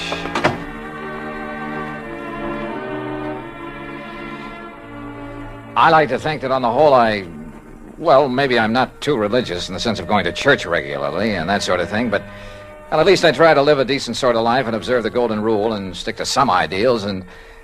But in an atmosphere like that, well, I couldn't help wondering if her husband didn't have good reason for wanting to get away for a while. In any event, I'd got nowhere on the case, so I phoned Sergeant Harry Brackett. That's item 2, 10 cents. But the desk at headquarters said he wouldn't be back until about 6 p.m., and since I really had nothing to go on until I could see him, I dropped in on Earl again. You kidding? Then we'll take the boat and run out into the Gulf and get some fish for dinner. It's the best time of day. So who was I to refuse? And within the hour, we were fighting the tide through the pass between Lido and Longboat Keys on our way along into the Gulf. Yeah, Johnny, I find I always have my best luck along about this time of day, just before sundown. I still ought to be back there working. Why? Sergeant Brackett won't be back at headquarters until 6 o'clock. You told me yourself. Now, what can you do until you talk to him and find out what leads he may have? Oh, man, you are a funny one. You call me long distance to get down in a hurry, then insist I go fishing instead of working on Don't you know, fishing's the answer to more problems than anything else in the world. You got worries? Go fishing. You'll forget them. Got a nagging wife? Oh, don't let Mike hear you say that. Well, she's different. You little shrimp. But you know what I mean. A writer, he wants ideas, he goes fishing. A businessman? A detective? Huh? Go ahead and say it, an insurance investigator. Sure. I'll bet that more than once when you've been stumped on a case, why, if you had just relaxed your mind by going out somewhere and wetting a line... I wish it were that easy. And so far as this matter is concerned, I haven't even got started on it yet. Well, relax anyway. Who knows? Maybe the answer to what's happened to poor old Parley Barron will just come to you. Oh, yeah, sure. Oh, sure. Instead of you chasing Earl. him. Huh? Yeah? Up ahead, just to the right there. Where? Oh, yeah. Somebody's old beat-up straw hat. Yeah, and a little further. You know something? The tide will carry that skimmer right smack into the Earl, city pier. look. And if the fellow that lost it Look, knows... further over to the right. Huh? What is that, floating there? I don't know. Well, it looks like...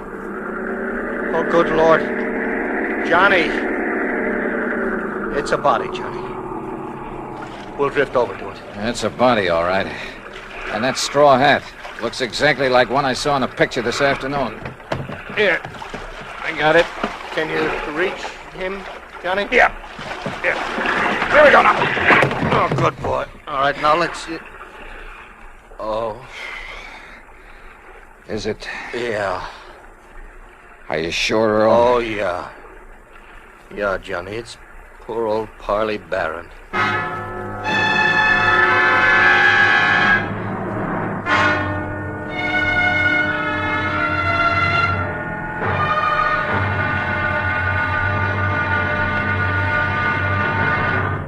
Act 2 of yours truly, Johnny Dollar, in a moment. Everyone loves kids, and every kid loves candy. American servicemen have heard the tearful cries for candy in most parts of the world, in Europe and the Far East during World War II and after. And there's never seemed to be enough candy to go around. Well, more than a dozen years ago, during the Berlin airlift, an Air Force lieutenant from the United States discovered he had no candy to offer some German children. However, he promised to drop them some candy the next day as he came in for a landing. Improvising a parachute out of his handkerchief, Lieutenant Gale Halverson dropped the candy bars the next day as he had promised. Now, this idea caught on among other Air Force men in the airlift, and that's how Operation Little Victuals began.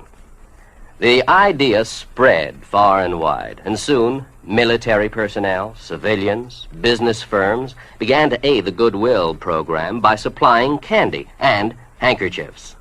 Time after time, as the sleek cargo planes of the United States Air Force swooped low over the landing field, a shower of little bundles of sweets dotted the sky as their tiny parachutes carried them safely to the ground. And the hungry German children gathered up these bundles of mercy, which the communists try to keep from them. The men of the United States Air Force did a great job satisfying a lot of appetites, but they did more. By a wonderful sense of understanding, they nourished the cause of freedom, the right of all men and children everywhere. And now, Act Two of yours truly, Johnny Dollar, and the Parley Barron matter.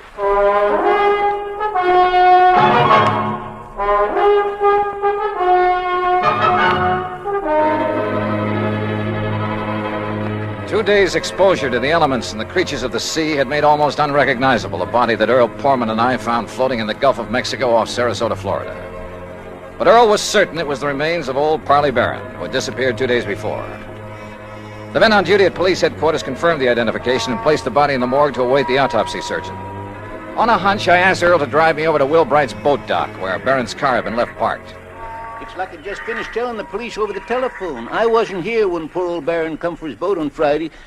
Oh, what a shame, such a nice old man. Where were you, Mr. Bright? I was up to Gainesville picking up some fishing tackle from a wholesaler. Well, then Mr. Barron must have got a boat from someone else that morning. Oh, no, sir. No? No, sir. Why not, Mr. Bright? Oh, he never took out a boat from anybody else but me. His own boat. At least it was the one I kept set aside for him. And that's what kind of puzzled me, Mr. Dollar, is it? That's right. Well, you see, when I come back here Saturday night, his boat was right here at the dock. But it weren't tied up in its usual spot where I always tie it up. Somebody had moved it. Must have. And it weren't my helper, Pete. You know, Johnny, that means he may have taken it out, but whoever did him in returned it. Oh, possibly. Mr. Bright, which one is his boat? Right here, I'll show you. I always give him the same one. Never let nobody else use it. That's why he kept his fishing tackle just laying in it, always ready to use. Here. Yeah, I see. I've heard he wasn't a very good fisherman. No, he never brought in a thing. Of course, maybe he was so soft-hearted he put back everything he caught. Or maybe his daily excursions were just to get away from his wife, Mr. Bright. Now, don't you say nothing against her, mister. Maybe she is a little touched on religion. Sure, she tries a different kind every couple of months. But she's a fine woman. Just like he was a fine man. And everybody knows it. Yeah. The whole town is mourning him. Excuse me. What are you looking for, Johnny? Earl, I just noticed something about this tackle lying in the boat.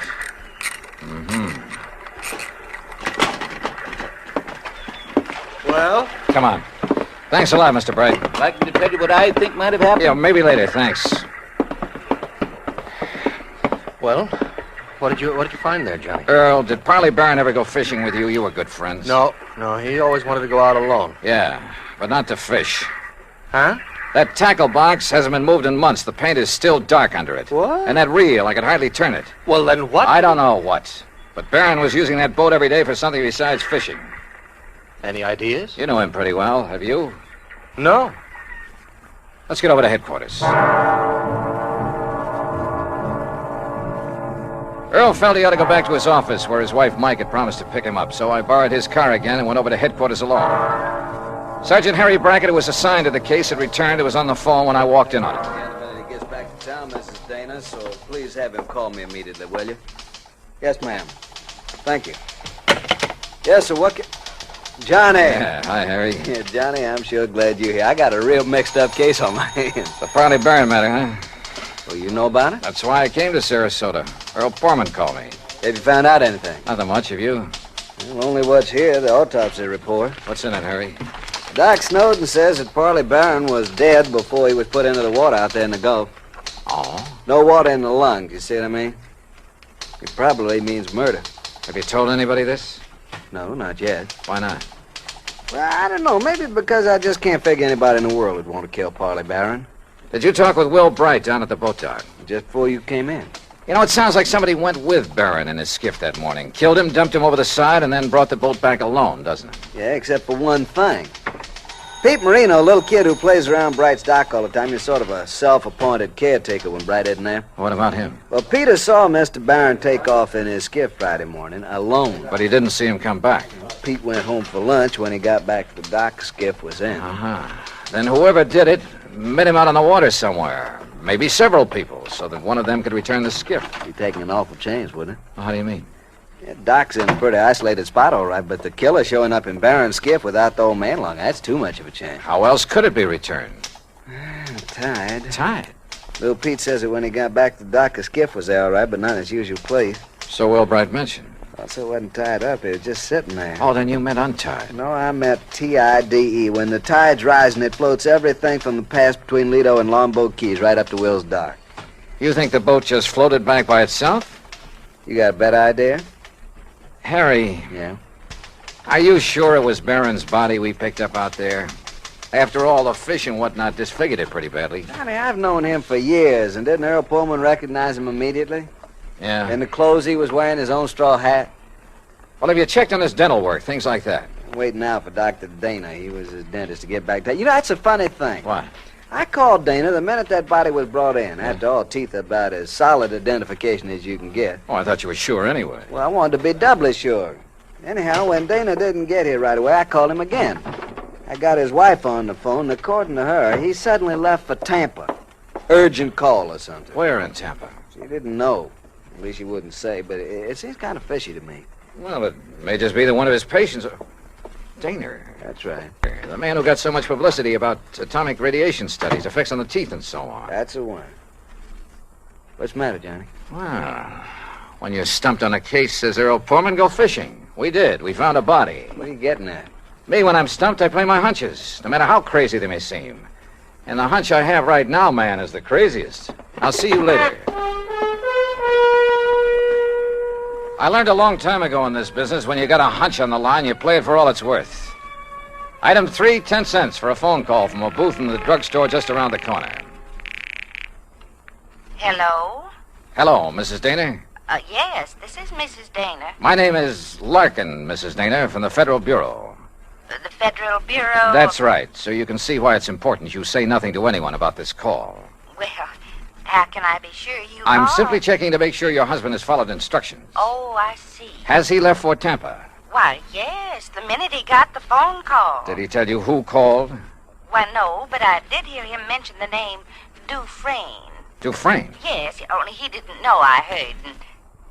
Oh, maybe I shouldn't have mentioned it. Just be sure you don't mention it to anyone else. Oh, no. Goodbye.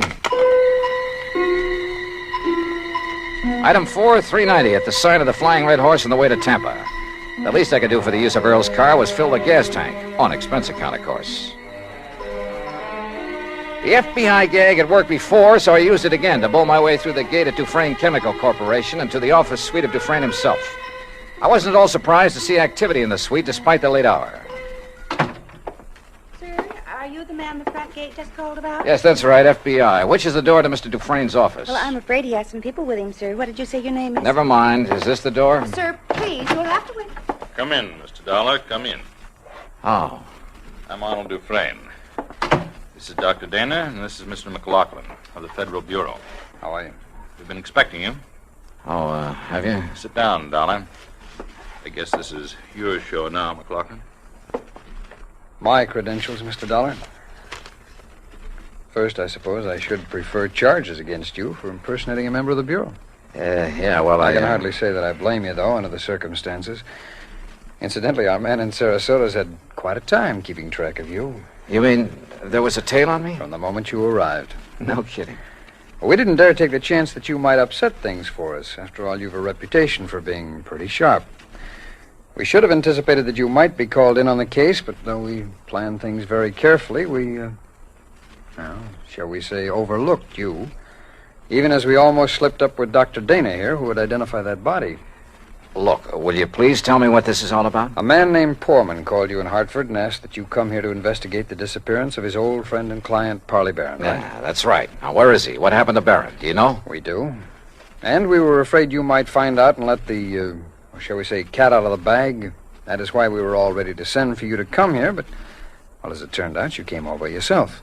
Mr. McLaughlin. Parley Barron, by the way, Mr. Dollar, is all right, alive, healthy, and happy. Then that body we picked up? Dressed in his clothes? During the last war, Mr. Barron, as a research chemist, made vitally important contributions to our, or shall we say, national security. Oh. He was too valuable a man to lose, even though his wife objected to his work for religious reasons. Yeah, I gathered that from talking to her. Or perhaps you even thought she might somehow be implicated in his disappearance. The thought certainly entered my mind. Well, in any event, so that he could continue to have a happy home and at the same time carry on his tremendously important work, we arranged for the little deception that has been going on for some years now. His so-called daily fishing trips. That's right. But each morning in a small hidden cove, I needn't tell you where, he was picked up and brought here to Tampa to carry on his work. Well, I'll be darned. No one was the wiser. Even our, shall we say, competitor nations in atomic and missile research, who were bound to keep tabs on such a man, they knew only that he was working for the Dufresne Chemical Corporation. They and did know that, huh? Well, we must suppose so. International espionage is pretty well organized these days. Ah. But now this disappearance, Mr. Or changes in plans for nuclear developments had made it mandatory that he spend some time in, elsewhere. Where? Well, shall we say, somewhere in New Mexico or something like that. So to openly send him there would have indicated to our competitors what these new developments could be. That had to be avoided at any cost. Therefore, the plan for his disappearance was carefully worked out and carried out. Then whose body was it we picked up? Well, some poor, unidentified old derelict who was on his way to Potter's Field. I see. Well, believe me, if the Bureau functions this thoroughly in everything it does... Oh, we try. Well, what about Mrs. Barron? Oh, she'll bear up. We, of course, made sure of that in the beginning. And then when her dear husband does return... When will that be? When his work is finished. And, of course, that'll be too late for our friends across the sea to catch up with us, and we've worked out a completely plausible story to cover his absence. Oh, I'm sure you have. Now, Dr. Dana here will return to Sarasota in the morning. He will confirm identification of the body that was fished from the sea with only sufficient reservation to protect his professional reputation when Parley Barron reappears. All right. Now, when an insurance claim is filed on Barron... Well, I'm sure Mrs. Barron won't file for some time, unless urged to by your friend Poorman. Oh, I can prevent that without telling him anything. That's fine. What's more, with the penchant that some companies have for... shall we say, slow action on claims? Well, don't let them hear you say that. Well, Barron will be back before you need to worry about it. Now, is that okay with you, Mr. Dollar? Shall we say, okay. And once more, I tip my hat to the FBI.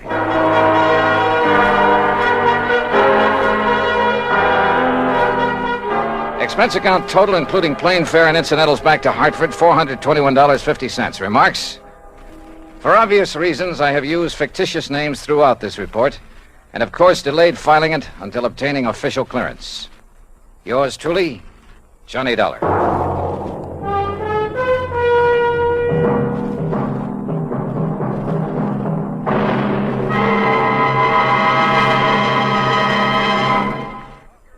And now here's our star to tell you about next week's story. Next week, a strange old character, the most beautiful girl I've ever met, and money all over the place. Counterfeit. Join us, won't you? Yours truly, Johnny Dollar.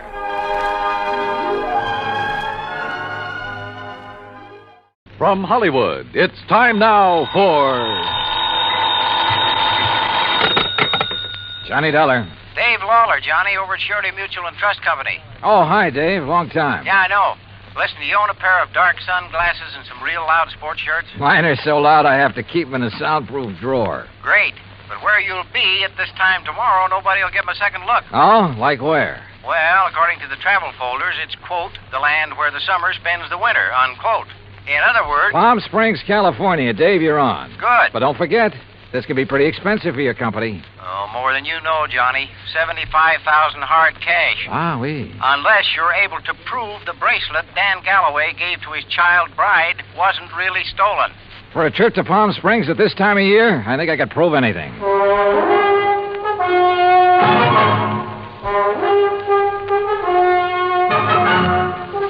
Bob Bailey in the exciting adventures of the man with the action-packed expense account. America's fabulous freelance insurance investigator. Yours truly, Johnny Dollar.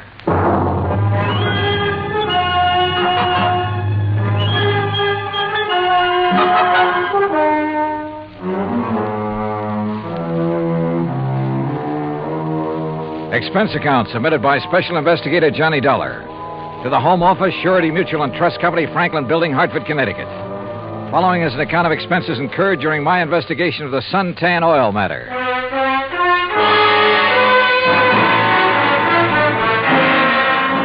Expense account item 1, $197.40. Airline fare and incidentals, Hartford to Palm Springs, California. I registered at La Casa de Paz on South Palm Canyon Drive, changed into casual clothes, and sauntered over to police headquarters. Detective Sergeant Lacey was about to leave for lunch, so I went along with him. Yeah, Dollar. You'd be surprised at how much stuff is lost in this town during the course of just one season. The report we got says it was stolen, Sergeant. Oh, sure. But I doubt it. A $75,000 bracelet, just 5 days old? That'd be a little careless of the lady, wouldn't it? Well, if you were married to one of the biggest wildcatters in the oil business, maybe you could afford to be careless. What about Dan Galloway? Didn't you say he was drilling somewhere around here? About 80 miles south, in the middle of the desert, down by Salton Sea. Salton Sea. Oh, that's really a big inland lake that lies way down below sea level, isn't it? Want to bring me a check, Dottie? 245 feet below sea level, Dollar. There's oil there? Dan Galloway figures it this way. One of the most successful new fields that's been worked in years is deep under the Gulf of Mexico off the coast of Louisiana. There are a lot of salt domes down there, and underneath them are big pools of oil, millions of barrels. So, why not under the Salton Sea, which is all salt deposits? Who knows? Maybe he has something. Anybody else drilling down there? Just Galloway. Who else needs it? I mean, any more than he does. Well, does he? All yours, Dottie. How would I know if Galloway needs it? But there has been talk around. You know. But if he's hard up, how could he afford that fancy bracelet last week? Yeah, or the snazzy Italian sports car the week before that. I don't know either, Dollar. What about his wife? Oh, that Roberta. What a doll. And in 3D, if you know what I mean. How an old coot like him could ever latch onto a pretty little chick like her? Ruff. I take it Roberta's somewhat younger than her husband. Oh, not more than 35, 40 years. Oh, I see. How long have they been married? 2, maybe 3 years. Down in Dallas, I think it was. She's a Texas girl. Well, is it working out? I mean, are they happy? There's talk about that, too. What kind of talk? Oh, it's really just small-town gossip for the most part. Ever hear of Sonny Wyman? Wyman? No. Well, Sonny's around Roberta's age. One of those kids who came up from nothing, but all the time knew exactly where he was going. You know, made a point of meeting the right people, shaking the right hands. Real nice kid, too. What's he do? Well, when the season's over here, he works Pasadena, Beverly Hills, and L.A. Always has something that'll intrigue his wealthy friends. This season, it's Italian sports cars. Cosmo Romas, I think they are. And he's the one who sold the Galloways theirs, huh? He sold Roberta hers. Any angle there in connection with the bracelet? There is. You let me know. Well, if there isn't, what have you been working up to? Well, actually, nothing. You see, I still believe it was lost.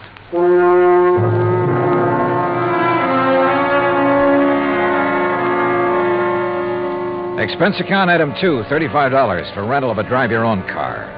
I found the Galloway place about 2 miles out north and east of town.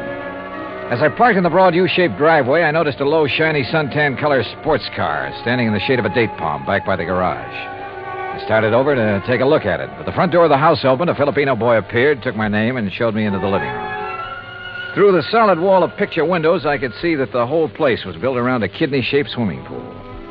Mighty inviting. And so was Roberta, Mrs. Galloway, when she stepped into the room a minute or two later. Hi there, Mr. Dollar. My, it's nice of you to come all the way out here. Yeah, Sergeant Lacey was right. Roberta was a living doll. 22 or 3, trim, petite, and with a figure that... Well, let's not go into that. She said it would be more comfortable out on the lanai beside the pool. I just wish there was something I could tell you about that bracelet that'd help you find it, Mr. Dollar, but, well, just must have been stolen. Well, it makes no difference insofar as your claim is concerned, Mrs. Galloway. The company will still have to pay up, you know, unless, of course, it's found. Oh, I know that. How do you go about your investigation? I mean, do you offer a reward or something? Usually, yes. Of course, it depends on... How much have they offered for my bracelet? Well, frankly, I haven't checked on that yet. But now, Mrs. How Galloway... much would you guess, Johnny? Well, claim this size, probably somewhere between 10 and 30%. What's the matter, Johnny? Your ear's out a mile. Nothing. I just thought I heard... Now, that's funny. I didn't hear a thing. But I had. Quick footsteps somewhere in the house. Then a door open and close. Then a few seconds later, the unmistakable growl of a high-powered engine thundering out through twin straight pipes. Oh, that. Probably some hot rod fan in the neighborhood just drove by. Aren't they She prattled on for another hour or so and again asked about possibilities of a reward for her bracelet. But so far as helpful information was concerned, she came up with nothing. So I excused myself and drove back to town. I wanted to talk to the driver of that sports car. I also wanted to check with Wilhoit Van Hook, the jeweler who had sold the bracelet. I found his shop on Palm Canyon Drive, a small place, but very ultra. As I was about to enter the door... Hey, Mr. Dollar, got a minute? Oh, yeah, sure. 2 or 3 minutes. And I like your car. Mr. Wyman, isn't it? That's right. How'd you know? How'd you know mine? Yeah, real cloak and dagger stuff, huh? You knew I was out at Berta's house, didn't you? Well, it seemed pretty obvious when I heard you hot-footed for the door, then heard this pint-sized monster of yours barrel off. Hey, you wouldn't like to buy a Cosmo Roma, would you? It's a real dilly. Oh, I'd like nothing better, but I'm out here on a job. Yeah, I know. That's what I wanted to talk to you about. Well, you know anything that'll help me? Not much, I'm afraid. But I'll be glad to tell you anything I can. You going in to see Willie? Willie? Yeah, you know, Wilhoit Van Hook, the jeweler. I was, yeah. Why? Do you know him? Know him. I sold him one of these. One exactly like mine. And we're both going to be in the rally they're holding next Sunday. You ever see a good sports car race? No, I'm afraid not. Well, we'll soon fix that. And look, after you've talked to Willie, if you want to go down to where Dan Galloway is drilling his new well, I'll be glad to give you a lift. Good idea. But I don't want to take you out of your way. Oh, not at all. I was going that way anyhow. Besides, I thought it might give us a chance to talk a little. Sure, Wyman. Why not?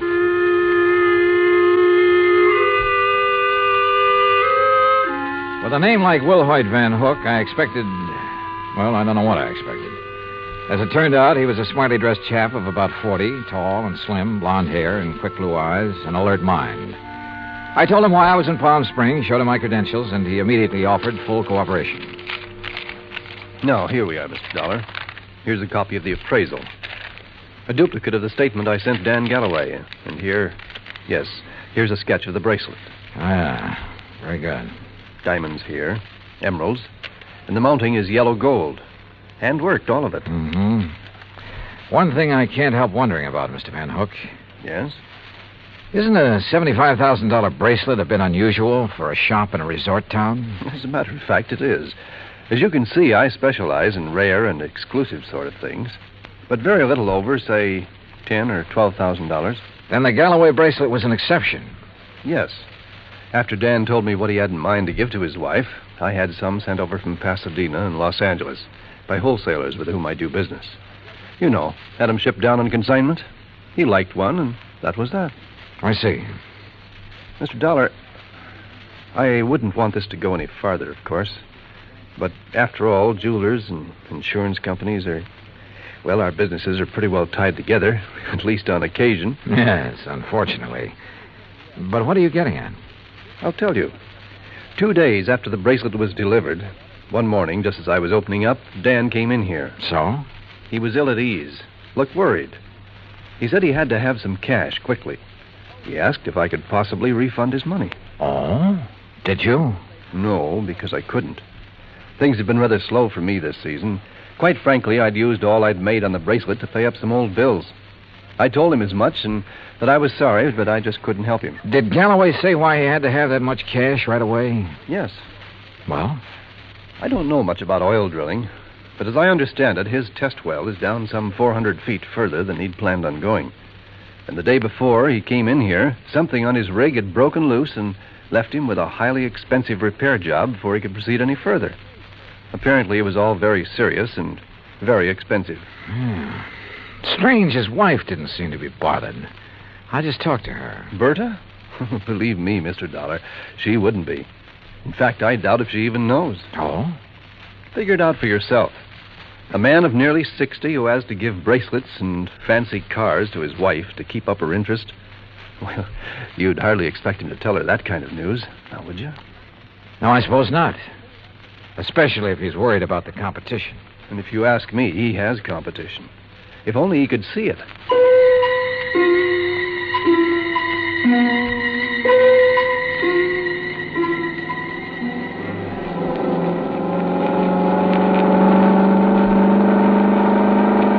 That suntan and chrome Cosmorama was all Sonny Wyman claimed it was. It purred like a kitten, performed beautifully. But I was more interested at the moment in what Sonny wanted to talk about. Johnny, I'm going to be perfectly blunt with you. I'll go along with that. Out at the house a while ago, I felt pretty foolish when you arrived, and Berta insisted I hide until she could get you out on the lanai. Did she have any particular reason? Well, you see, we know that... Well, there's some talk going around about Berta and me. Any truth in it, Sonny? A little, I guess. You saw her. Oh, yeah?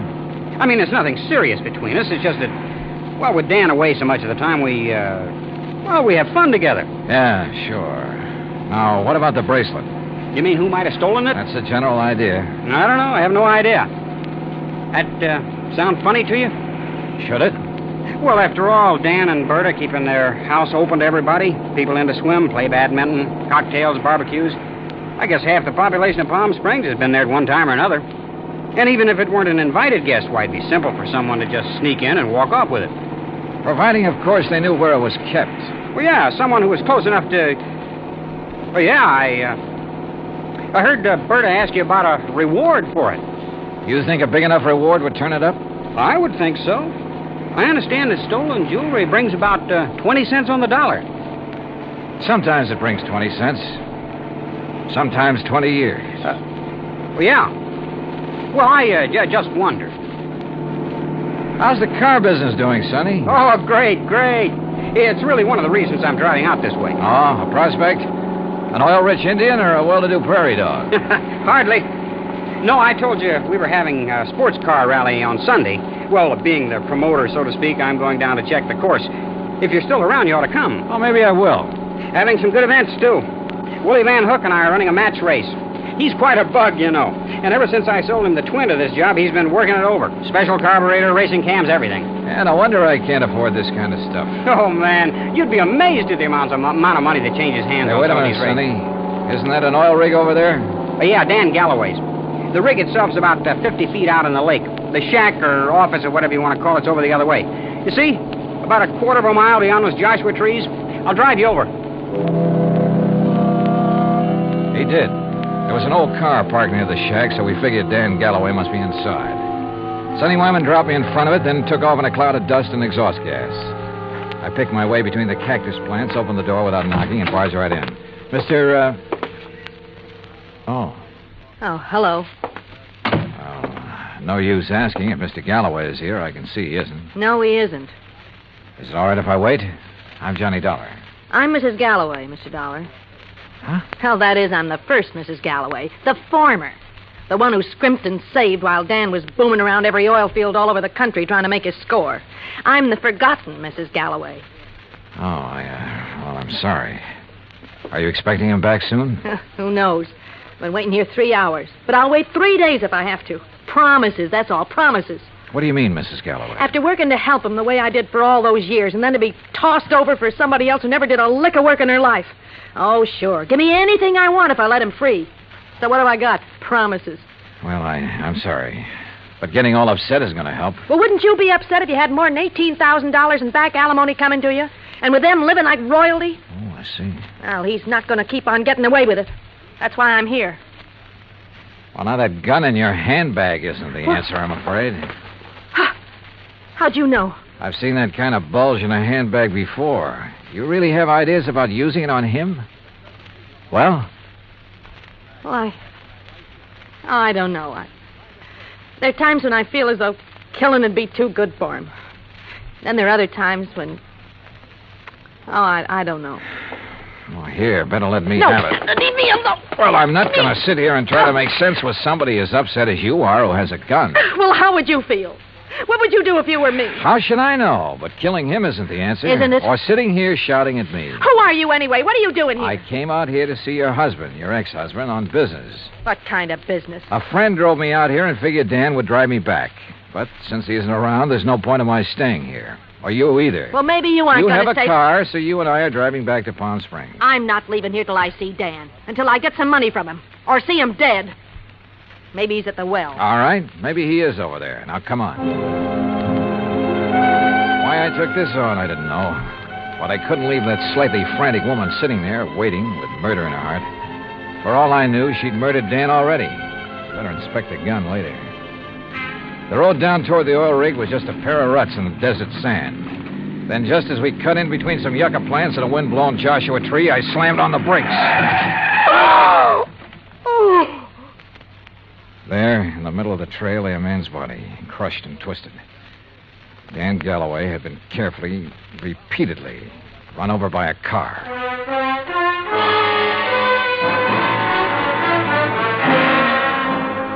Expense account item 3, $1.19 for a quick phone call to Sergeant Lacey in Palm Springs and smelling salts and a bromide for Florida, the ex-Mrs. Galloway.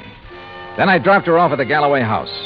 She and Roberta ended up consoling each other while I huddled with Lacey in his office at headquarters. Some of the boys are still out there, Dollar, checking tire prints, taking pictures, and so on. No clue as to who ran Galloway down? Not yet. Looked to me as though Galloway stepped out of his own car to see whoever had pulled up in the other and was run down for his trouble. The car that did it ran around in a circle over and over him. Any suspects, Sergeant? You found his ex-wife, Flora, waiting for him in the field office, you said. That's right. And she was pretty nervous, on edge, you said. So? Also, she was carrying a gun. Whoa, now, wait a minute. Any reason why she couldn't have run him down earlier, then gone back and just waited for somebody like you to come along? Somebody with whom she could then discover the body? Only one hitch. You told me yourself, Dollar, that she was pretty insistent about your going over there to look for Galloway. Yeah, I know. But, Sergeant, you're off on the wrong foot. Why? Because of the tracks left by the killer's car. They didn't match the tires on Flora's car. You checked? I checked. And if I were you, I'd have your boys find out whose car did make those tracks. I'm way ahead of you. Well, if you know, then what do you... Hey, wait a second. Yeah? Levine, Sergeant. I got news for you. Hey, listen to this, Dollar. About those tire tracks at the scene of the killing. Well, right on cue. They're the same make and size as the tires on Sonny Wyman's Cosmo Roma. You sure? Well, I told you at the scene I thought it was a sports car by the small size of the circle the tracks made. Yeah? And knowing the feeling between Wyman and Galloway, I went right over to his place. Nice, clean tracks all over. And they match. You holding Wyman? Oh, well, I don't know where he is, Sergeant. He wasn't at his place, and there was no answer to the phone at his showroom. Well, then get after him. Put out a flash on him. With that car, he shouldn't be too hard to find. Let me know when he's picked up. Yes, sir. What do you think, Sergeant? You know something, Dollar? I have a notion that when we find Sonny Wyman, we'll also find out what happened to that bracelet. Yeah, could be. One thing was certain. Dan Galloway could no longer be suspect in the case. But Roberta? Why not? Maybe she did know that Dan had run out of money. Maybe that's why she was so interested in the amount of reward for the bracelet. Now, what about Sonny Wyman? Well, it looked bad. A smart young opportunist out for the fast buck. And, of course, close to Galloway's wife. Anything he could do to hurt Galloway would help him. And now these tire tracks, the one solid clue to Galloway's killer. Sergeant Lacey and I drove out to the Galloway house. No, Johnny, I haven't seen Sonny since he left here this afternoon. That's when you were here. He didn't call up? Why should he call up? Why shouldn't he call, Roberta, if he'd heard that Dan was killed? Now, you listen here, Mr. Dollar. If you're trying to trick me into saying something about Sonny having anything to do with Dan's death, you're wasting your time. And what's more... Pardon me. Hello? Oh, yes. Just a minute. For you, Sergeant Lacey. Oh, thanks. Hello? Yes? Yes, when? Yeah, I see. Okay, Levine, thanks. Has he found Sonny Wyman? He sure has. And if you want to see him, you'll have to go to the coroner's office. What? Oh, no. Yeah, that souped-up car of his. A couple of miles out of town. Ran off a curve and over a 100-foot bank. Well, now, wait a minute. Now, listen, Levine. If you want to see him, you'll have to go to the coroner's office. Yeah, that souped-up car of his. A couple of miles out of town. Ran off a curve and over a 100-foot bank. Within minutes, Lacey and I were at the scene of the accident, looking things over with the help of flashlights. Yeah, he must have been really burning up the road to spin and roll this far off the highway.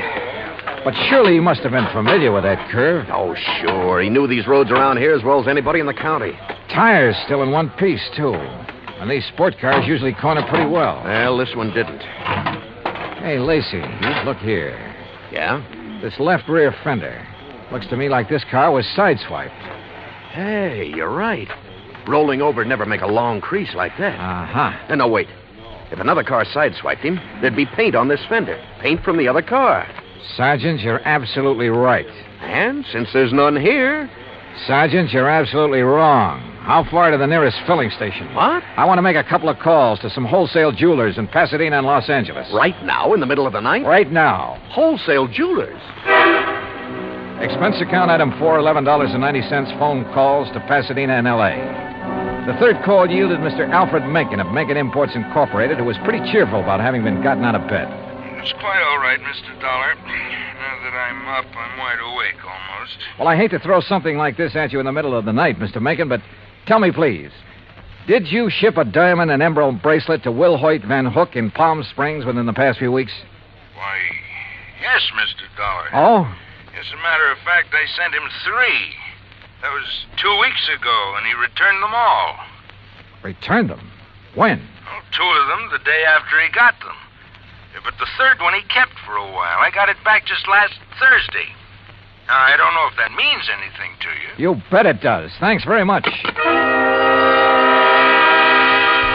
Lacey and I piled into one squad car, 4 patrolmen in another. It was several miles out to the little ranch where Van Hook lived, and Lacey and I chewed it over as we drove along. Don't hold out on me, Johnny. Whatever made you think of Willie Van Hook is the one who drove Sonny Wyman off the road? Well, apparently there was no paint on that fender from the car that sideswiped him. Actually, there was. Holy... Of course. Van Hook's car is exactly the same color as Sonny's. Another thing. The car that ran down Galloway, like the one Sonny drove, even down to the tires, but not necessarily the same car. Plus the fact I couldn't help wondering about Van Hook all along. Yeah, but why? In a job like mine, you have to wonder about everybody connected with a case. Anything particular about Van Hook? Well, he told me that he'd used the money he got from Galloway to pay off some overdue bills. And yet, a few weeks ago, he was able to buy an $8,000 sports car. It ties up, Dollar. It all ties up. But how did Sonny Wyman figure in it? Oh, Sonny was a fellow who lived by his wits. He may have reached the same conclusion about Van Hook that I did. May have had an idea for latching onto the reward money. He mentioned the matter of reward to me a couple of times. Or he may have had ideas for blackmailing Van Hook. Another thing. Van Hook saw me drive away from his shop in Sonny's car. That meant he had to act fast, get rid of Galloway, who'd given him back the bracelet, and, of course, take Sonny out of the picture, too. Yeah, it all seems to add up very nicely. And when we face Van Hook, well, there's his place now. Yeah, here's his driveway. Well, either he's skipped out or he's asleep. No lights on in the place. Well, if you ask me, he's far... No, wait. Yeah? That third window on the right. The blind was pulled away for a second or two. Well, then let's get out of this car. We're sitting ducks in here. Well, how about it, Sergeant? What do we do? You boys split up. Cover the back and sides of the house. He's in there? Yeah. Okay, boys. Come on. Johnny, maybe you better keep out of this. Are you kidding? Hey, listen. That car door, I'm sure of it. Yeah, I know. Holy... What's he up to? Gonna lock himself in and take the monoxide route? Come on. Are there back doors in that garage? Not that I know of. Here, wait a minute. Van Hook! This is the police! We've got men all around this place. Turn off that engine and come out of there with your hands over your head. Don't be a fool, Van Hook. You haven't got a chance. Come out of that garage. Hey, did you see that? He drove right through the door of his garage. Come on, Lacey, the car. Get after him, you guys. Get moving. Yeah, come on, boys.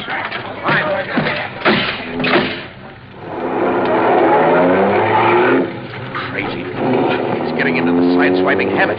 See what he did to that other patrol car? Yeah, they're okay. They're off and tailing us. Come on, step on it, Lacey. This is one time we ought to have a Cosmo-Roma. Well, maybe he can outrun us, but with 2 cars on his tail, he may get careless, take chances. If so... Yeah, hang on.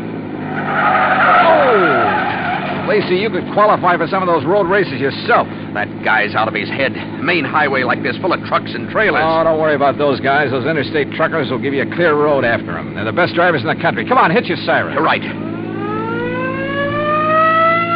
Hey, see, I told you those guys would give you the road.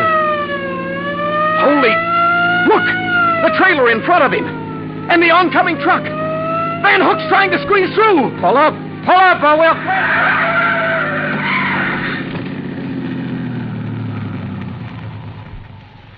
Well, he squeezed through all right. Squeezed right through the pearly gates.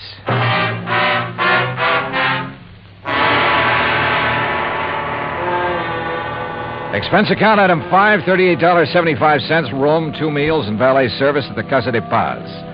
Item 6, $191.60, airfare and incidentals, Palm Springs, California, back to Hartford. Expense account total, $474.84. Remarks? Well, justice is done in pretty strange ways sometimes. Kind of makes you think. Maybe it pays to tread the straight and narrow, doesn't it? Yours truly, Johnny Dollar.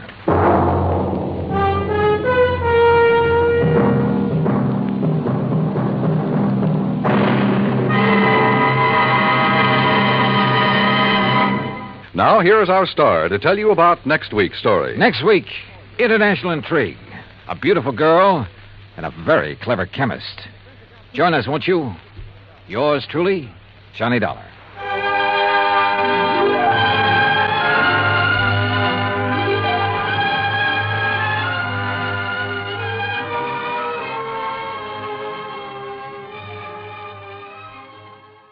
From Hollywood, it's time now for...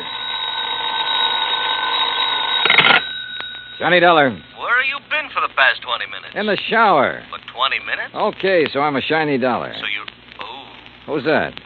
Max Green at Assured Equity. Oh, hi, Max. What's on your mind? 407 years ago... Our fathers brought forth, but that doesn't answer my question. Johnny, you ever hear of the Meeks? New England family, stowed away on the Mayflower, speak only to their money. That's the Meeks. What about them? No, not about them. It's about Mariah Meek and Lincoln's Gettysburg Address. She's lost her copy of it. Well, it shouldn't be hard to find her another one. That's where you're wrong, Johnny. Huh? It would be very hard. Might cost us $100,000. Bob Bailey in the exciting adventures of the man with the action-packed expense account. America's fabulous freelance insurance investigator. Yours truly, Johnny Dollar.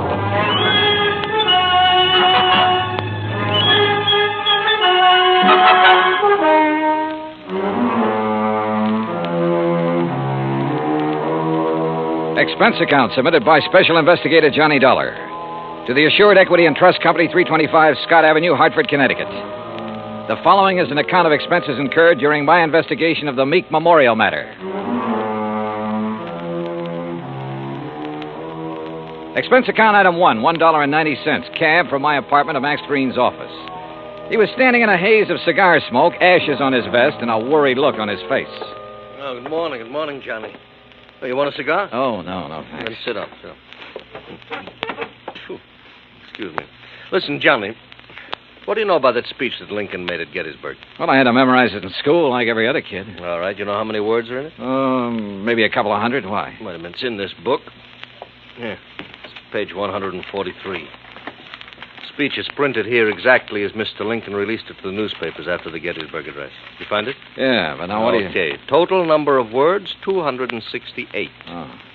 But the first two drafts of that speech, including the one he read that day, contained only 266 words. So he padded his part. That's right. 2 more words. Mm-hmm. How come?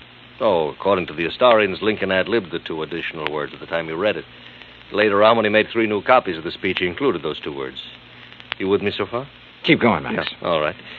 Right down at the end of it, just before of the people, by the people, where he said that this nation under God shall have a new birth of freedom, the words under God do not appear in the first 2 drafts you wrote. Yeah. Well, this is all very interesting, Max, but I still don't see what it is or what it has to do with me. Well, Mariah Meek's copy has disappeared. Oh? And, Johnny, that copy happens to contain just 266 words. You mean she owns one of the first 2 original drafts? Handwritten by Mr. Lincoln himself while he was on the train riding to Gettysburg. Wowie. Yeah. Which is, of course, why we insured it for the full amount it cost her, which is $100,000 even. Of course, you made sure it was authentic before you issued the policy. Oh, naturally. Well, who'd she buy it from? An antique dealer down in Richmond, Virginia, a fellow named Jason Penrod. Uh-huh. Well, where's she been keeping it? Under glass, in the Meek Memorial. What's that? Well, she collects Americana, so she had a museum built to keep it in, and she calls it the Meek Memorial.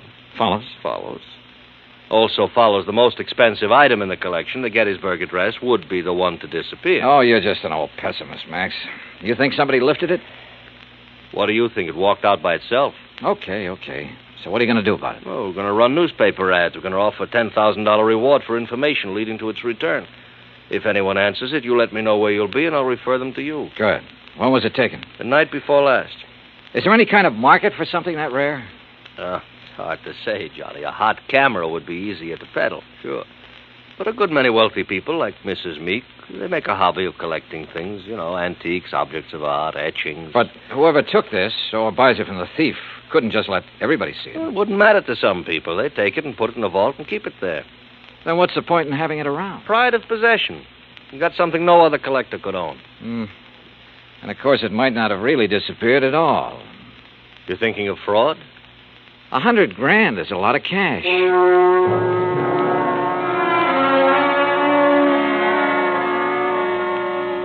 Expense account item 2, $1.90, cab fare back to my apartment. I wasn't particularly intrigued by this assignment. Rare documents, like anything else antique, have always seemed to be just one step from decay. And that sometimes goes for the people who collect such things. Item 3, $16.10, transportation, including a round-trip ticket, Hartford to New Bedford, and cab fare to the Whalers Hotel. There was a convention in town, so I was lucky to get a room. After checking in, I called the Meek residence. Mrs. Meek was expecting me and said she'd have her car pick me up. I had just put down the phone when someone knocked on the door. You in there? Depends on what you're looking for. Oh, looking for Mr. J. Jay, did you say? Nobody by that name here. Oh, yeah. I see. I guess I got the wrong room. Yeah, well, why don't you ask down at the desk? Huh? Yeah. Oh, sure. Yeah. Funny. Or is it? I cracked the door open again. Watched him walk to the stairs. Then I took the elevator down the 8 flights to the lobby. Half an hour later, I was in the back seat of the Meek limousine heading toward the home out on Buzzards Bay. It was a big, sprawling frame building facing on the beach. About 50 yards behind it, closer to the road, was the Meek Memorial Museum. I was starting up the front steps when the door opened. Mr. Dollar? That's right. I'm Paul Meek. I understand you have an appointment with my grandmother. Right again. Now, come in, please. She's waiting for you upstairs in the sitting room. Okay, thanks. Before you go up, I wonder if I could have a few words with you. Why not? In here, then. You've never met my grandmother, have you? No, I haven't had that pleasure. Some people consider it a dubious one, Mr. Dollar. Oh? Mr. Dollar, this is my wife, Janice. Mrs. Meek? Hi. How about a drink? Thanks, not just now. How about you, old stick in the mud? You want another one? After a bit, Janice. And if I were you, I wouldn't have any more. But you're not me, are you? You will have to excuse my wife, Mr. Dollar. We've both been under a severe strain since moving here. Grandmother is blind, you know. No, I didn't know. Her sight began failing about 4 years ago. I'm surprised the insurance agent didn't tell you. Well, Mr. Green was so concerned over the theft of the Lincoln manuscript, I imagine it slipped his mind. Mm-hmm. And just how do you intend to locate that manuscript? I'm not so sure that I can. It'd be a pity if you could. It'd be just awful. It's grandmother's prized possession. She hasn't been herself since it was stolen. And being quite elderly, well, we're all very much concerned. Oh, my, yes. We're afraid she might die and leave us all that lovely money. Janice. It's the truth. You see, Paul and I don't have any money of our own, Mr. Dollar. We'll never have any until she does die. Instead of giving it to us now while we're young, you know what she does with it? Spends it buying junk for that soy old museum. Now, look. That's gratitude, isn't it? I bathe her, feed her rubber feet, and do all her dirty work. Janice, you've said quite enough. Mr. Dollar isn't interested in our personal problems. Oh, stick in the mud. All right. I'll be in the den if you want me. And that's the funniest thing I've said all day. If you want me. I'm sorry. She doesn't mean half of what she says. That's grandmother's signal. Then hadn't we better go up? Yes. Yes, we'd better.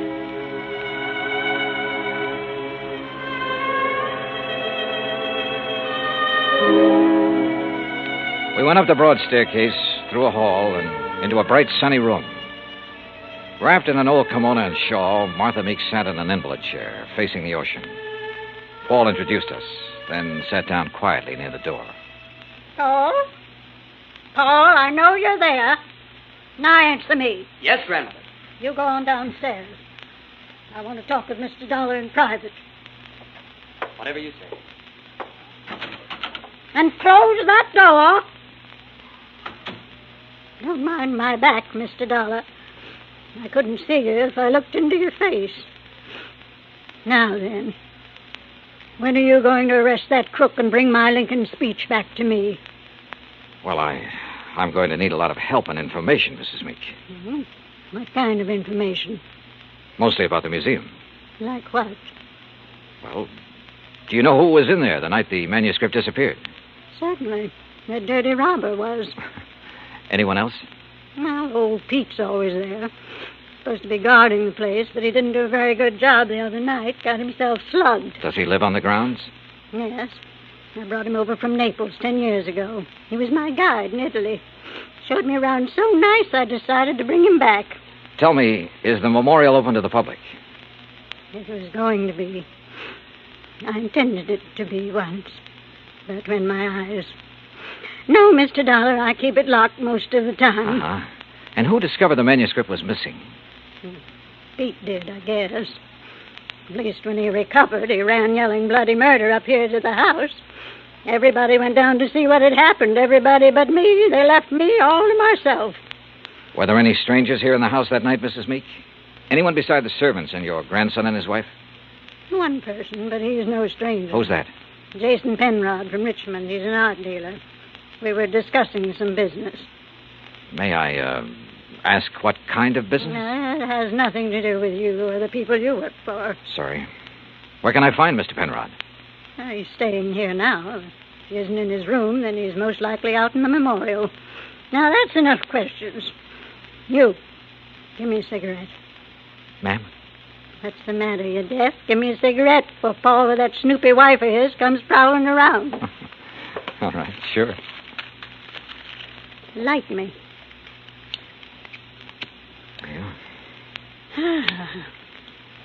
Well, you want any more information, Pete's the one to talk to. All right, thanks. But what about your son and daughter-in-law? Were they inside the house at the time of the robbery? You don't suspect them, do you? Right now, I suspect everybody, Mrs. Meek. Even me? Yes, ma'am. Even you. Well, bless you, boy.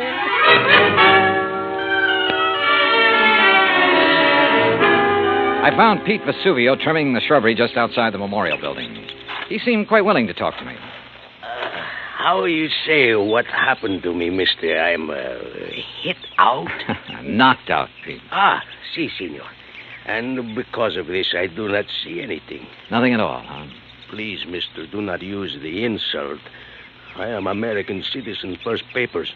And because of the kindness of my patron, I will soon be second papers. I know by heart the Constitution, United States, Gettysburg Address, pledge allegiance to my flag. Yeah. You know how I know these things which help me be citizen? Because of my lady. She's letting me work in a place where great papers are for me to read.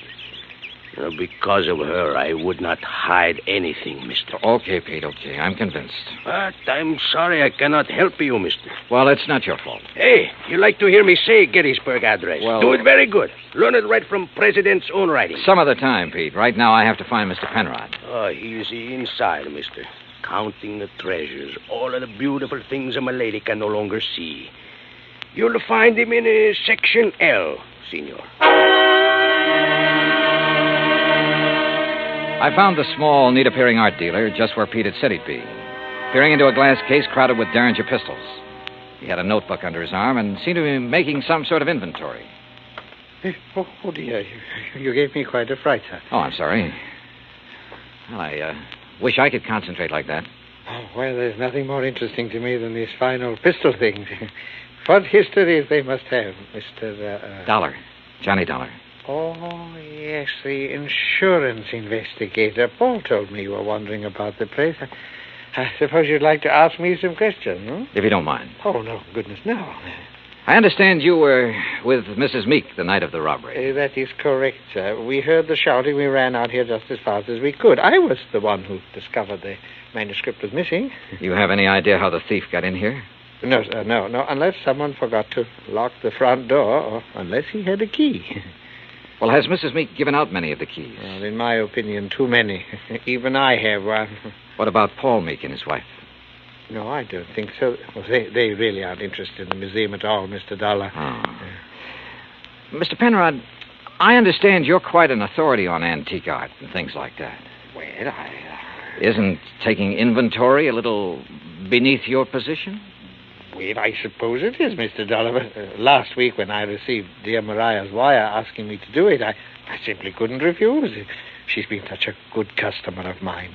Well, yes. You have any idea who might have wanted the Lincoln manuscript?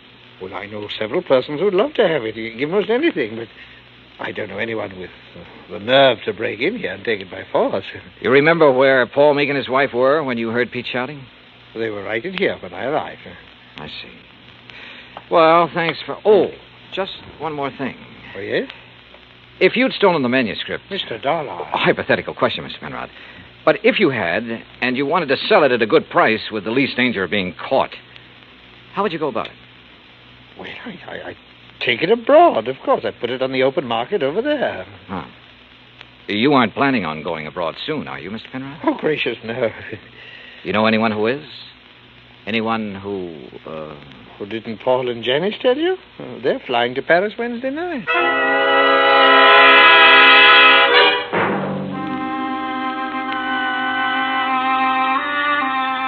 I left the memorial and walked back to the house. The Meeks were in the study, engaged in their favorite pastime. When I told them what the art dealer had said, Paul set down his glass long enough to confirm the fact that they did have reservations and insisted that he had a logical explanation for not having told me of those plans earlier. Very logical explanation, Mr. Dollar. Let me handle this, Janice, please. Sure. Drink, Johnny? Now, first I want to hear that explanation, if you don't mind, Paul. Of course I don't mind. Janice and me were fed up. Why didn't you tell me about the plane reservations? Well, why should I have? I'm not even sure I'm going to use them. Oh? Grandmother's upset enough over losing that manuscript. Something else might... Well, anyhow, if the manuscript doesn't turn up within 48 hours, we're canceling our trip. Oh, no, please. Sorry, Janice, but that's the way it's got to be. She did it. What do you mean? It's an act, don't you see? Jason Penrod told her we were going to leave, so she had him hide the manuscript. And now this thing about her being so upset and having such a weak heart. It's an act to keep her precious darling boy tied to her apron strings. I don't believe that. Well, just wait. You will. Anything else, Dollar? What does a trip to Paris cost, Paul? Well, it's not inexpensive. Your wife was complaining about being so broke. Haven't you ever heard of flying now and paying later? We have friends in Paris, Dollar. It won't cost as much to live once we get there. And we'll worry about paying for our ticket when we get back. Any other questions, Mr. Snooper? Yeah. Later. It was after 7 when I finally got back to my hotel room. I ordered a drink and tried to make some kind of sense out of the information I'd gathered during the day. But it all added up to 0. I called Hartford and asked Max Green to look into the Meek finances. Then I dressed for dinner. I was about to go downstairs when the phone rang. Johnny Dollar. Mr. Dollar, I was told to call you. Yeah? It's about the ad. The ad? In tonight's paper about something missing from a certain memorial. Go on. Well, I called Hartford Collect. They said to call you. Yeah, that's right. Who is this? My name's not important, Dollar, but that 10 grand reward is. You think you can earn it? You meet me tonight, you'll see. Where? In the alley behind the Bourne Whaling Museum. Be there at 9:30 and be alone. You got it? Yeah, I got it. Expense account item 4, 85 cents cab fare from my hotel to the Bourne Whaling Museum. I don't like wandering around dark alleys at night, alone in a strange town. It isn't the best way to stay alive. But at 9:29, I passed the old whaling museum and started down the alley. It was dark, no moon, and it was very quiet. I was about 20 yards in from the street when I saw him, curled up in a ball like he had a stomachache. Only he didn't.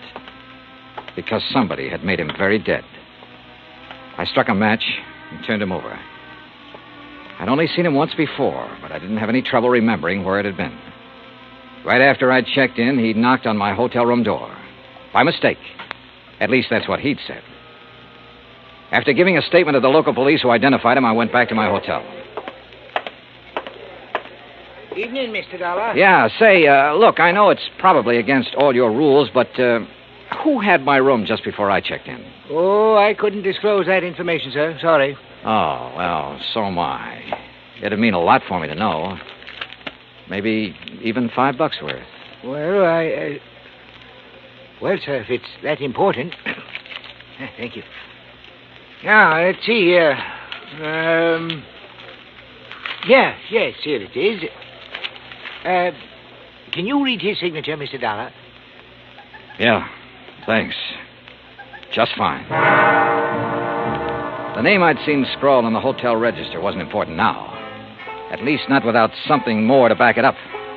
There was no law against checking out of a hotel, but there was a law against murder, if it could be proven. And that would be hard to do without finding a motive.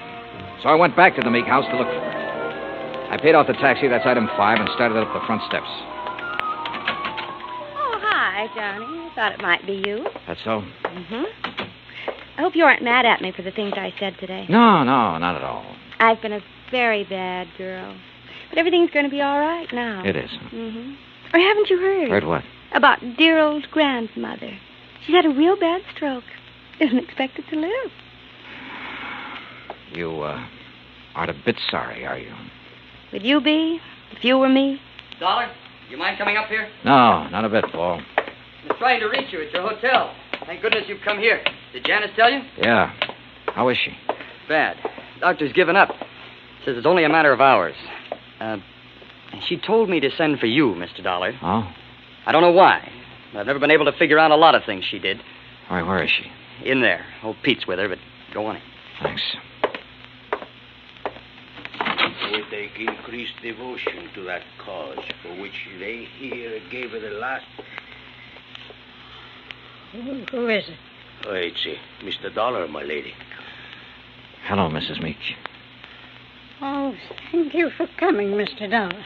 I go now. No, wait. Mr. Dollar, you have a moment, haven't you? Of course. I promised Pete the last time I visited the museum. I promised I'd let him recite some of the things he's learned while working there. Haven't been able to keep that promise till now. Go on, Pete. Please. Yes, my lady. They here gave her the last full measure of devotion. That we here highly resolve that these dead shall not have died in vain. That this nation under God shall have a new birth of freedom. And that the government of the people, by the people, for the people, shall not perish from the earth. Thank you. That was wonderful. Thank you, my lady. Now I go. Well, Mr. Dollar, I have a confession to make to you. Yes? I lied to you. Oh, I'm sure it wasn't a very big lie, Mrs. Meek. Oh, but it was. I told you the business Mr. Penrod and I were discussing the night of the burglary. Yes? I told you it had nothing to do with you or the people you work for, remember? Yes, ma'am. Well, that was a lie. I'm broke, Mr. Dollar. All I have left in the world is this house and the things in the memorial. I see. That's why I sent for Jason Penrod. He purchased most of my treasures for me. He's evaluating them now, so Paul and Janice will know what they're worth when they go to sell them, which they'll do immediately. Mrs. Meek, don't you think you should try to rest now? Will you give me a cigarette? No, ma'am. Sorry. And you must rest. There isn't much else to do, is there? Good night, Mr. Dollar.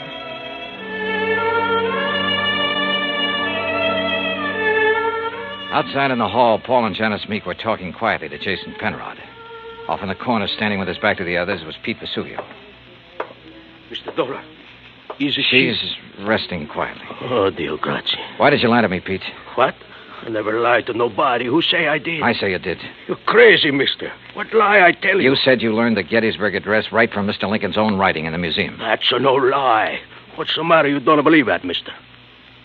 I believe you, Pete. But I just had to be sure. Come on, let's join the others, shall we? Well, good evening, Mr. Dollar. Mr. Penrod? Tell you any of the family secrets, Johnny? Not too many. You learn anything in there you didn't know before? Yeah?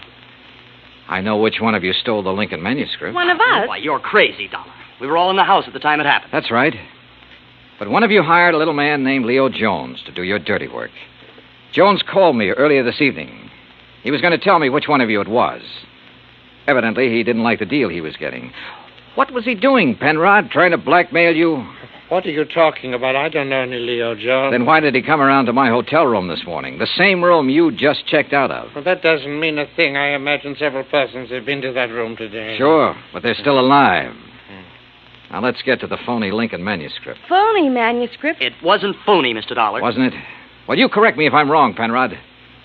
After Mrs. Meek purchased one of the first 2 drafts of Mr. Lincoln's Gettysburg Address, she started losing her sight. When she closed the museum to the public, you saw a chance to make yourself another $100,000 sale. So you switched copies of the manuscript, replacing that draft with one containing the words, "Under God," which isn't worth anything close to $100,000. What do you mean, Dollar? All right, let me quote.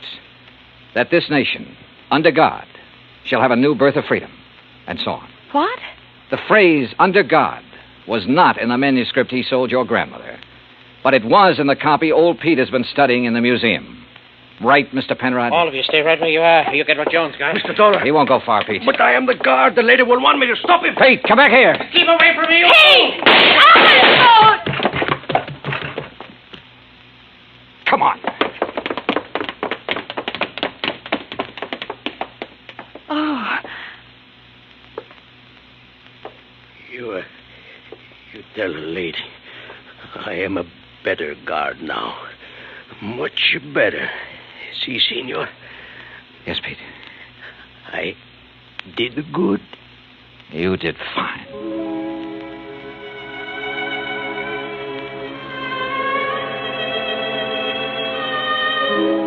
Pete Vesuvio will live to apply for his second papers. And in time, probably open a spaghetti joint in New Bedford. Penrod will be tried for murder. As yet, he hasn't disclosed the name of the person who purchased the stolen manuscript. But in time, I am sure he will. As for the Meeks, well, Mariah passed on later that night. But as she said, there was nothing left for her but to rest. Expense account total, including hotel and numerous incidentals, $98.30. Yours truly, Johnny Dollar.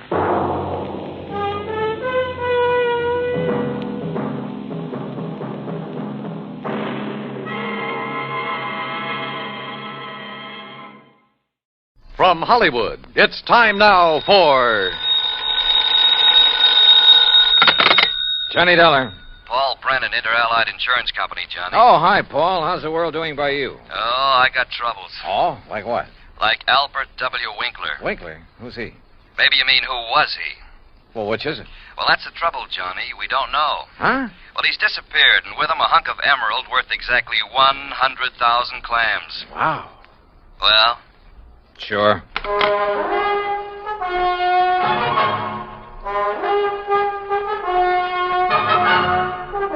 Bob Bailey in the exciting adventures of the man with the action-packed expense account. America's fabulous freelance insurance investigator. Yours truly, Johnny Dollar.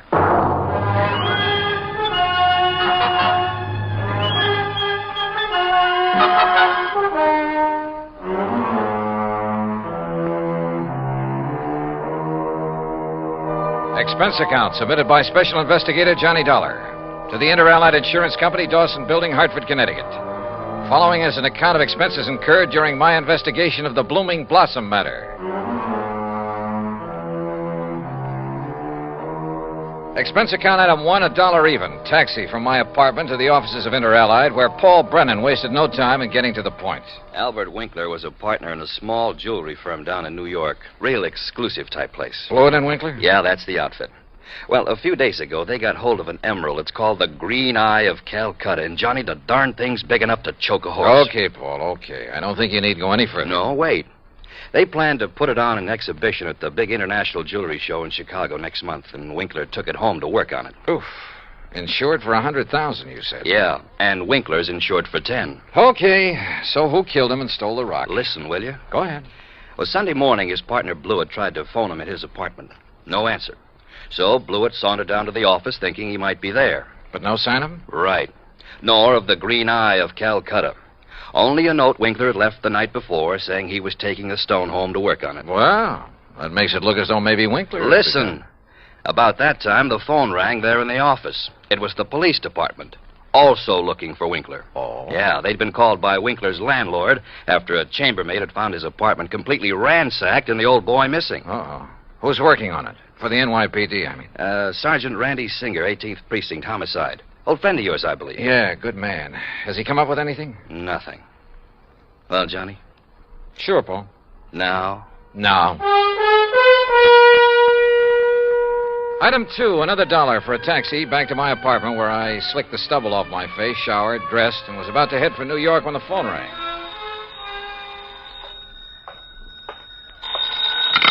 Johnny Dollar. Johnny Dollar? That's right.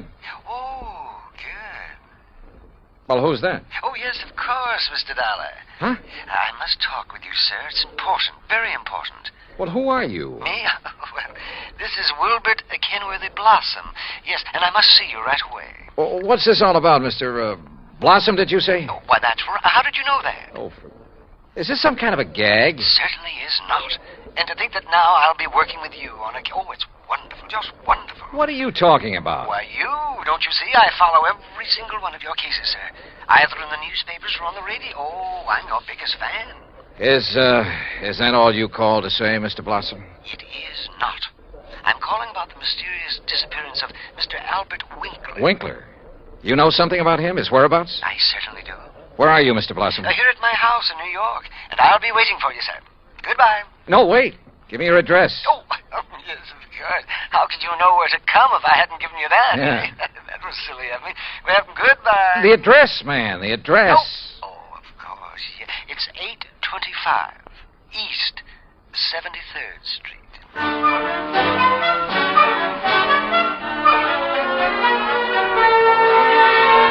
Item 3, $9.20, transportation and incidentals to New York City and 825 East 73rd Street. It turned out to be one of New York's famous old brownstone houses, well preserved and reeking of an era long past, when the city's wealthy and elite had built row on row of these monuments to a now forgotten financial aristocracy. Oh, come in, Mr. Dollar. Come in. I'm Wilbert Kenworthy Blossom, and I cannot tell you how thrilled I am to be working with you on this. I don't know how to describe it, but I'll try. The inside of Blossom's home was unbelievable. Ornate pre-Victorian furnishings, heavy velvet draperies, huge lamps and chandeliers, gilt-framed mirrors, even an ancient horsehair sofa. It was also filled with dusty piles of newspapers and magazines, hundreds of old books. Travel books, Mr. Dollar, and mysteries. Oh, I just love mysteries. One corner of the high-ceilinged living room was piled with old trunks and handbags, an old carpet bag even.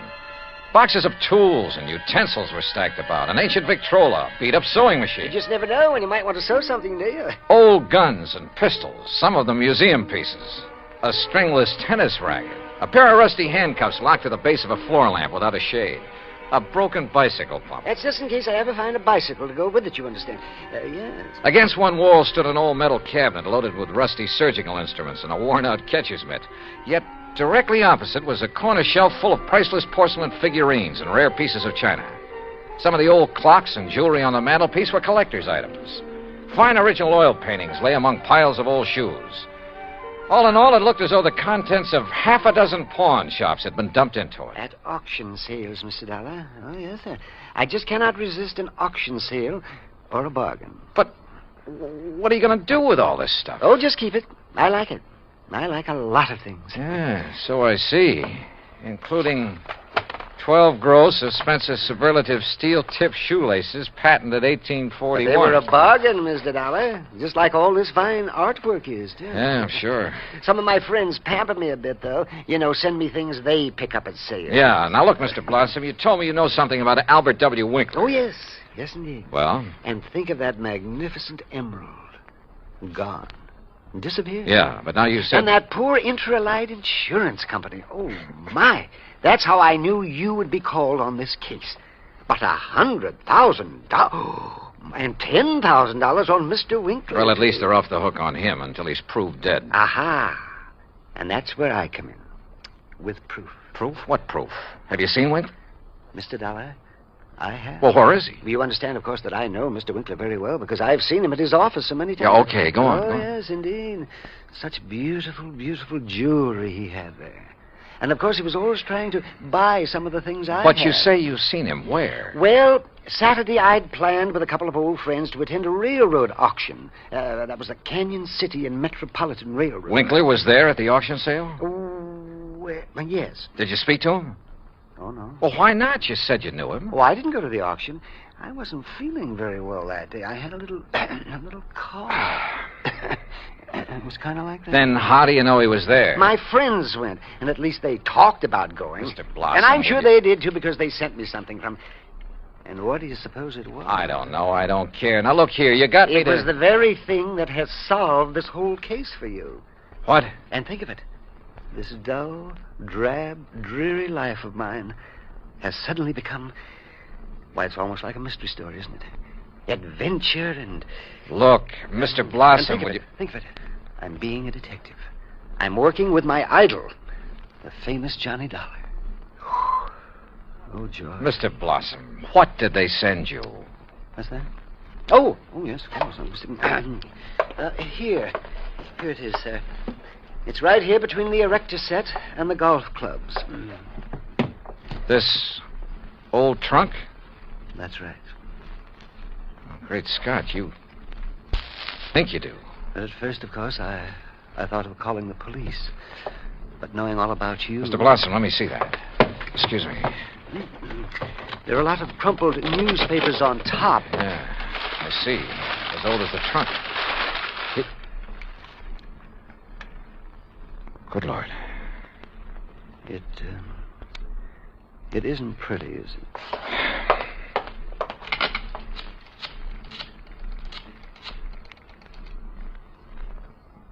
Sergeant Randy Singer, homicide. Randy, Johnny Dollar, get somebody over to 825 East 73rd Street right away, will you? Body of Albert Winkler. Randy got there in a matter of minutes, got the same story from Blossom that I had, then called for the lab crew to come and take over. Now, who delivered this trunk, Mr. Blossom? Why, it was just a delivery man. Can you describe him? Would you know him if you saw him? Yeah, well, he was big and strong. He was very strong. Distinguishing features, scars or a limp or a beard or something? Well, I told you, Johnny, he was big and strong. How old? Well, I would say he was somewhere between 25 and, Yeah? 50. Yes, I'm sure. Well, that's a lot of help. Yeah, you better have those thick spectacles changed. But he was big. Yes, we know, and strong. What about his truck? Oh, I didn't see that. He left it outside. No. Now, look. These friends of yours who did attend the auction, who were they? Oh, yes. Now the investigation proceeds. Now the excitement... Who were they, Mr. Blossom?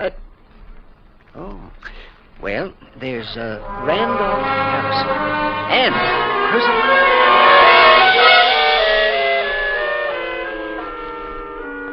Randy Singer took down the names of Blossom's 3 auction-minded friends.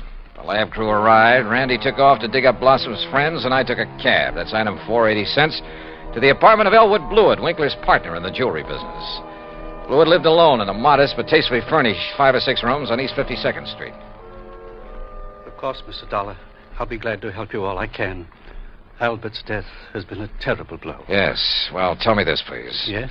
Did Mr. Winkler make a habit of taking valuable pieces of jewelry to his residence? Yes, Albert often took pieces home with him to work on them, clean, polish, and so on. Wasn't that a rather dangerous practice? Frankly, I always thought so, but he felt there was far more chance of being robbed if he were alone at the office than at his flat, where he wouldn't be expected to have anything of great value. Well, who has seen the Green Eye of Calcutta besides you and Mr. Winkler? I'm not sure. Of course, almost anyone would have been able to recognize it. Because of the publicity and pictures when you brought it over here? Yes. Come to think of it, Blossom indicated he'd been much impressed with it. Wilbert Blossom? Yeah. You know him? He's been in the office many times. He and Albert were always bickering over pieces that either Bickering? of us had. Well, it was really something of a joke. Albert always wanted some of Blossom's heirloom pieces, and Blossom wanted some of the finer things we had. Did he ever buy? Never. He always wanted us to put them up at auction or at a bargain price. Hardly our way of doing things, needless to say. When did you last see Blossom? Why, last Friday. I was busy with an important client, and from the back room where Albert worked, I remember hearing Blossom insist that Albert show him the emerald. Oh, did he? I don't know. The silly argument got so noisy that I closed the door on them. Oh, now, wait. Certainly you aren't thinking that perhaps Wilbert Blossom... I'm not quite certain what I'm thinking, Mr. Blewett. Item 5, 10 cents, phone call to Randy Singer. No, not a thing, Johnny. One of the three names on Blossom's list is in Europe. The other two did go to the railroad auction, but purchased nothing. Randy, do a couple of things for me, will you? Like what? Phone whoever is stationed at Winkler's place that I want to look it over. Sure, everything is just as it was, including the poker that was used to kill him. Also, I want a copy of the picture of the trunk your lab boys took and the list of Blossom's friends. I'll have them waiting for you. And post a man at Blossom's place. Keep an eye on him. Yes, right away. Johnny, have you learned something that... No, just, just for his protection, say. I'll talk to you later. Yeah, but...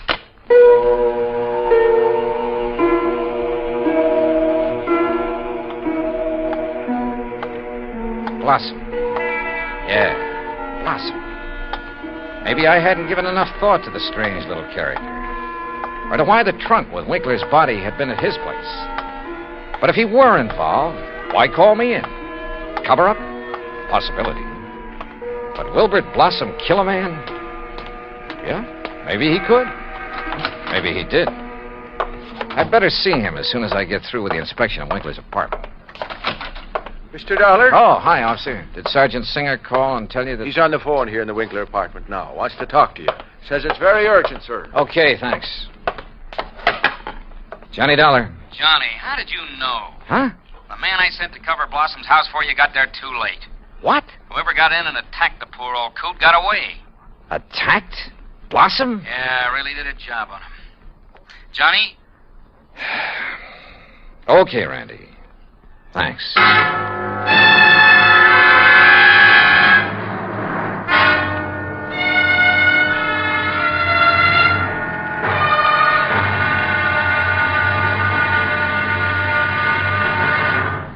Act 2 of yours truly, Johnny Dollar, in just a moment.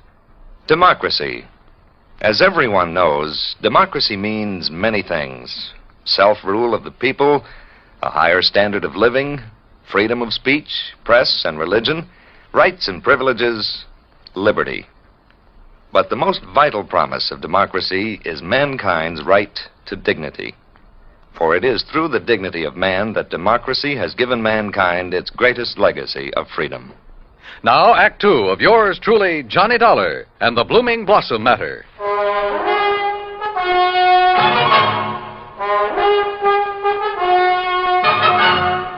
Expense account item 6, $2.25 for a fast taxi ride to 18th Precinct Police Headquarters. All right. As soon as I got your call, Johnny, I sent a uniformed man over to Blossom's house. From the way you talked, I thought maybe you suspected him. Yeah, Randy, I'm afraid I did. Boy, how wrong can you be? Anyhow, when he got there, he found the front door open and Blossom lying in the dark hallway. Where's Blossom now? In the hospital, but he's okay, just bruised up a bit. They're letting him out. Fingerprints? Anything to go on? The lab's checking on the prints right now. Uh-huh. Let me know. Yeah. Anything else? Nope. So, now let's find out who tried to put Blossom out of the way, and we'll have the guy who killed Winkler. And stole the $100,000 worth of emerald, then shipped Winkler's body to Blossom. Oh, and by the way, here's the picture of the trunk you asked for and the three names Blossom gave me. Harrison, Norton, and Scatterday. What are you going to do with them? Randy, suppose the man who attacked Blossom is the one who did all the rest. You got a better suppose? Well, look, Randy, whoever wielded that poker on Winkler couldn't have been very strong. A really hefty wallop would have bent it out of shape. Yeah, and the lab agrees with you. But, of course, it didn't take much of a blow to finish off old Winkler. He didn't weigh much over 100 pounds, you know. Yeah. Any strong arm could have finished him off easily and without messing up the whole apartment. And don't forget, whoever did him in also put him in the trunk and delivered it to Blossom's house. But why? Yeah.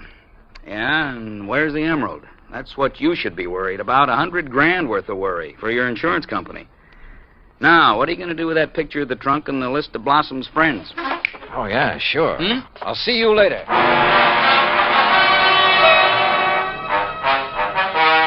Item 7, $5.50 for a taxi to the warehouse of the Canyon City and Metropolitan Railroad over in Jersey.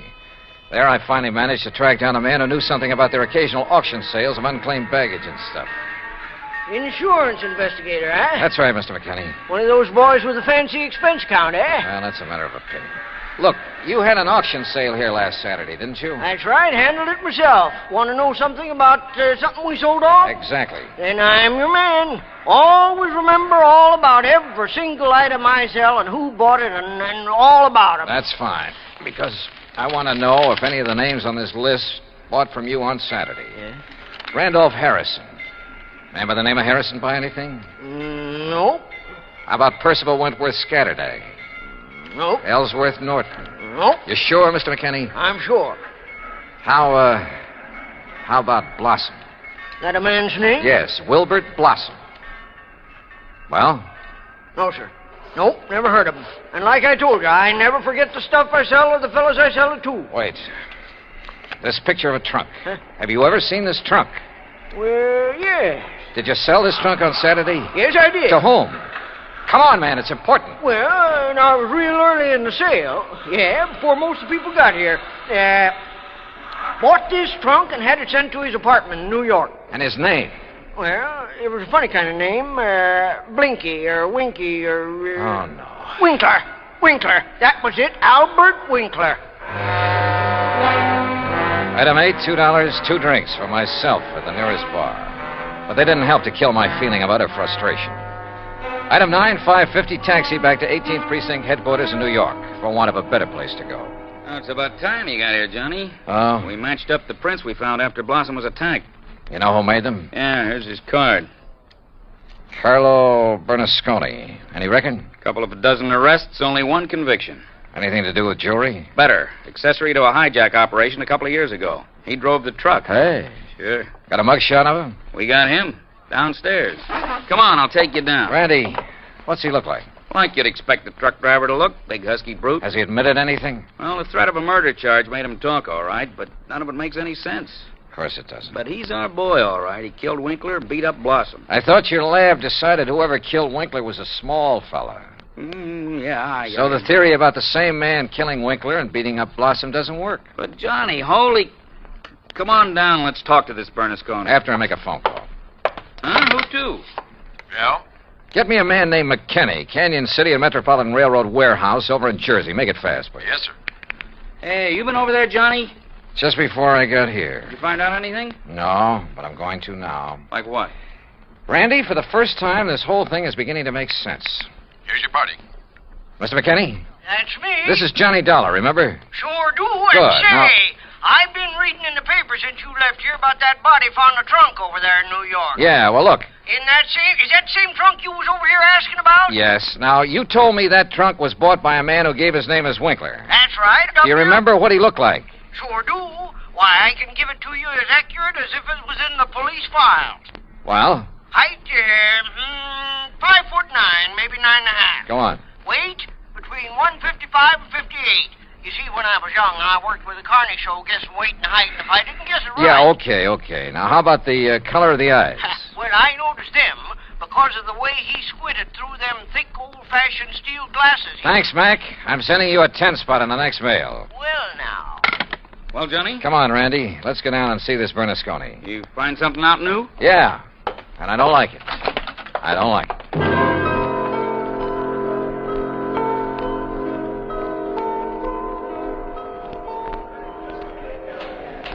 Now, look, Bernasconi, you're in plenty of trouble for the assault on Blossom. maybe even more. But I'm the man who can save you from a murder rap, if you'll answer a couple of questions. Sure. I told the cops. All right. Did you pick up and deliver a trunk yesterday morning? Sure, I told him. For a guy named Winkler. You got the trunk from Winkler? Sure, at his apartment on East... What did he look like? How tall? Maybe 5'8" or 10. What? Johnny... Slight build or heavy or what? I'd say about medium. Maybe 150 pounds. Johnny... Now, look, mister... Now, wait a minute, you look. Did you deliver that trunk to a man named Blossom? Sure, at 825 East 73rd Street. What did he look like? Him I never seen. I knew it.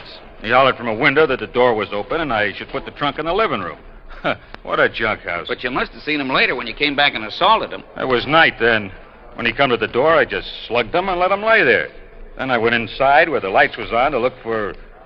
Well, I looked for the big rock I'd read about in the paper. But then I heard a prowl car coming, so I beat it. Trunk wasn't there anyway. Okay, Bernasconi. See you later, Randy. Now, just a minute. Hey, and what about me? You said it...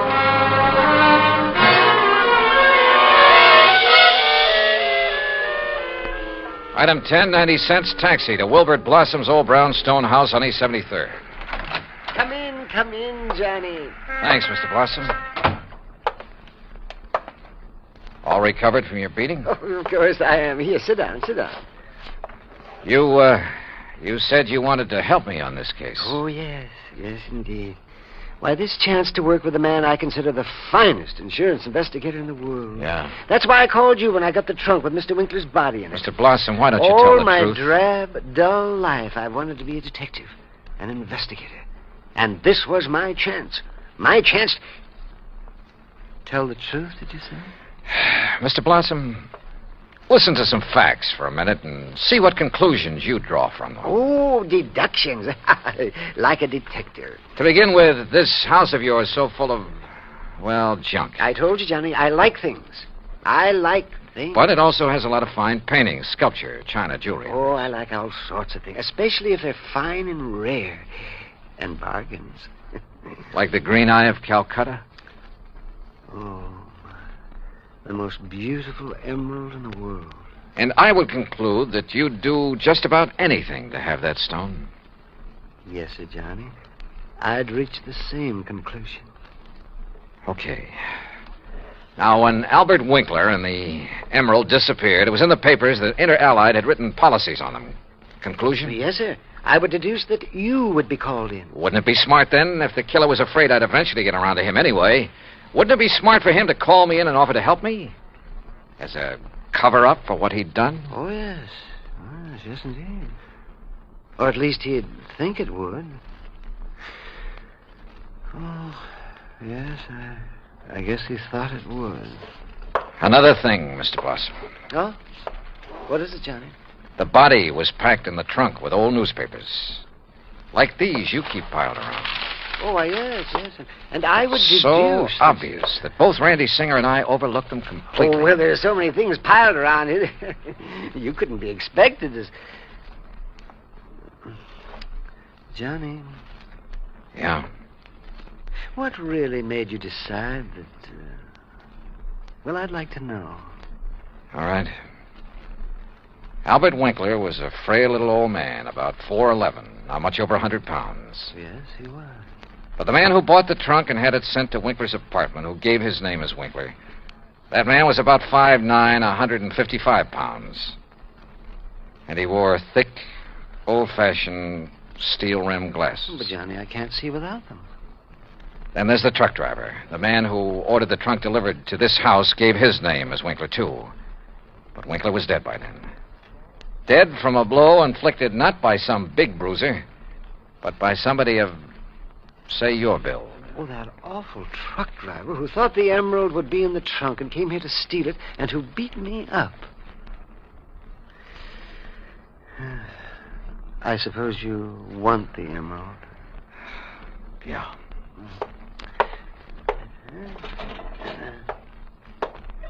Here, Johnny, I kept it in this old coffee pot that I picked up at an auction sale. Real bargain, too. Oh, isn't it a beautiful stone? Oh, if only Mr. Winkler would have sold it to me. At a bargain, that is. Then none of this would have happened. Well, I guess we better go now, hadn't we? It's such a silly thing. Me trying to act like a detective. I guess I didn't even make a very good killer. Did I? Why? Just this overpowering passion to have things? Maybe. Well, maybe it was just a reaction. A last desperate attempt to some way, any way, break from a lifetime of lonely, dull, drab idleness. I don't know. But for some crazy reason, I feel sorry for the funny little old character who turned killer. Expense account total, including incidentals and fare back to Hartford, $61.55. Yours truly, Johnny Dollar.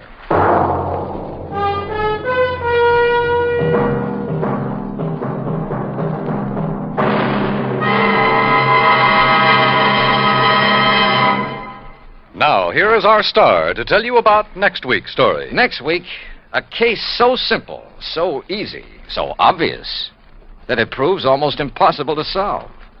Join us, won't you? Yours truly, Johnny Dollar.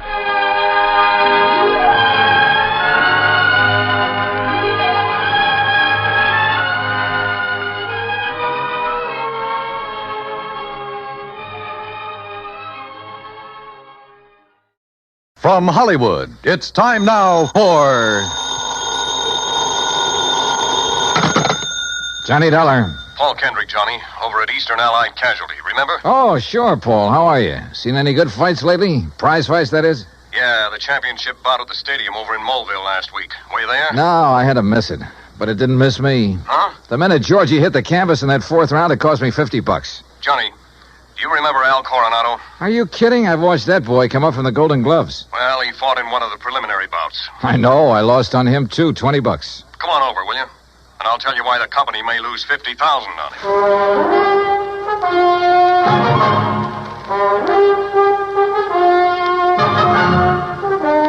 Bob Bailey in the exciting adventures of the man with the action-packed expense account. America's fabulous freelance insurance investigator. Yours truly, Johnny Dollar.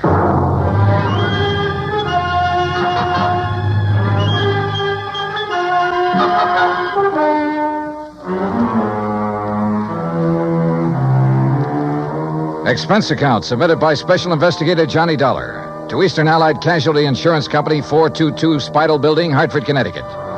Following is an account of expenses incurred during my investigation of the Squared Circle matter. Expense account item 1, $1.10, cab from my apartment to the offices of Eastern Allied. When I got upstairs into his personal cubicle, I found Paul Kendrick pacing the floor. Sit down, Johnny. Have a drink if you want one. No, thanks. Hey, looks like you're the one who could use a drink. What are you worried about? Don't tell me you've been hitting the company till for big money to bet on the fights. Johnny, I'm worried about murder. Listen. I'm all ears. How long since you've seen Al Coronado fight? Oh, 6 months, a year, maybe. But before that, when he was working all the local arenas, you and I were present every time he put on the gloves. So? We knew him when he had reflexes quick enough to... Well, do you remember how he'd show off by picking a fly or mosquito out of the air, grabbing it between his fingers without even hurting it? Yeah, sure. He was no mental giant, not by a long shot, but he had the fastest eyes and hands I ever saw in a man. Right. But something has happened to him, something very wrong, and I think I know what it is. Listen. I'm listening. A few years ago, his manager, Ricky Malone, took out a $50,000 policy on him. Annuity. So what? A lot of managers take out policies on their boys. And then get him killed? Look, Al is fighting again tomorrow night in a small town outside of Joplin. Joplin? Missouri? A little place just across the state line. Johnny, I want you to be there. You mean as a sort of bodyguard? I want you to see the fight, that's all. See Al Coronado fight. Yeah, but this murder crap. I'm having a copy of the policy made, and you can pick it up at the Joplin post office. General delivery. Now, Paul... I know. I may be all wrong. This may only be a hunch, without a single legitimate reason for suspicion.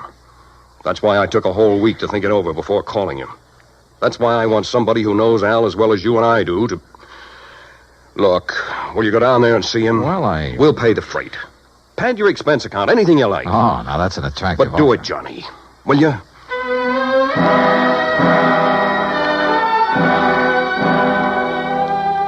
Item 2, another $1.10 back to my apartment to pack. Item 3, $124 even. Plane fare and incidentals to Joplin. By your leave, Paul, the incidentals included a new sports shirt loud enough to startle the whole state of Arizona, an extra pack of razor blades, and a new toothbrush. Also, item 4, $3, flowers for the stewardess, who managed to find me an extra bottle of champagne. I arrived at Joplin shortly before noon, and after checking into a hotel, found that by some miracle, a copy of Al's policy was waiting for me at the post office. A quick glance at it brings up item 5, $4.25 phone call. What do you mean, holding out on you? I thought you said Ricky Malone took out the policy. He did, and pays all the premiums. But the beneficiary named is Frankie Fortina. Now, who's he? I don't know yet. Well, his address is in New York City. You better look him up, will you? I've been trying to. But the last time Fortina was at the address on the policy, it was a racetrack bookie joint. Oh, so that's why you're worried. That's one reason. Well, if you learn anything about him, let me know, will you? I'm staying at the Beverly Arms. Okay, Johnny. Johnny. Yeah? Call me again, will you? After the fight tonight. Sure.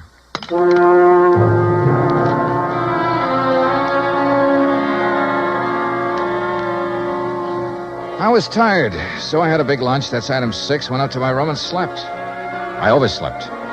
It was nearly 9 o'clock when I woke up, so I grabbed a cab. That's item 7, and went out to the arena in the nearby town of Mount Elba. For $5, item 8, I managed to get a seat at ringside in time to catch the end of the last preliminary. The winner in 1 minute, 10 The program seconds told me of the Al third was round, scheduled the for the boy main from event Toledo, Ray against some local boy named Rafe Cummings. I never heard of him, and I doubt if anybody outside of Tucson ever had. I understood why when he stepped into the ring. This kid looked like the rankest kind of amateur. Strong, sure, and in good condition, but clumsy. He almost tripped over his own size 15 feet. And it was no act to fool an opponent either. Al, when he came in, looked as good as ever. He gave me a quick glance of recognition, though I'm sure he knew nothing about me except possibly my name. At the opening bell, he came out fast. All the old speed and timing were there. Faint weave and flick out that light but punishing left. Same old pattern, same old... Oh, wait a minute. Those quick left jabs were only landing about 1 and 4. As though he touched Cummings only when the clumsy ox happened to walk into him. But because of his speed, Al took nothing but a few light ones on the body. He kept his face well out of reach. Oh, yeah, his timing was perfect, but his aim was terrible. Every time he shot out his fist, he was 3-4 inches wide. Then a funny thing happened. At the end of the round, when Al went back to his corner, and remember, Rafe had only tapped him a few times on the body. When he went back to his corner and started to sit down, he almost missed the stool. Would have if one of the seconds hadn't aimed it under him. Funny. The second round got underway the same as the first. Al was all speed, dodging, weaving, keeping his face out of the way. But again, he wasn't hitting his mark. And then it happened. He missed Cummings wide, then practically ran into his glove, catching it hard in the cheek, and down he went. Why, there wasn't enough steam behind Cummings' glove to hurt it. But Al took the count. He'd been hurt by that tap on the face. Then another thing. The second he was counted out, his handlers practically hauled him out of the ring and back to his dressing room. And believe me, Al looked terrible. His eyes had a strange, almost far-away look. As though that little smack had knocked his brains loose. My seat was on the far side of the ring, but I elbowed my way through the crowd and back to the row of dressing rooms in a hallway built onto one end of the building. Al Coronado. I told you on the way up the aisle, Doc. Huh? We don't need you. The boy's all right. Go on, Doc. Beat it. You hear me, Doc? Listen, this is Johnny Dollar. Huh? Old fan of Al's from Hartford. I want to see him. Some other time. No, now, right away. Come on, open up. I said some other time. Don't you understand? We're pulling out of this, Berg, and we ain't got time to stand around and talk. Now, look, buddy. Malone's the name. I'm Al's manager, see? And when I say get out, I mean vamoose. Al, are you okay, boy? This is Johnny Dollar. Oh, no, you don't. Brother, that's where you're wrong. Hey, Al. Al. Good Lord, Al, what's the matter with you? Hello, Johnny. Hey, Al, look at me. No, I mean straight at me. Here. Al. I'm all right, Johnny. You're in bad shape. You should never have fought tonight. Oh, that's all right. Where are your seconds, your trainer? Ricky, he don't let nobody in after fight. Look, Al, can you get up off that table, stand up and walk? Oh, sure, Johnny. Then come on, I'm taking you out of here to no, a doctor. Johnny. Easy, Al. No, look behind Al, you. Rick, please, he's come on. up, he's got it. You bet I am, Dollar.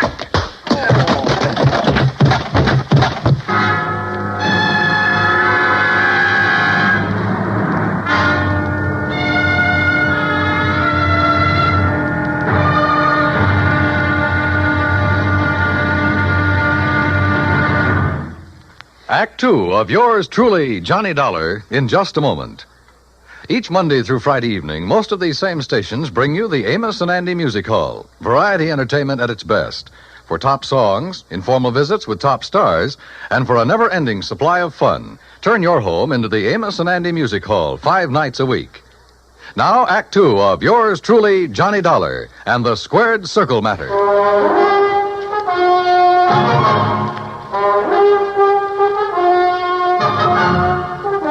When I came to, the dressing room was dark and quiet. After carefully falling off the table where they'd left me, I groped my way to the light switch, stumbling incidentally over the remains of the chair Ricky Malone had used on me. It was well after midnight, so I left by the dressing room window. The second I reached my hotel room, I put through a long-distance call, hoping Paul Kendrick would be in bed. He was. Yeah, hello? Johnny Dollar. And, Paul, you're right. It'll be murder unless I can stop it. Hey, you awake? Oh, you mean Al Coronado. What's happened, Johnny? Plenty. And listen, that boy is more than punch-drunk. He's had a brain injury of some kind. I'll bet on it. That's what I was afraid of. The tap on the face that knocked him out tonight wasn't enough to hurt a kitten. But a good solid blow would probably kill him. That's why he kept protecting his face. But Ricky Malone is making him keep on? Who else? I just met the gentleman, by the way. Well, what'd he say? Did you question him? Before I could, he cracked me over the head with a chair. Where's he now? Oh, I don't know. What are you going to do? See if the police can track them down. Malone said something about leaving town right away. Keep after him. Did you read that policy carefully? You kidding? I haven't had time. It's an annuity. That much I saw. Beginning in 3 or 4 years, it'll pay Al a nice little income for the rest of his life, if he survives. But the beneficiary named. Yes, Frankie Fortina, who gets the full face value of the policy if Al dies. Johnny. Yeah? I got a rundown on Fortina. You said he was a bookie at one time. That was the least of his crimes. He has a record as long as your arm. As I see it, he owns Al Coronado. Then you're probably thinking what I am. But Al hasn't been doing so well lately. He's taken a big drop in class. Isn't making the purses he used to. You know that? Yes. The ANBA keeps a complete record. So with this injury to his brain, the only way Fortina can clean up on him is by seeing him dead. That's right. Oh, what about medical examinations before these fights? Ricky Malone could bribe his own mother, especially in some of the towns where Al has been fighting lately. That's possible, of course. Also, what you and I believe is wrong with Al is one of the hardest things in the world to detect. Yeah, I must admit he looked great when he entered the ring. Okay, Paul, one thing's in our favor. Neither Al nor Ricky Malone knows who I am, outside of being a fight fan. Just so Fortina doesn't learn different. Where is Fortina, by the way? I don't know. So, Johnny, whatever you do, be careful.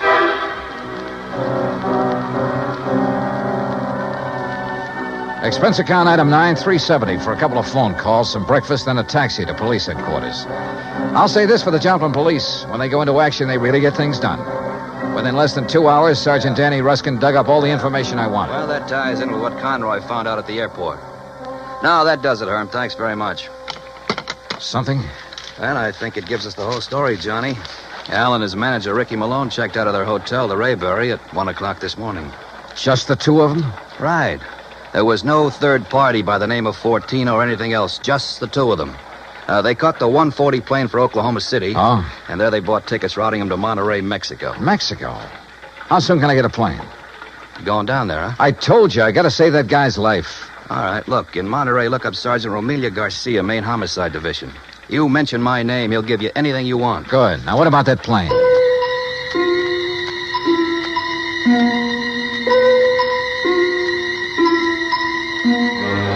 The deal on plane connections turned out to be bad. The best time I could make was by way of El Paso. That's item 10, $127, including incidentals. I finally pulled into Monterey shortly after 8 p.m. I parked my bag at the airport, taxied into town, item 11, and went straight to main headquarters of the Policia. Sergeant Romelio Garcia was off duty. He'd gone to the fights. Item 12, $4 American for a fast taxi ride to the Plaza del Fisticuffs, or whatever they call it. There, for item 13, $5, I had the sergeant paged over the PA system. After 2 or 3 minutes, a short, stocky, important-looking figure in police uniform strode up to the door. Senor Johnny Dollar? Yeah, that's right, Sergeant. How are you? You Americanos. Now, what is so important I must leave the excellent fights to talk with you, huh? The possible murder of an American fighter right here in your own ring. So what is that to be excited about? Something that happens all the time. It's because the Mexican fight is more better than the Americano fight. So if that is all it is bothering Incidentally, you... Sergeant Danny Ruskin of the Joplin Police. Sergeant Danny? Why do you not say so at the beginning? Well, you didn't give me much of a chance. How is it, my good friend, Sergeant Danny? Pues it's too long I have seen here. Yeah, well, look. Excellent man, Sergeant Danny. When I have trouble with one of our Mexican nationals who escape across the border and go all the way to Missouri, Joplin, it's Sergeant Danny who... But you have a problem, huh? Yeah. A fighter named Al Coronado. Coronado. Oh, but of course, tomorrow night he is fighting here, and he will lose. Why do you say that? Come, look.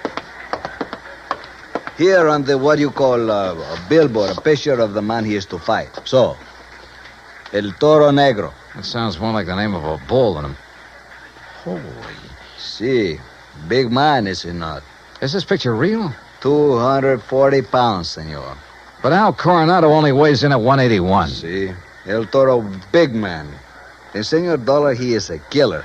Our best. 3 men he's knocked out of the ring. But nobody hurts him, so no wonder you worried. Sergeant, unless you and I can stop it, that won't be a fight tomorrow night. It'll be a premeditated, cold-blooded killing. Oh? How so?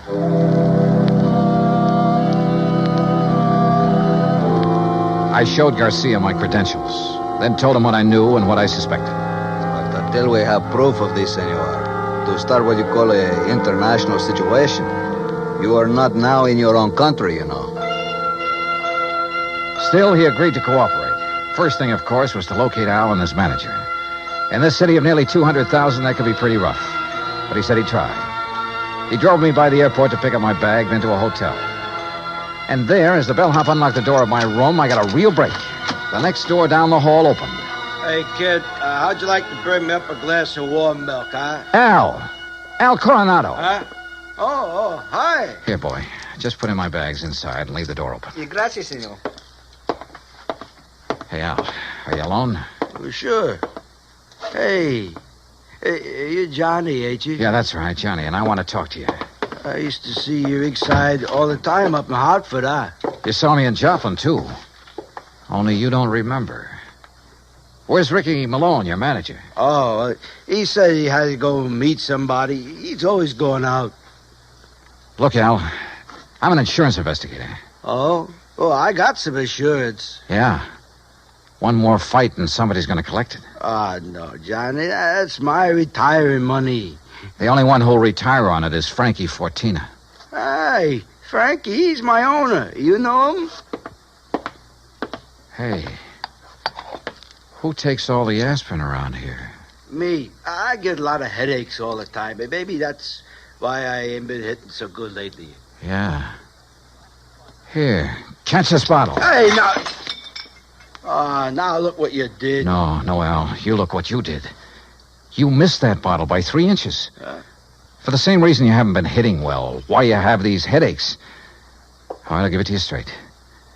You've had a brain injury, Al. One good wallop on that head will kill you. And that's just what Ricky and Fortina want. No. Ricky always says to keep my head protected, so you must be wrong. Am I? Well, Ricky's good to me. Why, you numbskull, he's trying to get you killed. Johnny, you're all wrong. You know the man you're up against tomorrow night? Well, I know his name. Well, he's the one scheduled to finish you off.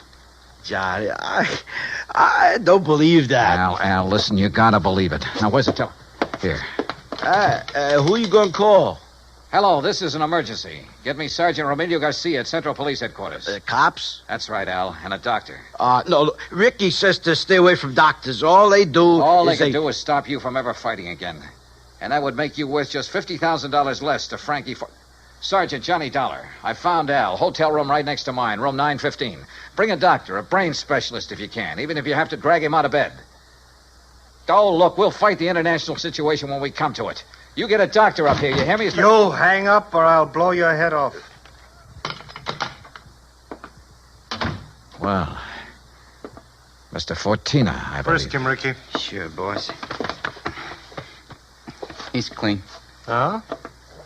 I hate to shoot an unarmed man, Dollar, but if you make one phony move... So you know who I am, huh?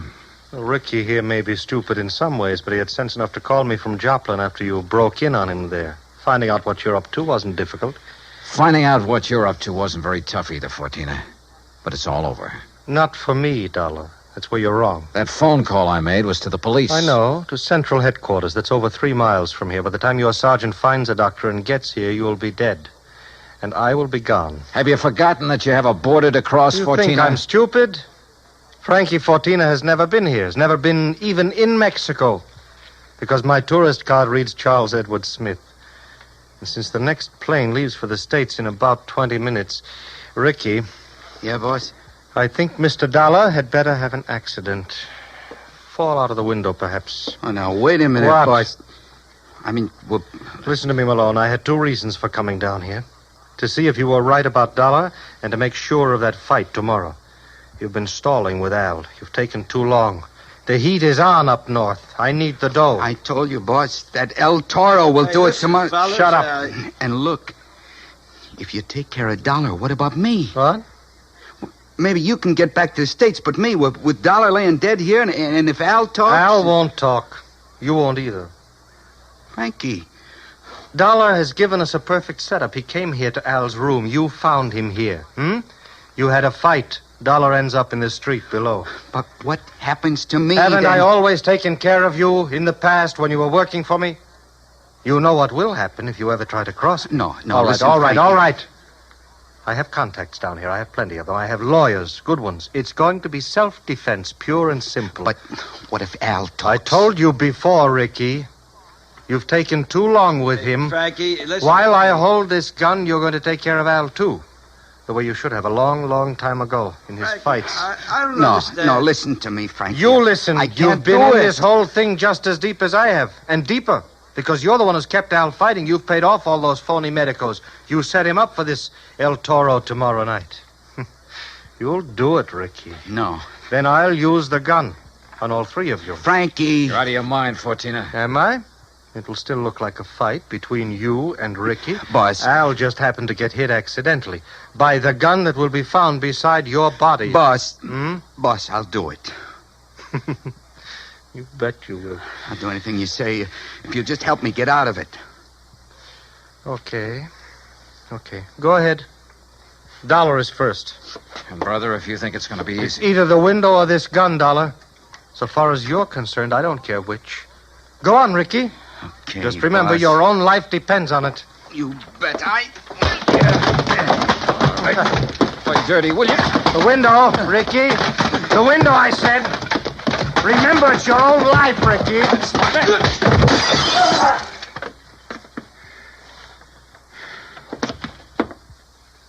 All right, Fortina. So you have got a gun? Al. Yeah, Johnny, I hit him. Well, don't be. Si, Senor Dollar, with one very fine, clean left hook. While Fortina was watching you and the unfortunate Ricky. Yeah. You got here a little late, Garcia. You see, but tell me, Senor, what makes you think this Al Coronado has lost his punch? Expense account item 13, $100. Legal expense, mainly a deposition for a lawyer to take to court. Just how Garcia got me out of having to stay in Monterey for a hearing, I will never know, but he did. As for Al Coronado, I suggest the company make some adjustment in his policy that'll permit paying his annuities immediately. And why not? The company should have investigated more thoroughly before issuing this policy anyway. And if it doesn't show a little heart, well, I'm sure it will. Item 14, $224.50, hotel and incidentals and transportation back to Hartford. Expense account total, $491.20. Yours truly, Johnny Dollar.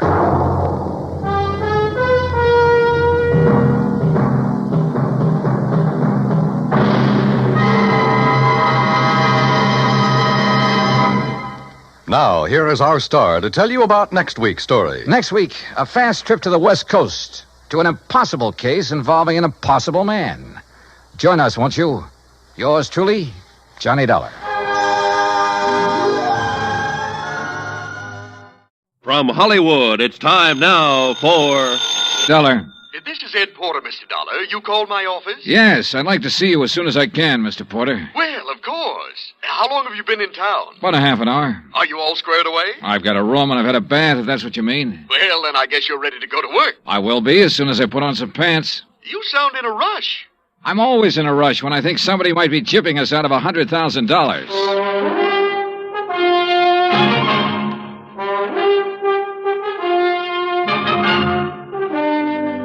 Bob Bailey in the transcribed adventures of the man with the action-packed expense account, America's fabulous freelance insurance investigator. Yours truly, Johnny Dollar.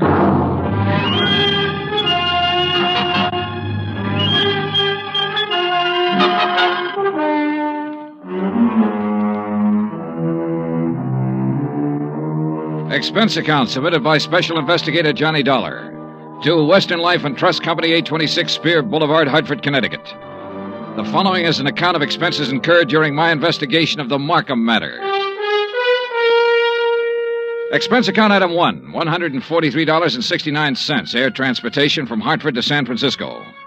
Item 2, $17 for incidentals along the way, including transportation from the airport to the St. Francis Hotel. I walked the 8 blocks to the Commodore building where Ed Porter had his office on the 4th floor. He was a short, thin insurance broker with a face like a tight drum. He apologized for the clammy weather as though it were his fault. He asked me how things were out on the East Coast and invited me to sit down, and looked as uncomfortable as he was. I got the telegram you were coming last night. Investigator. I've never met one in all my years in the business. Must be very interesting work. Yeah. Look, I don't want to take up too much of your time, Mr. Porter, but I would like to get some information from you. Oh, certainly, Mr. Dollar. What can you tell me about a man named Floyd Markham? Markham? Well, he's the husband of a client of mine. I've met him, but I really can't tell you too much about him. My dealings have always been with Mrs. Markham. She's my customer. Then tell me about Mrs. Markham. Oh, certainly. I'm not going to ask why. I'm sure you have a good reason for coming all the way to San Francisco. The Home Office thinks I have an excellent reason. Yes. Mrs. Markham. Well, I've known her for 20 years as a customer. She's wealthy, always has been, and she handles her money well, and she lives rather well. Mrs. Markham's the one who has the money, huh? Mr. Markham is a salaried man, an industrial engineer. Frankly, I think he depends on Mrs. Markham for his livelihood. Ah, yeah. These 2 checks were issued to Mrs. Markham this year. Recognize them? Yes. Full payments on 2 endowment policies, $50,000 apiece. And they've cleared the bank. Anything wrong with them? Nothing wrong with the checks. On payoffs like this, I always take it in person. It's a custom, of course, to call and make an appointment and deliver the check to the client. Mm-hmm. And try to sell a little more insurance in the bargain. Well, that's about the idea, yes. Yeah.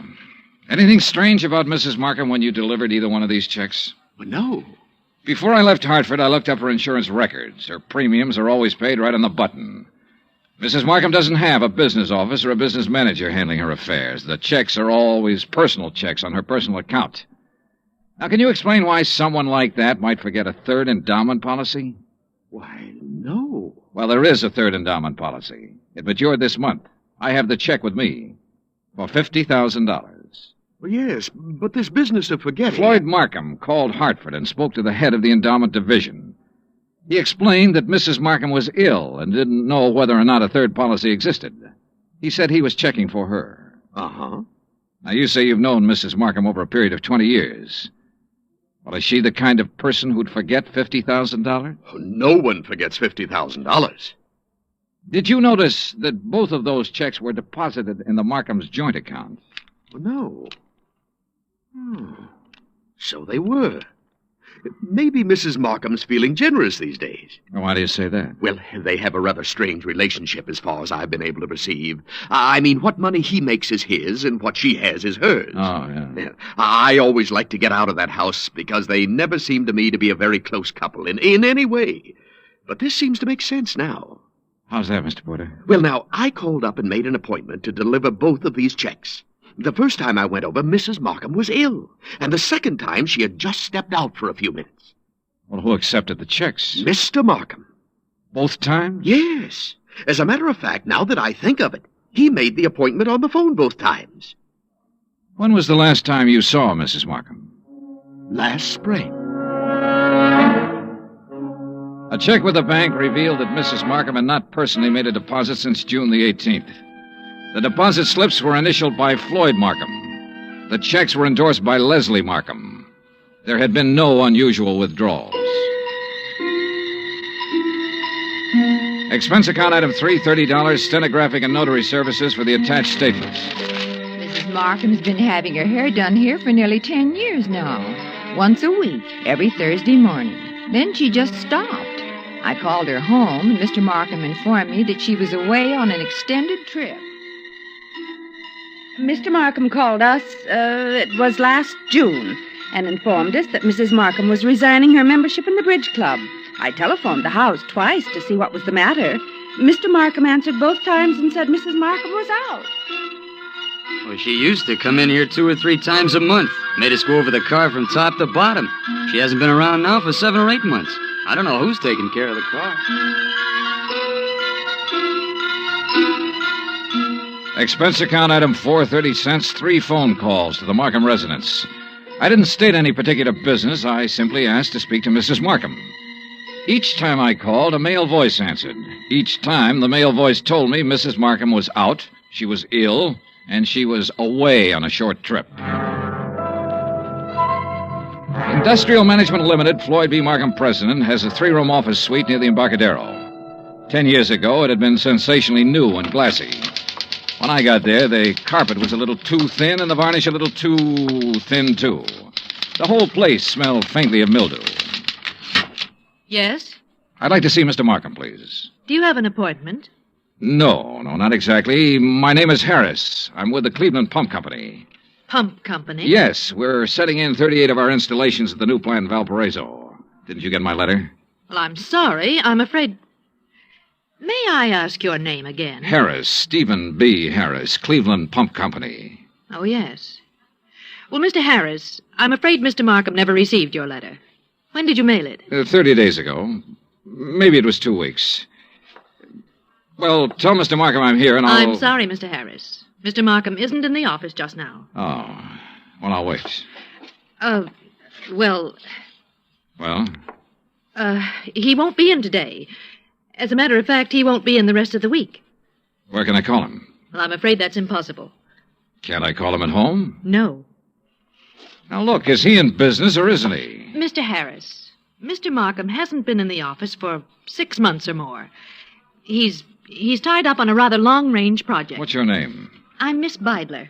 Why didn't you say that in the first place, Miss Beidler? Well, Who else can I talk to here? No one, I'm afraid. You mean that's all there is in this office? Just you and him, when he feels like coming in? I'll tell Mr. Markham you were here. The Markham house was on Fiorella Street, about 6 blocks from the Fairmont Hotel. Stone walls, iron grillwork, tangling ivy. An old house that had been built by rich people for rich people to live in. The kind of shabby-looking place that only New Yorkers and San Franciscans can get by with and still be called wealthy. I used Ed Porter's car, with the Western Life and Trust Company emblem on the door, parked it in the driveway as close as I could to the entrance. It was exactly 1 o'clock when the door opened. He was tall and pretty, with black hair and broad shoulders. Yes? What is it? I'd like to see Mrs. Markham, please. I'm Mr. Markham. Can I help you? My name's Dollar. I'm with Western Life and Trust Company. Mr. Porter called you? No, he didn't. Oh, well, I must have slipped his mind. He said he was going to call. What's it about? I brought a check from Mrs. Markham on her 3rd endowment policy. Oh. Well, I'll give it to her. She isn't in right now. Well, I'm supposed to deliver it to her. I'll come back another time when she's in. No, you can give it to me. I'll see that she gets it. I'm sorry, Mr. Markham, but I have to Look, give I it... know you want to give her the check and try to sell her some more insurance. She's just not in the market. And you can save your little spiel where it'll do some good. Oh, you misunderstand me, Mr. Markham. I have to deliver this to her in person. What's your name again? Dollar. Johnny Dollar. Come in. I'll wait till she comes back and make an appointment. Mr. Porter told me he'd made it for 3 today. She's here. Just come in. Why the runaround, then? Mrs. Markham is desperately ill. I don't want to disturb her with things like this. Well, I'm sorry to hear that. What's the trouble? Very serious anemia. So if you'll just give me the check... I have check, a report to make out when I deliver this. Only take a minute to hand her the check. Then it'll be off my mind and off your mind. Now, look here, Mr... Didn't you call the company's home office about this check? I called because Mrs. Markham requested me to call. Oh, yes.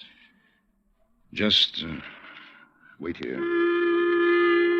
In the little swirl of his exit, I smelled shaving lotion and guessed at the brand name.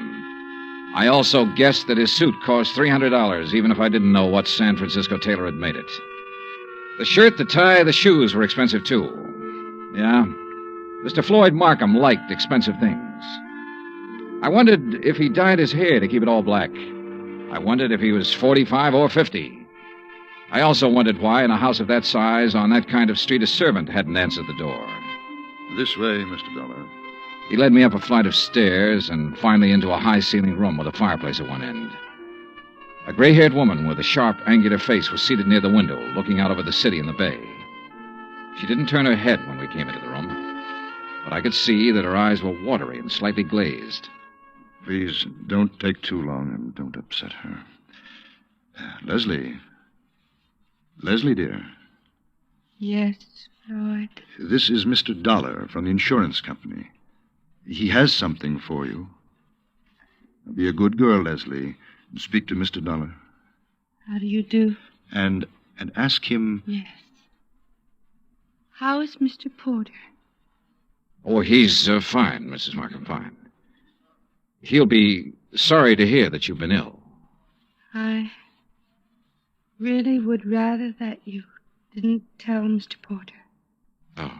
I'm satisfied to make my own slow recovery and not worry any of my friends.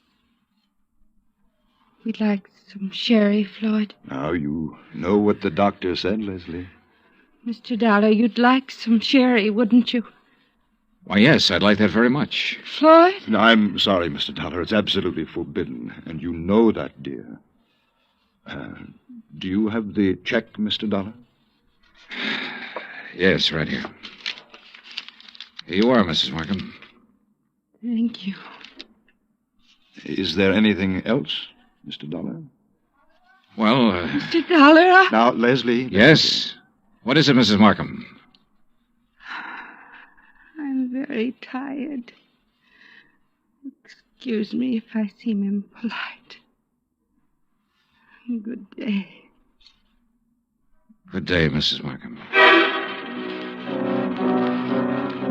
Expense account item 5, 10 cents. Phone call to Ed Porter at his office. Yes, Mr. Dollar? Look, Mrs. Markham's 5'5", about 120, black hair, gray streak to the right of the part, blue eyes, looks about 40 years old, a good 40. Why, yes, that sounds like her.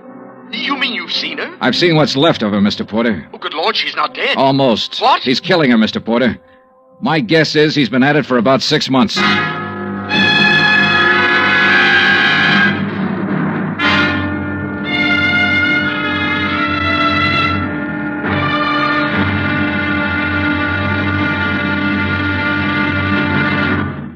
Act 2 of yours truly, Johnny Dollar, in just a moment.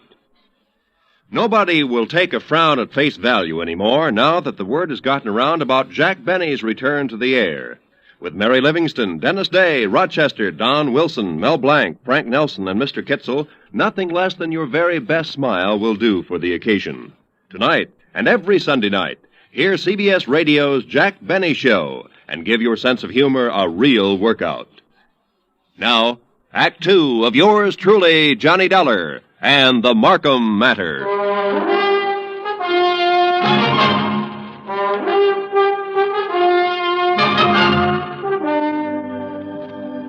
Take a rich old house on a rich old street in San Francisco. Walk in with a legitimate insurance check for $50,000 and tell a man named Floyd Markham you want to deliver it to his wife. Tell him this when you know that no one has seen or heard from his wife in 6 months. Just tell him you want to see her. Insist that you see her. Then stand around and listen to him lie a couple of times. Then let him take you to her. Give her the check. Say goodbye. 20 minutes after I walked out of the Markham's house and picked up Ed Porter, we drove back to the house and parked 100 feet from the entrance. This is the darndest thing I ever heard of, Mr. Dollar. I'm not sure it's all clear to me. What's our position? Oh, I wouldn't know that, Mr. Porter. That's up to the legal department. This much I'm sure of right now. Markham's already deposited $100,000 of her insurance money into a joint account. If I'm not mistaken, this last check will go into that account, too.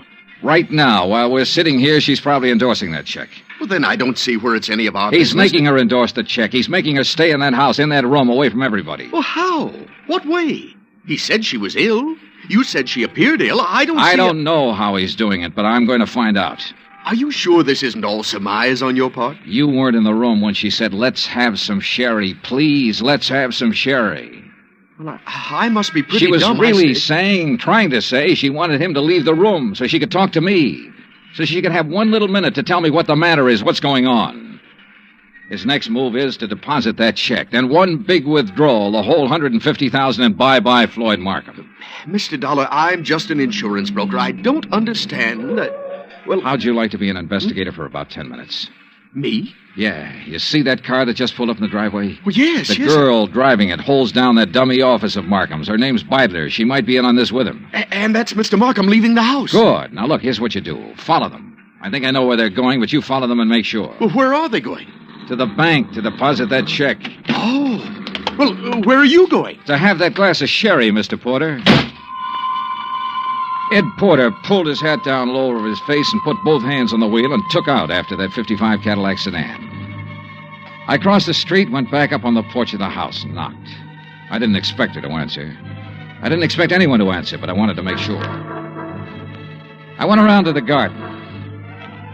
There wasn't a sound in the big old house when I opened the garden door and went up the stairs again. The door to her room was closed. She wasn't by the window anymore. She was stretched out on the divan. I felt her wrist for a pulse.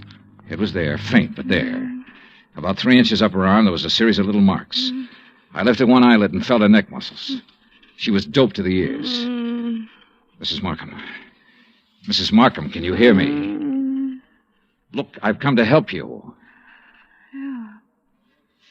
Me? Yes. Yes, I'm going to take you out of here. Now, don't be frightened. Mr. Dollar? That's right. That's right. That's the ticket. Insurance company. Yes. Now I remember. Yes, that's right. Thank you for bringing my check. I don't want Want what, Mrs. Markham? Want any of my friends to worry. Oh. I'm improving, but I don't want them to know I'm ill. Just say I'm out of town for a while. He told you to say that, didn't he? Yes. He told me to say exactly that. Mr. Dollar, don't fool me. Please don't fool me. What? You will help me get out of here. You aren't fooling me, are you? Are you?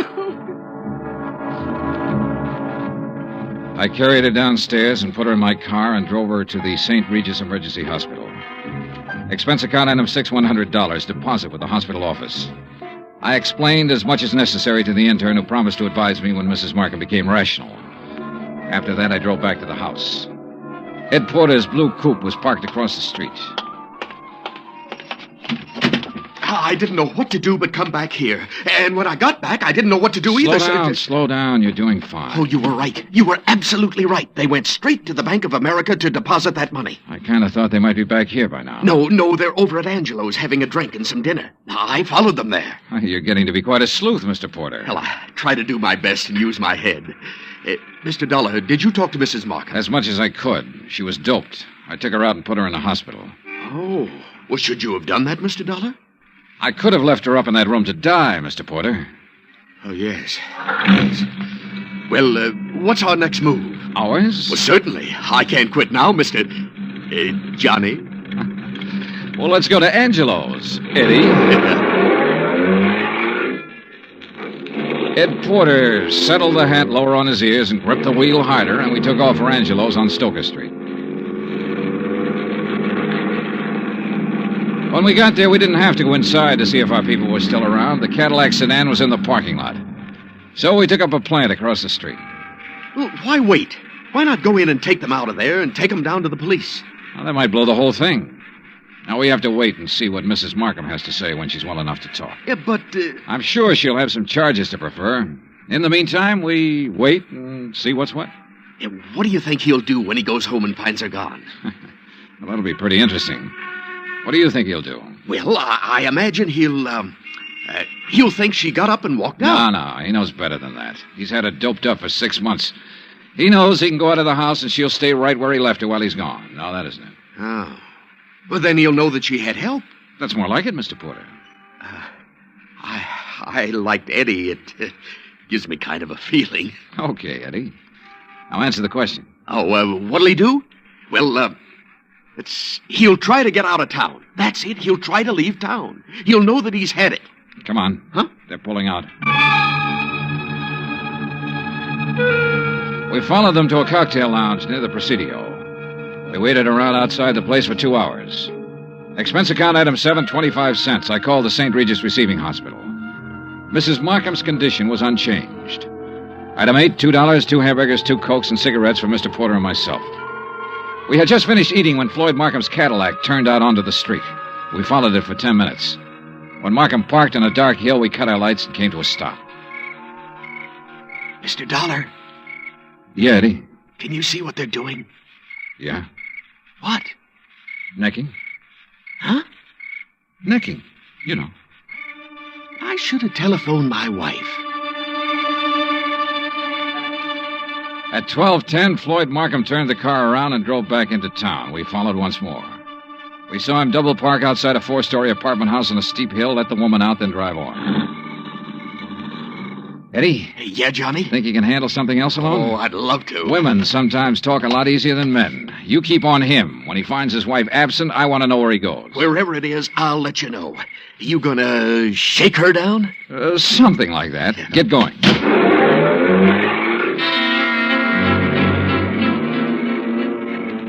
I watched my new assistant investigator follow out after Markham's Cadillac. Then I went inside the apartment house.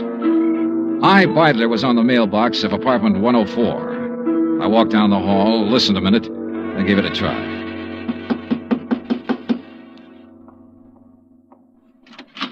Yes?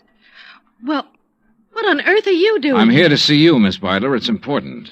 You're, Mr. Harris. I'm Mr. Dollar, Johnny Dollar. I'm an insurance investigator. Oh. There was something about you today. I wasn't sure. Now you're sure. Oh, what are you doing? Right now, I'm working for Western Life and Trust Company. You better sit down. Well, I don't know that I'd better do anything, Mr. Dollar. You're rather rude. Then you can stand. We've been checking into Floyd Markham. I don't think I have to tell you what we found out so far. I think you also know that by this time tomorrow he'll be in jail and you might be right along with him. Well, I'm sorry, Mr. Dollar. I simply don't be sorry. Just use your head. I said you might be right along with him. On the other hand, if you have some useful information, the insurance company might be useful to you. What do you mean? Well, I figure he sold you on an island trip or an estate in the country bill of goods. It'll be harder getting it out of him, but we'll get it one way or another. We'll get it all right. Now, what do you want to do? I want a drink. You? Oh, thanks. I'm not bad. I'm not a criminal. I've never been in trouble. You are now. Why? Because I fell in love with him? Because you were helping him kill her. What are you talking about? Mrs. Markham. She's in a hospital right now. What? I took her there myself today. He's had her doped with I don't know what for months. Having her sign checks, endorse deposit slips. Funny. Is it? He told me that Mrs. Markham was out of town, divorcing him. I wondered how. You were right. It was a country estate. In England. A genteel life, he said. The London theater, walks in the country, little harmless things that most people can never do. He said we could do them as soon as he cleaned up his affairs. Why, tonight he said we could start packing.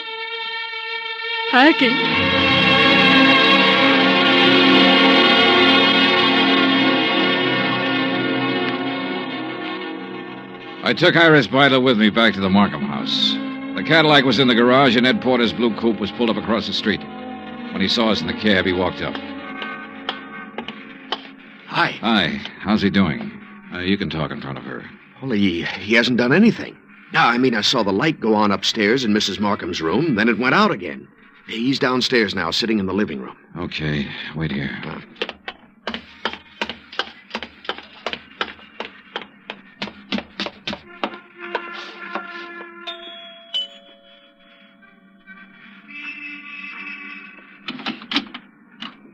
Hello, Markham. Hello.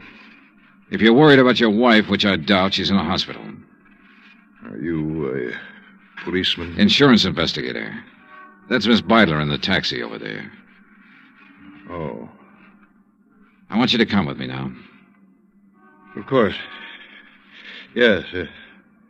You said your name was Dollar? That's right. Why couldn't you have come around, say, next week? She'd have been dead by then. That's the way she should have been for 16 years. Dead. Yeah. Come on, Markham.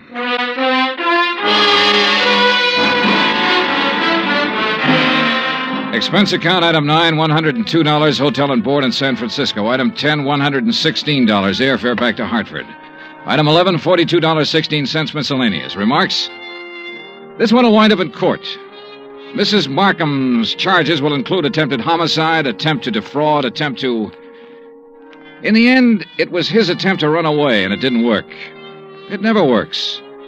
Even if you get away, you find something new to run from. Total expenses, $968.20. Yours truly, Johnny Dollar.